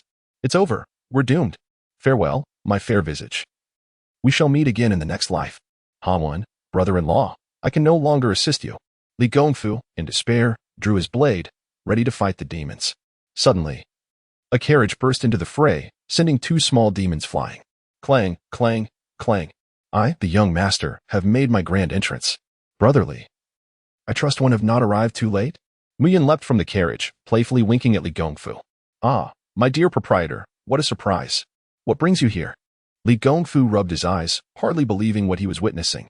Alas, do not mention it. It was none other than your family Su Xian who ensnared me in this predicament. Our households are so closely situated. And as a merchant who operates at my doorstep, I inevitably find myself entangled in the consequences of his misdeeds. Thus, before I could be further embroiled, my sister and I hastily gathered our belongings and fled. On the exquisitely delicate face of Mu Yun lingered an air of melancholy, prompting Li Gongfu to feel that his family had inadvertently implicated her, forcing her to abandon her prosperous business and flee. Yet, the true reason lay in the fact that in this realm, Bai Suzhen and Su Xian were indeed great bearers of fortune. Without their proximity, where would the merit energy arise? Let us not dwell on such matters. Quickly, get in the carriage, and I shall lead you to safety. What about my brothers? They began to voice their concerns, but Li Gongfu could not continue, for all of them had already squeezed into the carriage, leaving him stranded outside. The vehicle was packed to the brim. Even Asuna had to step out. Li Gongfu was compelled to co-drive with the coachman, while Mu Yun and Asuna leaped onto the roof of the carriage. Observing the relentless pursuit of the beast horde behind them, Mu Yun smiled and said, Asuna, I entrust these creatures to you. I shall confront that formidable foe. Subsequently, Mu Yun left behind a shadow clone while his true self departed silently. Ah, I cannot allow you to escape. Two treasures of Buddhist merit. The energy contained within them far surpasses what can be earned through the arduous sale of spirit wine. Soon, Mu Yun spotted the Black Bear Spirit and the magistrate Zhao Junjie of the Demon Suppression Division. There was no escaping their notice. One donned a resplendent cassock, while the other was swarmed by flaming crows, both conspicuous against the dark night sky, making it nearly impossible to overlook. Well, it appears they are still alive, albeit under considerable duress. Mu Yun discerned that although the commander of the Demon Suppression Division was somewhat dim-witted, he still possessed a few hidden cards. The 9th-tier Demon Beast. The Black Bear Essence wielded an offensive treasure of merit but was unable to breach his defenses, merely tossing him about like a ball in the air. Of course, Zhao Junjie's fiery assaults were entirely ineffective against the Black Bear Essence, primarily because the cassock could absorb flames and boasted formidable defensive capabilities. Leaving Zhao Junjie at a complete loss, Mu Yun did not act immediately. After a moment of contemplation, he resolved that it was indeed more prudent to quietly amass wealth. The Dark Law, the realm of eternal night. Darkness descended, and both the Black Bear Spirit and Zhao Junjie were instantaneously paralyzed, overwhelmed by an unnerving sensation that stripped away not only sight but all forms of perception. Who dares? Come forth, you bear of mine. Know that I possess a formidable lineage. My ancestors were the esteemed Black Wind Immortal of Black Wind Cave on Black Wind Mountain. I bang. The panicked Black Bear Spirit could not finish his words before a sharp pain struck the back of his head, and he collapsed to the ground, enveloped in darkness. Come forth. Mu Yun seized the cassock and the Zen staff with fervor, initially intent on vanquishing the Black Bear Spirit. However, he soon reconsidered, as it appeared this creature had formidable backing and possibly avenues to acquire treasures of merit. It would be wiser to nurture it for the time being, rather than extinguishing its life prematurely. With the treasures secured, Mu Yun departed with haste, showing no interest in the foolish Zhao Junjie of the Demon Suppression Division. The treasures of the Demon Suppression Division were untouchable, not to be exchanged for merit energy, and could potentially attract unnecessary troubles. As dawn broke the following day, the darkness that enveloped the area finally dissipated. The Black Bear Spirit, having sustained a significant blow to its head and stripped of its possessions, suddenly awoke. Upon opening its eyes, it was met with the sight of Zhao Junjie brandishing a blade, ready to deliver the final blow. Enraged, the bear bellowed, Damn the Demon Suppression Division! How dare you deceive your elder bear? I shall slay you. Thus commenced a fierce struggle between man and beast. This time, Zhao Junjie was well prepared, while the Black Bear Spirit was unarmed, relying solely on its robust physique to engage in combat.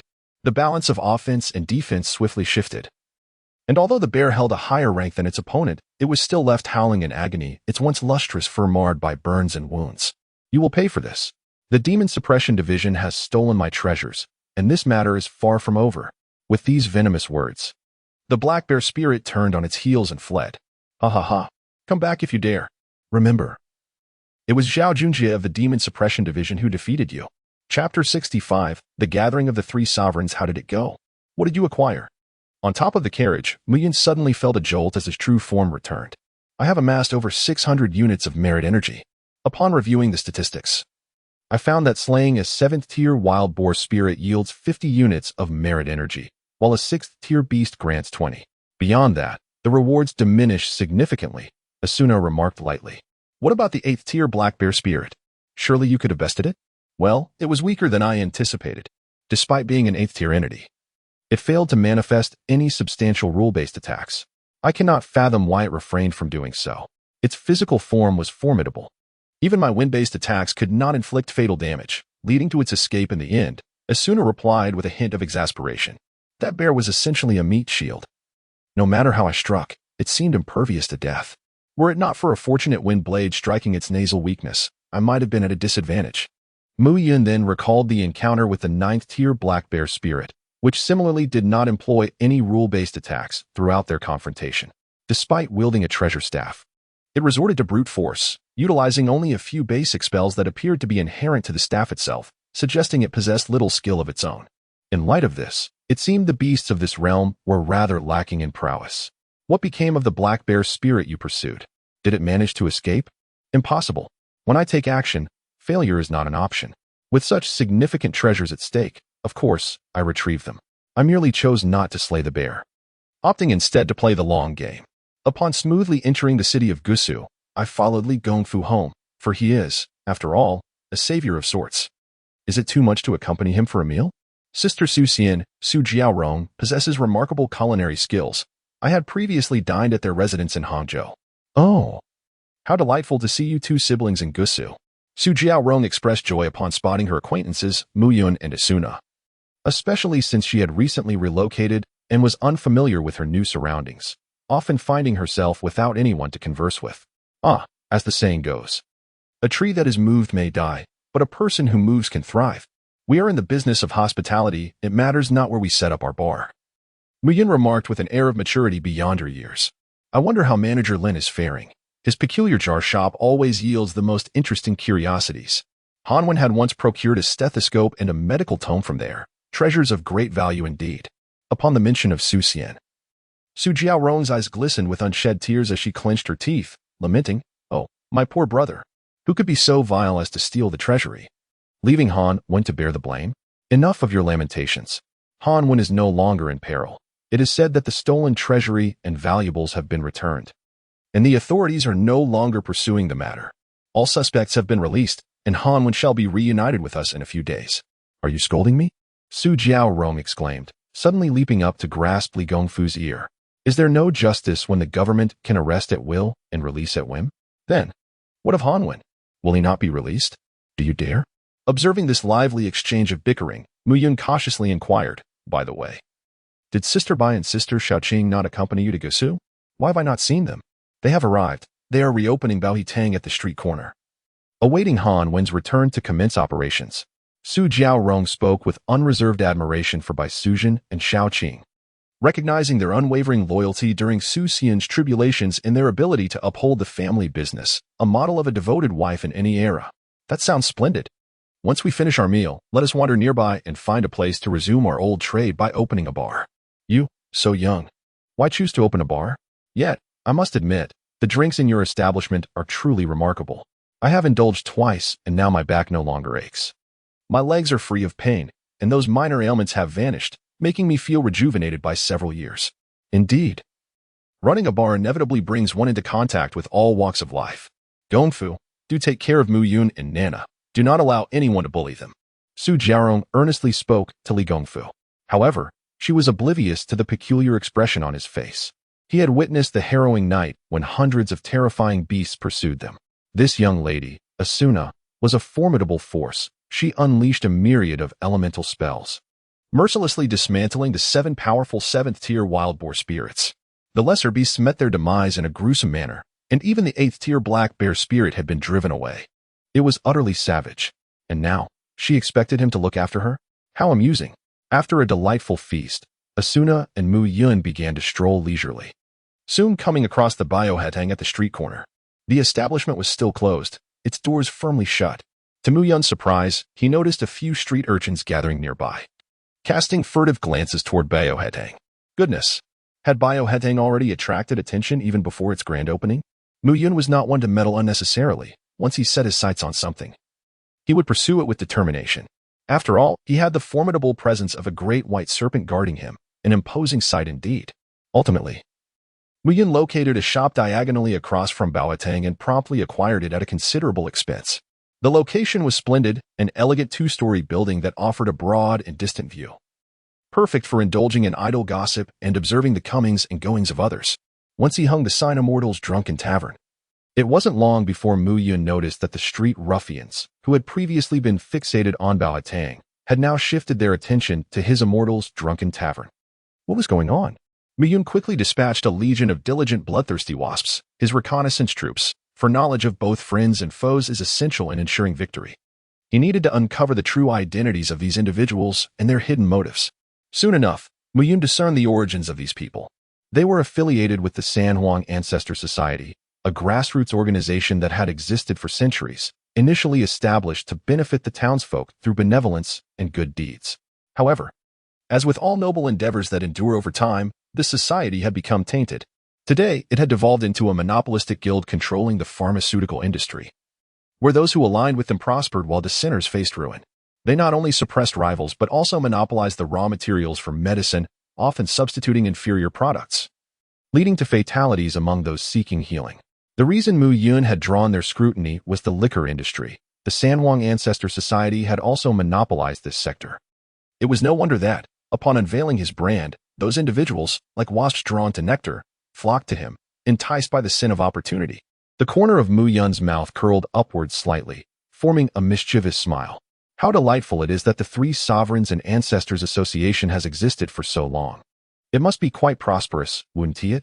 Chapter 66. The goods arrive. A dead and the finest hunters often present themselves in the guise of their prey. Bang! The door was kicked open, and a few ruffians swaggered in, demanding alcohol. I want a drink. Asuna furrowed her brow and approached them. Esteemed guest, our establishment is not yet officially open for business. I don't care. Oh, the young lady looks rather charming. Come over and share a drink with me. I have plenty of money, so why not follow me and enjoy a life of luxury? Mu Yun's gaze was frigid as he spoke indifferently. Asuna, throw them out for me. Just do not kill them. Oh, and that leg that kicked our door down. Chop off that finger pointing at you. With a series of anguished cries, a whirlwind swept them away, their fate uncertain as to how far they would be cast. Whether or not they would meet their demise was left to fate, though broken limbs seemed inevitable. Asuna, this establishment is far too fragile. Please reinforce it with some magical barriers. It appears that there is an issue with the grand formation of Gusa City, as it has allowed numerous malevolent beings to infiltrate. Mu Yun furrowed her brow slightly, her broken illusion spirit eye flickering as she observed the malevolent energy permeating the skies above Gusa City. Such a phenomenon should have been impossible. After all, Gusa City is a vast metropolis, fortified with formidable protective arrays and guarded by the Demon Subjugation Division, which boasts 5 captains of 9th-tier strength. How could such a multitude of malevolent entities infiltrate without detection? Moreover, among these malevolent beings, 3 possess strength comparable to that of Shaoqing. Bai Suzhen, having cultivated under the enlightenment of Guanyin Bodhisattva, harbored barely perceptible demonic energy within her. Shaoqing, on the other hand, had cloaked her demonic essence through enchantments. The intriguing question remained, how had the other formidable demons managed to infiltrate? Mu Yun discerned that the 3 major demons were situated within the general's mansion, the 3 Sovereign Ancestor Society, and the Demon Subjugation Division. The 3 Sovereign Ancestors Society was somewhat understandable. It had become a haven for filth, clandestinely nurturing demons to engage in dubious activities. However, the presence of major demons in both the General's Mansion and the Demon Subjugation Division was perplexing.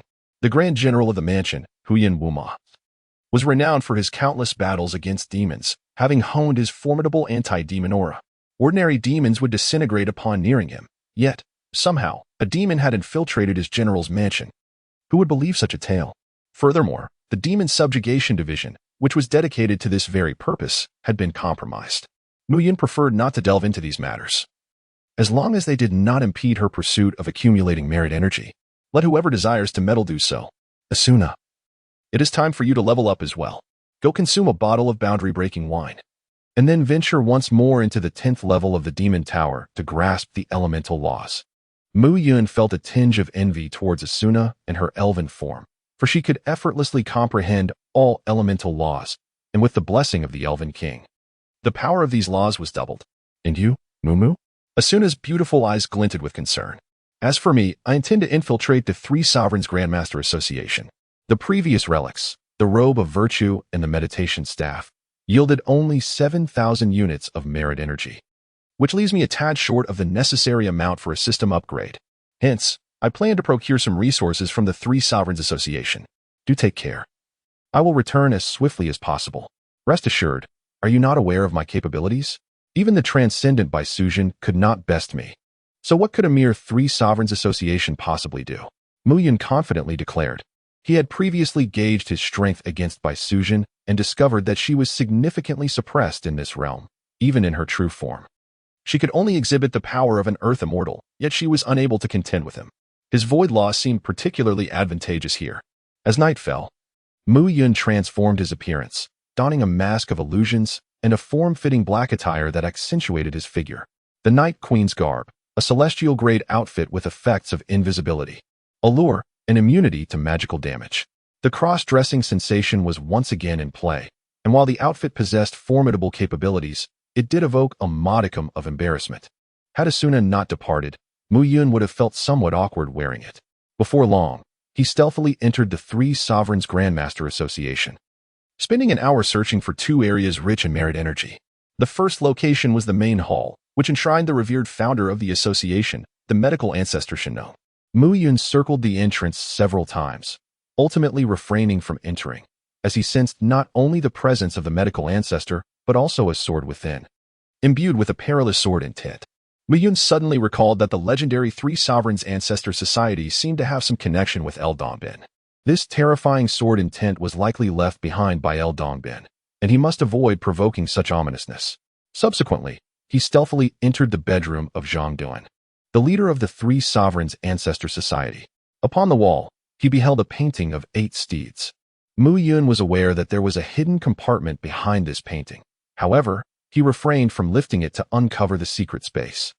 He understood that a magical formation was laid out here. Although it was not particularly strong, triggering it would undoubtedly produce a resounding spatial disturbance. After all, he was a civilized individual, here to procure goods, not to engage in murder or treasure hunting. Mu Yun pondered for a moment, then raised his hand to outline a miniature door. He reached inside and retrieved a package. Utilizing the abilities of the door fruit in such a manner is quite ingenious, stealthy, and undetected. Mu Yun opened the package. Inside lay a peachwood sword. A magical sword strung with copper coins, a talisman, a golden bell, and a small golden chime. All of these are excellent magical artifacts, capable of dealing with the malevolent creatures beneath the realm of human immortals with ease. Mu Yun held little fascination for the treasures themselves. Rather, his interest lay in the profound merit energy contained within them. Each artifact surpassed the merit energy embodied in the Black Bear Spirit's robe and staff. Without hesitation, Mu Yun extracted the profound merit energy contained within, resulting in a substantial influx of 30,000 units of merit energy to the system, a veritable windfall. After this extraction, Mu Yun carefully packaged the 5 treasures and returned them, though their efficacy would likely be significantly diminished. Having completed these tasks, Mu Yun circled back to the Grand Hall of the Three Sovereigns Ancestor Association, feeling a tinge of dissatisfaction. How could one leave a treasure trove empty-handed? It was imperative to make an attempt, after all. Mu Yun stealthily entered the Grand Hall, and the moment he stepped inside, the flames of the candles flickered violently. Goodness! Could it be? I have done nothing yet. Sensing the imminent danger, Mu Yun swiftly retreated, only to witness a radiant sword light slicing towards him with fierce intent. Without uttering a word, Mu Yun summoned a rift in space behind him and leaped inside, finding himself outside the city of Gusu in an instant. Just as he believed he was safe, a sudden change washed over his countenance. The starry divine wood sword appeared in his grasp, and he swiftly turned to strike. With a resounding force, he unleashed the sword of heaven and earth. Boom. Chapter 67, The Devouring Sword Intent, the appearance of the Demon Suppression Division. To his astonishment, the entity had followed him through the spatial rift. Mu Yun was sent flying several hundred meters, casting a glance at his charred right hand, where he could even catch the enticing aroma of roasted meat, seasoned with a hint of cumin, ready to be served. The pure Yang Sword radiance, embodying the complete essence of the fire principle and the sword principle, was truly formidable, a testament to the legacy left by El Dongbin. With a piercing cry, the sword radiance soared into the heavens, transforming into a resplendent fire phoenix. To my astonishment, the sword in tint materialized. One strike was already overwhelming. Yet it seemed this was far from over, a relentless cycle of life and death. With another cry, the fire phoenix flapped its wings, scattering countless fiery feathers. The vast ocean vessel. Miyun hastily summoned the vast sea bottle, unleashing a cascade of water. Binding path of 81, void barrier. A wall of emptiness emerged before him. And then he exchanged his sword for the demonic blade, 1,000 blades. Awaken, 1,000 blades, release. Orange cat sword maiden. True sunfire, the law of fire. A sea of blazing flowers. In the hands of the orange cat sword maiden, the enormous demonic blade, 1,000 blades, shattered into countless fiery petals, surging forth. Against fire with fire, though the level of the law may not match yours, this is true sunfire. It should withstand, should it not? Muyun squinted slightly, gazing at the soaring fire phoenix in the sky. However, as long as this creature was present, he was prepared to withstand any attack and retaliate in kind. Suddenly, a luminous portal appeared behind him, and he silently stepped into it. In the next moment, several chains emerged from the void behind the fire phoenix. The dark and devouring chains of the demon sealing law ensnared the phoenix unawares, binding it tightly. At that moment, Miyun leaped forth from the void, unhesitatingly casting a golden circular ring that securely enveloped the fire phoenix. The 8th soul ring, the world of all-encompassing swords. Rather than merely a soul ring, it was a divine sword technique bestowed by the heavens. What of the celestial sword intent? Ultimately, it is but a rootless reed, destined to become the nourishment for my divine technique. The fire phoenix struggled for over an hour, but ultimately, it succumbed, devoured by the world of all-encompassing swords. In the realm beyond, the heavenly court, Lu Dongbin, who was enjoying drinks and conversation with the flower fairy, suddenly furrowed his brow and began to calculate with his fingers. What is it, pure Yangzhenren? The flower fairy inquired with curiosity. It is nothing of great consequence. Merely a trace of sword intent I left in the mortal realm has been refined by someone, Lu Dongbin replied nonchalantly. For him, the 3 sovereigns' grand assembly was merely a minor interlude during the tribulations of mortal transformation. Severed from causality upon his return to the celestial realm as one of the 8 immortals. What he truly cared about was that the sword intent should have returned once its energy was depleted. He had not anticipated it would be refined by another. Originally, he intended to discover who had the audacity to refine the pure Yangzhenren sword intent, but upon calculation, he found the cosmic mechanisms of that realm in disarray, yielding no results. Meanwhile, Muyun had stealthily returned to the celestial drunken pavilion. The earlier commotion had been rather loud, likely to attract unnecessary trouble. Indeed, he had not been mistaken. Shortly after his departure, several prominent figures from the Demon Suppression Division of Suzhou had arrived at the scene. The lingering aura indicated that a battle of Earth Immortal level had taken place. Such battles were rare within the confines of Suzhou. Could it be that a demon immortal had emerged from the 10,000 Great Mountains? That seemed unlikely. The Demon Suppression Division had an agreement with the 10,000 Great Mountains that any being of demon immortal caliber entering the Great Song territory must give prior notice and refrain from utilizing powers above celestial level. This aura bears a resemblance to the sword intent left by the pure Yangzhenren at the 3 sovereigns' grand assembly. Indeed, it was quite similar. If it were true, then I would be quite intrigued by the opposing party. Surviving under that sword intent is no small feat. Let us refrain from speculation and go directly to the 3 sovereigns' grand assembly to ascertain the truth. In the grand hall of the 3 sovereigns' sect in Suzhou City, Zhang Dinan, the leader of the sect, gazed in despair at the vacated spot where the pure Yang sword intent was once housed. Overwhelmed with emotion, he collapsed into tears. This formidable weapon had been the sect's greatest asset. As long as it remained, not only would malevolent creatures refrain from causing trouble, but even the governor, military officials, and the Demon Suppression Division would extend a modicum of respect to the 3 sovereign sect. In the past, when grievances arose and victims sought justice, the mere mention of the 3 sovereign sect would often downplay the matter. Now, without the weapon, would anyone still regard them with deference? What troubled him further was the loss of the pure Yang sword intent's deterrent effect on the 9th-tier demon he had been secretly nurturing. It would no longer be as obedient. Please, esteemed officials of the Demon Suppression Division, you must uphold justice for the 3 sovereigns sect. We must apprehend the rogue who stole our sword intent. Zhang Dun lamented desperately. Observing his distress, an officer from the Demon Suppression Division remarked with intrigue, "Very well. We shall begin our investigation within the 3 sovereigns sect. From my experience, such cases often involve an insider." Zhang Dun's countenance paled, An inquiry into the Three Sovereigns sect? This could spell disaster if the ninth-tier demon were uncovered. No, no, please spare us that. Don't you possess the retracing glazed sphere? Just use that artifact to determine who entered the hall under the cover of night. Oh, so you are aware of the retracing glazed sphere. Consider yourself fortunate. The officer replied, producing a fist-sized glass sphere. The four individuals positioned themselves according to the cardinal directions and began their incantation. The sphere, akin to a cinematic replay, began to unveil the events that transpired within the hall. Soon, it revealed the moment when Muyin entered, pursued by the pure young sword intent. To their astonishment, the intruder was a woman, curvaceous and strikingly beautiful, appearing quite youthful. What was she wearing? The attire was scandalous, and they wondered where it could be purchased. I want one too. What would a grown man want with that? Are you a pervert? Of course, it's for my little Chui to wear. It would certainly look delightful on her. You all are dreaming. That fabric is extraordinary and likely a treasure. It is said that the celestial weaver from the heavenly court excels in garment creation. Her outfits not only possess aesthetic charm, but also wield various extraordinary abilities, surpassing even magical artifacts. Such attire is nearly impossible to acquire in the heavenly court. Zhang Duan was at a loss, dismayed by the Demon Suppression Division's misplaced focus on the thief's attire rather than identifying and capturing her. However, the subsequent scene rendered all present, members of the Demon Suppression Division and Zhang Dan alike, silent, their expressions betraying disbelief. Did she just slip into a spatial rift? Am I imagining things? A scream erupted from the Demon Suppression Division. Indeed, you did not mishear. Not only did she penetrate the depths, but even the pure yang sword intent pursued her relentlessly. In this chaotic world, how audacious one must be to engage in spatial traversals. Does she not fear the turbulence of space? Zhang Dan found himself in a stupor, suddenly pivoting to flee. Space. Thieves. This cannot be. It simply cannot be.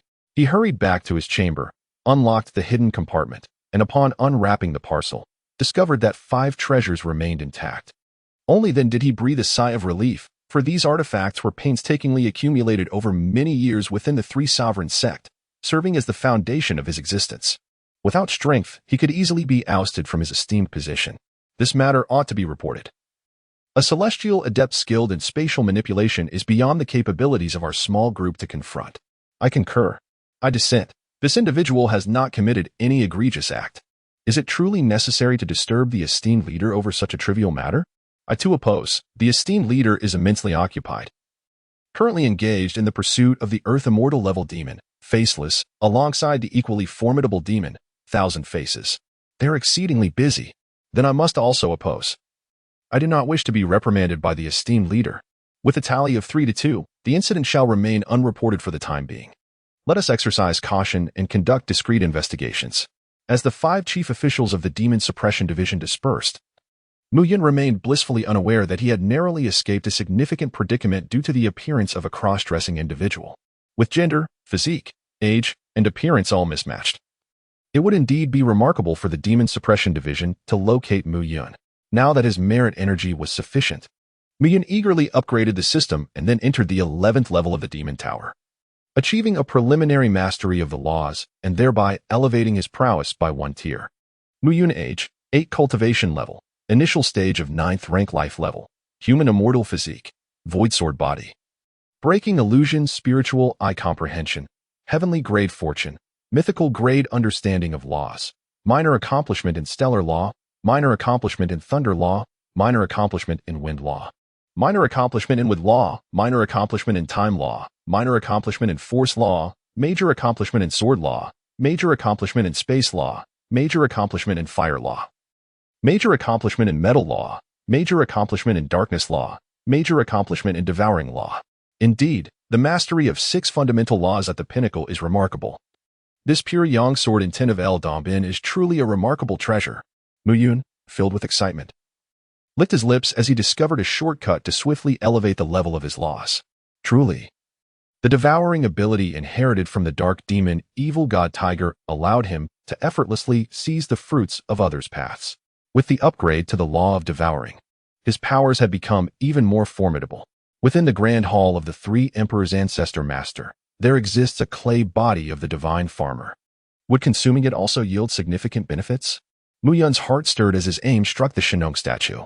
The Shenong clan, known for its broad-mindedness, would likely not impose any punishment for such a minor infringement.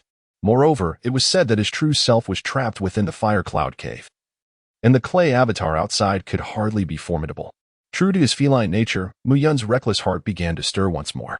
Upon returning to the Immortal's drunken pavilion, he found Asuna already present. Utilizing her insightful spirit eye, she examined her attributes, which startled Mu Yun. To his astonishment, Asuna had already attained the rank of a 9th-tier powerhouse, having comprehended all elemental laws, each at the minor accomplishment stage. Mu. I initially intended to grasp the laws to a foundational level before returning. However, I suddenly discovered that the Demon Tower had revealed its 11th floor. Since I had ample merit energy at hand, I decided to enter. You wouldn't hold it against me, would you? Asuna said, a hint of shyness in her tone. While Mu Yun could enter the Demon Tower without any cost, she would need to expend additional merit energy. How could I? This world still harbors numerous formidable foes. Your strength is undoubtedly paramount. Besides, it's merely a trifling amount of merit energy. I've recently gained a significant fortune, acquiring tens of thousands of merit energy units at the Three Sovereigns Ancestor Assembly. Mu Yun appeared exceedingly pleased with himself, emanating an air of arrogance. Suddenly, Asuna's expression shifted to one of peculiar amusement, as if she were struggling to suppress laughter. What is it? Your expression inexplicably unsettles me, Mu Yun exclaimed, his eyes filled with confusion. Asuna then produced a piece of paper, barely containing her mirth, and handed it to Mu Yun. Since you ventured into the Three Sovereigns' ancestral meeting last night and returned with considerable gains, this person must surely be you. Mu Yun unfolded the paper, and a sudden realization struck him, akin to a thunderclap in his mind. It was disastrous. His secret had been uncovered by the very person he most wished to keep it from. The document bore the following notice: Most wanted, the Black Silk female thief. Last seen infiltrating the Three Sovereign sect to steal the essence of the Pure Yang sword. Possesses the ability to traverse space. If spotted, please report to the Demon Suppression Division for a generous reward.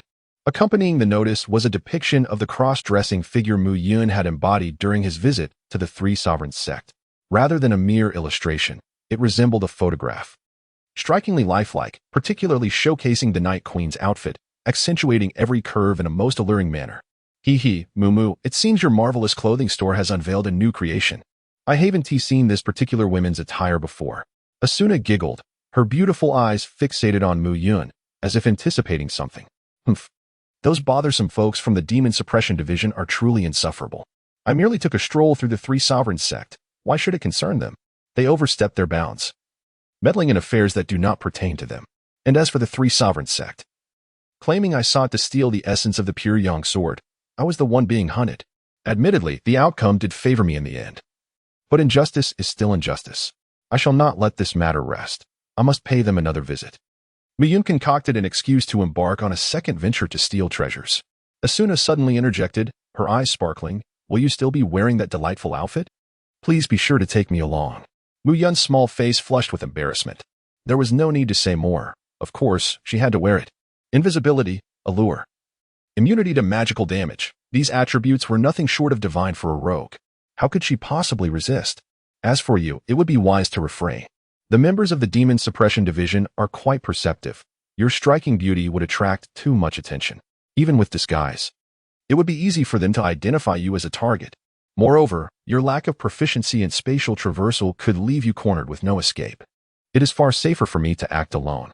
Mu Yun unhesitatingly rejected Asuna's hopeful gaze, joking that donning women's attire, especially the ultra-seductive Night Queen outfit, would severely tarnish his illustrious image. Well then, when do you plan to embark on this venture? Asuna said with a hint of resignation. While she was adept at cultivation, alchemy, and combat, she was utterly inept at spatial traversal. Her presence would only hinder the mission. Seize the moment. I intend to take action that very night. The Demon Subduing Division would never expect me to strike again so soon after issuing the bounty, catching them off guard and delivering a resounding slap to their faces. Mu Yun held a profound disdain for the wanted notice, perceiving it as an indelible mark of disgrace for his entire life. Heavenly Demon Control Department, your misfortune awaits. Chapter 69. The Earth Emperor Shinon. The resounding clang of bronze gongs shattered the tranquility of Gusa City, as an array of torches illuminated a significant portion of the town. Black-clad female thief, you find yourself encircled. My Three Emperors Ancestor Society has woven an intricate net to ensnare you. Fortunately, our revered ancestor provided an early warning. Otherwise, you would have succeeded once more. The agents of the Heavenly Demon Control Department are on their way, and should you fall into their clutches, you will find yourself in a predicament where life is a torment and death is a distant hope. Within the Grand Hall of the Three Emperors Ancestor Society, Mu Yun helplessly regarded an elderly man with a white beard before him. I beseech you, esteemed ancestor, must you go to such lengths? I have yet to commit any offense, and yet you manifest your divine presence. You, a formidable figure at the pinnacle of the quasi-saint realm, have traveled such a distance merely to apprehend a mere child like me? Are you truly so idle, or can we not enjoy our time together in peace? At this moment, Mu Yun was engulfed in frustration, having considered every aspect except for the divine statue of Shinnong behind the offering table. The formidable sage could effortlessly deduce his intentions with a mere flick of his fingers, just as he was about to surreptitiously claim a portion of merit. He found himself ensnared, his subterfuge laid bare, revealing his true self. The entire space froze, severing any route of retreat completely. In the end, the clay figure of the came to life, gracefully approaching Mu Yun. With a single glance, Mu Yun felt as if he had been stripped bare, every layer of his being exposed. How dare you, so young and yet so misguided, attempt to pilfer from my reservoir of merit? No, I have not stolen anything. Mu Yun vigorously shook his head, adamantly denying the accusation. Your lack of prowess merely rendered your attempt unsuccessful. Hence, it can at most be deemed an unfinished endeavor. Surely, the esteemed ancestor will be magnanimous and let me off the hook. Mu Yun furtively glanced at the elder, whose benevolent countenance suggested he might be amenable to reason. Do not call me ancestor. You are not one of those rabble outside who mindlessly address me as such. It is quite distasteful, the Earth Sovereign remarked, his eyes narrowing with evident disdain. Then shall I refer to you as Grandpa Jiang? You certainly know how to flatter, yet before we proceed, I must ascertain, are you affiliated with the Reincarnation Hall? The Earth Sovereign's tone remained neutral, a subtle yet unwavering mental force firmly binding Mu Yun. I am not. I have no connection whatsoever to the Reincarnation Hall. Mu Yun's gaze was clear, embodying the innocence of an honest young man. The first statement is true. You are indeed not of the Reincarnation Hall. However, the latter contains some embellishments. There are indeed some causal entanglements. This is understandable, for in a world rife with calamity, the individuals from the Reincarnation Hall dare not enter trials, particularly those who have already attained enlightenment. In such a place, any reckless action that mingles with the calamity could have dire consequences. Calamity? What calamity? Mu Yun inquired anxiously. Initially, it was a minor tribulation led by the Buddhist sect. But with the return of the demon realm, this minor tribulation has now escalated into a grand catastrophe. Have you not noticed that many ancient temples, once thriving for a millennium, now lie deserted, overrun by demons? The deities of the heavenly court have been summoned back, leaving behind only those scattered immortals without support and a few destined individuals fated to face the tribulation. Mu Yun felt a prickling sensation on his scalp. Both the Buddhist sect and the heavenly realm had retreated. Even the powerful beings of the quasi-saint realm declared that it was a great calamity for the world. Was he foolishly rushing to collect merit energy, courting death? Truly, how brazenly reckless. Excuse me, Grandfather Jiang. Is it still possible for me to leave now? He asked. Guess, came the reply. Oh, come now. At this juncture, let us forego the guessing games, shall we? Mu Yun was on the verge of tears from anxiety. In this realm, entry was permitted, but exit was not. Until all dust settled, no one could hope to depart. Let me offer you a piece of advice. Young one, do not attempt to transcend and become an immortal here before everything is resolved. The chances of a weak celestial being perishing this time are exceedingly high. Moreover, keep a low profile, refrain from unnecessary movements. This calamity involves a fierce battle among demons, Buddhas, and immortals. If you enter the fray, you shall be among the first to perish. I came here to see which fool would dare to engage in spatial traversing, ignorant of the attention it might attract from the forces of the demon realm. With that, he declared, now that I am enlightened, it is time for me to depart. As for this merit energy, consider it a gift to you. I have no desire for bloodstained merit. The divine farmer tossed a significant mass of golden light to Mu Yun, who promptly transferred it to the system. To his astonishment, the merit energy amounted to a staggering 150,000. He had struck gold. Moments later, Mu Yun and the divine farmer exchanged incredulous glances. Grandfather Jiang, while you remain idle, why not take your leave? The divine farmer's expression darkened. His teeth clenched as he replied, I cannot return. Contact with my true form has been severed. Something must have transpired. Mu Yun exhibited a peculiar demeanor, murmuring softly to himself, "Could it be that I have been abandoned?" After all, the essence of the law is such that losing a few would not pose a significant issue, at worst. It would merely result in a slight loss of spiritual energy, which could be replenished with a few days of cultivation. The expression on Shenong's face darkened further. One should not strike a person in the face or expose their shortcomings. How could this insufferable child be so irksome with his words? Let us proceed. For the days to come, I shall take up residence with you. This three sovereigns' ancestor harbors unsavory secrets, and I have no desire to linger here for even a moment longer. Upon returning to the celestial drunken pavilion, Asuna gazed curiously at the dejected Mu Yun and the imposing Shenong. With genuine intrigue, she inquired, Mu, did you succeed? I noticed quite a commotion outside, and thought perhaps you had encountered difficulties. I was on the verge of coming to your aid. By the way, who was this esteemed gentleman? Indeed, I succeeded. This is the Earth's sovereign, Shenong, a formidable being of the quasi-saint realm. Truly impressive. Mu Yun replied, his voice lacking vitality. Although he had acquired a substantial amount of merit energy, the entanglement in the great calamity left him far from elated. Puffed Asuna was taken aback, exclaiming, My goodness, Mu, you truly astound me. I thought you merely ventured out to pilfer some merit energy. Yet, here you are, having also brought back its living master. Mu Yun let out a sigh and recounted the events that had transpired. Initially, I had hoped to stir up a tempest here, much like I did in the world of the Three Kingdoms, altering history to amass a substantial amount of virtuous energy. However, it now seems that such a plan is unfeasible. So what shall we do next?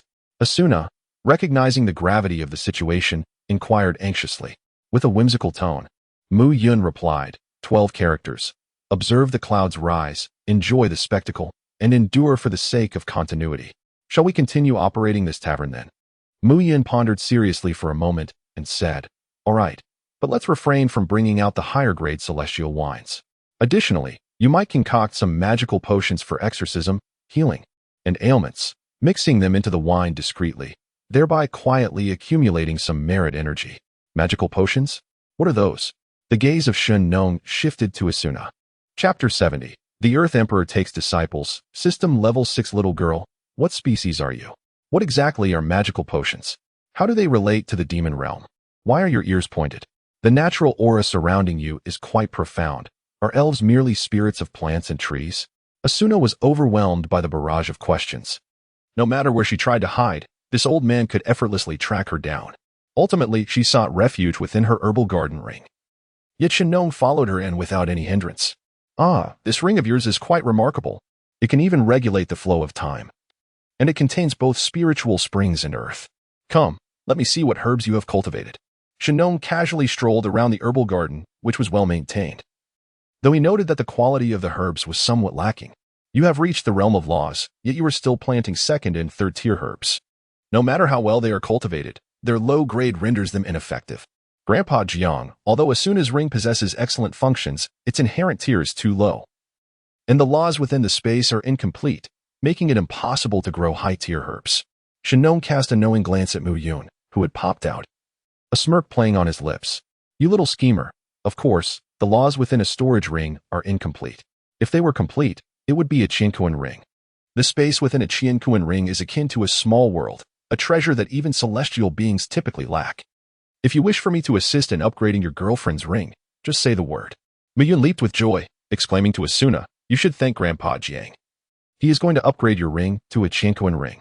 Asuna, feeling bashful, blushed and bowed, expressing her gratitude to Grandpa Jiang. Shenong rolled his eyes and retorted, When did I ever say I would upgrade your rings? Moreover, even if I wanted to, I lack the necessary materials for crafting. I have them. Just tell me what materials you need, and I will procure them, Mu Yun declared, raising his small hand. Where will you find them?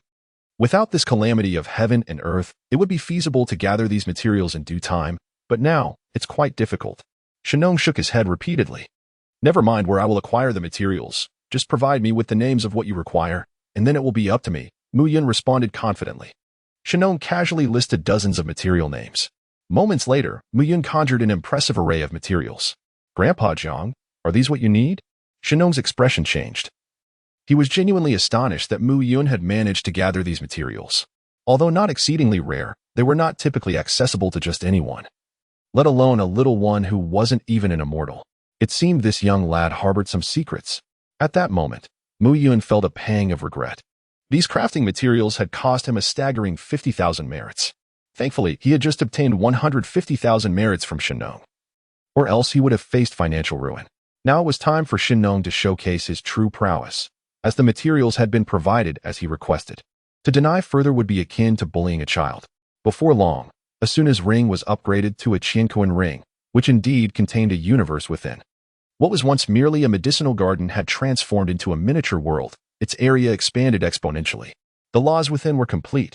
The spiritual spring had become an immortal spring, and the spiritual soil had turned into immortal soil.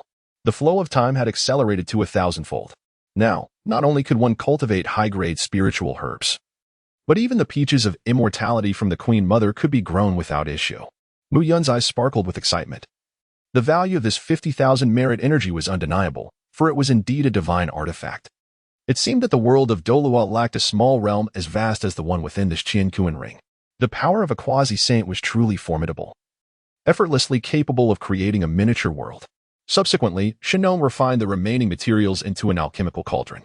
This cauldron, inspired by the Shinnong Ding, was sufficient for your needs up to the great Luo golden immortal stage. My dear girl, I bestow this alchemical cauldron upon you. With kind eyes, Shinnong graciously handed the cauldron to Asuna. Stunned, Asuna shook her head fervently, exclaiming, "No, no, no. This cauldron is far too precious. I cannot accept it." At that moment, Mu Yun interjected, "Sister Na, are you foolish? Shouldn't you quickly pay your respects to your master?" Dazed, Asuna looked towards Shinnong and noticed that, inexplicably, he had procured a chair, sitting steadily and smiling warmly at her. Suddenly enlightened, Asuna promptly bowed in reverence, saying, "Master, I humbly bow before you." "Ah, rise, rise. Who would have thought that on this journey I would gain such an exceptional disciple, one so inherently attuned to flora and fauna? Comparable to the celestial body of 10,000 spirits? You are undoubtedly a prodigy in alchemy." Shinnong laughed heartily, but the days ahead would prove arduous for Mu Yun. As Asuna and Shinnong remained engrossed in alchemy within the confines of the Qianquan ring, the responsibility of managing the establishment fell solely upon Mu Yun. Due to his lack of diligence, the tavern's business suffered severely, to the point where it could be described as desolate. Mu Yun promptly closed the doors and sought refuge in the Qianquan ring to inquire about certain aspects of artifact crafting. Considering he possessed a crafting system and held the title of an artisan, it must be said that Shinnong truly is a treasure of a celestial being, not only excelling in alchemy but also possessing remarkable skills in artifact crafting, talisman creation, and formations. Within a mere month, Asuna's proficiency in alchemy soared, enabling her to concoct high-quality elixirs, and her cultivation reached the pinnacle of the 9th stage, on the verge of becoming a human immortal. Under Shinnong's meticulous guidance, utilizing high-quality celestial herbs for alchemy, her strength accelerated at an astonishing rate. Were it not for the inopportune circumstances preventing her advancement to human immortal, Asuna could have even aspired to breach the realm of celestial immortal within a short span. The illogical nature of alchemists allows them to elevate their cultivation through the art of alchemy, provided they have an ample supply of superior celestial herbs. Meanwhile, Mu Yun was not idle. He shamelessly persisted in his inquiries with Shinnong, managing to elevate his previously abysmal artifact crafting skills to the celestial level. He could now forge celestial artifacts, and his mastery of formations had also ascended to the 9th stage, nearing celestial proficiency. His strength likewise reached the 9th stage's zenith, during which he expended 50,000 merit energy to upgrade the system, unlocking the 12th layer of the Demon Tower and achieving mastery in the 12 laws. Presently, the system had attained level 6, and its marketplace expanded 100-fold. The Tavern of the Heavens system introduced over a dozen new celestial wines, which Shinnong indulged in during this period. The cross-dressing system also underwent an upgrade, adding several new garments to the shelves, styled in an ethereal fashion. Adorned in these outfits, not only did one exude an aura of celestial grace, but they also provided significant enhancements to cultivation speed, comprehension, and even bestowed innate skills. Asuna now donned these garments while practicing alchemy, unperturbed by the potential hazards of smoke and fire. Chapter 71. The Arrival of Manager Lin Mu Yun. "You mischievous rascal. Open the door. Don't hide away. I know you are home." Mu Yun hesitated before opening the door, rubbing his drowsy eyes. After a month of seclusion, the sudden opening of the door felt like stepping into another realm. "Oh, is that you, little brother?" he called out. Who are you calling little brother? The visitor retorted, glaring with indignation. Ah, Lin Gu, you've finally arrived. Why the delay? I've been in business for a month now, albeit with little traffic. How can you still have the audacity to say that? You vanished without a word, leaving me to face the Demon Suppression Division alone. I nearly got arrested. Lin Fan, ever the familiar face, grabbed a bottle of wine from the counter and took a hearty swig. Delicious. Wait, is this a new brew? I haven't tasted it before. Come on, Lin Gu, don't jest. Do you really think those few thousand households from the Hangzhou Demon Suppression Division could trouble you? Muyun shook his head vigorously in disbelief. Although Lin Fan was merely at the 8th level of the lower realm, he was the proprietor of a peculiar shop. Who could fathom the bizarre abilities and artifacts he might possess? Whether he could fight remained uncertain, but he certainly had the means to flee. Brother Lin, you are the wielder of the Thunderfruit ability. In this world devoid of armament hockey, when you transform into lightning to escape, who could possibly hinder you? Do not even mention it. My luck has been quite unfortunate. Just as I was departing, a celestial-level marquis from the Demon Suppression Division happened to arrive, pursuing a certain monster. After losing track of the creature, he vented his frustration on me, trailing me relentlessly like a stubborn adhesive plaster for a month. Had he not fortuitously acquired a lead on the beast and departed, I would still be trapped in Hangzhou Prefecture. Ah, by the way, let me caution you. Under no circumstances should you use spatial traversal outside the prefecture. I, in a bid to save time via shortcut, utilized a random portal in the wilderness, only to emerge face-to-face with a minotaur. Its massive axes were truly terrifying, and the Xian turtle shield I had previously unearthed was shattered in an instant. Had it not been for its lackluster speed, I might have met my demise. Noticing Lin Fan's lingering trepidation, Muyun murmured to himself, "Your luck is indeed dire, encountering a magical beast after merely one use of a spatial traversal tool. I've utilized such tools multiple times with relative ease." What was the strength of that minotaur? Lin Fan pondered briefly before responding, "I am uncertain. But it seemed stronger than that marquis from the Demon Suppression Division. Perhaps it was at the Earth Immortal level." At that moment, a voice suddenly resonated from behind him. "Incorrect. The minotaur you encountered was likely a demon general of the Bull Demon clan, possessing strength equivalent to that of a celestial. Your perception of its might is skewed due to the pervasive demonic energy in the wilderness, which amplifies the strength of magical beasts while suppressing that of humans." "Is that so? You startled me. May I inquire as to who this esteemed elder is?" Lin Fan, momentarily taken aback, stepped aside. "Oh, I am Asuna's master, surnamed Jiang." Muyun refrained from revealing the identity of the Earth Sovereign, Shenong, as it might be too overwhelming. "Ah, esteemed elder Jiang, greetings." Lin Fan, not delving deeper into the matter, inquired, "Now that your shop is operational, why have you not opened the doors?" Muyun, generous as ever, briefly recounted the impending celestial catastrophe. Lin Fan, however, was largely indifferent. After all, as the proprietor of a jar shop, he would remain ensconced within his establishment regardless of any grand calamities. "Have you selected a suitable location for your jar shop? If not, I suggest you set up directly across from my inn. I have already secured that space for you," Muyun remarked, gesturing toward a modest establishment across the street. "You still possess a modicum of conscience, albeit a scant amount," Lin Fan replied with acceptance. "What is a jar shop?" Shenong suddenly inquired, intrigued. "Once you establish it, you shall soon discover," Muyun replied, uninterested in elaboration.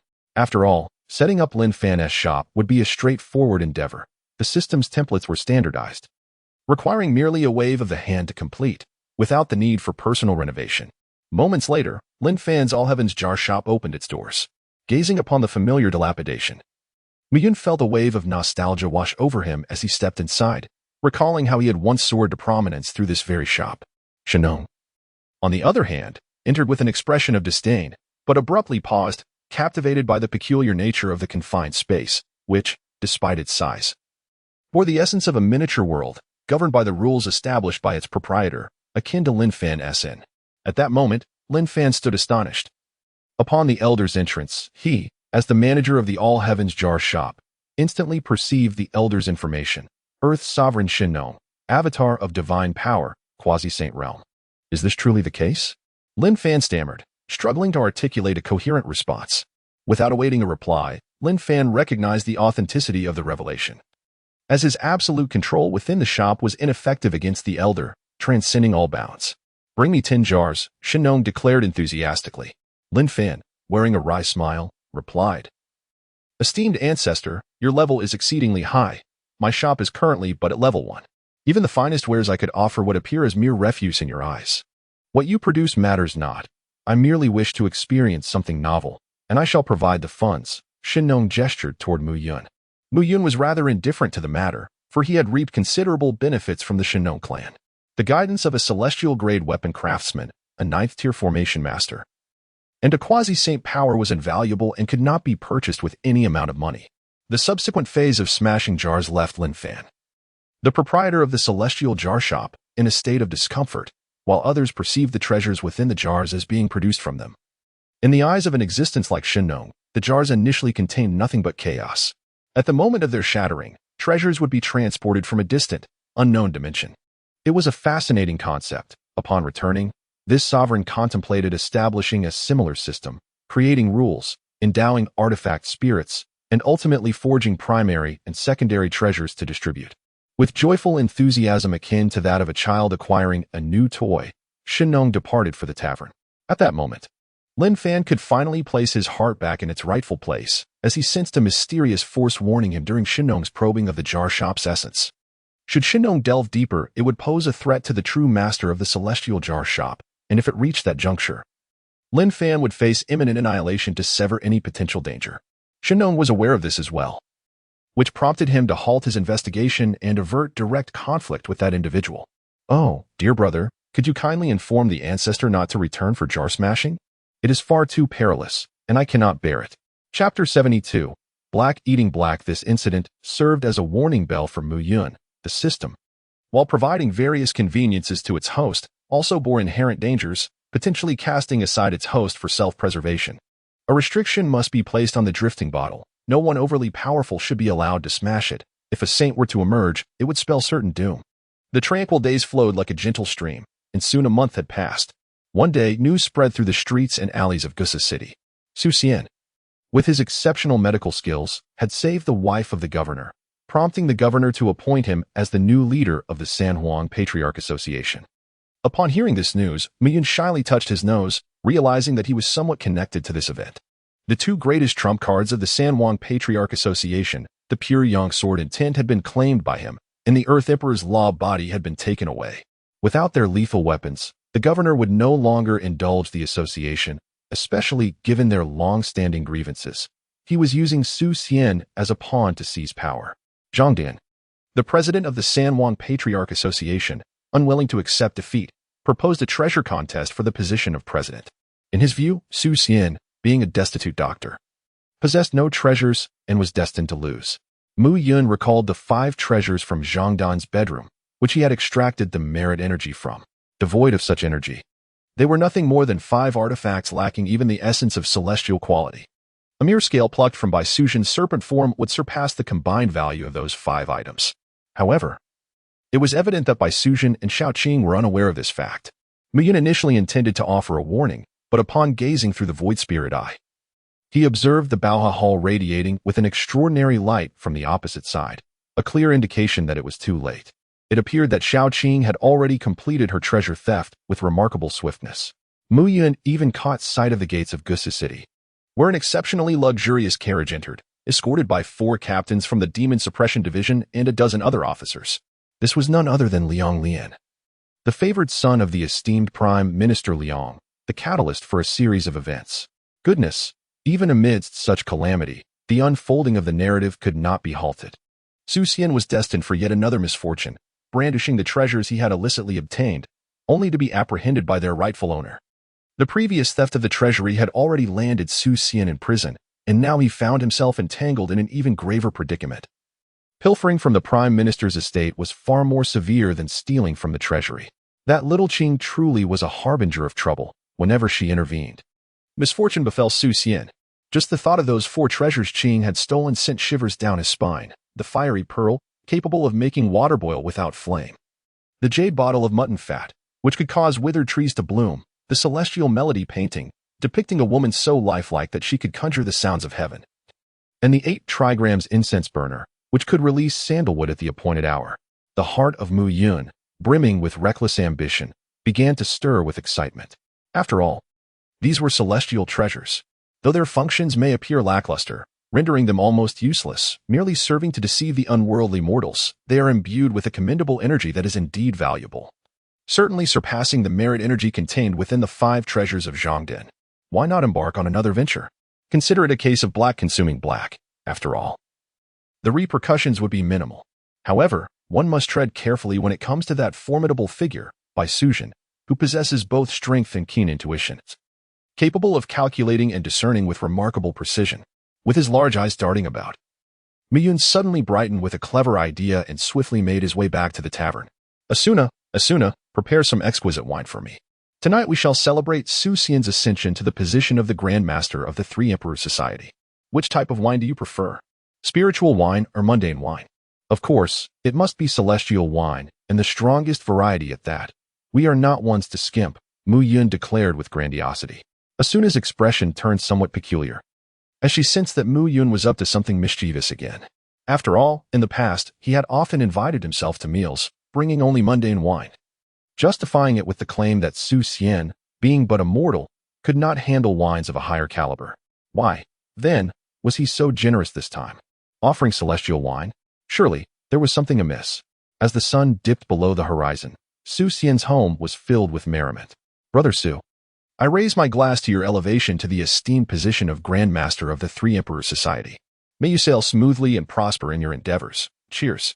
Sister-in-law, I toast to your future blessing with a healthy son. May your family be united, and may you find peace and joy. Cheers. Sister Ching, I wish for you to find a worthy husband. Cheers. After Mu Yun uttered these few words of blessing, an inexplicable sense of guilt washed over him. It seemed that none of these well wishes had borne fruit. In fact, they appeared to have manifested in reverse.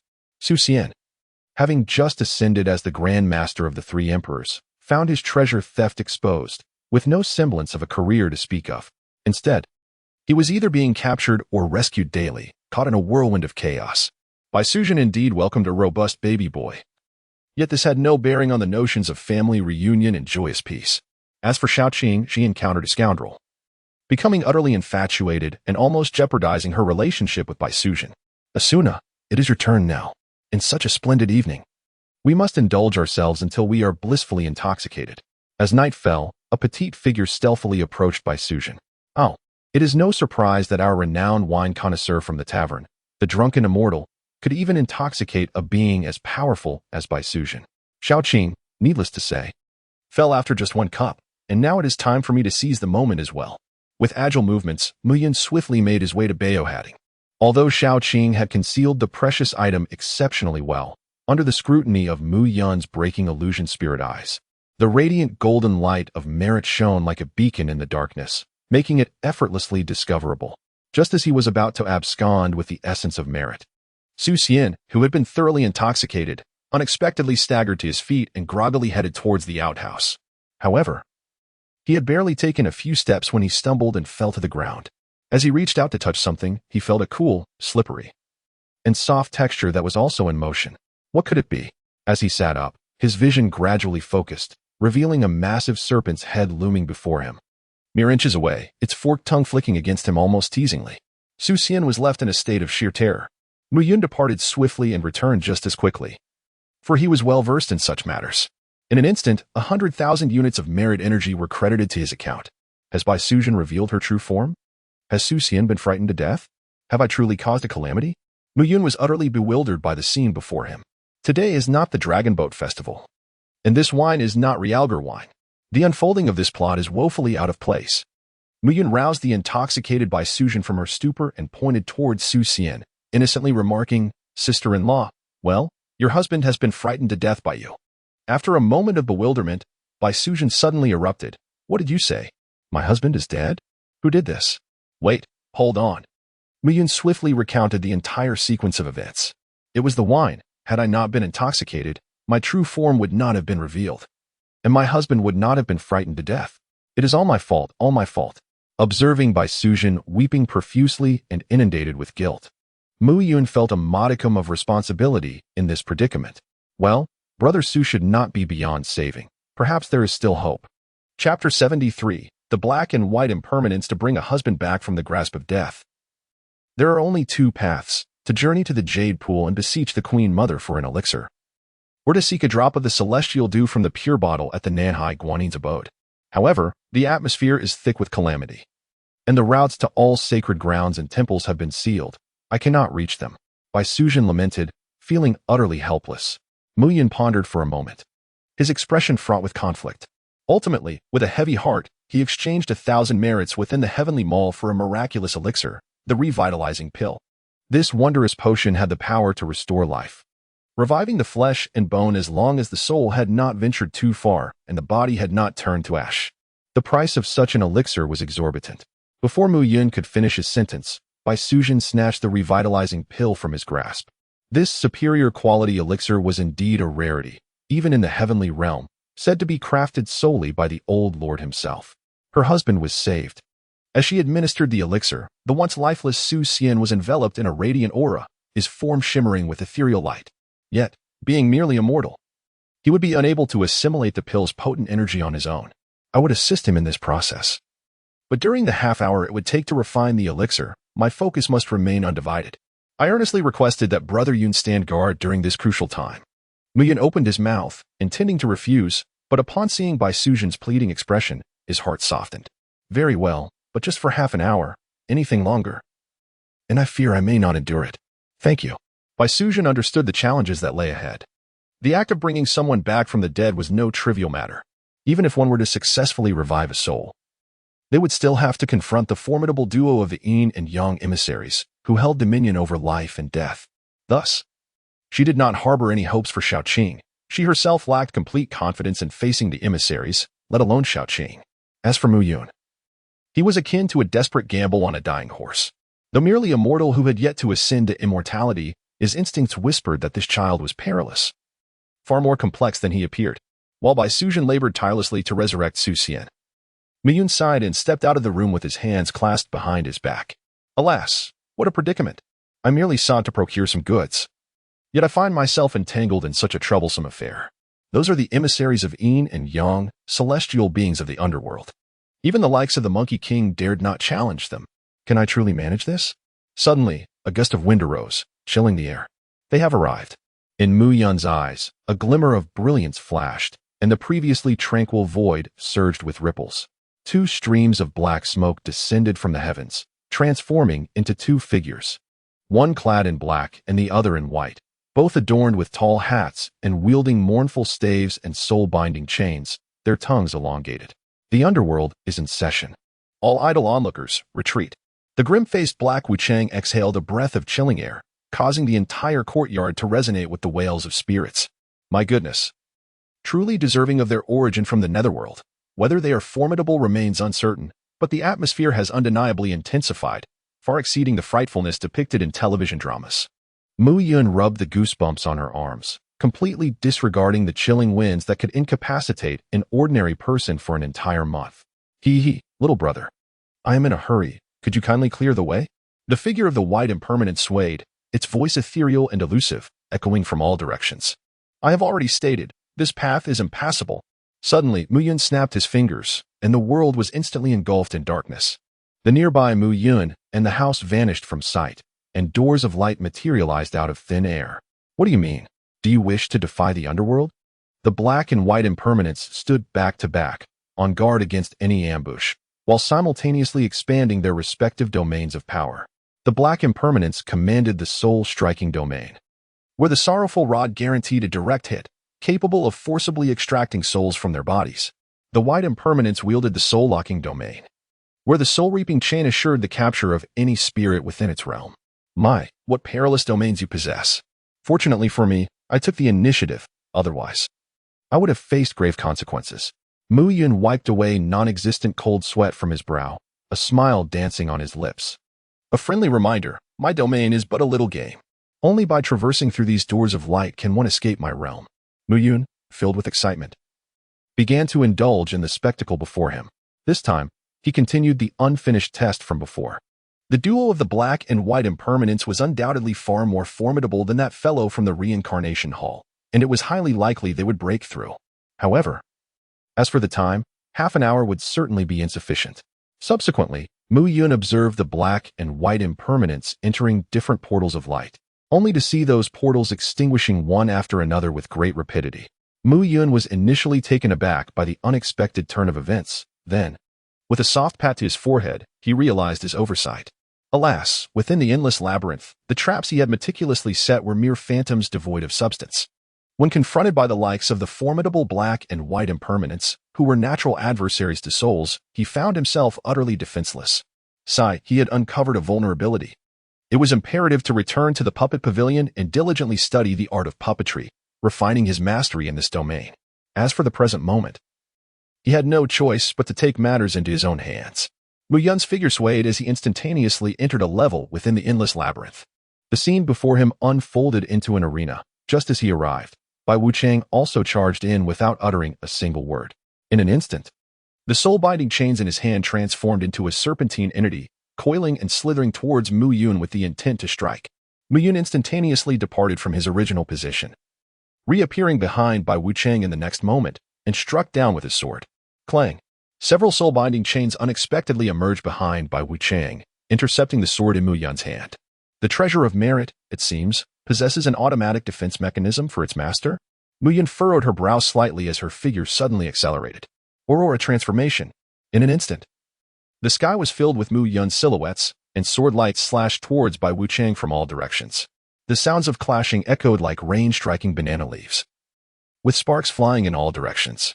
Mu Yun suddenly felt a warning in his heart and swiftly vacated his position. A soul-binding chain had stealthily launched a surprise attack, almost achieving its sinister aim. The domain of soul-binding is infallible, a manifestation of the laws of causality. What a remarkable treasure! In Mu Yun's eyes, alongside trepidation, there flickered a hint of excitement. It turns out the true form has arrived. No wonder it surpasses those previous trifles by such a margin. This little creature possesses cunning methods. Though its cultivation falls short of even a human immortal, it wields the strength of an earth immortal. Alas, within my soul-locked domain, as long as your realm does not ascend to the Tai golden immortal, the soul-grasping chains are certain to ensnare you. First comes the fruit, then the cause. The law of cause and effect ranks among the top 10 grand principles. An escape is not within your grasp. Bai Wuchang's laughter was exuberant and vibrant, complemented by its long, serpentine tongue, invoking a certain eeriness. Suddenly, Mu Yun raised her brows and vanished once more, evading yet another ambush. Subsequently, the second, third, and fourth attempts followed. Bai Wuchang gradually found his mirth fading away. Once could be a coincidence, twice an accident, thrice mere luck, but after countless instances, it becomes an inevitability. Precognition? You possess the ability to foresee. Moreover, relying solely on foresight cannot evade the binding of one of the 10 laws, the law of cause and effect. Unless, of course, you have also mastered one of the 10 laws. Chapter 74, The 10 Laws of Robbery. What are the 10 laws? As Mu Yun strolled leisurely while evading, he curiously inquired. Equipped with the supreme foresight of the observation haki and the principles of space, he felt fundamentally secure. Chaos, time, space, devouring, causality, creation, destruction. Life and death, yin and yang, the 5 elements. These are the 10 universally acknowledged principles in the realm of cultivation. Was there no principle of power? Mu Yun felt somewhat astonished. Excluding power and the sword path, as they could be the weakest, unable to defeat anyone, or perhaps the strongest, capable of cleaving through chaos with a single stroke. Bai Wuchang answered every question with a smile. Suddenly, a cold glint flashed in her eyes, and she exclaimed, "I've caught you." Dozens of soul-binding chains emerged from all directions, sealing the space and encasing Mu Yun in a spherical prison. Hee, did you truly believe that I, so amiable, would answer your every query? It was merely a ruse to deceive you, little brat. What are the laws of space? This time, you cannot escape. Bai Wuchang laughed triumphantly. Yet, just as she reveled in her triumph, a voice unexpectedly emanated from within the iron sphere. Hee, such a trifling trick of deception. Did you think I would fall for it? Now, take a guess. Who is truly trapped here? The entangled soul-binding chains suddenly unraveled, revealing Mu Yun's diminutive form, while the chains, surprisingly docile, intertwined around him as if they were quite fond of him. You, what have you done to my soul-binding chains? Why are they no longer under my control? Bai Wuchang exclaimed, her face pale with shock. 90% of her power stemmed from the soul-binding chains. Though she was a celestial ghost at the heavenly realm, losing the chains would render her incapable of even defeating an earthly immortal. Oh, my apologies. It seems little Go-Go prefers me. hence its defection, Mu Yun replied with a cheerful grin. It's impossible, aside from my mark. The soul-binding chains bear the seal of the underworld. They could never betray the realm of the dead. Bai Wuchang asserted emphatically. Oh, are you referring to this object? Mu Yun lifted her chubby little hand, upon which two dark marks hovered, one belonging to the white impermanence, and the other to the underworld. As Mu Yun clenched her tiny fist, the marks shattered with a resounding crash. The white impermanence felt a sharp pain in his head, letting out a muffled groan. Completely oblivious to the soul-reaping chain now. Ah, my soul-reaping chain. No, it is now mine. Mu Yun flashed a radiant smile, his spirits soaring to unprecedented heights. For he had come into possession of a treasure of merit from the underworld. Not only did it harbor a vast reservoir of merit energy, but it also inherently encompassed the laws of causality and the essence of the soul, truly invaluable assets. He had never anticipated that the soul skill of the master of 10,000 artifacts would prove so formidable, capable of wielding even treasures of such exalted status as the merit treasure. Initially, he had assumed it would merely exert a slight influence. However, to his astonishment, the adversary had outrightly turned against him. Little Hook, seize her, he commanded.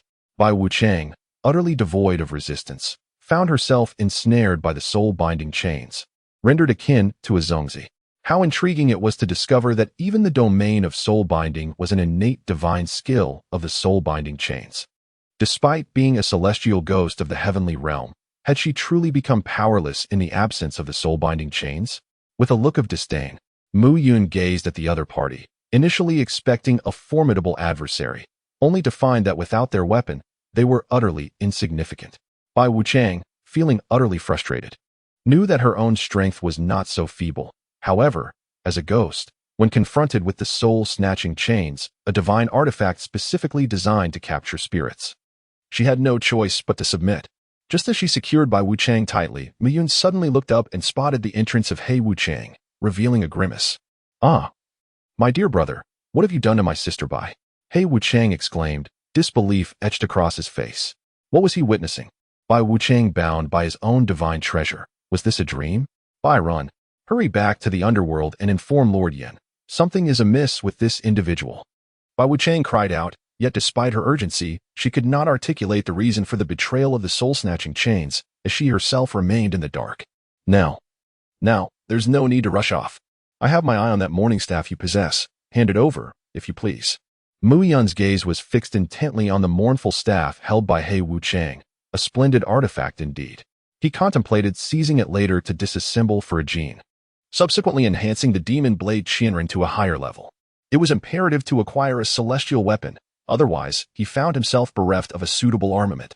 The starry divine wood sword had scarcely seen much use before it was poised for retirement. Alas, wielding a fourth-tier weapon against immortals was utterly disgraceful. It would be far more effective to confront them with bare hands. At that moment, He Wuchang's expression darkened, not from cowardice but from the realization that escape was futile. The space around him had been sealed, rendering any attempts to summon aid futile. Do not presume that this ghostly immortal fears you. He Wuchang cast the mournful staff into the air, murmuring incantations. Suddenly, the staff expanded to the size of a small mountain. Oh, it can grow larger. Is it crafted from nether stone and nether meteorite? Such materials are quite precious. As the colossal staff descended, Mu Yun propelled himself into the sky like a cannonball, delivering a powerful punch. Boom. The mournful staff was sent hurtling back. Humph. You think you can intimidate me with that oversized weapon? This is not the celestial turning seal. Who are you trying to frighten? The one forged from the peaks of Buzhou Mountain can shatter worlds. Well, what are you wielding? To utilize such exquisite nether meteorite for crafting a staff, what were you thinking? Mu Yun, as a master artifact craftsman of celestial rank, expressed profound dissatisfaction. A mourning staff should be fashioned from materials such as soul-trembling wood or abyssal gloom wood, not from some absurd netherfall iron. At that moment, He Wuchang instinctively approached Bai Wuchang, squatting beside him in resignation. While others remained oblivious, he was acutely aware that the recent enlargement of the mourning staff, ostensibly a mere physical attack, was, in truth, an assault on the very soul. When the opponent lunged forward with a punch, he felt a surge of pride, believing he could shatter their soul. However, to his astonishment, there were no signs of the opponent's soul departing their body. To dislodge a soul is a matter governed by the laws of causality, and yet the opponent exhibited an immunity that rendered his efforts futile, truly a case of celestial incompatibility. After binding He and Bai Wuchang with the soul-collecting chains, Muyin also retracted his divine abilities. As dawn broke, Shaoqing and Asuna awakened from their stupor. And Su Xian had been revived. I have fulfilled my promise. Do not forget the considerable favor you owe me. Asuna, let us return home. I leave these two rascals in your capable hands. Mu Yun took Asuna and departed gracefully, leaving behind the unfortunate duo of He and Bai. He and Bai were at a loss, feeling a surge of frustration. After all, their task was merely to capture a soul, and not even a genuine capture, just a FAAD in accordance with the unfolding narrative. How had they inexplicably endured a beating and lost their most vital asset? The precious artifact of virtue? It felt akin to being robbed, starkly contrasting with their superior's original instructions. Meanwhile, Bai Suzhen wore a perplexed expression. Why had these two misfortunes been abandoned in her care? They belonged to an organization with a structured hierarchy, and she found herself utterly unable to manage the situation. Chapter 75, The Emergence of the Demon King, Danger in Gusu. In the city of Gusu, at the Drunken Immortal Tavern. Muyun cast an irritated glance at the individuals before him, clad in black attire with matching hats, juxtaposed against their counterparts in white. One could not deny that these figures, resembling the spectral duo, had a certain charm despite their unconventional appearance. Sister Bai, what is the meaning of bringing these two to my establishment? Bai Su's expression turned slightly awkward as she replied, You see, little brother Yun, I find myself in a difficult position. These two are emissaries of the afterlife, while my husband is merely immortal. Excessive exposure to their aura could lead to his illness. Then why not send them back to the underworld? Are they not concerned about the repercussions from the King of Hell for their absence? Unfortunately, returning is not an option at present. This place has become a one-way street. And even we, as messengers of the dead, are not exempt from its constraints, Black Wuchang lamented. Muyun wore an odd expression. Have you offended someone? Knowing full well that this realm is in turmoil, you still sent the two of us here to work. Is this not a trap for us? You may not be aware, Bai Wuchang replied cautiously, that we, the ghostly messengers, used to traverse this realm without hindrance. However, with the sudden movements of the demonic army last night, the gates to the underworld were hastily sealed. It is not merely us two. Other ghostly messengers who are on official business are also unable to return. Yet, you cannot simply leave them here with me. This is not a shelter, he retorted. We are not seeking free lodging. We are willing to pay, and handsomely at that. Begone. This is an establishment for dining, not an inn. Muyun abruptly halted. As a bag of black coins emanating a golden light materialized before him. These are the currency of the underworld, infused with the power of merit. Consider it as our lodging fee. May I inquire if it suffices? Muyun discreetly tucked away the purse, his eyes transforming into the shape of copper coins, revealing a broad smile as he welcomed the guests, a gentleman and a lady. These were indeed two plump sheep. It is no surprise. For in that desolate realm of the underworld, where even birds would not deign to alight, virtues are in abundance. Although the black and white impermanents do not hold a particularly high status in the netherworld, overshadowed by the 10 Yama kings and the judges, they occupy a rather lucrative position, inevitably accumulating a considerable amount of merit over the years. It would be a folly not to take advantage of such wool. Let it be known from the outset that this money is merely for the lodging. Beverages shall be charged separately. Muyun cast a knowing glance at Asuna, displaying the divine wine as if to signify an unwavering determination to extract every last drop from the dual specters of black and white. The ensuing tempest in Gusa City was as anticipated. Su Xian found himself in prison once more. However, fortune was not on his side this time. The thunder roared while the rain barely fell, and he encountered the merciless Liang Lian, who subjected him to brutal punishment. Su Xian narrowly evaded death once again, thanks to the life creation pill that had transformed his constitution and enhanced his self-healing abilities. Otherwise, he would have truly met his end. Thus, although Mu Yun did not directly partake in the unfolding drama, he nonetheless offered Su Xian indirect assistance. Shortly thereafter, the troublemaking ancestor, the spirited young lady Qing, did not disappoint. With a decisive strike, she eliminated Liang Lian, brazenly slaying the son of the Grand Master right beneath the watchful eyes of the elite of the Demon Suppression Division, thereby stirring a veritable hornet's nest. Muyu Asuna, the enigmatic figures of Heibai Wuchang, and Lin Fan were seated by the window of a tavern, absorbing the atmosphere pregnant with the promise of an impending storm. What is the matter? Aren't you going to lend a hand this time? Lin Fan inquired, a note of confusion in his voice. Lend a hand? There is no merit energy to gain from this, and it could easily offend the Buddhist sect or even attract the attention of the demonic faction. It's far too perilous, Mu Yu replied, shaking his head dismissively. Huh. You claim you want to help, yet what were you sneaking around for last night? Lin Fan teased. A mischievous smile on his face, as if to say, you cannot deceive me. Of course, I was selling wine. Miss Qing and Bai Sujin placed orders for several types of divine wine, and I merely delivered them upon arrival. And you? Don't think I'm unaware that you ventured over as well. Right after I left, Mu Yu observed, a knowing smile gracing his lips. I was merely breaking jars. Providing door-to-door service, Lin Fan retorted, equally unapologetic. The two shared a tacit understanding, reveling in the unfolding spectacle, eager to support the chaos discreetly. Just a few days later, twin beams of light, one violet and the other golden, descended from the heavens. With a thunderous roar, an overwhelming presence enveloped the entirety of Gusa City. Within the tranquil inner courtyard of the general's residence, a serene beauty was tending to her floral arrangements when suddenly her body stiffened, her exquisitely beautiful face contorting violently. As her facial skin peeled away, it revealed a grotesque, blood-stained visage. Crack! A teapot shattered, and a maidservant, serving tea, screamed, a monster.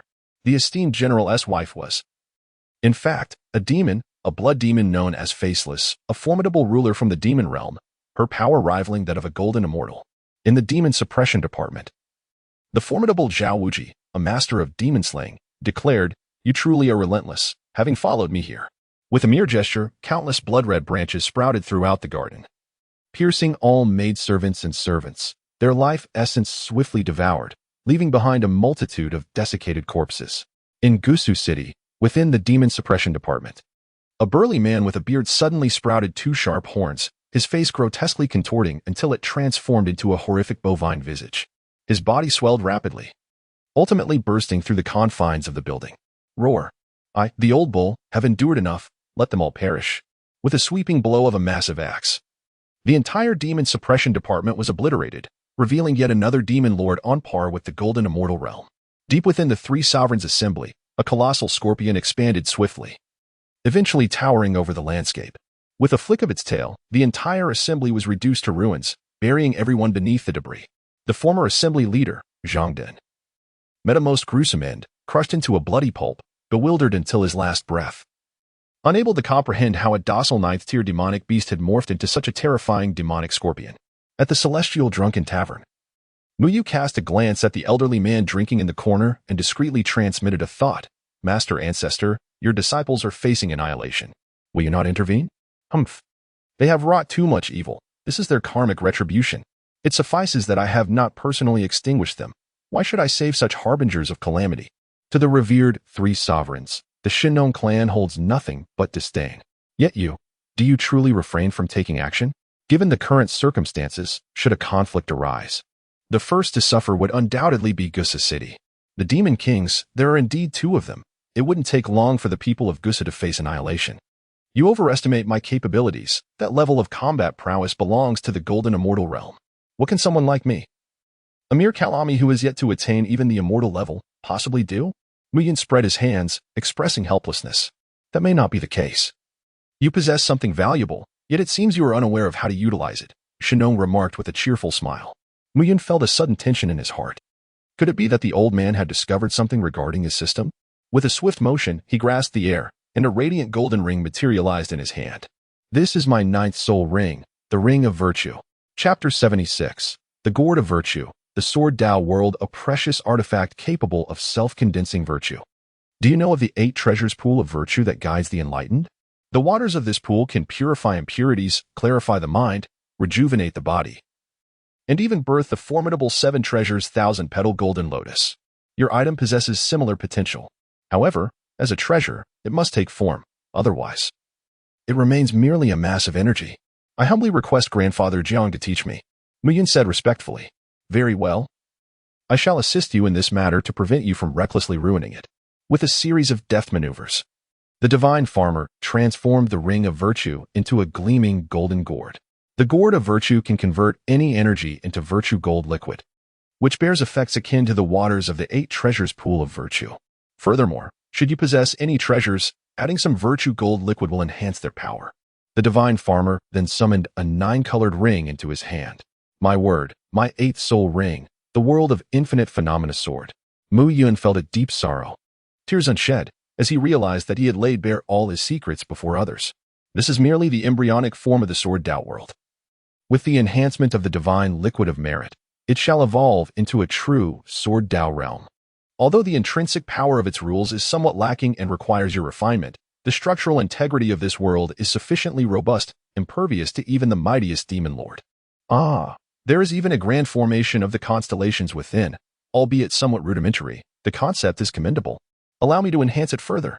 The laws of the sword, space, stars, thunder, wind, fire, wood, metal, darkness, strength, and soul. How astonishing that even the laws of time, causality, and devouring are present.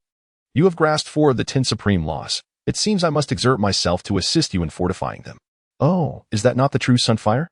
Such feeble flames. Where did you procure this mere scrap? Muyun had grown weary of conversation, as all secrets had been laid bare. Soon, the 8th and 9th soul techniques underwent a metamorphosis in the hands of the divine farmer. At this moment, the skies above Gusa's city were ablaze with the overwhelming demonic flames unleashed by the blood demon without face, the bull demon, and the giant scorpion demon. A figure clad in a purple robe wielded the demon-slaying sword, emanating an aura of formidable destruction. A great monk, draped in a fiery red robe adorned with golden radiance, held a meditation staff in his left hand while cradling a purple gold alms bowl in his right. Following closely were the white snake and the green snake. Despite not having reverted to their original forms, they exuded a demonic energy rivaling that of the golden immortal realm. The divine farmer cast a sidelong glance at Mu Yun, suspecting that this chaos was indeed instigated by him. Have you bestowed the demon god wine upon them? Mu Yun, with an awkward smile, remarked, there's no helping it. They have paid a handsome sum for the reservation, and I cannot simply forego business. Additionally, the vendor of the jars provided a card for the great demon king, which would enable Bai Sujin to attain the level of a golden immortal for a period. You 2 little ones, though lacking in strength, certainly possess remarkable tactics. It is your turn now. Save an entire city, and the merit will be considerable. Shenong gently patted Mu Yun's shoulder, and in the next moment, Mu Yun found himself hovering above Gusa's city, right in the midst of 3 factions. Goodness, this is terrifying. This old man is truly unreliable in his methods. Clearing his throat, Mu Yun addressed the assembly. Esteemed guests, might we find a more suitable location for our confrontation? Heaven has a benevolent nature, and it would spare the innocent from suffering. Indeed, the young benefactor speaks wisely. I, Fa Hai of Jishan Temple, concur. This is Zhao Wuji from the Demon Suppression Division. I agree as well.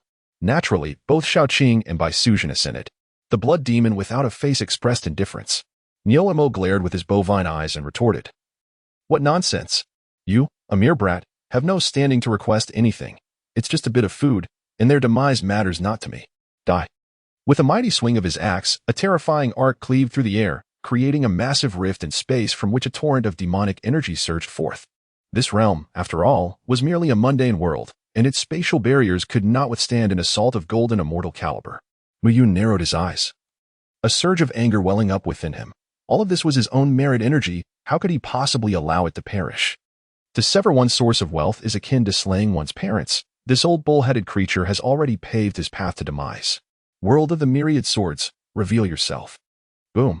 As the stars shifted and the cosmos twisted, a few individuals blinked and found themselves in a celestial realm. This world was remarkably sturdy. The blood demon, with his faceless hand, extended a blood-red branch and drew it through the void, but the spatial barrier showed no signs of being breached. The bull demon wore a grim expression. You little rascal, how dare you deceive us? The inability to tear through the space indicated that they had become ensnared within a spatial prison, unless the master of this domain chose to release them.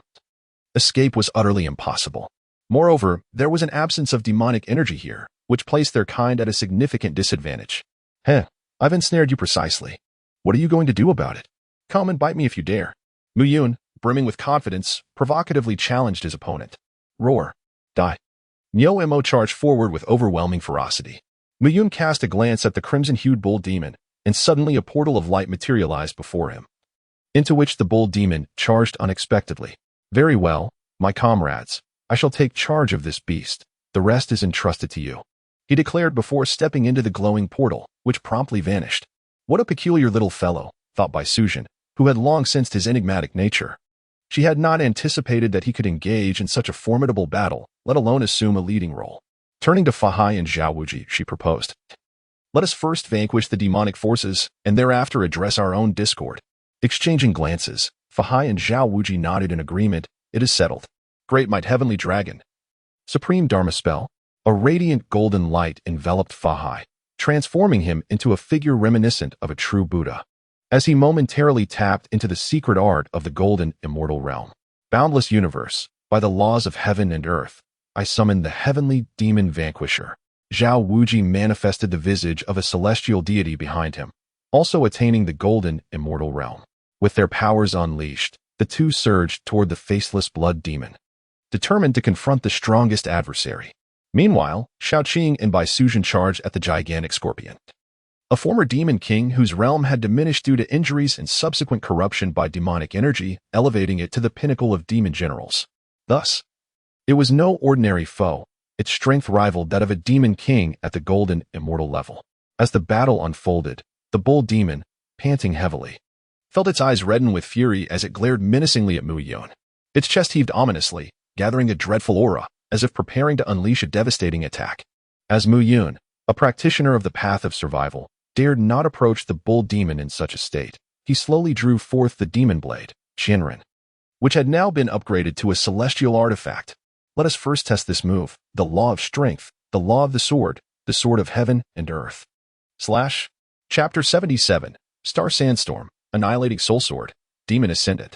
The bull demon's face was adorned with glowing demonic runes, and a surge of demonic energy enveloped his entire being. With a sudden charge, he forcefully shattered the sword's radiance. Boom! The bull demon stomped upon the void, causing the black demonic runes beneath his feet to expand rapidly, then launched a fist that transformed the demonic energy into a colossal demon bull, striking Mu Yun with lightning speed and reducing even his weapon to mere powder. How pathetic, a mere child. This celestial artifact cannot even breach the defenses of my demon king body. Casting a glance at the arrogantly fierce demon bull, Mu Yun calmly beckoned with his fingers, causing countless shards of blades to float upwards. The demon blade, Qianren, turned to dust. The blade fragments transformed into an endless expanse of star sand. The upgraded version of the demon blade shattered even more thoroughly, no longer merely thousands of fragments, but rather billions of cosmic star sands. Star sandstorm, tornado cutting. A massive wind vortex, shimmering with brilliant starlight, enveloped the bull demon. Imbued with the laws of gold, wind, stars, and space. Let me see if your demon king body can withstand this. During this period, Mu Yun has not merely indulged in idle amusement, but has also developed numerous practical applications imbued with the power of the laws. He has even earned the recognition of the Earth Sovereign. It is precisely due to an understanding of Mu Yun's formidable combat prowess that the Earth Sovereign permits him to partake in this battle. Otherwise, a mere child who has yet to ascend to the celestial ranks would easily be obliterated by a single glare from the Demon King. Ah, the accursed human race. I shall not spare you. Within the tempest, the bull demon's anguished cries are accompanied by furious roars of rage. Mu Yun activated the bewildering spirit eye, and the scene amidst the whirlwind cast a shadow over his heart. Before him lay the bull demon, its formidable defenses shattered under the relentless assault of the Stardust Tempest. Flesh and blood stripped away to reveal nothing but a skeletal frame. Yet upon this bone, intricate black runes were etched, rendering it impervious to the ravages of the celestial storm. Moreover, as time flowed on and the Stardust Tempest began to wane, astonishingly, the bull demon's skeletal remains began to show signs of flesh and blood revitalization. An indestructible bone, coupled with an extraordinary self-healing ability, could this truly be the essence of a demon? With a mere wave of his hand, Mu Yun summoned an endless cascade of stardust that spiraled back, transforming into the form of the thousand-blade demon sword. In that moment, the bull demon restored itself at a visibly astonishing pace, as if the previous obliteration of flesh and blood had merely been an illusion. With a smile gracing his lips, Mu Yun managed to deceive others, yet he could not fool himself. Although the bull demon appeared unscathed on the surface, the demonic energy within had been significantly depleted. Were it not for the confines of this realm, where he lacked an endless supply of demonic energy for replenishment, he could have swiftly recovered. Regrettably, he found himself in his own territory, devoid of such sustenance. Human youth, I am of the esteemed lineage of the bull demon king of the accumulated Thunder Mountain, and I advise you not to act recklessly. My sovereign commands numerous demon kings, formidable enough to challenge even the heavenly court. The bull demon, aware of his precarious state, bellowed with a facade of ferocity. Do not intimidate me. I am of a timid disposition and generally prefer to avoid conflict. However, should trouble arise, I shall not shy away from it. If a task is to be undertaken, it shall be executed to the fullest. The illustrious bull demon of the accumulated Thunder Mountain. With such troublesome beginnings, are you merely here to add to my woes? You have already charted your path to demise. Mu Yun's eyes narrowed slightly, transforming him into a celestial sword, reaching towards the heavens above and firmly grounded below, capable of cleaving through stars, extinguishing the sun and moon, and vanquishing gods and demons alike. No, please, you cannot kill me. The king will avenge me. The bull demon, sensing the encroachment of death, struggled desperately. Yet, as Mu Yun's sword descended, terror froze upon the bull demon's countenance, leaving it devoid of further movement. Sword 23, Annihilation of the Soul. No matter how formidable the physical form, this sword extinguished the very essence of the soul. Upon unleashing this strike, Mu Yun's visage paled, as if all his strength had been siphoned away. This sword was crafted after Sword 23, incorporating the principles of time, space, causality, thunder, and soul. Provided there was no protective treasure safeguarding the soul, and the disparity in spiritual levels was not excessively vast, this strike was certain to claim its victim. The old bull's physique was commendable. The indestructible bone demon king body could be preserved to forge a formidable corpse puppet. Infusing it with a touch of merit liquid would undoubtedly enhance its power. Indeed, a strong guardian was necessary to oversee my endless labyrinth. Mu Yun, filled with satisfaction as he stored away the complete corpse of the bull demon, suddenly raised his head to gaze at the heavens, his expression transforming into one of horror. How dare you slaughter the kin of this bull demon king? Regardless of your identity, you shall meet your demise. Before him, a bull hoof, as formidable as a divine mountain, descended from an unknown realm, shattering through countless layers of void with an earth-shattering force. Goodness, is this bull demon king truly so powerful? Mu Yun did not dare to be negligent in the slightest. He swiftly retracted the unleashed sword world divine ability. The dispersion of his power was too great and would inevitably be crushed by the impending footfall. He then concentrated the sword world divine ability upon the hilt of his demonic blade, Thousand Blades, gathering all his strength into a singular point. The myriad manifestations of the sword world, one sword uniting heaven and earth. A brilliantly resplendent sword light soared towards the heavens, forcefully meeting the descent of the colossal hoof. At that moment, Bai Suzhen, Shaoqing, Fahai, Zhao Wuji, and the faceless blood demon had already ceased hostilities, gazing in horror at the sky. The demon scorpion had been vanquished by Bai Suzhen and Shaoqing, while the faceless blood demon, riddled with wounds and exuding a feeble aura, barely clung to life due to its formidable vitality, but its end was nigh. Amiba, what is this? Such an attack on the level of a great Luo golden immortal. What has transpired? How could we provoke such a formidable adversary? Fahai's typically impassive demeanor finally faltered, his incantation faltering in urgency. Is this the bull demon king of Mount Jile? Bai Suzhen, hailing from the demon clan, had indeed heard of the bull demon king's illustrious name. However, the disparity in their origins was immense. She was merely 1,700 years old white serpent. Had it not been for the fortunate enlightenment from the Bodhisattva Guanyin, she would have remained a mere minor demon. In stark contrast, the bull demon king's pedigree could be summarized in 4 words: Mount of a sage, elevating his status to the utmost. Should this strike descend, it would spell doom not only for the city of Suzhou but for the entirety of the Song dynasty. Zhao Wuji trembled in trepidation. Goodness, you all, stop merely marveling and lend a hand. I cannot hold on much longer. In a fit of exasperation, Mu Yun exclaimed, what manner of people are these? Even at such a critical moment of life and death, they still find time to engage in idle chatter. Amiba, great might heavenly dragon, great Luo Dharma spell. Fahai brandished the golden bull, the azure dragon Zen staff, and the Wuwang Buddha beads. Infinite heavenly sovereign. Zhao Wuji summoned the demon-dispelling sword from his grasp.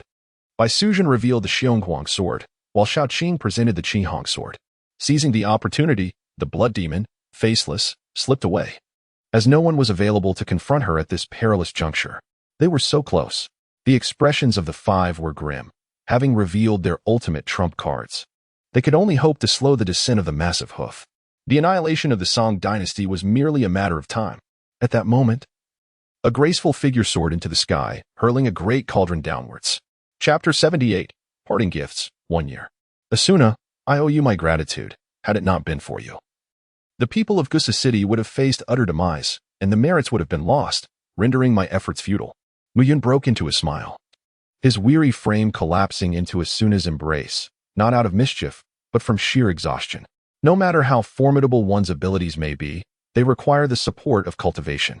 The world of the myriad swords is a manifestation of extraordinary powers, and the overwhelming force of that strike had completely drained Mu Yun's energy. Upon returning to the Immortal's drunken pavilion, Shenong cast a glance at the unconscious Mu Yun and shook his head, remarking, "I wondered why you did not evade such a formidable attack. It seems you were willing to gamble your life for wealth, even if you had managed to dodge. Could I, as an elder, stand idly by and witness the suffering of the living?"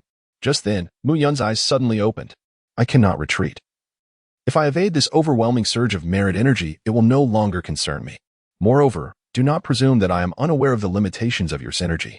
It is far too scarce to endure such an expenditure. Should you attempt to withstand that blow, you would likely cease to exist." Mu Yun was well aware that in recent months, Shenong had been teaching Asuna the art of alchemy, upgrading the Baichao Garden Ring, assisting him in refining the Merit Gourd, and perfecting the Wanshang Douluo sword world.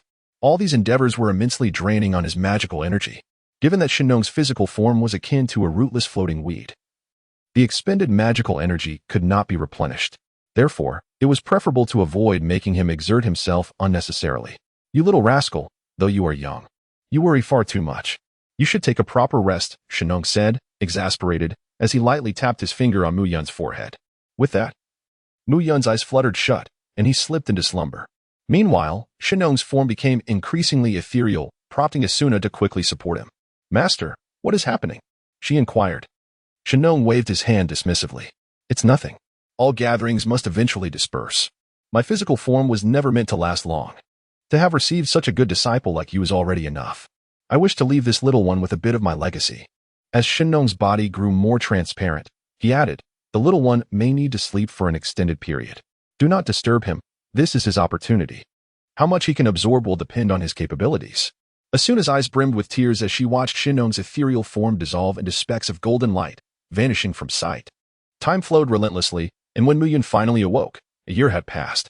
After a moment of daze, he comprehended the situation. "Ah, this old man truly has left me in his debt." The finger tap from Shenong before his departure had imparted a profound comprehension of the loss.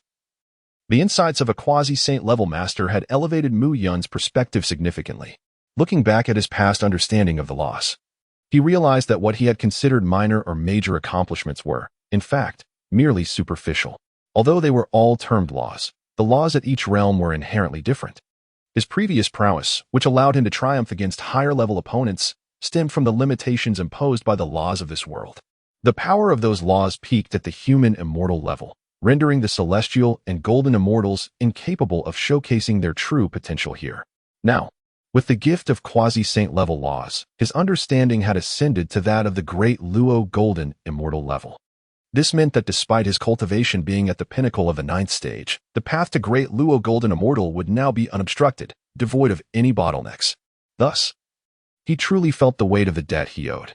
"Mu, you have finally awakened," Asuna exclaimed as she burst through the door and rushed towards him upon seeing him sit up. Over the past year, Asuna had also made significant strides, not only elevating her cultivation to the celestial immortal realm, but also achieving remarkable progress in her alchemical skills, now capable of concocting earth-grade immortal pills. The quality of immortal pills is classified into celestial, earth, profound, and yellow grades, with the holy grade being the domain of quasi-saints and saints. Earth-grade immortal pills were already impressive, typically requiring a Tai golden immortal to produce. Celestial immortal realm? Wasn't it said that one cannot break through the immortal level, lest they encounter danger? Mu Yun was momentarily taken aback, inquiring with a hint of confusion. "Oh, the great calamity has passed, or rather, one might say that the demonic tribulation has departed from this realm. It is rumored to have shifted to Ling Mountain and the Heavenly Court. The accounts depict a rather harrowing scene, to the extent that even the Buddha of Enlightenment was forced into reincarnation, and the Jade Emperor's Lingshao Palace was toppled." Asuna, brimming with curiosity, remarked, clearly well acquainted with the happenings over the past year. "Who is this formidable figure?" Mu Yun exclaimed, the news striking him with astonishment. The Buddha of Enlightenment, a being of such immense stature, the most potent entity beneath the saints, had been vanquished? What kind of adversary could possess such strength? It is said to be a being known as Wu Tian, who nearly eradicated the Buddha of Ling Mountain. As for the Heavenly Court, it was overthrown by a coalition of great sages, led by the mighty bull demon king, Ping Tian, Asuna said, casting a wary glance at Mu Yun. Mu Yun was taken aback, astonished that the Ox Demon King was indeed so formidable. What Sun Wukong, the Monkey King, had failed to accomplish in the past, he had now achieved. However, he pondered whether the heavenly realm was merely staging another performance. What of Bai Sujin? As you had forewarned. Su Xian was imprisoned by Fa Hai at Jinshan Temple, while Bai Sujin and Shao Qing endeavored to rescue him. In a twist of fate, Bai Sujin gave birth by the West Lake. Her powers significantly diminished, leading to an uncontrollable surge of magic that flooded Jinshan Temple. I had arrived just in time to save the common folk along the lakeshore, garnering a substantial amount of merit. Though the monks at Jinshan Temple could not be saved in time. Currently, Bai Sujin is suppressed beneath the Leifeng Pagoda, and Su Xian spends his days in Jinshan Temple, meditating with the ancient Buddha and striking the wooden fish. Their son, Su Shilin, is being raised by Li Gongfu and Su Jiero. I have visited and even held him. He is a child blessed with merit and fortune. Asuna recounted the events of the past year with great detail. It appeared they were returning to the narrative. Asuna, prepare yourself. I shall first undergo a tribulation, and then we shall return home, Mu Yun remarked, stretching his stiff body. Even Asuna had ascended to the celestial realm, while he remained stuck in the 9th-tier mortal realm. It was quite unbecoming. Are we not continuing to harvest merit energy here? Su Shilin still needs to take the top scholar's exam and rescue his mother from Leifeng Pagoda, right? At that time, we can all achieve our merits and reap substantial rewards, Asuna inquired, puzzled. That is too slow. Su Shilin's examination is still 18 years away, and I cannot afford to wait. Besides, there is the unpredictable factor of the Ox Demon King. Who knows if he might come seeking trouble? This fellow has the power to overturn the heavenly realm. We certainly cannot contend with him. For safety's sake, it is wiser to retreat, Mu Yun stated solemnly, unwilling to risk his life so carelessly. Moreover, he had already accumulated a considerable amount of merit energy from this endeavor. To save a life is akin to constructing a 7-tiered pagoda. Having saved over 100,000 lives, the golden liquid within his merit gourd was abundant. Chapter 79, A Splendid Transformation. Returning home, Mu Yun age, 10 cultivation level, true immortal life tier, true immortal soul, Tai level martial soul, orange cat sage, Tai level, physique, myriad phenomena, immortal body. Breaking illusions, golden eyes comprehension, heavenly grade fortune, heavenly grade law understanding, mastery of Douluo golden immortal level laws system level, immortal after transcending the tribulation to become an immortal. The affluent Mu Yun showered a vast amount of merit, orchestrating a magnificent transformation for both himself and the system. Asuna's celestial being similarly arose from an influx of merit energy, an abundance so immense that a breakthrough was inevitable, allowing a direct ascent past the human and earth immortal realms straight to the celestial. In just a year, the number of participants in the system's marketplace reached tens of thousands. With a multitude of people comes great power, and the accumulated merit energy soared to several million. Further augmented by Mu Yun's recent act of saving countless lives, nearly 10 million merit energy enabled Mu Yun to indulge lavishly, elevating the system to an immortal level while propelling his fundamental attributes to astonishing heights. Indeed, the great calamity of heaven and earth, though fraught with peril, offers an abundance of merit. This embodies the notion that fortune favors the bold, does it not? Mu Yun could not help but feel a surge of emotions. If others were to discover how extravagantly he squandered his merits, both the Jade Emperor and Buddha would likely come seeking retribution. Back in the days of the grand spectacle known as Journey to the West, the celestial beings of the heavenly court and the myriad Buddhas of the Ling Shan had all taken part, with the Jade Emperor even crawling beneath tables to ensure the Monkey King was included. They orchestrated the trials of the 81 tribulations with the Buddha's own maternal uncle, the golden-winged Great Ping, descending to play a supporting role, all for the sake of sharing in the merits. Manager Lin, I must take my leave. What about you? If it weren't for Asuna's reminder, Mu Yun would have completely forgotten about Lin Fan, the manager of the Heavenly Jar Store, due to his remarkably low presence. I suppose I shall wait a little longer. Your reservoir of merit energy is overflowing, so naturally you would dismiss the rewards from the White Snake narrative's fulfilling conclusion. A satiated man cannot fathom the hunger of the starving. I, on the other hand, have only managed to scrape together a meager sum and do not wish to miss out on this final opportunity. Lin Fan retorted, exasperated. We all agreed to keep a low profile to avoid the calamities of heaven and earth, yet you recklessly rushed out to save the day, reaping all the merits. How unprincipled. Mu Yun was not surprised by Lin Fan's decision. The strategy of the Heavenly Jar Store to acquire merit energy was one of casting a wide net and nurturing it slowly. Over the past year, the store had already entangled itself with many significant figures in this world. They merely had to wait for Su Shilin to achieve the top scholar title and rescue his mother from the Leifeng Pagoda, at which point they could share in the merits. It was a surefire victory, and departing at this moment was out of the question. As for safety, there was no need for concern. Lin Fan was even more cautious than himself. Since witnessing the devastating strike from the Bull Demon King, he had been alarmed about his own safety and had tirelessly upgraded the system. The Heavenly Jar Store had now reached an immortal level. As long as a quasi-saint did not intervene, and he remained within the store, no one could threaten his life. Well then, I shall take my leave for now. After all, you have the reincarnation token and can return anytime. Quickly, quickly. Your presence here makes me uneasy. You always play by your own rules.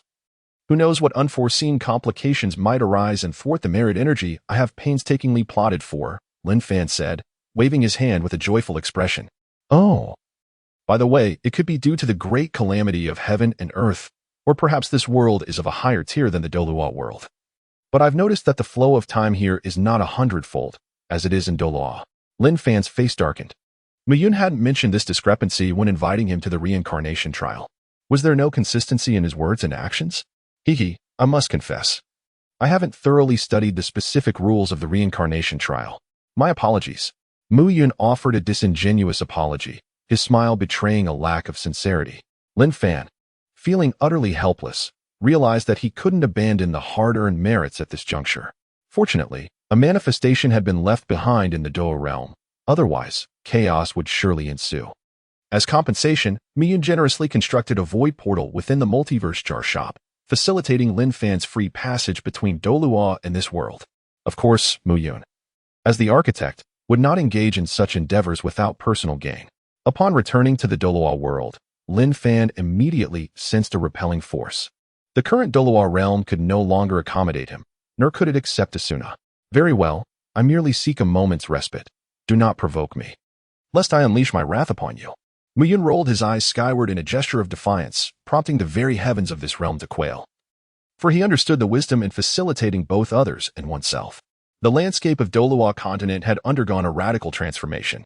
The alliance of the extraordinary, following the departure of numerous formidable beings, had adopted a more subdued demeanor, no longer brazenly proclaiming their intent to annihilate this or that.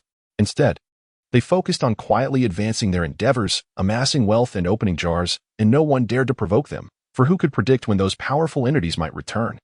The Demon Nation Federation had retreated deep into the Star Doe forest, recognizing that Soto City ultimately belonged to humanity. Lacking the leadership of Rimuru, their soul beasts felt no confidence in remaining there. The main forces of the Seven Treasures Glazed Tile School had been dispatched to the mortal realm for cultivation, leaving behind merely a base that remained untroubled. At present, the most tumultuous factor on Douluo continent was the discord between the Spirit Hall and Tang San. The Spirit Hall had grown significantly in strength. Qian Rinxue had ascended to the level of a fifth-tier powerhouse, commanding a multitude of fifth-tier experts. Yet, perhaps due to the protagonist's aura, Tang San had surprisingly attained sixth-tier prowess and evolved the Soul Guide, leading forth a formidable contingent that stood resolutely against the Spirit Hall, embroiled in an unyielding conflict. Muyun's divine consciousness now effortlessly enveloped the entirety of the Douluo continent. Suddenly, he let out a sigh. Alas, this departure leaves me uncertain as to when I shall return. Some matters must ultimately be resolved. Muyun's figure swayed and vanished from his original spot, only to reappear in a dilapidated courtyard. Mother, I have returned. He beheld a woman clad in simple linen, laboriously washing clothes in a large wooden basin. Suddenly, her body froze, and she turned around with overwhelming excitement. Yuner, is it truly you? You have finally come back to see us. Observing his mother's reddened hands, Muyun felt a pang of sorrow. Mother, you were once a formidable warrior. How have you come to this? What on earth is father doing? How could he bear to let you wash clothes in this frigid weather? His mother's face bore a bitter expression. The world has changed. Once a powerful soul warrior, now you are nothing. Do not blame your father. He is no longer the head of the family. Those elders have gained formidable strength through the opening of the jars, all becoming third-tier warriors. Your father has been deposed. Chapter 80. Settling old and new accounts. They go to open the jars. Why do you not? Muyun inquired, perplexed. Is it not your father's doing? He carelessly relinquished financial control, and those elders secretly misappropriated the funds to open the jars, converting wealth into power. By the time he realized what was happening, it was already too late, his mother retorted, her anger flaring. Mu Yun's mother, originally named Mu Chi-mei, possessed a fiery temperament in her youth. However, fate led her to fall in love with the indecisive character of Zhu Yilong, who is also Mu Yun's father, thus softening her edges. And what of the second sister? What is she doing? It is merely a matter of a few third-tier karami. Zhu Zhiqing has not been merely third-tier for over a year. And she even returned specifically to see you. Has she done nothing at all? Mu Yun inquired with a peculiar expression. This cannot be blamed on Qingqing, your father. Being overly concerned with his image did not reveal the actual circumstances to her. At that time, the elders had not yet shown their true colors. It was only after Qingqing departed that the elders revealed their fangs, Mu Chi-mei explained helplessly, desiring to maintain appearances while suffering in silence. His indecisiveness has always placed him in a perilous position, fearing both wolves and tigers. It is lamentable that he has reduced the role of the family head to such a state. Where has he gone now? Mian asked through gritted teeth. Alas, where else could he be? Perhaps drowning his sorrows in drink, as he has always done whenever faced with discontent. Mu Yun's mother sighed. You are here washing clothes in this frigid weather while he is out drinking? Truly, he is remarkable. Mu Yun felt a surge of frustration, swiftly pinpointing the location of her adversary. With a flick of her delicate hand, Zhu Yilong vanished into thin air, leaving those around completely oblivious. Where is my sister? Surely she is not still frolicking with that imbecile Davis? Mu Yun furrowed her brow. No, Davis has already fallen from grace, and thus the engagement has been annulled. Currently, the Starfall royal family is under the dominion of Dai Mubai. Zhu Yun departed with Qingqing a year ago, and their whereabouts remain a mystery. A hint of concern flickered in Mu Qing's eyes. Rest assured, they are safe. I have a good inkling of their destination. Mu Yun comforted his mother briefly. Casting an irritable glance at his father, who had tumbled from the void, intoxicated and resembling a puddle of mud, he snapped his fingers. Awaken. In an instant. Zhu Yilong shivered, jolting back to consciousness. Oh, what a rare visitor. Is that you, a Yun? Have you finally decided to return? Zhu Yilong instantly embraced his role, even adopting the demeanor of the family head. Continue your charade throughout your life. The only times you've managed to play the head of the family were before me and my elder sisters. No one else has ever truly acknowledged your position. They merely see you as a puppet. And now, you are no longer even a puppet head. What is there left to pretend? Mu Yun said impatiently. Confronted with the truth, Zhu Yilong plopped down on the ground, wearing a pitiful expression that tugged at Mu Yun's mother's heartstrings. Ah, my wise and formidable mother.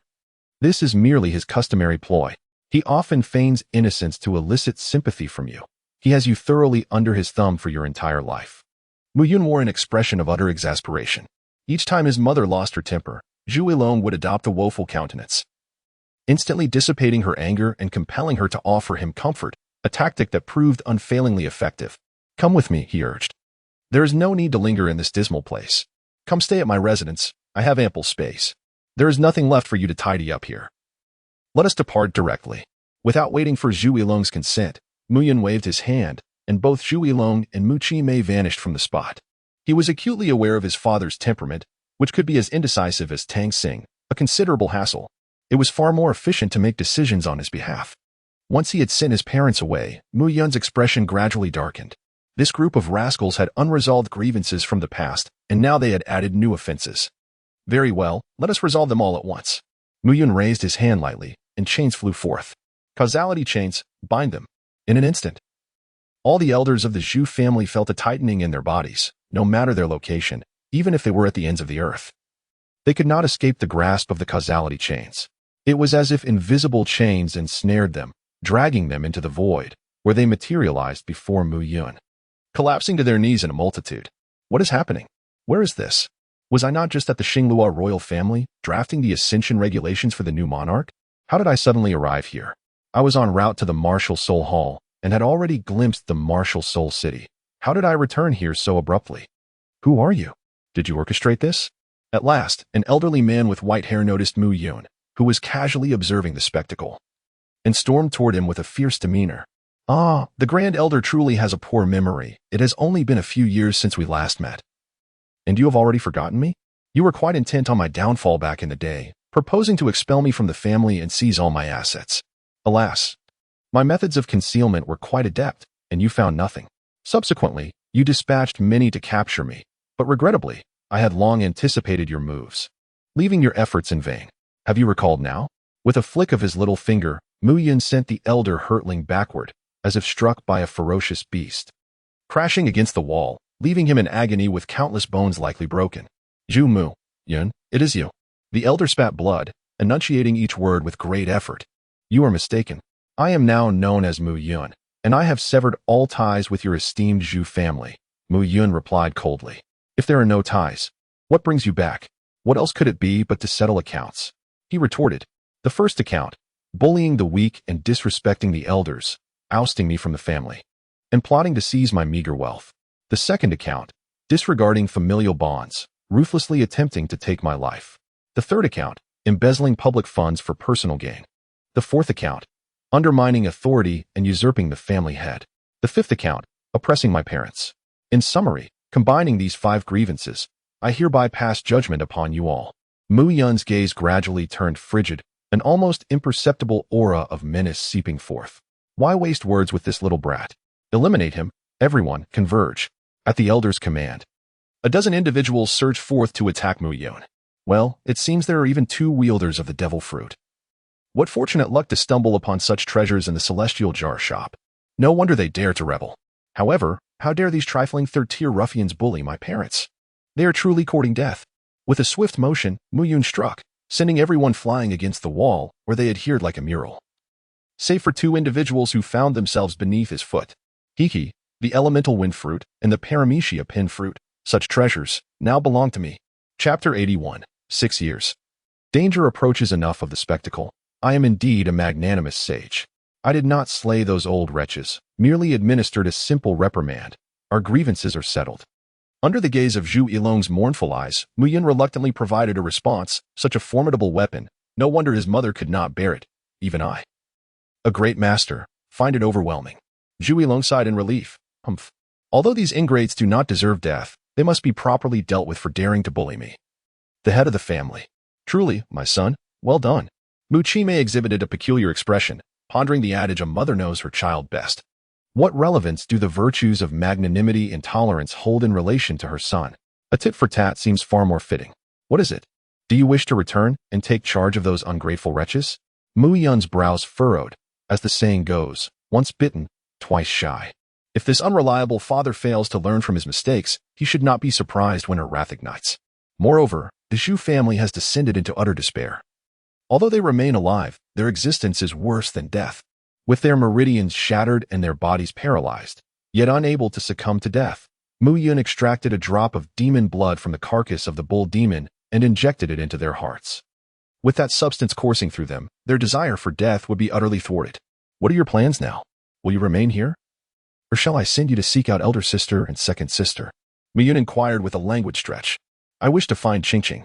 Mu Chime made her decision without hesitation. She could no longer bear to witness the true colors of the Zhu family. What about you? The mother and son simultaneously turned their gaze towards Zhu Yilong, exuding an imposing presence. Very well, I shall join as well, Zhu Yilong said in a timid tone. Fearing that if he expressed a differing opinion, these 2 would pounce upon him with lethal intent, Mu Yun was indeed prepared, as this individual, regardless of consent, would ensure his passage. It was inevitable, for this person was rather susceptible to persuasion. Upon witnessing the plight of those individuals, he might unwittingly approach to trouble him. In the realm of mortal cultivation, Huanfeng Valley. Oh dear, mother and father, what brings you here? And little brother, it has been such a long time. What have you been so busy with? I have visited the villas several times, yet you were never there. Zhu Zhuqing transformed into a chattering little wildcat, incessantly delivering her remarks. And Asuna, you 2 were absent. Have you gone off on a date with that little brother of yours? He is but 10 years old. That is simply not permissible. Mu Yun's expression darkened. What utter nonsense is this? What do you mean by not possible? If you dare, speak more clearly. Humph. It has been a year, and your strength is merely at the 7th tier. Have you been idling away? Mu Yun huffed in annoyance. Upon hearing this, Mu Yun's parents were taken aback. 7th tier? Even the elders at the 3rd tier could bully them mercilessly, yet their daughter is a 7th tier powerhouse. What does that make the hardships they have endured over the past year? Such a formidable talent wasted. This cannot be blamed on me. That 9th level demon tower's 10th level cannot be accessed with spirit stones. It requires merit energy, and I only possess spirit stones without any merit energy. Thus, I have been stuck at the 7th tier for half a year with no signs of breakthrough, Zhu Qing said with a pitiful tone. Mu Yun was acutely aware that she spoke the truth. This realm was, in fact, the lower plane of the cultivation world, where the mightiest beings were merely a handful of 5th-tier transformation deities. They dared not take action for fear of being struck by lightning. Ascending to the 7th tier was already an endeavor beyond comprehension, and the aspiration to comprehend the power of the laws to advance to the 8th tier was utterly unattainable. Mu Yun pondered for a moment, realizing that the accumulation of merit energy here was not an insurmountable task, considering the timeline. The imminent outbreak of the righteous and demonic conflict was approaching. When the demon sect invaded, their methods would undoubtedly be brutal, often resorting to the blood sacrifice of countless innocent lives. If one were to prepare in advance and rescue them, would that not yield an abundance of merit energy? Zhu Zhuqing's eyes sparkled with excitement. My dear brother, how should we prepare in advance? Please elaborate. You should conduct your own research. Aren't you capable of gathering intelligence? If you lack the skills, seek assistance from your dear friend Ning Rongrong. Surely, the 7 Treasure Glazed Tile sect has individuals dedicated to intelligence gathering.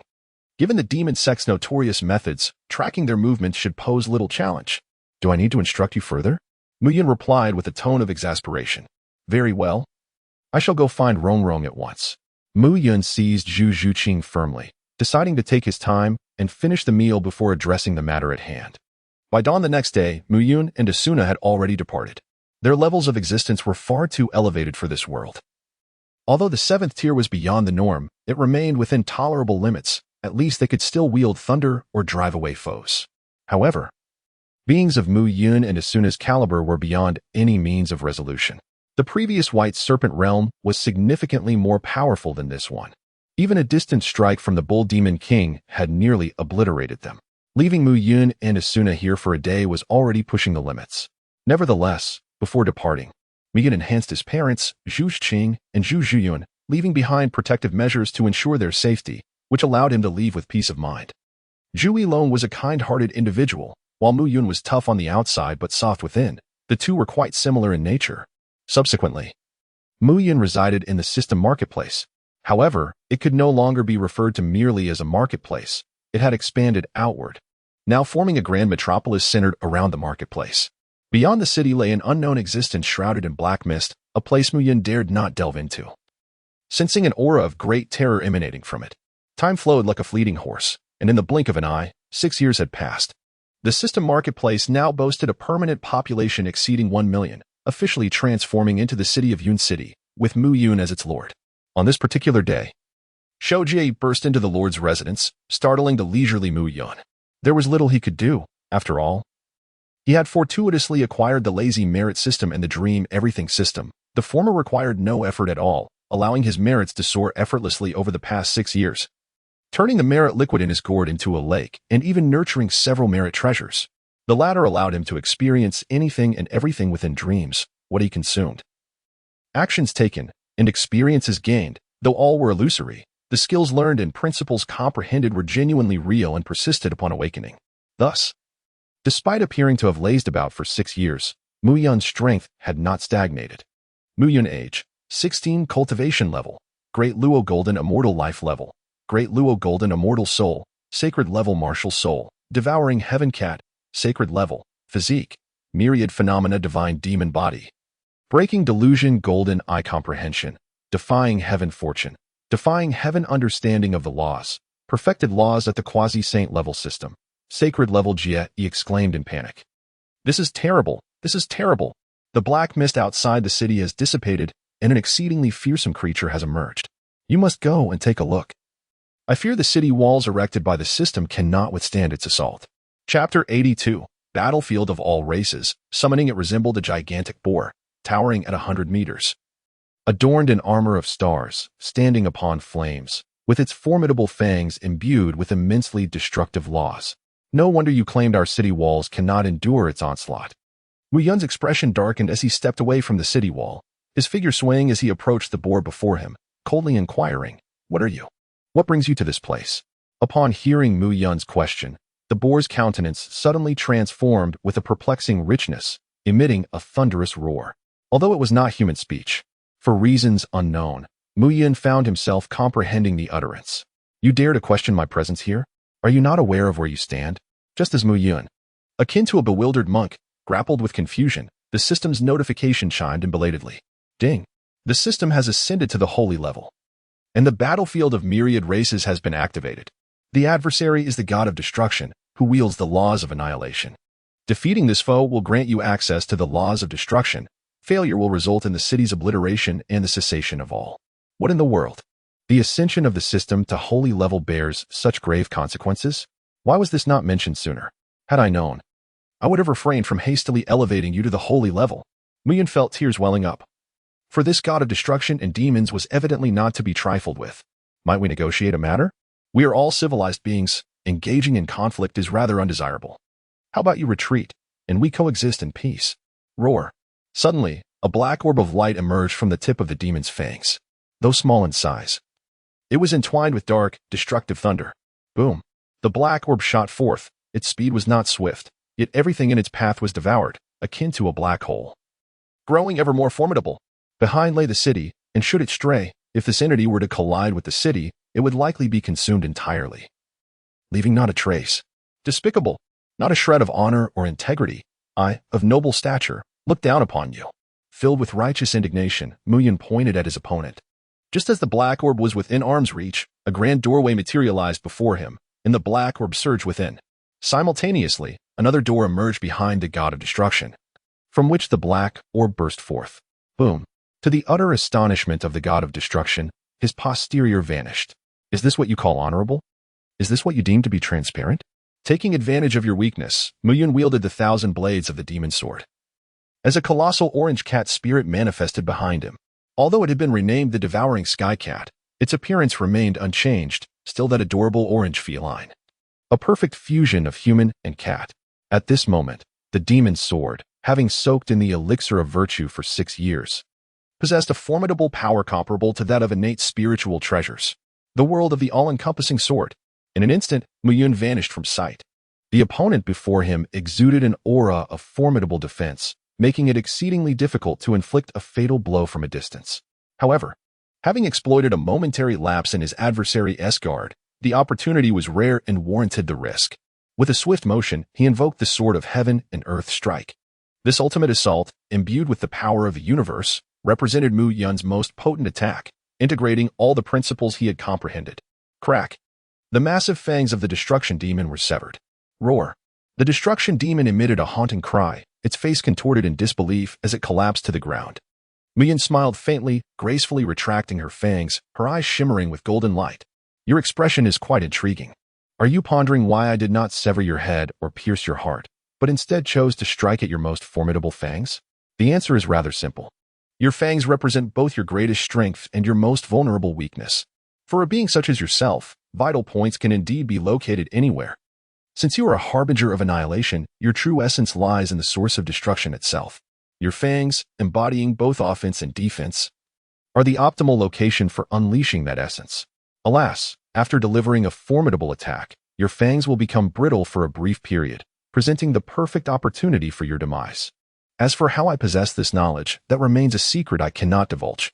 Mu Yun certainly could not reveal in public that it was the broken illusion golden eyes that discerned the nearly insurmountable weaknesses of the destructive deities and demons. Heaven knows if there are other entities lurking in the shadows, covertly observing this place. The task is complete. Mu Yun tossed the fangs of the annihilating demon in his hand, contemplating their exceptional value. Not only could they enhance the offensive prowess of the 1,000 Blades magic sword, but they also served as sustenance for his feline companion. What does it mean to be a sky-devouring cat? It means having a voracious appetite for anything and everything. After meticulously gathering the treasures from the traditional corpse looting, he returned to the Lord's mansion. Ding.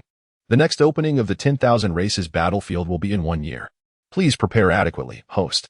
This damned little darling has presented me with such a troublesome situation. Is a year truly sufficient? Mu Yun gritted his teeth, muttering under his breath as his mind raced to devise a solution. Ding. Qian Rinxue had completed a mythic-level quest, earning a legendary summoning opportunity. Indeed, I can summon. Over the past few years, I have become so complacent that I forgot about this matter. Qian Rinxue has been quite diligent in her tasks, She must have accumulated a considerable number of summoning chances, right? Muyun slapped his thigh and began to assess the frequency of his summons. To his astonishment, he discovered he could summon 11 times, 3 yellow-level summons, 3 mysterious-level summons, 2 earth-level summons, 2 sky-level summons, and 1 divine-level summon. Feeling lucky, he decided to give it a try, hoping to break the stalemate. The first summon was Hisoka, hailing from the world of hunters, with a power evaluation of the 2nd tier. To his dismay, this peculiar individual, despite possessing only 2nd tier strength, was indeed rather weak. Such was the caliber of a yellow-level summon. However, Muyun was not disheartened, for he was well aware of Hisoka's formidable innate talent, his combat instinct. While one could cultivate strength, combat instinct was an inherent quality. One either possessed it or did not. He proceeded with the next summon, Robin, from the world of pirates. A user of the flower fruit and an archaeologist, had a power evaluation of the 1st tier. This was even weaker, yet it was difficult to judge. Robin exhibited exceptional learning capabilities if she could grasp formidable laws of power. Combined with her fruit's abilities to sprout limbs from her enemies and unleash attacks governed by those laws, she could indeed become formidable. Continuing with the summons, he encountered Orochimaru. From the world of Naruto, a scientist and biologist whose greatest desire was immortality, with a power evaluation of the 2nd tier. Upon seeing this individual, Muyun felt a shiver run down his spine. Compared to Hisoka, Orochimaru was almost normal. At least he wouldn't have to contend with a second self emerging from his mouth, a sight too grotesque for words. Nevertheless, he could prove useful. Perhaps valuable insights could be gleaned from the flesh of the demonic entity, provided his strength was adequate. 2nd tier was simply too weak. The aura emanating from that demonic flesh could easily lead to Orochimaru's demise 100 times over. He summoned yet again, Kenpachi, from the world of Bleach. A battle maniac with a power evaluation of the 5th tier. Another combat fanatic, weak in cultivation but strong in combat prowess. Standing in stark contrast to figures like the Black and White Impermanents, who, despite their celestial cultivation, possessed abysmal combat capabilities. Continuing with his summons, he finally encountered Komatsu. From the world of Food Wars, a chef favored by the divine, with a power evaluation of the 1st tier. Muyun narrowed his eyes slightly. To his surprise, the advanced summoning had conjured a 1st tier chef. Rather than feeling disappointed, he found himself filled with anticipation. The culinary genius, Shaosong, possessed an extraordinary ability to tame even the mightiest of beasts, all while harboring the exceptional gourmet cells within. These cells were indeed a treasure, capable of elevating one's life essence through the consumption of exquisite dishes. He proceeded with further summoning. Next was Di Shirtian, hailing from the world of wind and cloud, whose true name was Su Fu, a renowned alchemist of the Qin dynasty. Having consumed the blood of a phoenix, he was deemed immortal, with a power evaluation of 5th tier. This was intriguing. Although not particularly strong, he had developed numerous formidable martial arts techniques, which could be considered divine principles. With an astonishing aptitude, Muyun eagerly anticipated what powerful moves Di Shirtian might unveil through his understanding of these laws. Continuing the summoning, Su Cha-Ching, the esteemed disciple of the Shu Mountain sect from the Xian Jian Qixia world, was summoned, tasked with the welfare of all living beings. He bore a power evaluation of 7th tier. However, aside from his striking good looks, Muyun found little utility in him and wrinkled his nose in disdain towards excessively handsome men. Then came the Turtle Sage from Dragon Ball, a man capable of making the moon vanish with a power evaluation of 7th tier. The fact that he could obliterate the moon without mastering the laws of power merely indicated the inherent weakness of that Earth. It was no wonder that some could easily destroy the planet, only for the dragon to restore it in an instant. A feat even the sages found arduous. Yet he seemed to accomplish it with effortless ease. Krillin, also from Dragon Ball, and a disciple of the Turtle Sage, emerged next, surpassing his master with a power evaluation of 9th tier. Muyun continued with the summoning. Next was the Black Bear Spirit from the Journey to the West, known for his tough hide and control over wind, boasting a 9th tier power evaluation. This figure seemed largely unremarkable, lacking strength and potential. The most ludicrous aspect was that even the formidable Sun Wukong, from the Tai Golden Immortal Realm, struggled against such a creature, requiring assistance. Truly, it felt like a performance wherein everyone played their parts. Muyun was dissatisfied with the summoning results of both celestial and terrestrial tiers, finding them inferior to those of the profound and yellow tiers. Despite their weaknesses, the latter possessed redeeming qualities. Finally, for the ultimate divine summoning, Muyin even took a moment to wash his hands, hoping to turn his luck. The summoning commenced. Suiren, one of the three ancestors of humanity from the primordial world, an innate being with a natural body of the Tao, was evaluated as a human immortal. Mu Yun was initially taken aback by the illustrious title of Suiren, the progenitor of humanity. Even the Earth's sovereign Shinnong would find himself humbled in his presence. However, a frown soon creased his brow. A human immortal? This seemed rather feeble. It quickly dawned on him that this Suiren was not the pinnacle figure of his time, but rather from an earlier epoch. Indeed, as Suiren grasped the situation before him, he was about to prostrate himself in reverence, which startled Mu Yun into hastily supporting him. Fearing that the ancestor of humanity bowing before him could disrupt the celestial order and shorten his lifespan. Speak your mind, but refrain from such excessive displays of reverence. He implored. Our people are in dire straits. The primordial world is currently embroiled in the cataclysm of the demon and shaman wars. The demon race is rampantly slaughtering our kin, and we, lacking the fierce claws of the demons and the formidable physique of the shamans, find ourselves woefully unprepared, unable to mount any resistance against their onslaught. I beseech you, young friend, to lend your assistance. In this primordial landscape, amidst the chaos of the demon and shaman wars, Mu Yun pieced together the critical elements and arrived at a grim conclusion: the calamity of the demon and shaman conflict. The reason behind the massacre of humanity was to forge the slaughtering shaman sword, for the blood of humanity could penetrate the formidable defenses of the shaman race. After a moment of contemplation, Mu Yun ultimately expressed his agreement, for it was evident that relying on summoning to confront the myriad races on the battlefield was unrealistic. Only the highest tier of divine summoning could bring forth individual immortals, which was utterly insufficient. It would be wiser to take a risk amidst the great calamity of heaven and earth. As the chaotic energies enveloping the primordial realm provided a chance to navigate through the tumult. In the primordial realm, near the banks of the Shanshui River, a gathering of the human race took place. Suiren, where have you gone? How did you suddenly vanish from our sight? Two elders exclaimed, rushing towards Suiren in a state of urgency. I have gone to seek reinforcements, Suiren replied, his face brimming with excitement. This time, Mu Yun had brought with him Zhu Zhuqing, Ning Rongrong, Li Hani, Shi Hao, Mo Rinju, Asuna, Rimuru, and Ziyuan. These individuals had not been idle over the past 6 years. Their strengths had advanced remarkably. Zhu Zhuqing had attained the golden immortal realm and grasped the laws of speed, space, and darkness. Ning Rongrong, also at the golden immortal level, had comprehended the laws of space, earth, and ice. Li Hani had reached the Tai golden immortal realm, mastering the laws of the sword, creation, and destruction. Shi Hao possessed a supreme physique, capable of contending evenly with the demon race at the great Luo golden immortal level. Mo Renju, though weaker at the human immortal level, commanded a legion of corpse puppets, excelling in construction and architecture.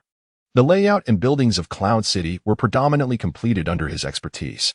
Asuna, at the great Luo golden immortal level, had mastered all elemental laws and was also an accomplished alchemist, her skills rivaling those of her master, Shinnong. Rimuru's cultivation method was rather unconventional. Having inadvertently smashed a jar to release a dying golden dragon, he ascended to the Tai golden immortal realm after devouring it, and his subordinates had similarly thrived, defying all rationale. The subsequent group of summoned individuals had also been brought along, each a promising talent ready to be cultivated. Lastly, the soul rings and soul beasts, whose prowess followed Mu Yun, were equally formidable. This time, Mu Yun had indeed brought forth his entire force. With this influx of strength, the human race could finally stand firm, gaining a foundation to contest against the demon race. Thank you all for your assistance. The trio of Yuchao Suiren and Ze bowed deeply in gratitude. Mu Yun waved his hand, his gaze sweeping across the surroundings, and could not help but feel a twitch at the corners of his mouth. Is this truly the tribe of the human race during the primordial era? It is utterly tragic. A mere 1,000 scattered warriors, and not a single decent weapon in sight. Their ragged garments barely clung to their emaciated forms, and a gust of wind could easily topple them over. They are on the brink of starvation, yet they aspire to confront the demon race?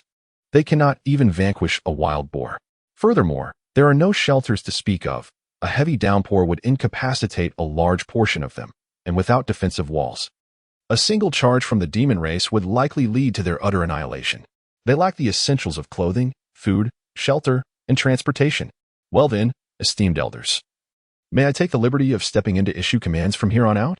Mu Yun politely saluted Suiren, Yuchao, and Ze, It was a remarkable feat for the three esteemed ancestors to seize the fire seeds from the mouths of the demon clan, a testament to their formidable prowess, considering their limited cultivation in the realm of human immortals. In Chapter 84, the city of Xianwang, Qing originally planned to establish a dwelling in Emorin. Please devise a plan and mobilize your puppet construction team to swiftly erect the city and its buildings. Xiaosong, you are in charge of preparing meals. Everyone is in a dire state, and if we do not eat soon, we risk starvation. Ning Rongrong set up a cultivation tower in the center of the city. For teaching one to fish is far more beneficial than merely giving a fish. The human race in the primordial era must strive for self-improvement and cannot forever rely on us. Ajin, establish a weapons forging workshop and recruit additional personnel. Without weapons, how can we engage in battle? Shall we confront the demon clan armed only with sticks and stones? Asuna and Sunflower will lead a team to cultivate the land. With Sunflower's presence, the crops will mature swiftly. Once the walls and houses are completed, I shall return to inscribe the array patterns. The remaining individuals will go hunting to clear the area of powerful beast threats. As for the three ancestors, I kindly ask you to make the effort to gather the surviving members of the human race. If they remain too scattered, they will be unable to protect themselves. With these directives issued, the human encampment soon buzzed with activity. 7 days later, a grand city rose from the ground, and at last, the human race had a stronghold of their own, no longer displaced by wild beasts. Miyun unhesitatingly inscribed the intricate patterns of the Zhou-Tian star array, which was the most formidable formation within his repertoire. Over the years, he had refined this grand array to an exceedingly profound level, rivaling even the original Zhou-Tian star array of the demon clan's celestial court. Furthermore, to breach a formation such as the Zhou-Tian star array, one could only resort to brute force. Only a sage could accomplish this feat. Mu Yun's rendition of the Zhou-Tian star array reached up to the celestial bodies, its energy source inexhaustibly cyclic, while it connected deeply with the Earth's veins, merging with the primordial land. Which sage, with a mind unclouded by folly, would dare to act against such a formidable bastion? A glance at the Western realms reveals the aftermath of the legendary battle between Hongjun and Luo Hu, which devastated the Western Earth veins. Such consequences stirred the heavens' wrath, leading to the incessant lamentations of the two loaning sages, Zhuinti and Jin, who incessantly brought it up, much to Hongjun's chagrin. With the heavens acting as a shield, the human settlement remained remarkably secure, as the three ancestral figures of humanity returned. The population within the city surged to 30,000, finally giving the settlement a semblance of prosperity. Every individual had sustenance, every household had shelter, engaging in farming and hunting, leading to the flourishing of humanity. With the emergence of cultivation towers and artifact workshops, the strength of humanity began to experience an explosive growth. In merely 3 months, those who had survived in the crevices had acquired the capability to confront ordinary demons, forming small, fully armed teams capable of slaying demon foes. The demon-slaying shield, demon-slaying blade, demon-breaking arrow, demon execution bow, and celestial battle armor collectively constituted the 5-piece set for demon extermination, capable of even vanquishing celestial-level demons. Centered around the city, the surrounding demon populace dwindled, either hunted down or fleeing, while those that were slain were brought back. Their skins were stripped, bones dismantled, flesh rendered edible, blood refined for medicinal purposes, pelts fashioned into garments, and bones, teeth, and claws repurposed for crafting. Each part was a treasure in its own right. Once, it was the demons that preyed upon humans. Now, the tables had turned. Indeed, karma had come full circle, and retribution was swift. However, as humanity's momentum grew ever stronger, it inevitably caught the attention of the demon clan.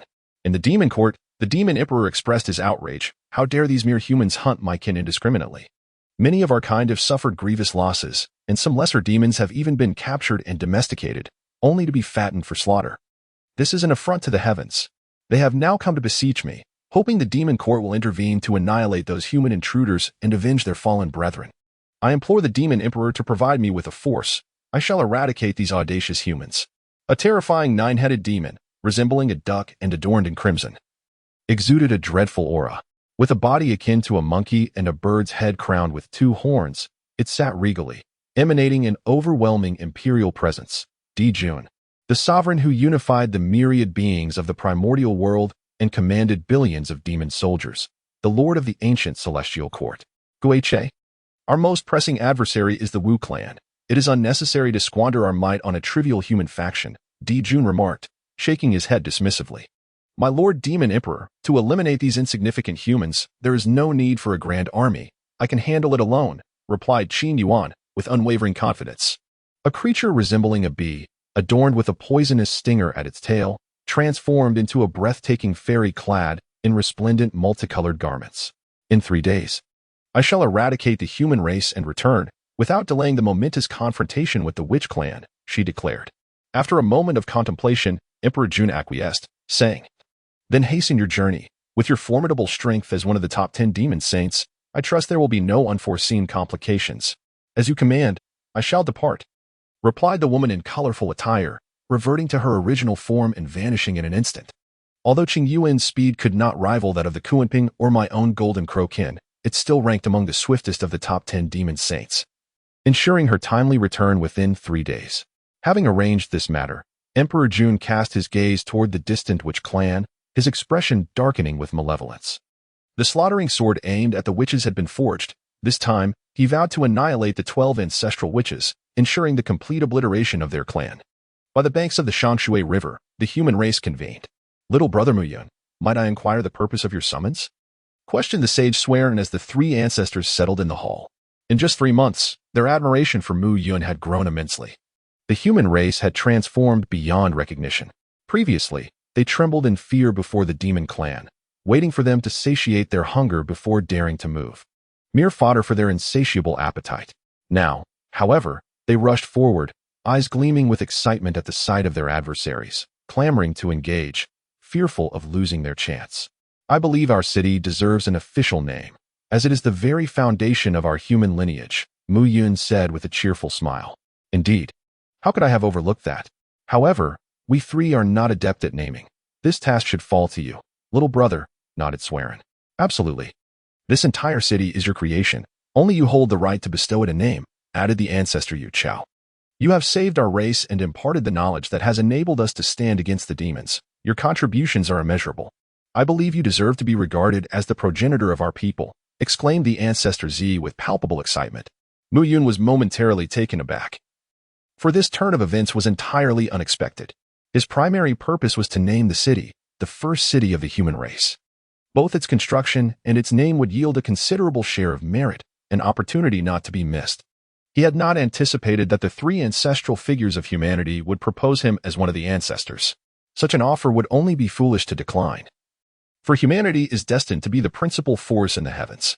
Once he became one of the ancestors, the merits and fortunes would multiply beyond comparison to merely naming a city. Then you shall arrange the matter, he declared. As for the name of the city, let it be called City of Xianwang. In the first year of the human race's primordial era, the 4 ancestors, Sui Rin, Yu Chao, Zi, and Mu Yun, led countless tribesmen to resist the demon race, establishing the city of Xianwang as a tribute to heaven and earth. After a stirring speech from Sui Rin, Yu Chao, and Zi, their gazes collectively fixed upon Mu Yun. Mu Yun stood tall and proud, raising his hand to signal the commencement of the ritual. The demon refining cauldron, activate. A colossal cauldron gradually ascended above the Grand Plaza.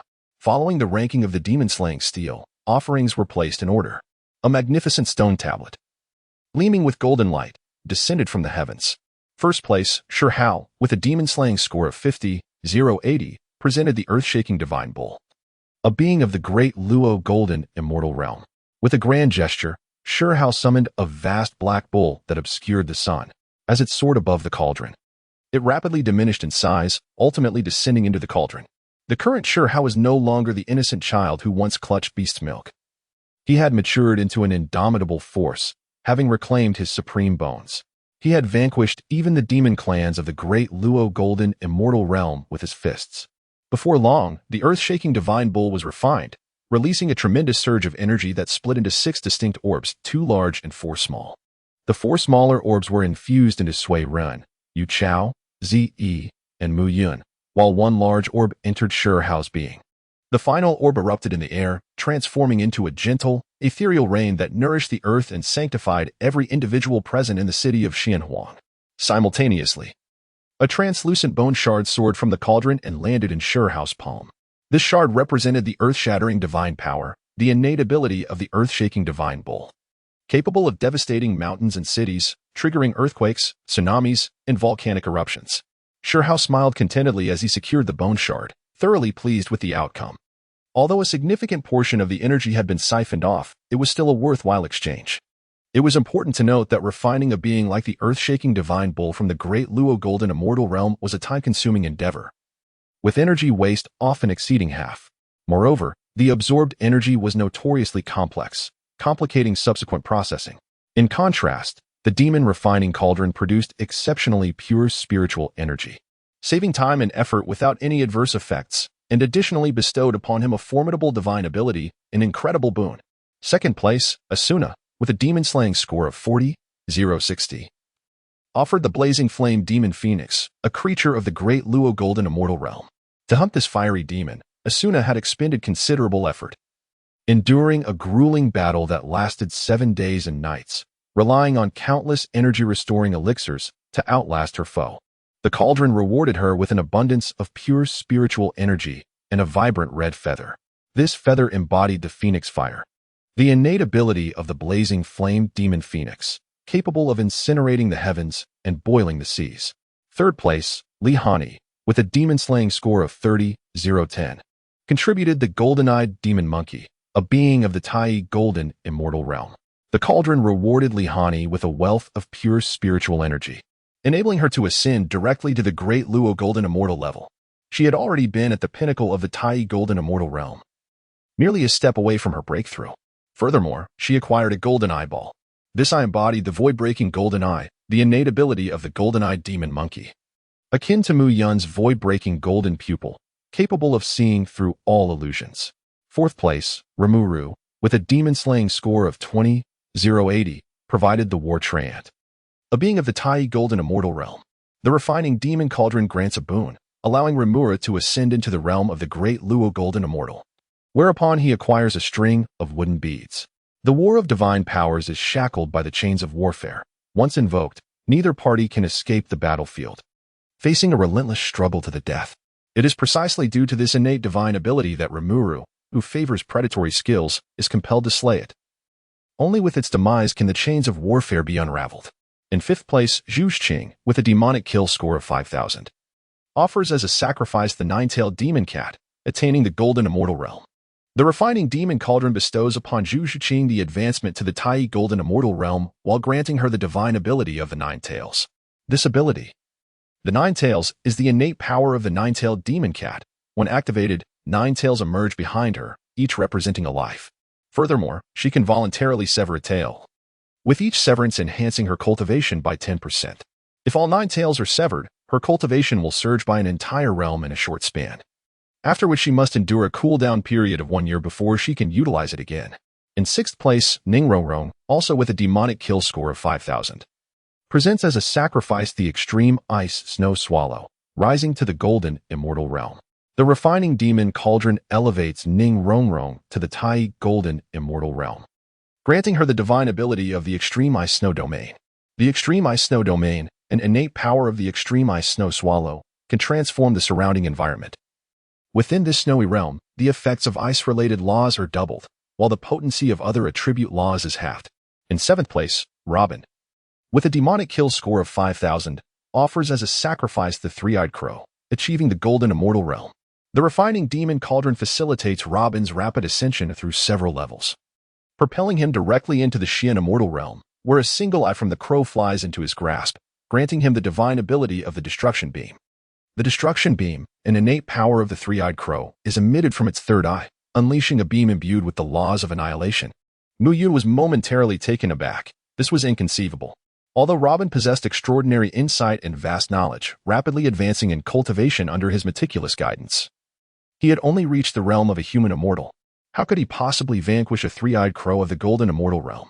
Yet, upon witnessing the joyous camaraderie between Robin, Asuna, and Zhu Xing, he swiftly comprehended the situation. It became evident that the two friends had teamed up, and with their assistance, eliminating a three-eyed crow of the golden immortal realm was no longer difficult to fathom. Moreover, the synergy among the trio's skills seemed remarkably harmonious, one adept at crowd control, another excelling in strong control, and the third proficient in damage output, indeed a formidable combination. Eighth place, Hisoka, with 78 points from demon slaying. Offering as a tribute the void demon silkworm of the celestial immortal realm. Mu Yun narrowed his eyes, demonstrating his extraordinary prowess by defeating a celestial realm void demon silkworm despite being at the human immortal level. Truly, he is a prodigy in combat. Furthermore, his score approaches that of Robin, who has slain a golden immortal three-eyed crow. It is evident that this is a matter of sheer volume. One cannot help but wonder how many demon clans Hisoka has vanquished in these past 3 months. Mu Yun is concerned that if this fellow becomes too intoxicated with battle, he may not spare even the human race. The demon refining cauldron has bestowed its benefits upon Hisoka, elevating him to the celestial realm and granting him the divine ability of void silkworm thread. This thread, an innate ability of the void demon silkworm, is crafted from the laws of the void, allowing for seamless transitions between the ethereal and the tangible, rendering it exceptionally elusive and difficult to counter. Hisoka's slender eyes squinted slightly, a peculiar smile curling at the corners of his mouth, making him appear even more perilous. In 9th place is Jianba, with a demon kill score of 4006, offering sacrifices as a battle Azura of the celestial realm. The demon refining cauldron has similarly elevated Jianba to the celestial realm, bestowing upon him the divine ability of battle technique. This technique, an innate power of the battle Azura clan, dramatically amplifies one's vitality, allowing the user to maintain peak condition as long as they continue to wield their divine powers until the end of their life. Mu Yun couldn't help but marvel at the fact that Jianba, already quite mad, had now acquired the battle law. One could only wonder how much more insane he would become. Chapter 86, The Arrival of Qing Yuan. Ranked 10th is Orochimaru, with a score of 3,000 for slaying demons. Offering as a sacrifice the three-headed serpent, a beast of the immortal realm. A beast from the immortal realm, indeed, which does not involve defeating enemies beyond one's level, thus providing a semblance of normalcy. Suiren inexplicably exhaled in relief. The previous 9 were increasingly outrageous, either slaying beings of the great Luo and Tai Yi or defeating foes several levels above them, which was utterly terrifying.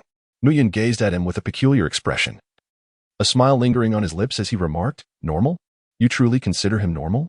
What is the matter? He is, after all, a being of the human immortal realm. While it is indeed challenging for the human race to slay demon kind of equal standing, it is not entirely outrageous, is it?" Suiren, perplexed, inquired further. Take a good look at his score, 3,000 points. Acquiring a mere 1 point for the demise of a demon from the human immortal realm indicates that he must have vanquished at least 3,000 such beings. Moreover, you may be unaware of his true identity, Orochimaru, a deranged biologist with an insatiable curiosity for the unknown. I suspect that, within his laboratory, there are likely numerous living demons awaiting his dissection and study. Mu Yun was rendered speechless. These 3 individuals were a peculiar lot. One was a pervert, reveling in the thrill of life and death. Another was a lunatic, deriving pleasure from both inflicting and enduring pain. And the last was a mad biologist, leaving Mu Yun uncertain of what Orochimaru might ultimately transform himself into. It was entirely possible he could evolve into a creature more monstrous than the very demons themselves. Suddenly, Mu Yun's gaze sharpened, fixating on the horizon. "What is the matter? Is something amiss?" Suiren inquired with a look of confusion. Mu Yun shook his head and said, "An unwelcome guest has arrived. I shall attend to them, and the ensuing matters will be under your purview." The 3 individuals had yet to fully comprehend his words when Mu Yun's figure flickered and vanished without a trace. At that very moment, atop a towering mountain, a woman clad in vibrant garments furrowed her brow. Is this the gathering place of the human race? The fortune ascends to the heavens, and the spiritual energy is so dense it is visible to the naked eye. Clearly, this is a land of immense blessings, rivaling even the demon court. She gazed upon the colossal city, its grandeur overwhelming, with purple aura soaring into the sky and the faint sound of dragon roars echoing, as if a golden dragon of fortune were being summoned. How could mere humans, nothing more than a source of sustenance, have developed to such an extent? Am I dreaming?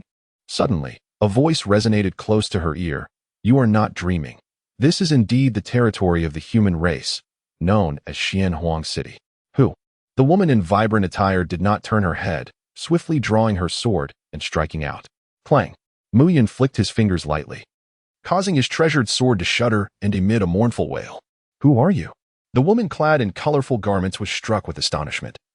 She was one of the 10 most formidable demon saints under the command of the demon emperor, and yet, The fact that someone could silently infiltrate her presence was nothing short of impossible. What was even more terrifying was that, despite standing face to face, she could not perceive his existence at all. It was as if he resided in an entirely different realm. I'm Mu Yun, one of the 4 ancestors of the human race. He introduced himself with a serene smile. The 4 ancestors of the human race? I have never heard of such a title, she replied, her certainty unwavering. Moreover, you possess a level of cultivation that eludes my comprehension. I am aware that the human race is divided into 2 categories, the innate humans and the acquired humans. The cultivation methods passed down by the saints are unsuitable for the acquired humans. Although innate humans can cultivate, they reach their limits at the realm of human immortals. It is inconceivable for there to exist a human whose strength I cannot fathom. Mu Yun smiled faintly and remarked, you are mistaken. Although the human race possesses a fragile foundation, unlike your ancient demon clan, whose inferior talents are still born above the realm of human immortals, the innate Tao body of humanity is inherently the most conducive to cultivation in this world. The reason for the slow progress in cultivation, or even the inability to cultivate, lies partly in the lack of resources, as the treasures of the primordial world are monopolized by your demon and shaman clans. Additionally, the cultivation methods passed down by the saints are not yet perfected and do not fully align with the constitution of the human race. You possess an audacity that is astonishing, daring to question the cultivation methods bequeathed by the saints? Exclaimed the woman in colorful attire, her voice laced with shock. What is there to fear in speaking the truth? The saint established the teachings for humanity and imparted the golden elixir cultivation method merely to emulate Nuwa, utilizing the human race to amass boundless merits and ascend to the saintly realm. In truth, he is indifferent to the survival of humanity. Thus, after attaining sainthood, he found no need to exert effort in perfecting the golden elixir cultivation method. His indifference renders the strength or weakness of humanity inconsequential. It is precisely this apathy that allows your demon clan to hunt and prey upon humanity without remorse. And it is this very indifference that emboldens you to sacrifice countless lives of our race merely to forge the sword of slaughter to subdue the shaman clan. From the beginning to the end, all he sought was that merit. Mu Yun spoke in a calm tone, yet his eyes burned with intensity. As for Lady Nuwa, one could excuse her. Despite achieving her saintly status through the grand merit of creating humanity, she remained ultimately a being of the demon race. Even though she was aware of the demon's enslavement and slaughter of humanity, her hands were tied. Nuwa had indeed rendered immense kindness to humanity, and extending assistance could be deemed a matter of personal favor rather than obligation. It could hardly be considered treachery. However, that esteemed saint of Taiji was an entirely different matter.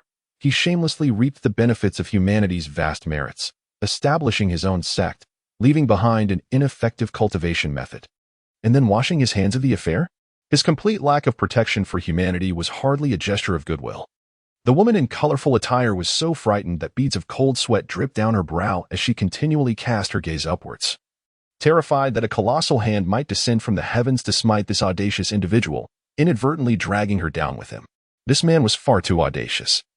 Not only did he dare to criticize one saint, but he also took aim at 2. Such a madman was best kept at a distance. He was exceedingly dangerous. At that moment, the woman in colorful attire began to reconsider her approach. After venting his frustrations and indulging in his verbal whims, Mu Yun composed himself and turned his attention to the colorful-clad woman. What is this? Are you preparing to take your leave?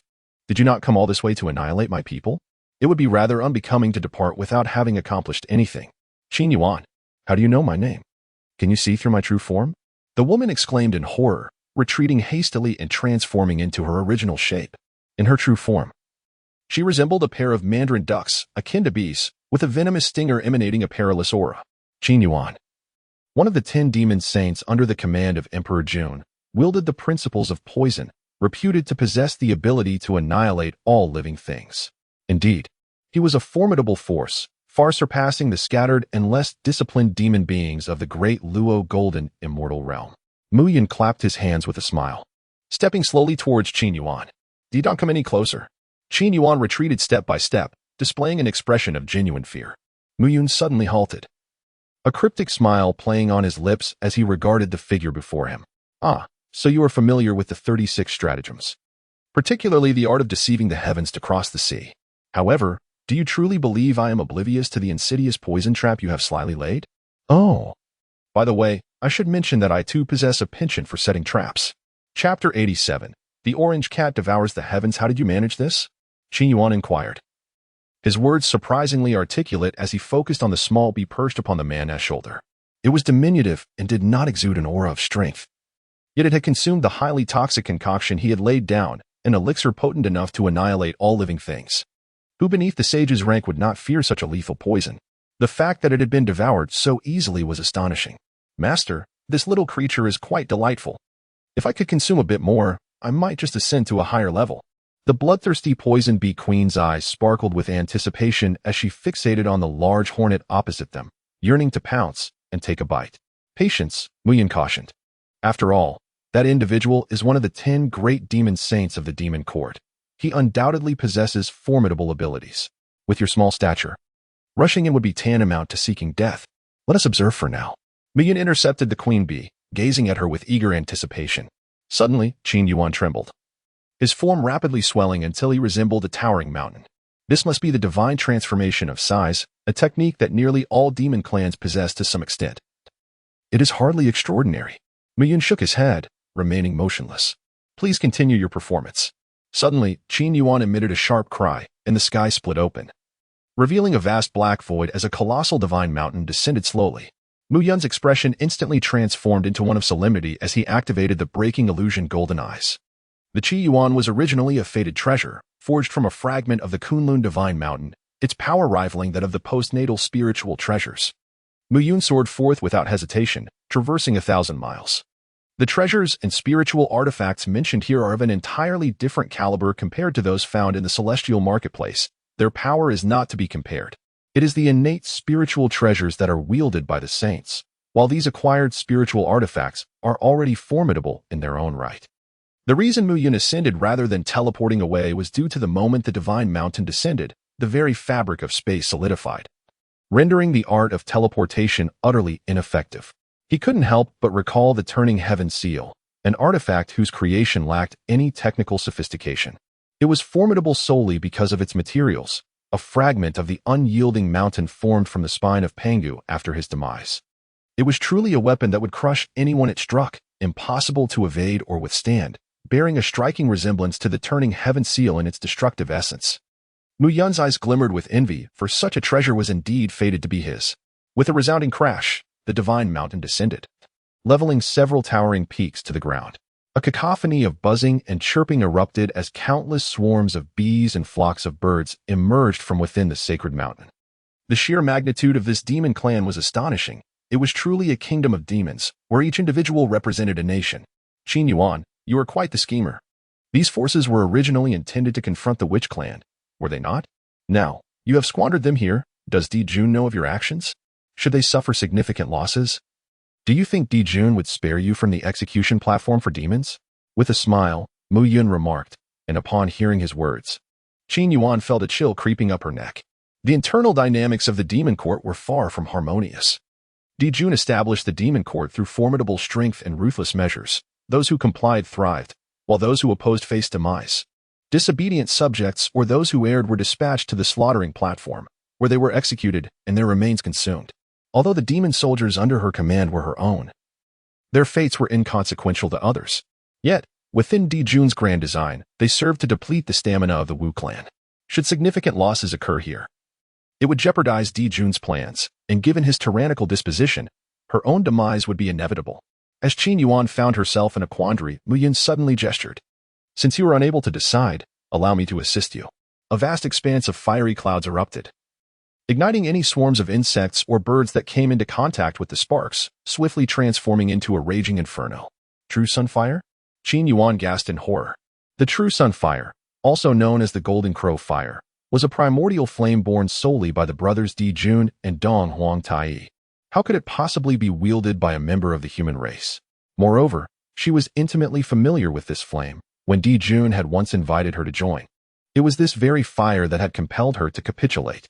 The tactics of the demon sea and the use of poison were utterly ineffective against the True Sunfire. It was overwhelmingly restraining.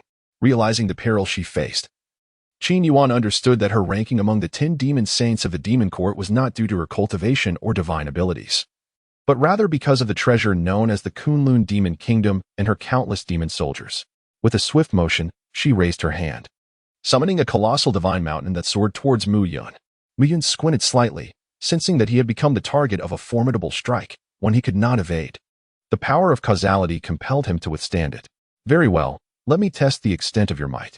Just as Mu Yin prepared to endure the impact of the divine mountain with his myriad manifestations of the divine devil body, an adorable orange cat suddenly materialized upon his shoulder. Meow. The cat's call elicited a curious expression from Mu Yun, as he observed a glimmer of moisture at the corner of the feline's mouth. Are you serious? Meow. The orange cat responded affirmatively. Very well then. I shall leave it to you, but do not overexert yourself. Meow. The cat opened its small mouth wide, and as the divine mountain approached within a certain proximity, it rapidly diminished in size until it was but the size of a small fish jerky, which the orange cat promptly devoured with a delighted awu. Mu Yin wiped the cold sweat from his forehead. Was it truly consumed? That was a colossal mountain, not just any mountain, but a divine peak imbued with profound principles. It was no wonder that the saint-level devouring cat was so formidable. One could almost fear that it might one day devour the entirety of the primeval wilderness. On the other hand, Qin Yuan was utterly bewildered. What kind of creature was this? Could it truly consume something as grand as Kunlun Mountain? He knew all too well that it had taken him a staggering 100,000 years to refine just one of the peaks within the Kunlun range. And now it had simply been devoured. The very essence of the divine mountain was composed of the 9 heavens soil, which contained the fundamental patterns of the universe. Strictly speaking, this was a possession of its own, an integral part of the primeval world. It could be utilized for crafting or other purposes as long as it remained within the confines of the primeval realm. Yet now it had been consumed, and it appeared that it could not be excreted. Consequently, a fragment of the primeval wilderness had been lost. Although it was but a minuscule portion, it nonetheless represented a significant breach. Having suffered such an inconspicuous loss, would the heavenly Tao simply turn a blind eye? Qin Yuan gazed up at the sky, which was clear and serene, devoid of any clouds. Mu Yun fell into deep contemplation. At the moment the orange cat devoured the Kunlun sacred mountain, he sensed an enraged gaze emanating from beyond the 9 heavens. However, as his eyes swept over himself, he immediately withdrew his gaze, not daring to utter a sound, as if fearful of something. This was utterly peculiar. Meanwhile, in the realms beyond the 9 heavens, a shadow stood amidst the chaotic winds, roaring in fury. Damn it! How could that wretched creature exist in my world? Not far from him, a derisive laugh echoed. Your world? How grandiose of you! That is the world painstakingly crafted by Pangu, and what relation do you have to it? At best, you are merely a parasite, a worm occupying the nest of another. Chapter 88. The Golden Dragon of Fortune, the Rise of Humanity, and What of Being a Parasite? Back in the day, when 3,000 deities and demons besieged Pangu, they were ultimately vanquished by him, their essences merging into the myriad paths of the primordial world. Were they not all calculating Pangu's downfall? Their intent akin to that of a parasite? In the end, I emerged victorious. The shadow appeared smug, boasting a demeanor of pride. Another voice chimed in. Enough of your delusions. You may have merged with the heavenly Tao of this realm, possessing the strength of a great sage, yet you remain trapped here, akin to a prisoner. What distinguishes your fate from that of incarceration? And to claim victory is yours, how shameless. Had Pangu not perished, I would suspect it was you who had been outmaneuvered. Not only perfecting the rules of heaven and earth for him, but also becoming his free laborer in managing the primordial realm. The shadow fell silent. Oh, by the way, what did you so worked up just now? Has something unsettling transpired in the primordial realm? Do share, for the amusement of this sage. The shadow's expression turned peculiar. A smile barely concealed.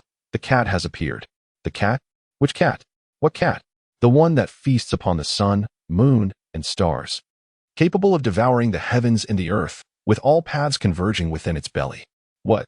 The voice could no longer maintain its composure. Devouring the heavens? Wasn't it already dead? Didn't it perish alongside the Saint King in a mutual destruction? Who knows? Regardless, I dare not provoke it. Even if it is merely at the saint level now, and I stand a tier above, I cannot afford to cross it. I am but the embodiment of the heavenly Tao, and before it, I am merely a dish. Why not, demon ancestor? You go and deal with it while it is still growing? Don't even think about it. I have no desire to attract disaster. That cat is no stranger to confrontation, wielding the power of time and space, rendering it utterly unpredictable. As for you, prepare for your own misfortunes.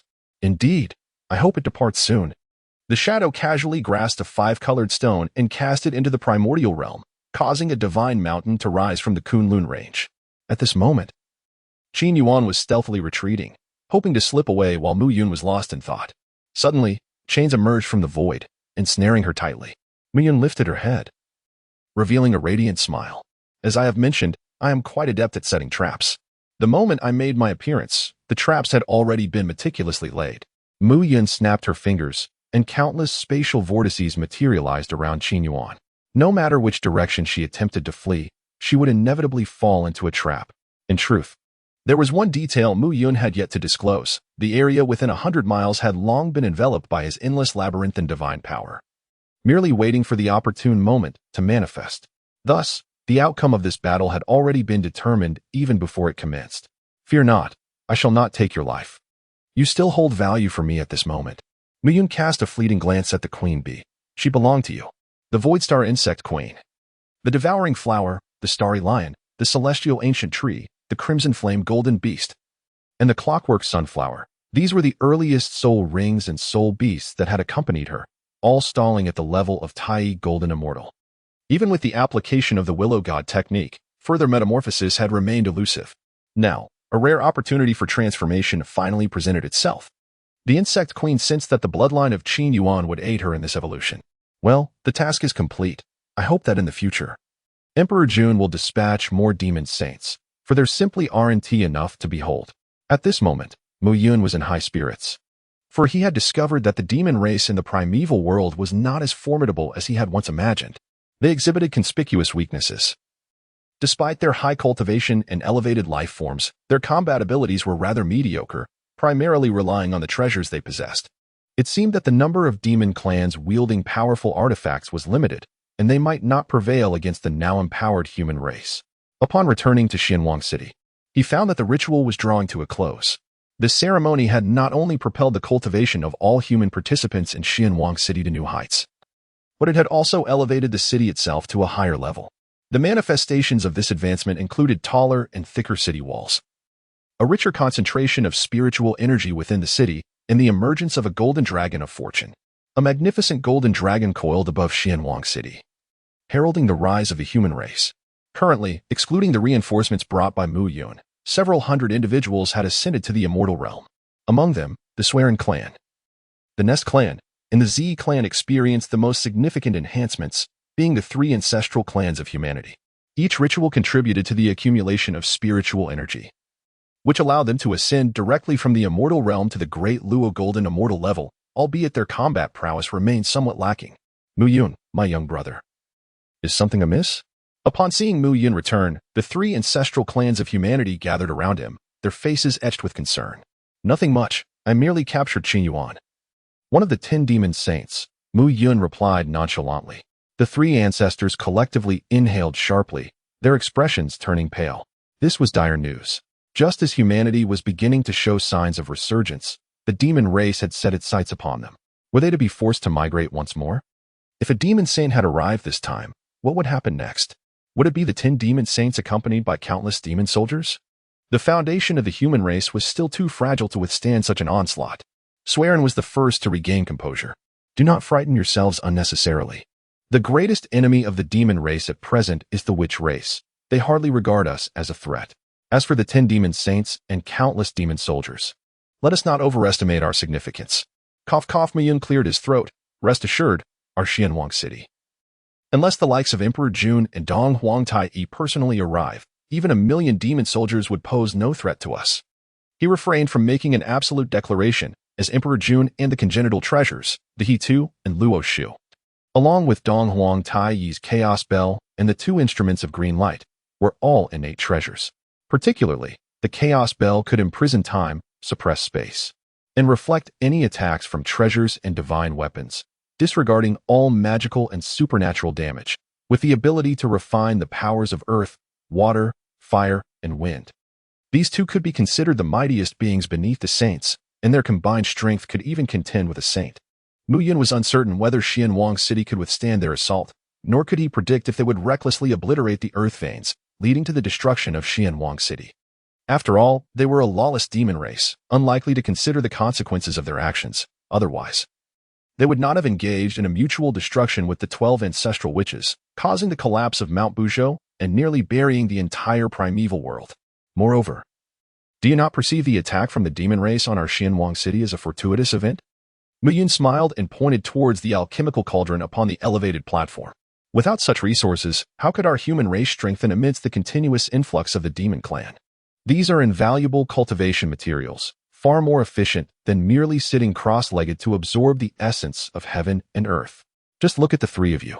A single ritual has elevated you to the status of a great Luo golden immortal. Should you partake in a few more? You might very well ascend to the realm of a quasi-saint. The voice of Mu Yun was laden with an endless allure, weaving an enticing tapestry for the three ancestors. Chapter 89. Di shoots the suns, barbecuing the primitive wilderness, the demon court. Has Qi Yuan not returned after 3 days? Di Jun's brow furrowed deeply as he sat high upon his stone chair, his fingertips lightly drumming against the armrest. Below, the assembly of demon kin remained eerily silent, their calm demeanor failing to disguise the boundless fury that simmered beneath. The heart of the emperor was inscrutable, and it was well known that he was not merely a devourer of men, he could just as easily consume his own kind. During the suppression of the myriad races, those who dared to resist had met with annihilation, becoming mere sustenance for him. Though Qin Yuan's strength was feeble, the myriad demon soldiers under her command wielded considerable influence. If the poison of the laws were applied adeptly, it could render all but the 12 ancestor witches of the Wu tribe devoid of combat capability. Shangyang. Predict the fortunes of Qin Yuan, Di Jun commanded, his gaze settling upon a cerulean bird positioned at his side. Shangyang, the astrologer of the demon emperor Di Jun, possessed an innate ability to foresee fortunes and misfortunes. Despite the presence of yang in his name, he was not a beast, but rather a single-legged avian deity. A blue-hued bird intricately linked to the king of all birds, the phoenix.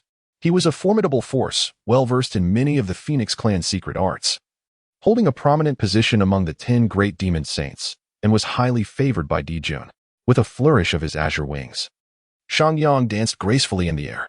Moments later, his expression transformed to one of terror. Reporting to the emperor, Qin Yuan's journey is fraught with peril. Though she still lives, her essence has already been compromised, and she is not far from death. Boom. An overwhelming aura of murderous intent descended upon the assembly, forcing all present to bow to the ground in submission. Shangyang, bearing the brunt of this onslaught, suffered a devastating blow, his sole leg fracturing inch by inch. A bitter sorrow welled within him. He had anticipated such an outcome, yet foreknowledge proved futile. There was no escaping this fate. Shangyang, who was responsible for this? Could it be the Wu tribe? With his head bowed, dread gnawed at Shangyang's heart. Who was responsible? He had no inkling. The current calamity engulfing the primitive wilderness rendered even his predictions regarding Qin Yuan's fortunes a strenuous task. To inquire about the specific perpetrator was tantamount to asking for the impossible. Did they think him a sage? Suddenly, he lifted his head, a look of resolute defiance etched upon his face. Reporting to the emperor, it is indeed the Wu tribe. They are the culprits. What a jest! To claim ignorance and truth? What if Di Jun's wrath turned upon him? Did they think a bird would not prey upon another? In the realm of demonkin, such treachery was commonplace, and he, being a descendant of the phoenix, was not truly of the same ilk as the golden crow. Which specific Wu tribe member is responsible? Where did the incident occur involving Qin Yuan? Di Jun pressed further. Shangyang's gaze flickered uncertainly, cold sweat pouring down him. The web of deception was perilous to maintain. Should it be unraveled, it would spell disaster. Just then, a demon soldier burst into the hall, breathless with urgency. Reporting to the emperor, news has arrived from the eastern seas. The great Wu sorcery is pursuing 10 of the young lords. They have suffered grievous losses, with 9 already fallen, leaving only the youngest lord alive and in flight. Boom. What audacity the Wu clan displays, daring even to slay the offspring of the emperor. Such recklessness is tantamount to seeking death. Di Jun transformed into his true form, a colossal 3-legged golden crow soaring into the heavens. A testament to the unparalleled swiftness of the primordial world, vanishing in an instant. Having narrowly escaped calamity, the merchant sheep reveled in newfound clarity. The great Wu sorcerer, Yi, was indeed the perpetrator. The web of deceit was neatly woven. After all, he had the audacity to slay even the son of the demon emperor. And adding a Qi Yuan to the narrative seemed quite reasonable. He likely would not object.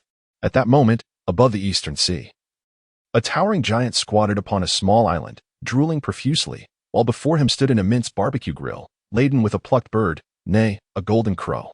A diminutive figure, scarcely reaching the giant's knee, was diligently rotating the roasted creature, sprinkling it with cumin, chili powder, salt, and other seasonings, while beside him.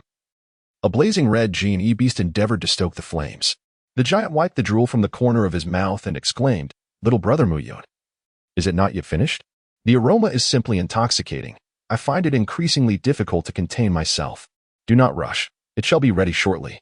The fire resistance of this golden crow is astonishing. I have already extracted its primordial fire source, yet it remains so challenging to cook thoroughly. Muyun smiled broadly, intensifying his efforts. His spirits were exceptionally high. On a whim, he had taken a leisurely stroll around the eastern sea and fortuitously encountered De shooting down the suns.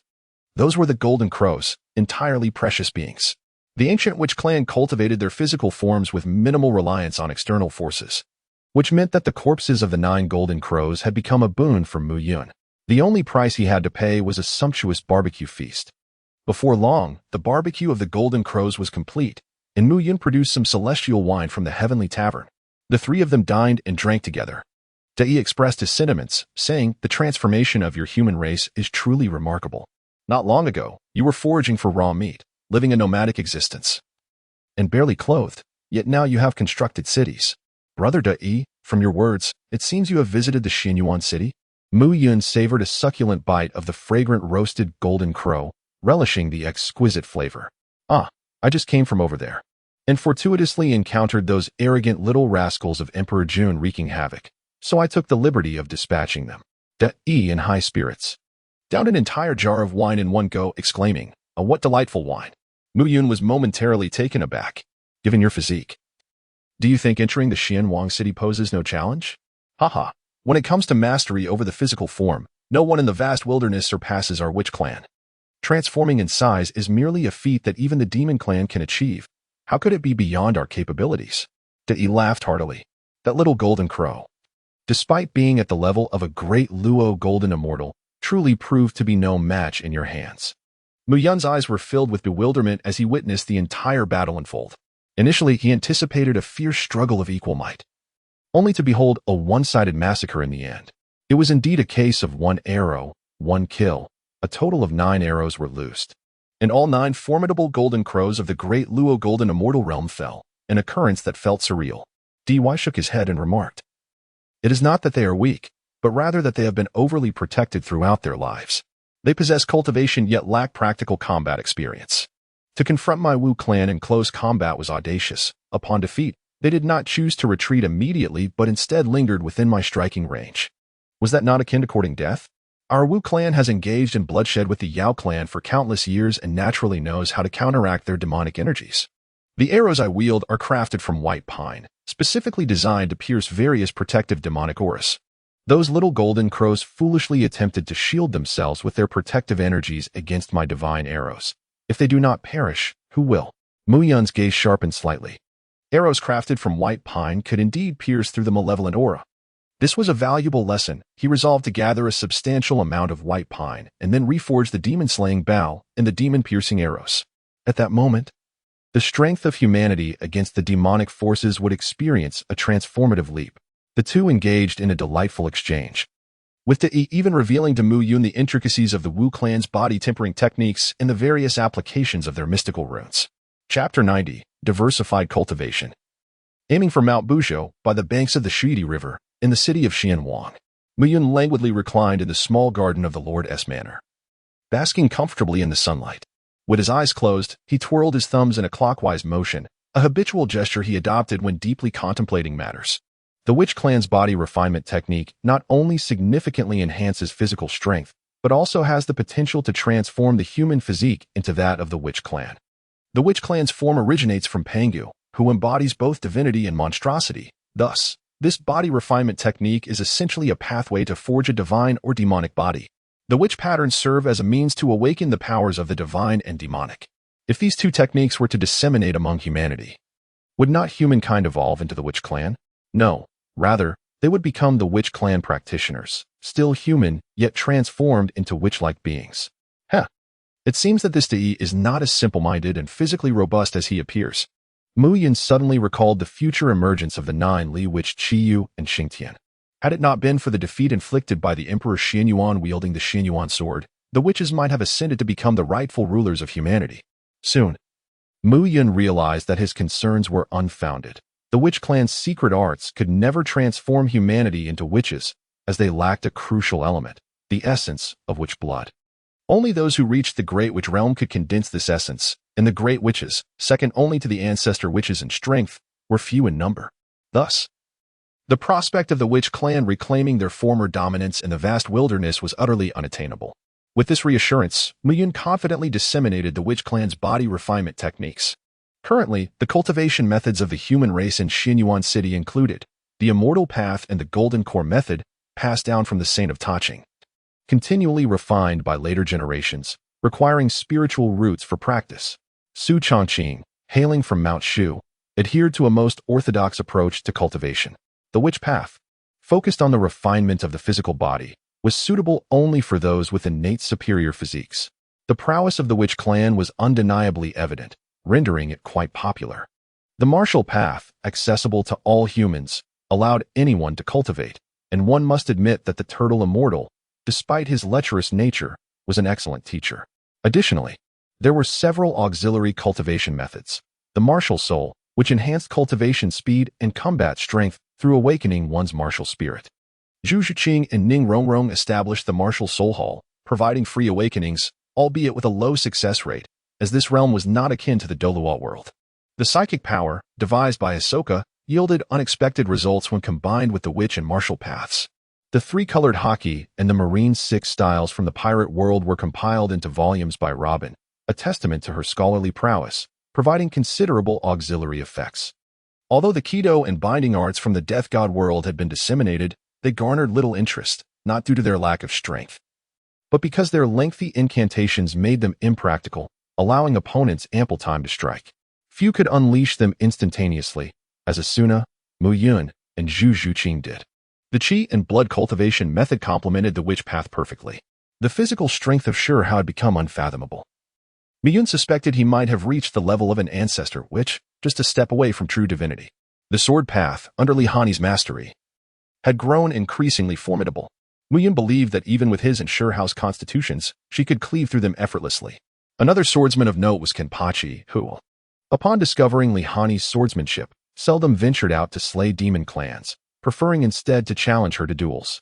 These two pure sword masters made remarkable progress through their fierce clashes, inspiring a wave of sword enthusiasts. The puppet path of the Mo Rin residents was also quite favored, allowing individuals to hide behind their puppets for safety. As for the origin of the puppets, one might inquire about the prowess of the Xianyuan puppets, which could be examined by Orochimaru. Akin to crafting weapons, Orochimaru's biological modifications led to a plethora of beasts and entities displayed in his shop, which were rather unsettling and prone to induce nightmares. Zhu Zhuqing and Ning Rongrong ventured there once, suffering 3 consecutive nights of nightmares before vowing never to return. Nonetheless, Orochimaru proved to be a genius. His ninjutsu, initially deemed ineffective due to the low energy levels of chakra, was transformed by him into a technique powered by spiritual energy, amplifying its potency manifold. Through dissection and experimentation on demon clans, he now possessed a significant understanding of their divine abilities. One day, Mu Yun gathered Li Hani, Shi Hao, Zhu Zhiyun, Ning Rongrong, Robin, Hisoka, Rimuru, and Orochimaru, essentially the strongest forces in Xinyuan City at present. The Sui Ring clan, the Chao clan, and the Zi clan were not included, for despite their near-saintly cultivation levels, their combat prowess was notably lacking. They would likely struggle against even a typical Douluo golden immortal from the demon race. Ah, my dear brother, the lazy one. Have you finally deigned to rise from your recliner today? What brings us together? Zhu Zhuqing, accustomed to teasing Mu Yun for trivial matters, had long since established this routine. As a person of such indolence, sacrificing my precious leisure time to summon you all must surely indicate a matter of great importance. Mu Yun's playful expression suddenly turned serious, prompting everyone to adopt a more solemn demeanor. The cataclysm of the Lich had entered its final phase, and the grand battle among the Liches was about to commence. Must our human race also take part in this conflict? Zhu Zhuqing inquired eagerly, her anticipation palpable. Mu Yun cast her a disapproving glance, exclaiming, "Are you simply indulging yourself? The outcome of the Lich calamity is already evident. Both parties are consumed by rage, and it is destined to result in mutual destruction. To involve oneself at this juncture is to prepare for an untimely demise alongside them." What do you mean by that? Zhu Qing inquired, a hint of disheartenment in her voice. Of course, we must go, and we should proceed ahead to make arrangements. However, our intent is not to engage in battle. Rather, we aim to navigate the chaos to our advantage. Mu Yun, brimming with excitement, rubbed his hands together. Numerous individuals have gathered to observe this grand battle, primarily with the intent of seizing opportunities amidst the chaos. Presently, most of the treasures of the Honghuang realm are concentrated within the realms of the Witch and Lich clans. When both sides ultimately perish, those treasures will become unclaimed, and whoever secures them first shall rightfully possess them. Our goal is to seize the initiative and amass wealth quietly. Furthermore, the flesh and blood of the ancestral witches and demon saints are invaluable materials not to be overlooked. Li Hani suddenly let out a light chuckle, remarking, "How is it that you have summoned everyone, yet overlooked Jianba? It's obvious. If that sword-crazed individual were brought along, he would undoubtedly plunge into the fray, seeking out formidable opponents, thereby jeopardizing our meticulously laid plans. In such a case, we would find ourselves empty-handed and covered in the stench of failure." Miyun shook his head, fully aware of Jianba's erratic personality. He was far too unpredictable, thus displaying no inclination to take him along. Well, in the coming days, you all should prepare diligently. We shall embark 3 days hence. Our destination, Mount Buzhou. Chapter 91. The heist at Yangmei in the primordial wilderness, beyond the Northwest Sea, lies the remote corners of the Great Desolation, where a mountain stands in disarray, known as Buzhou Mountain. This mountain is perpetually frigid, blanketed in snow throughout the year. Despite its harsh conditions, it is imbued with rich spiritual energy, making it an excellent locale for cultivation. Miyan squinted his eyes as a glimmer of golden light flickered within them. He discovered that numerous caves had been established atop Mount Buzhou, where many beings were engaged in their cultivation. Contemplating the grim fate that awaited these individuals, he could only let out a sigh.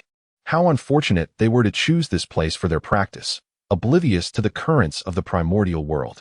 Did they truly believe that hiding away in Mount Buzhou would shield them from danger? This time, they would learn the hard way that calamity can strike even in the comfort of one's home. Suddenly, Mu Yun's gaze sharpened, and with a flicker of his form, he ascended above the clouds. There, amidst the swirling snow and wind, stood a towering tree, exuding a terrifying aura. This presence was both intimately connected to the primordial realm, and yet somehow out of place, such a contradiction. The aura felt strangely familiar, braving the oppressive energy. Mu Yun approached the great tree step by step. "Stop right there." A thunderous voice echoed from all directions. A plump cat suddenly appeared on Mu Yun's shoulder, its sharp eyes fixed intently on a certain point in the void. An elderly man slowly emerged from the emptiness. Casting a curious glance at the orange cat perched on Mu Yun's shoulder, a hint of trepidation flickering in his expression. "I, a humble practitioner, greet you, fellow cultivator," he said, raising his brows. Mu Yun was momentarily taken aback, followed by a wave of astonishment. "You are Yangmei, the demon god of the chaotic void, Yangmei? I thought you perished. It was said that you battled alongside Dao ancestor Hongjun against the demon ancestor Luo Hu, and that in the end, Luo Hu self-destructed. Did you not meet your end in that fierce conflict?" The elderly man gently shook his head. "What I represent now is the space path among the myriad avenues of the primordial chaos. How could I truly die? As long as the primordial chaos endures, we, the demon gods transformed into the 3,000 avenues, shall never truly perish. Unless..." Yang Mei's gaze swept over the orange cat, and he chose not to elaborate further, inadvertently stepping back as if to create distance. "The great battle between the witch and the demon will unfold at Mount Buzhou. Why do you remain here, elder? Are you not afraid of being caught in the aftermath?" Mu Yun narrowed his eyes and inquired. Yang Mei lifted his gaze to the heavens and replied nonchalantly, "When Mount Buzhou collapses, the heavens will be left wanting. Only during this moment will this prison reveal its flaws, providing me the opportunity to escape and regain my freedom, the second chance I have awaited for countless eons. The first chance was when Luo Hu's self-detonation obliterated the western earth veins. He managed to slip away, while I was a moment too late, intercepted by Hongjun, who had transformed into the heavenly Dao. That scoundrel, unable to leave the primordial chaos himself, dragged me along to share his confinement, a truly despicable old rascal." Yang Mei ground his teeth and unleashed a torrent of curses. Mu Yun blinked and, with a smile, gently corrected, "Senior, your words are misguided. I believe it is only you who is imprisoned, while he is the warden." Raising an eyebrow, his expression darkened as he retorted, "Young friend, as the saying goes, sometimes it is better to see through things without speaking of them. Engaging in such banter may leave you friendless." A mischievous smile played at the corners of Mu Yun's lips as he fixated intently on the towering tree before him. Since we are friends, there should be a mutual understanding regarding wealth. What is yours is mine, and what is mine remains mine. Do you comprehend my meaning, esteemed senior? What do you say? Do listen to your own words. With a raised brow, he felt an urge to deliver a thorough thrashing to the absurd little creature before him. Yet, under the menacing glare of the orange cat, he faltered. Had his former divine and demonic corporeal form still existed, there would have been little to fear. However, in his current state of Taoist embodiment, a mere bite from this feline could spell significant trouble. While it wouldn't lead to his demise, it would certainly derail the plans he had meticulously prepared for countless years. With a flick of his wrist, the magnificent tree transformed into a diminutive version and fluttered to Mu Yun's side, his expression one of pained reluctance. Here, take it. But I hope you will not hinder my departure from this realm shortly. Mu Yun's gaze swept over the orange cat. Meow? The feline seemed to respond in kind. Mu Yun's eyes shimmered with golden light as he activated the golden eyes of illusion, his heart filled with an inexplicable astonishment. The laws of the void had indeed been obtained so easily. This entire scheme was, in fact, the brainchild of the orange cat, which had encouraged him to boldly demand the void laws from Yang Mei, suggesting a more assertive approach. To his surprise, it had truly succeeded. Such a formidable demon god had proven to be so yielding. Mu Yun is now deeply suspicious of whether the orange cat is truly his martial soul. Ever since it devoured the Kunlun sacred mountain, it has begun to exhibit its own will, or perhaps it is more accurate to say that it is gradually awakening. Until today, it has even managed to communicate with him through thought. As the orange cat swallowed the principles of the void, Mu Yun instantly felt that he had completely mastered those very principles. Mu Yun age, 16 cultivation level, sacred life level, divine demon physique, universal divine demon body, breaking illusion, golden eyes comprehension, extraordinary fortune, extraordinary understanding of laws, sacred level laws, void principle, destruction principle system. Sacred level Mu Yun has finally gained some confidence to traverse the primordial chaos. He estimates that Hongjun might not be able to defeat him. However, the several heavenly Tao saints should pose little challenge. After all, the heavenly Tao saints wield the laws of the heavenly Tao. While he has mastered the laws of the void and destruction, which are of a more profound nature, the disparity in strength is evident. Yet, Mu Yun is reminded that these heavenly Tao saints possess innate spiritual treasures, formidable weapons of mass destruction. Notably, the Panga banner in the hands of Yuan Shi Tianzun, and the four swords of Zhu Xian along with the Zhu Xian formation wielded by Tong Tian Jiao Zhu, are all capable of rivaling the power of the opening heaven axe, potentially serving as catastrophic weapons that could annihilate the primordial chaos. For safety's sake, it is best to remain cautious for the time being. Returning to the rendezvous point, it is situated atop a high mountain not far from the unending mountain. One must ascend high to gain a far-reaching perspective, and proximity is essential for the convenience of seizing treasures. Mu Yun raised his hand with a flourish, causing the entire mountain to vanish without a trace. Truly, this was the essence of the Tao of the Void at the Grand Tao level. Consequently, the witch and demon clans would be utterly oblivious to the presence of these individuals. As for the saints, the current era of the primordial chaos was rife with overwhelming calamities, effectively obscuring all eyes in the unfolding of heavenly secrets, including those of Hongjun. 3 days later, as the battle drums thundered, the witch and demon clans made their grand entrance. The demon emperor Dijun and the eastern emperor Tai Yi jointly commanded a war chariot, adorned with a magnificent carving of the divine Fusang tree, upon which 9 golden crows soared gracefully. On the opposite side, a scene depicting the submission of myriad demons was engraved. Divine patterns radiated from the chariot, outlining the laws of heaven and earth, creating a myriad of wondrous phenomena. What a splendid celestial war chariot this is! It is destined to be mine. With just a further infusion of virtue, it shall transform from acquired to innate, becoming a true innate spiritual treasure. Mu Yun wiped away the drool at the corner of his mouth and continued to observe the formidable array of the demon clan. Above the demon forces, the stars were densely packed, with Emperor Jun and Dong Wang Tai as the focal points, while the foundation comprised 365 great Luo golden immortals. Surrounded by countless demons like stars in the firmament, the intent to kill was overwhelming. This was the authentic Shotian Star Do formation. In Chapter 92, the curtain falls on the witch-demon conflict as they prepare to advance. Among the demon clan, the 10 great demon saints under Emperor Jun possess innate spiritual treasures. while the other 365 great Luo golden immortal demons each wield their own life treasures, a dazzling display of opulence. It is evident that the demon clan has swept through the primordial realm, plundering nearly all of its resources, resulting in their immense wealth. In stark contrast, the witch clan appears destitute, each member seemingly impoverished and empty-handed. Forget about spiritual treasures. Few even wield weapons. For the witches rely primarily on their physical prowess. Their fists prove mightier than any weapon. The 12 ancestral witches have formed the 12 capitals divine formation, directly summoning the true body of Pangu. Mu Yun was once again brought to tears by temptation. Despite the Wu clan appearing to be impoverished, this is of little consequence. Their most invaluable possession is their physical forms, particularly that of the 12 ancestor witches. These beings are manifestations of Pangu's divine blood. And should one gather and refine the essence of all 12 ancestor witches, it is conceivable that one's own life level could ascend to that of Pangu himself. It is essential to recognize that Pangu is no ordinary demon deity. He single-handedly vanquished 3,000 demon gods, and with remarkable vigor. He went on to create the vast wilderness. He has likely transcended the realm of mere demon gods.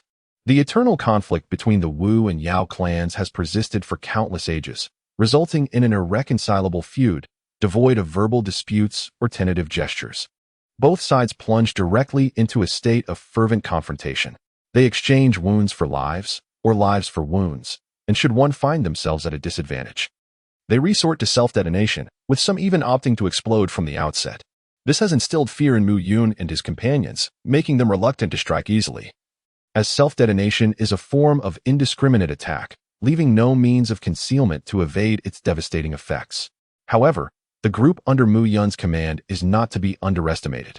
Each one displays their unique talents, skillfully navigating the battlefield while continuously gathering treasures. Zhu Zhuqing has nearly reached the quasi-saint level in her mastery of the laws of speed, space, and darkness. She excels in stealth, moving like a black cat treading on the edge of a blade, deftly collecting various magical artifacts. Ningrongrong, with her expertise in the laws of space and earth, also approaches the quasi-saint level. Rather than engaging directly in battle, she had set up arrangements at the battlefield several days prior. Any artifacts or the blood of the demon and witch clans that fell within her designated area would silently sink into the earth, ultimately falling into her possession. Imo Rinju employs a strategy similar to Ningrongrong's, controlling tens of thousands of earth element puppets to stealthily extract the blood seeping from the demon and witch clans beneath the surface.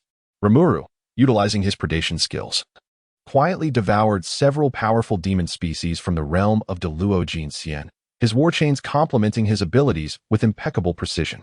His original intent was to consume the 10 great demon saints, but their positions within the Zhou Tianxing Do formation were critically important. Approaching them would inevitably lead to detection, thus they were off-limits for now. Robin's flower fruit ability allows him to summon a hand to retrieve anything visible to his eyes.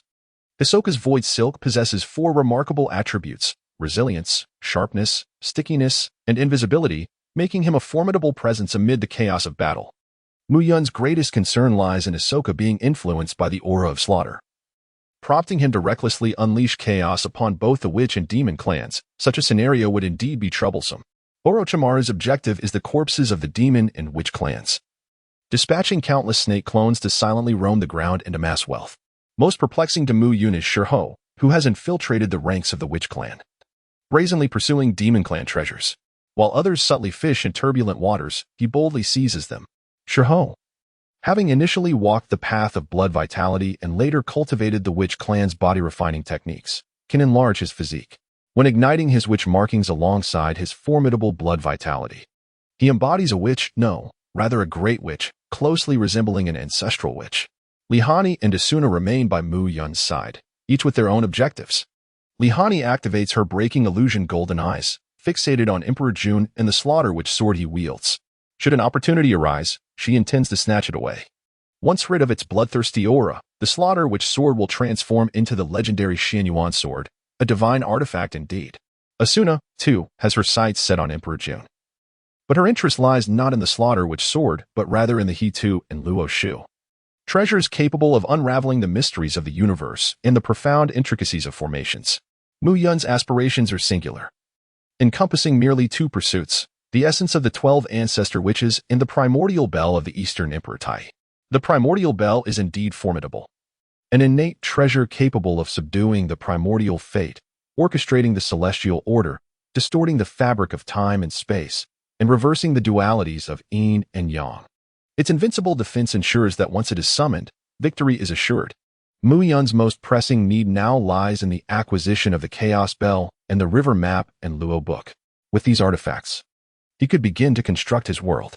It is uncertain how long this war has raged. All that is known is that Pangu's true form has been shattered, and the great array of the celestial stars has dimmed significantly. The demon clan under Emperor Jun has suffered tremendous losses, with only Kunping, Bei's, Philian, and Ingzhao surviving among the 10 great demon saints. The witch clan is left with merely the 12 ancestors of the witches. Emperor Jun cast a glance at the few remaining demon saints, sighed, and said, "You may leave. Your Majesty, we still have the strength to fight." Kunpeng, Bei's, Philian, and Ingzhao all roared in unison. "It is futile. In our struggle for the fortunes of heaven and earth, the karma we have accumulated is far too great. Our rise and fall are dictated by the heavenly path. It is the heavens that seek to annihilate our demon clan." Suddenly, Emperor Jun's gaze became extraordinarily clear. "I have finally come to understand. The heavens intend not only to use our demon clan to eradicate the witch clan, but also to employ the witch clan to destroy us. To the heavens, both the demon and witch clans are impediments to its existence that must be eradicated, much like during the ancient catastrophe of Long Han, where the dragon, phoenix, and Qilin clans, as rulers of the world, obstructed the heavenly path and thus fell into calamity. Alas, we have all been blinded by the calamity's aura and have fallen into its trap." The 12 ancestors of the witches across from him seemed to grasp the unfolding reality. Their faces contorted in despair, yet it was too late for words. The witch clan had perished completely. Emperor Jun suddenly looked skyward, laughing maniacally, his eyes a crimson hue, brimming with unrestrained madness. "Ha! The audacious scoundrel dares to scheme against me. I am Emperor Jun, the demon emperor who unifies myriad clans. Today, I shall demonstrate the consequences of plotting against this emperor." He then cast a glance at Kunping, saying, "Luya, I entrust you with this task. Take them to the palace of Nuwa. We have offended too many factions over the years. Only the Saint Nuwa can protect you." Turning to his brother, Dong Huang Tai Yi, he added, "Brother, will you accompany your reckless elder brother in one last act of madness?" Dong Huang Tai Yi grinned, "Of course." The two golden crows soared into the sky with triumphant laughter. Meanwhile, the ground beneath the 12 ancestors of the witches fractured, and they charged toward Mount Buzhou. Let us go. Chapter 93. The Four Great Primal Spirits. Fire burns Kunpeng boom. Mount Buzhou collapses, and the heavenly river floods in. The 12 ancestors of the witches and Emperor Jun, along with Dong Huang Tai Yi, simultaneously self-destruct, causing the collapsing Mount Buzhou, the heavens to cave in, and the order of the heavenly path to revert to chaos. Simultaneously, a vast black void emerged between heaven and earth, and several streams of light shot forth from the center of the explosion, entering the black void. Still trying to escape? Mu Yun casually gestured, and a black void appeared before him, just large enough for the three to enter. "It is our turn." Asuna and Li Hani leaped in without hesitation. Mu Yun advanced leisurely, stepping into the heart of the explosion. The celestial cat appeared upon his shoulder, its tiny mouth opening wide as it devoured the chaotic and violent essence of the primordial turmoil in a single gulp. Mu Yun raised his hand in a gesture of grasping as 12 spheres of primordial blood surged through the air. Indeed, this is the original essence of the 12 ancestral witches, a manifestation that surpasses even the level of demonic deities. Mu Yun's spirits soared as she surpassed her initial goal. Initially, she had anticipated receiving only 11 drops of the primordial blood from the ancestral witch. After all, the true form of the ancestral witch Hutu had not perished. Instead, she had established the underworld, took command of reincarnation, and ascended to the status of the saintly deity Pingshin. It now appears that Hutu has split into two. A manifestation formed from the primordial blood of the witch clan continues to serve as the ancestral witch Hutu, while her true essence has merged with the earthly path, becoming the saintly deity Pingshin, akin to Hongjuan's approach, who merged with the heavenly path, whereas she united with the earthly path. As Mu Yun was about to depart, he suddenly halted, his gaze drawn to the sky as 4 luminous orbs of energy were forcibly extracted from the void. Concealed quite deeply, he narrowed his eyes, activating his piercing golden vision. The 4 primordial spirits of chaos emerged, earth, the turbid soil, water, the infinite ice, fire, the golden flame of the sun, and wind, the void gale. It is said that in the primordial chaos, the great Pangu opened the heavens and the earth, bringing forth these four primordial spirits. After Pangu's demise, the golden flame of the sun absorbed the immeasurable merits of the great Tao, which enhanced its power significantly, allowing it to gradually consume the other three spirits. Ultimately, the golden flame transformed into two majestic golden crows, endowed with the supreme destinies of the Nine, known as Di Jun and Dong Huang Tai. Now, as they self-destruct and fall, they have astonishingly returned to their original forms as the four primordial spirits of chaos. This unexpected delight nearly overwhelmed Mu Yun. For what are the fundamental elements that constitute the world? Earth, water, fire, and wind. Now he had them all, and of the highest quality. Mu Yun swept his gaze around, discovering no further treasures of value. It was hardly surprising. The force of chaos could dissolve all things, leaving only the four primordial spirits and the essence of Pangu preserved, while everything else had likely returned to chaos long ago. He then reopened the black cavity, pursuing the chaotic bell. At this moment, high above the North Sea, two figures stood in confrontation. Humans? Huh. Since when has this kind of prey dared to stand before me? The great demon master. A colossal rock bird spread its wings and roared in fury. The flapping of its wings stirred the sea, creating countless water tornadoes in the sky, resembling a natural disaster. Demons? That seems to be a relic of the past. The war between the demon and shaman clans has concluded. Both Emperor Jun and Dong Huang Tai have perished. I doubt any of you from the demon court are left capable of fighting, yet you still dare to boast? Asuna smiled faintly, refraining from revealing her elven lineage. For there were no elves in the primordial chaos, and it would be difficult to explain. How do you know? Were you present at the scene? Kuenpeng's expression darkened. He had initially intended to exploit the chaos between the shaman and demon clans before the news had spread. But now it seemed his plans had crumbled before they even began. Humans, swiftly hand over the river map and Luo book, and I may spare your life. Kuenpeng commanded imperiously. He too was deeply frustrated. The moment the 12 ancestral shamans and Emperor Jun and Dong Huang Tai self-destructed, he had rushed out, but despite his haste, this little girl had outpaced him. He had thought it mere luck that she appeared along the trajectory of the river map and Luo book. But now it appeared she had also been at Mount Buzhou, indicating they had both set out to pursue simultaneously.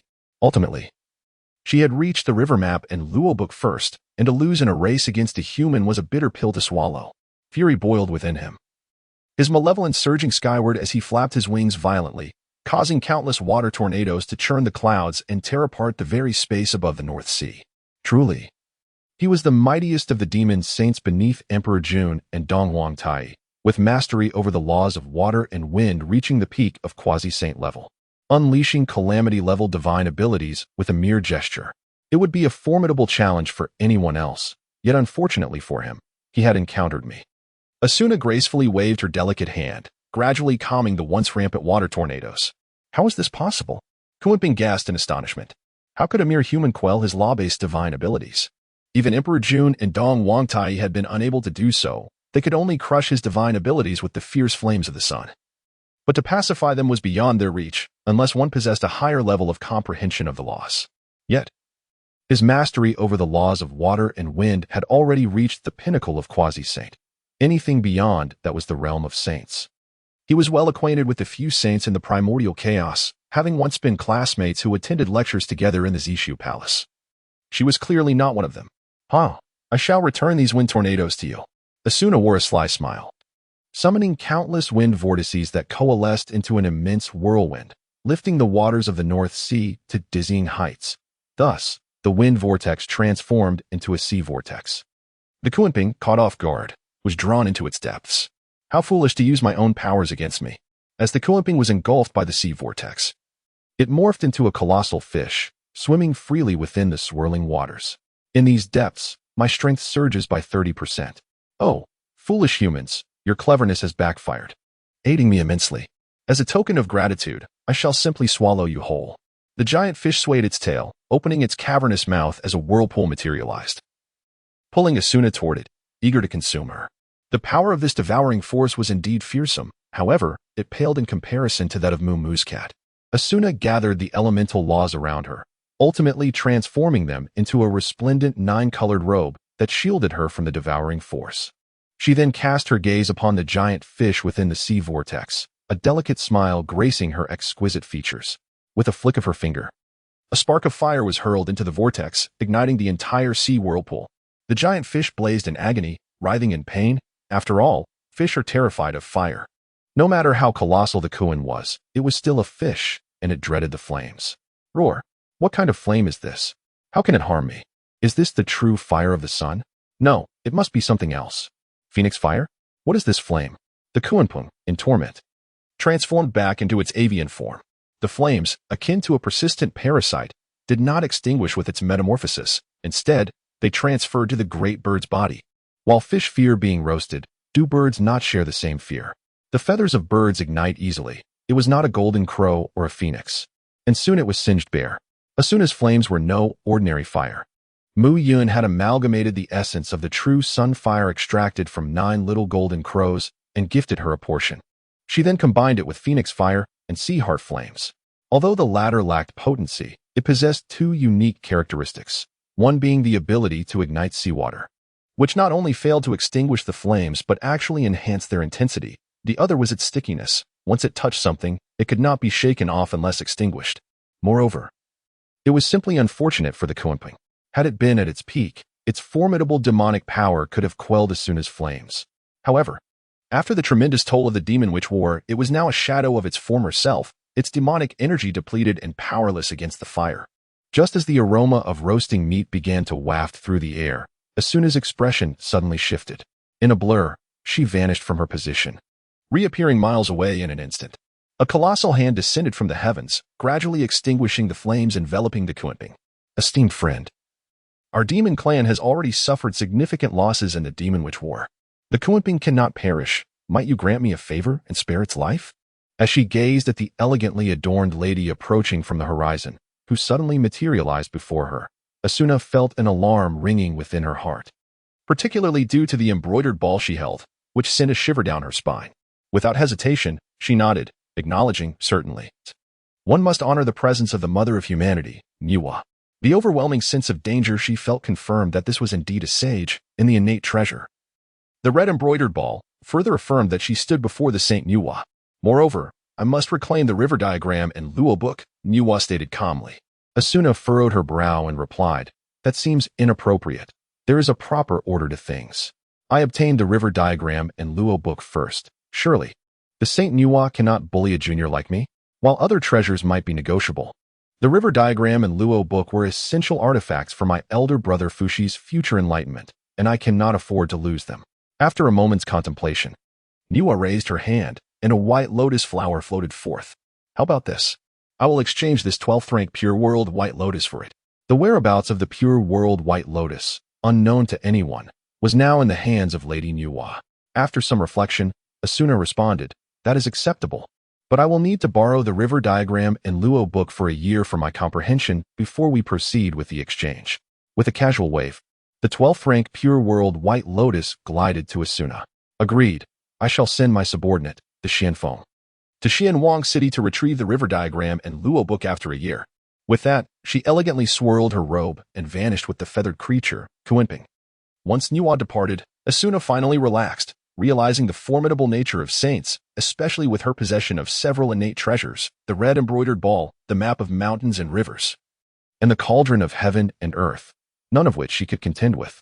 Initially, she had considered using the river diagram and Douluo book to negotiate for the cauldron of heaven and earth. But realizing Niwa would need it to refine the 5 colored stones to mend the heavens, she understood that such a trade was unlikely. It would be perilous to act recklessly, risking her life in a futile trial. It was wise to know when to withdraw. The 12th rank Pure World White Lotus and a year to comprehend the river diagram and Douluo book was already quite favorable. Meanwhile, Lihani raised an eyebrow, wrinkling her nose as she faced a blood-robed Taoist. Humph. Human child, quickly hand over the witch-slaying sword, and I shall spare your life. The blood-robed Taoist spoke, releasing a wave of sanguine aura that made Lihani recoil, covering her nose, truly a biological weapon. In an instant, the witch-slaying sword was drawn, and countless petals cascaded from the sky, ensnaring the blood-robed Taoist within. In the moonlit night and blooming flowers, the most exquisite swordplay manifests. Sword cultivators operated this way. Regardless of who the opponent was, they drew their swords at the slightest provocation. There was no need for idle chatter. Action spoke louder. And they would fight first and discuss later. The blood-robed Taoist initially dismissed the petals, questioning the need for such a visually appealing display in a serious technique. The extravagant display, upon first glance, seemed utterly impractical.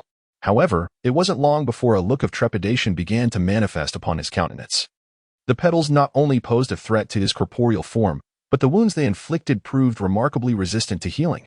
In a sea of blood that never runs dry and a river of the dead that never ceases, even a sage finds it challenging to extinguish his own existence, which speaks volumes about the robustness of his self-regenerative capabilities. Yet today, he felt an unsettling sense of danger before a mere mortal. A quasi-saint level of annihilation? Since when did humanity possess such power? Oh no, since when did the primordial chaos give rise to a being like you? The ancestor of the river of the underworld was filled with doubt. Lihani remained composed, stating, "I am not yet a quasi-saint." What a pity. The ancestor of the river of the underworld retorted with a grin, "You encountered me too soon. Otherwise, once you ascend to true quasi-saint status, I might find myself at a disadvantage." With a sinister laugh, he summoned forth 2 flying swords.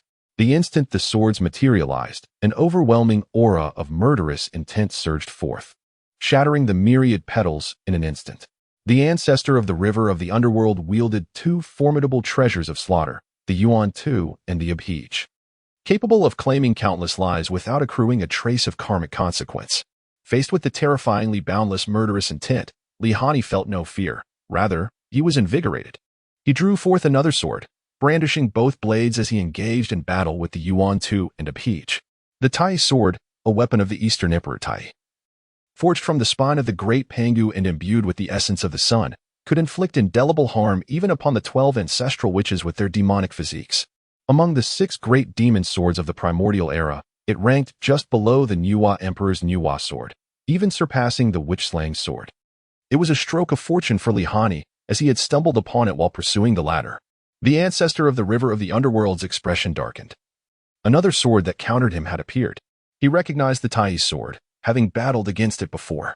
It was precisely this blade that had forever placed him at a disadvantage against the Eastern Emperor. In the depths of the Blood Sea, he could withstand the Eastern Emperor. But outside, contending with the Eastern Emperor's Chaos Bell and Tai's sword meant he should flee as far as possible. As time passed, the ancestor's expression grew increasingly grim. He realized that the human adversary before him was growing stronger with each skirmish. What began as a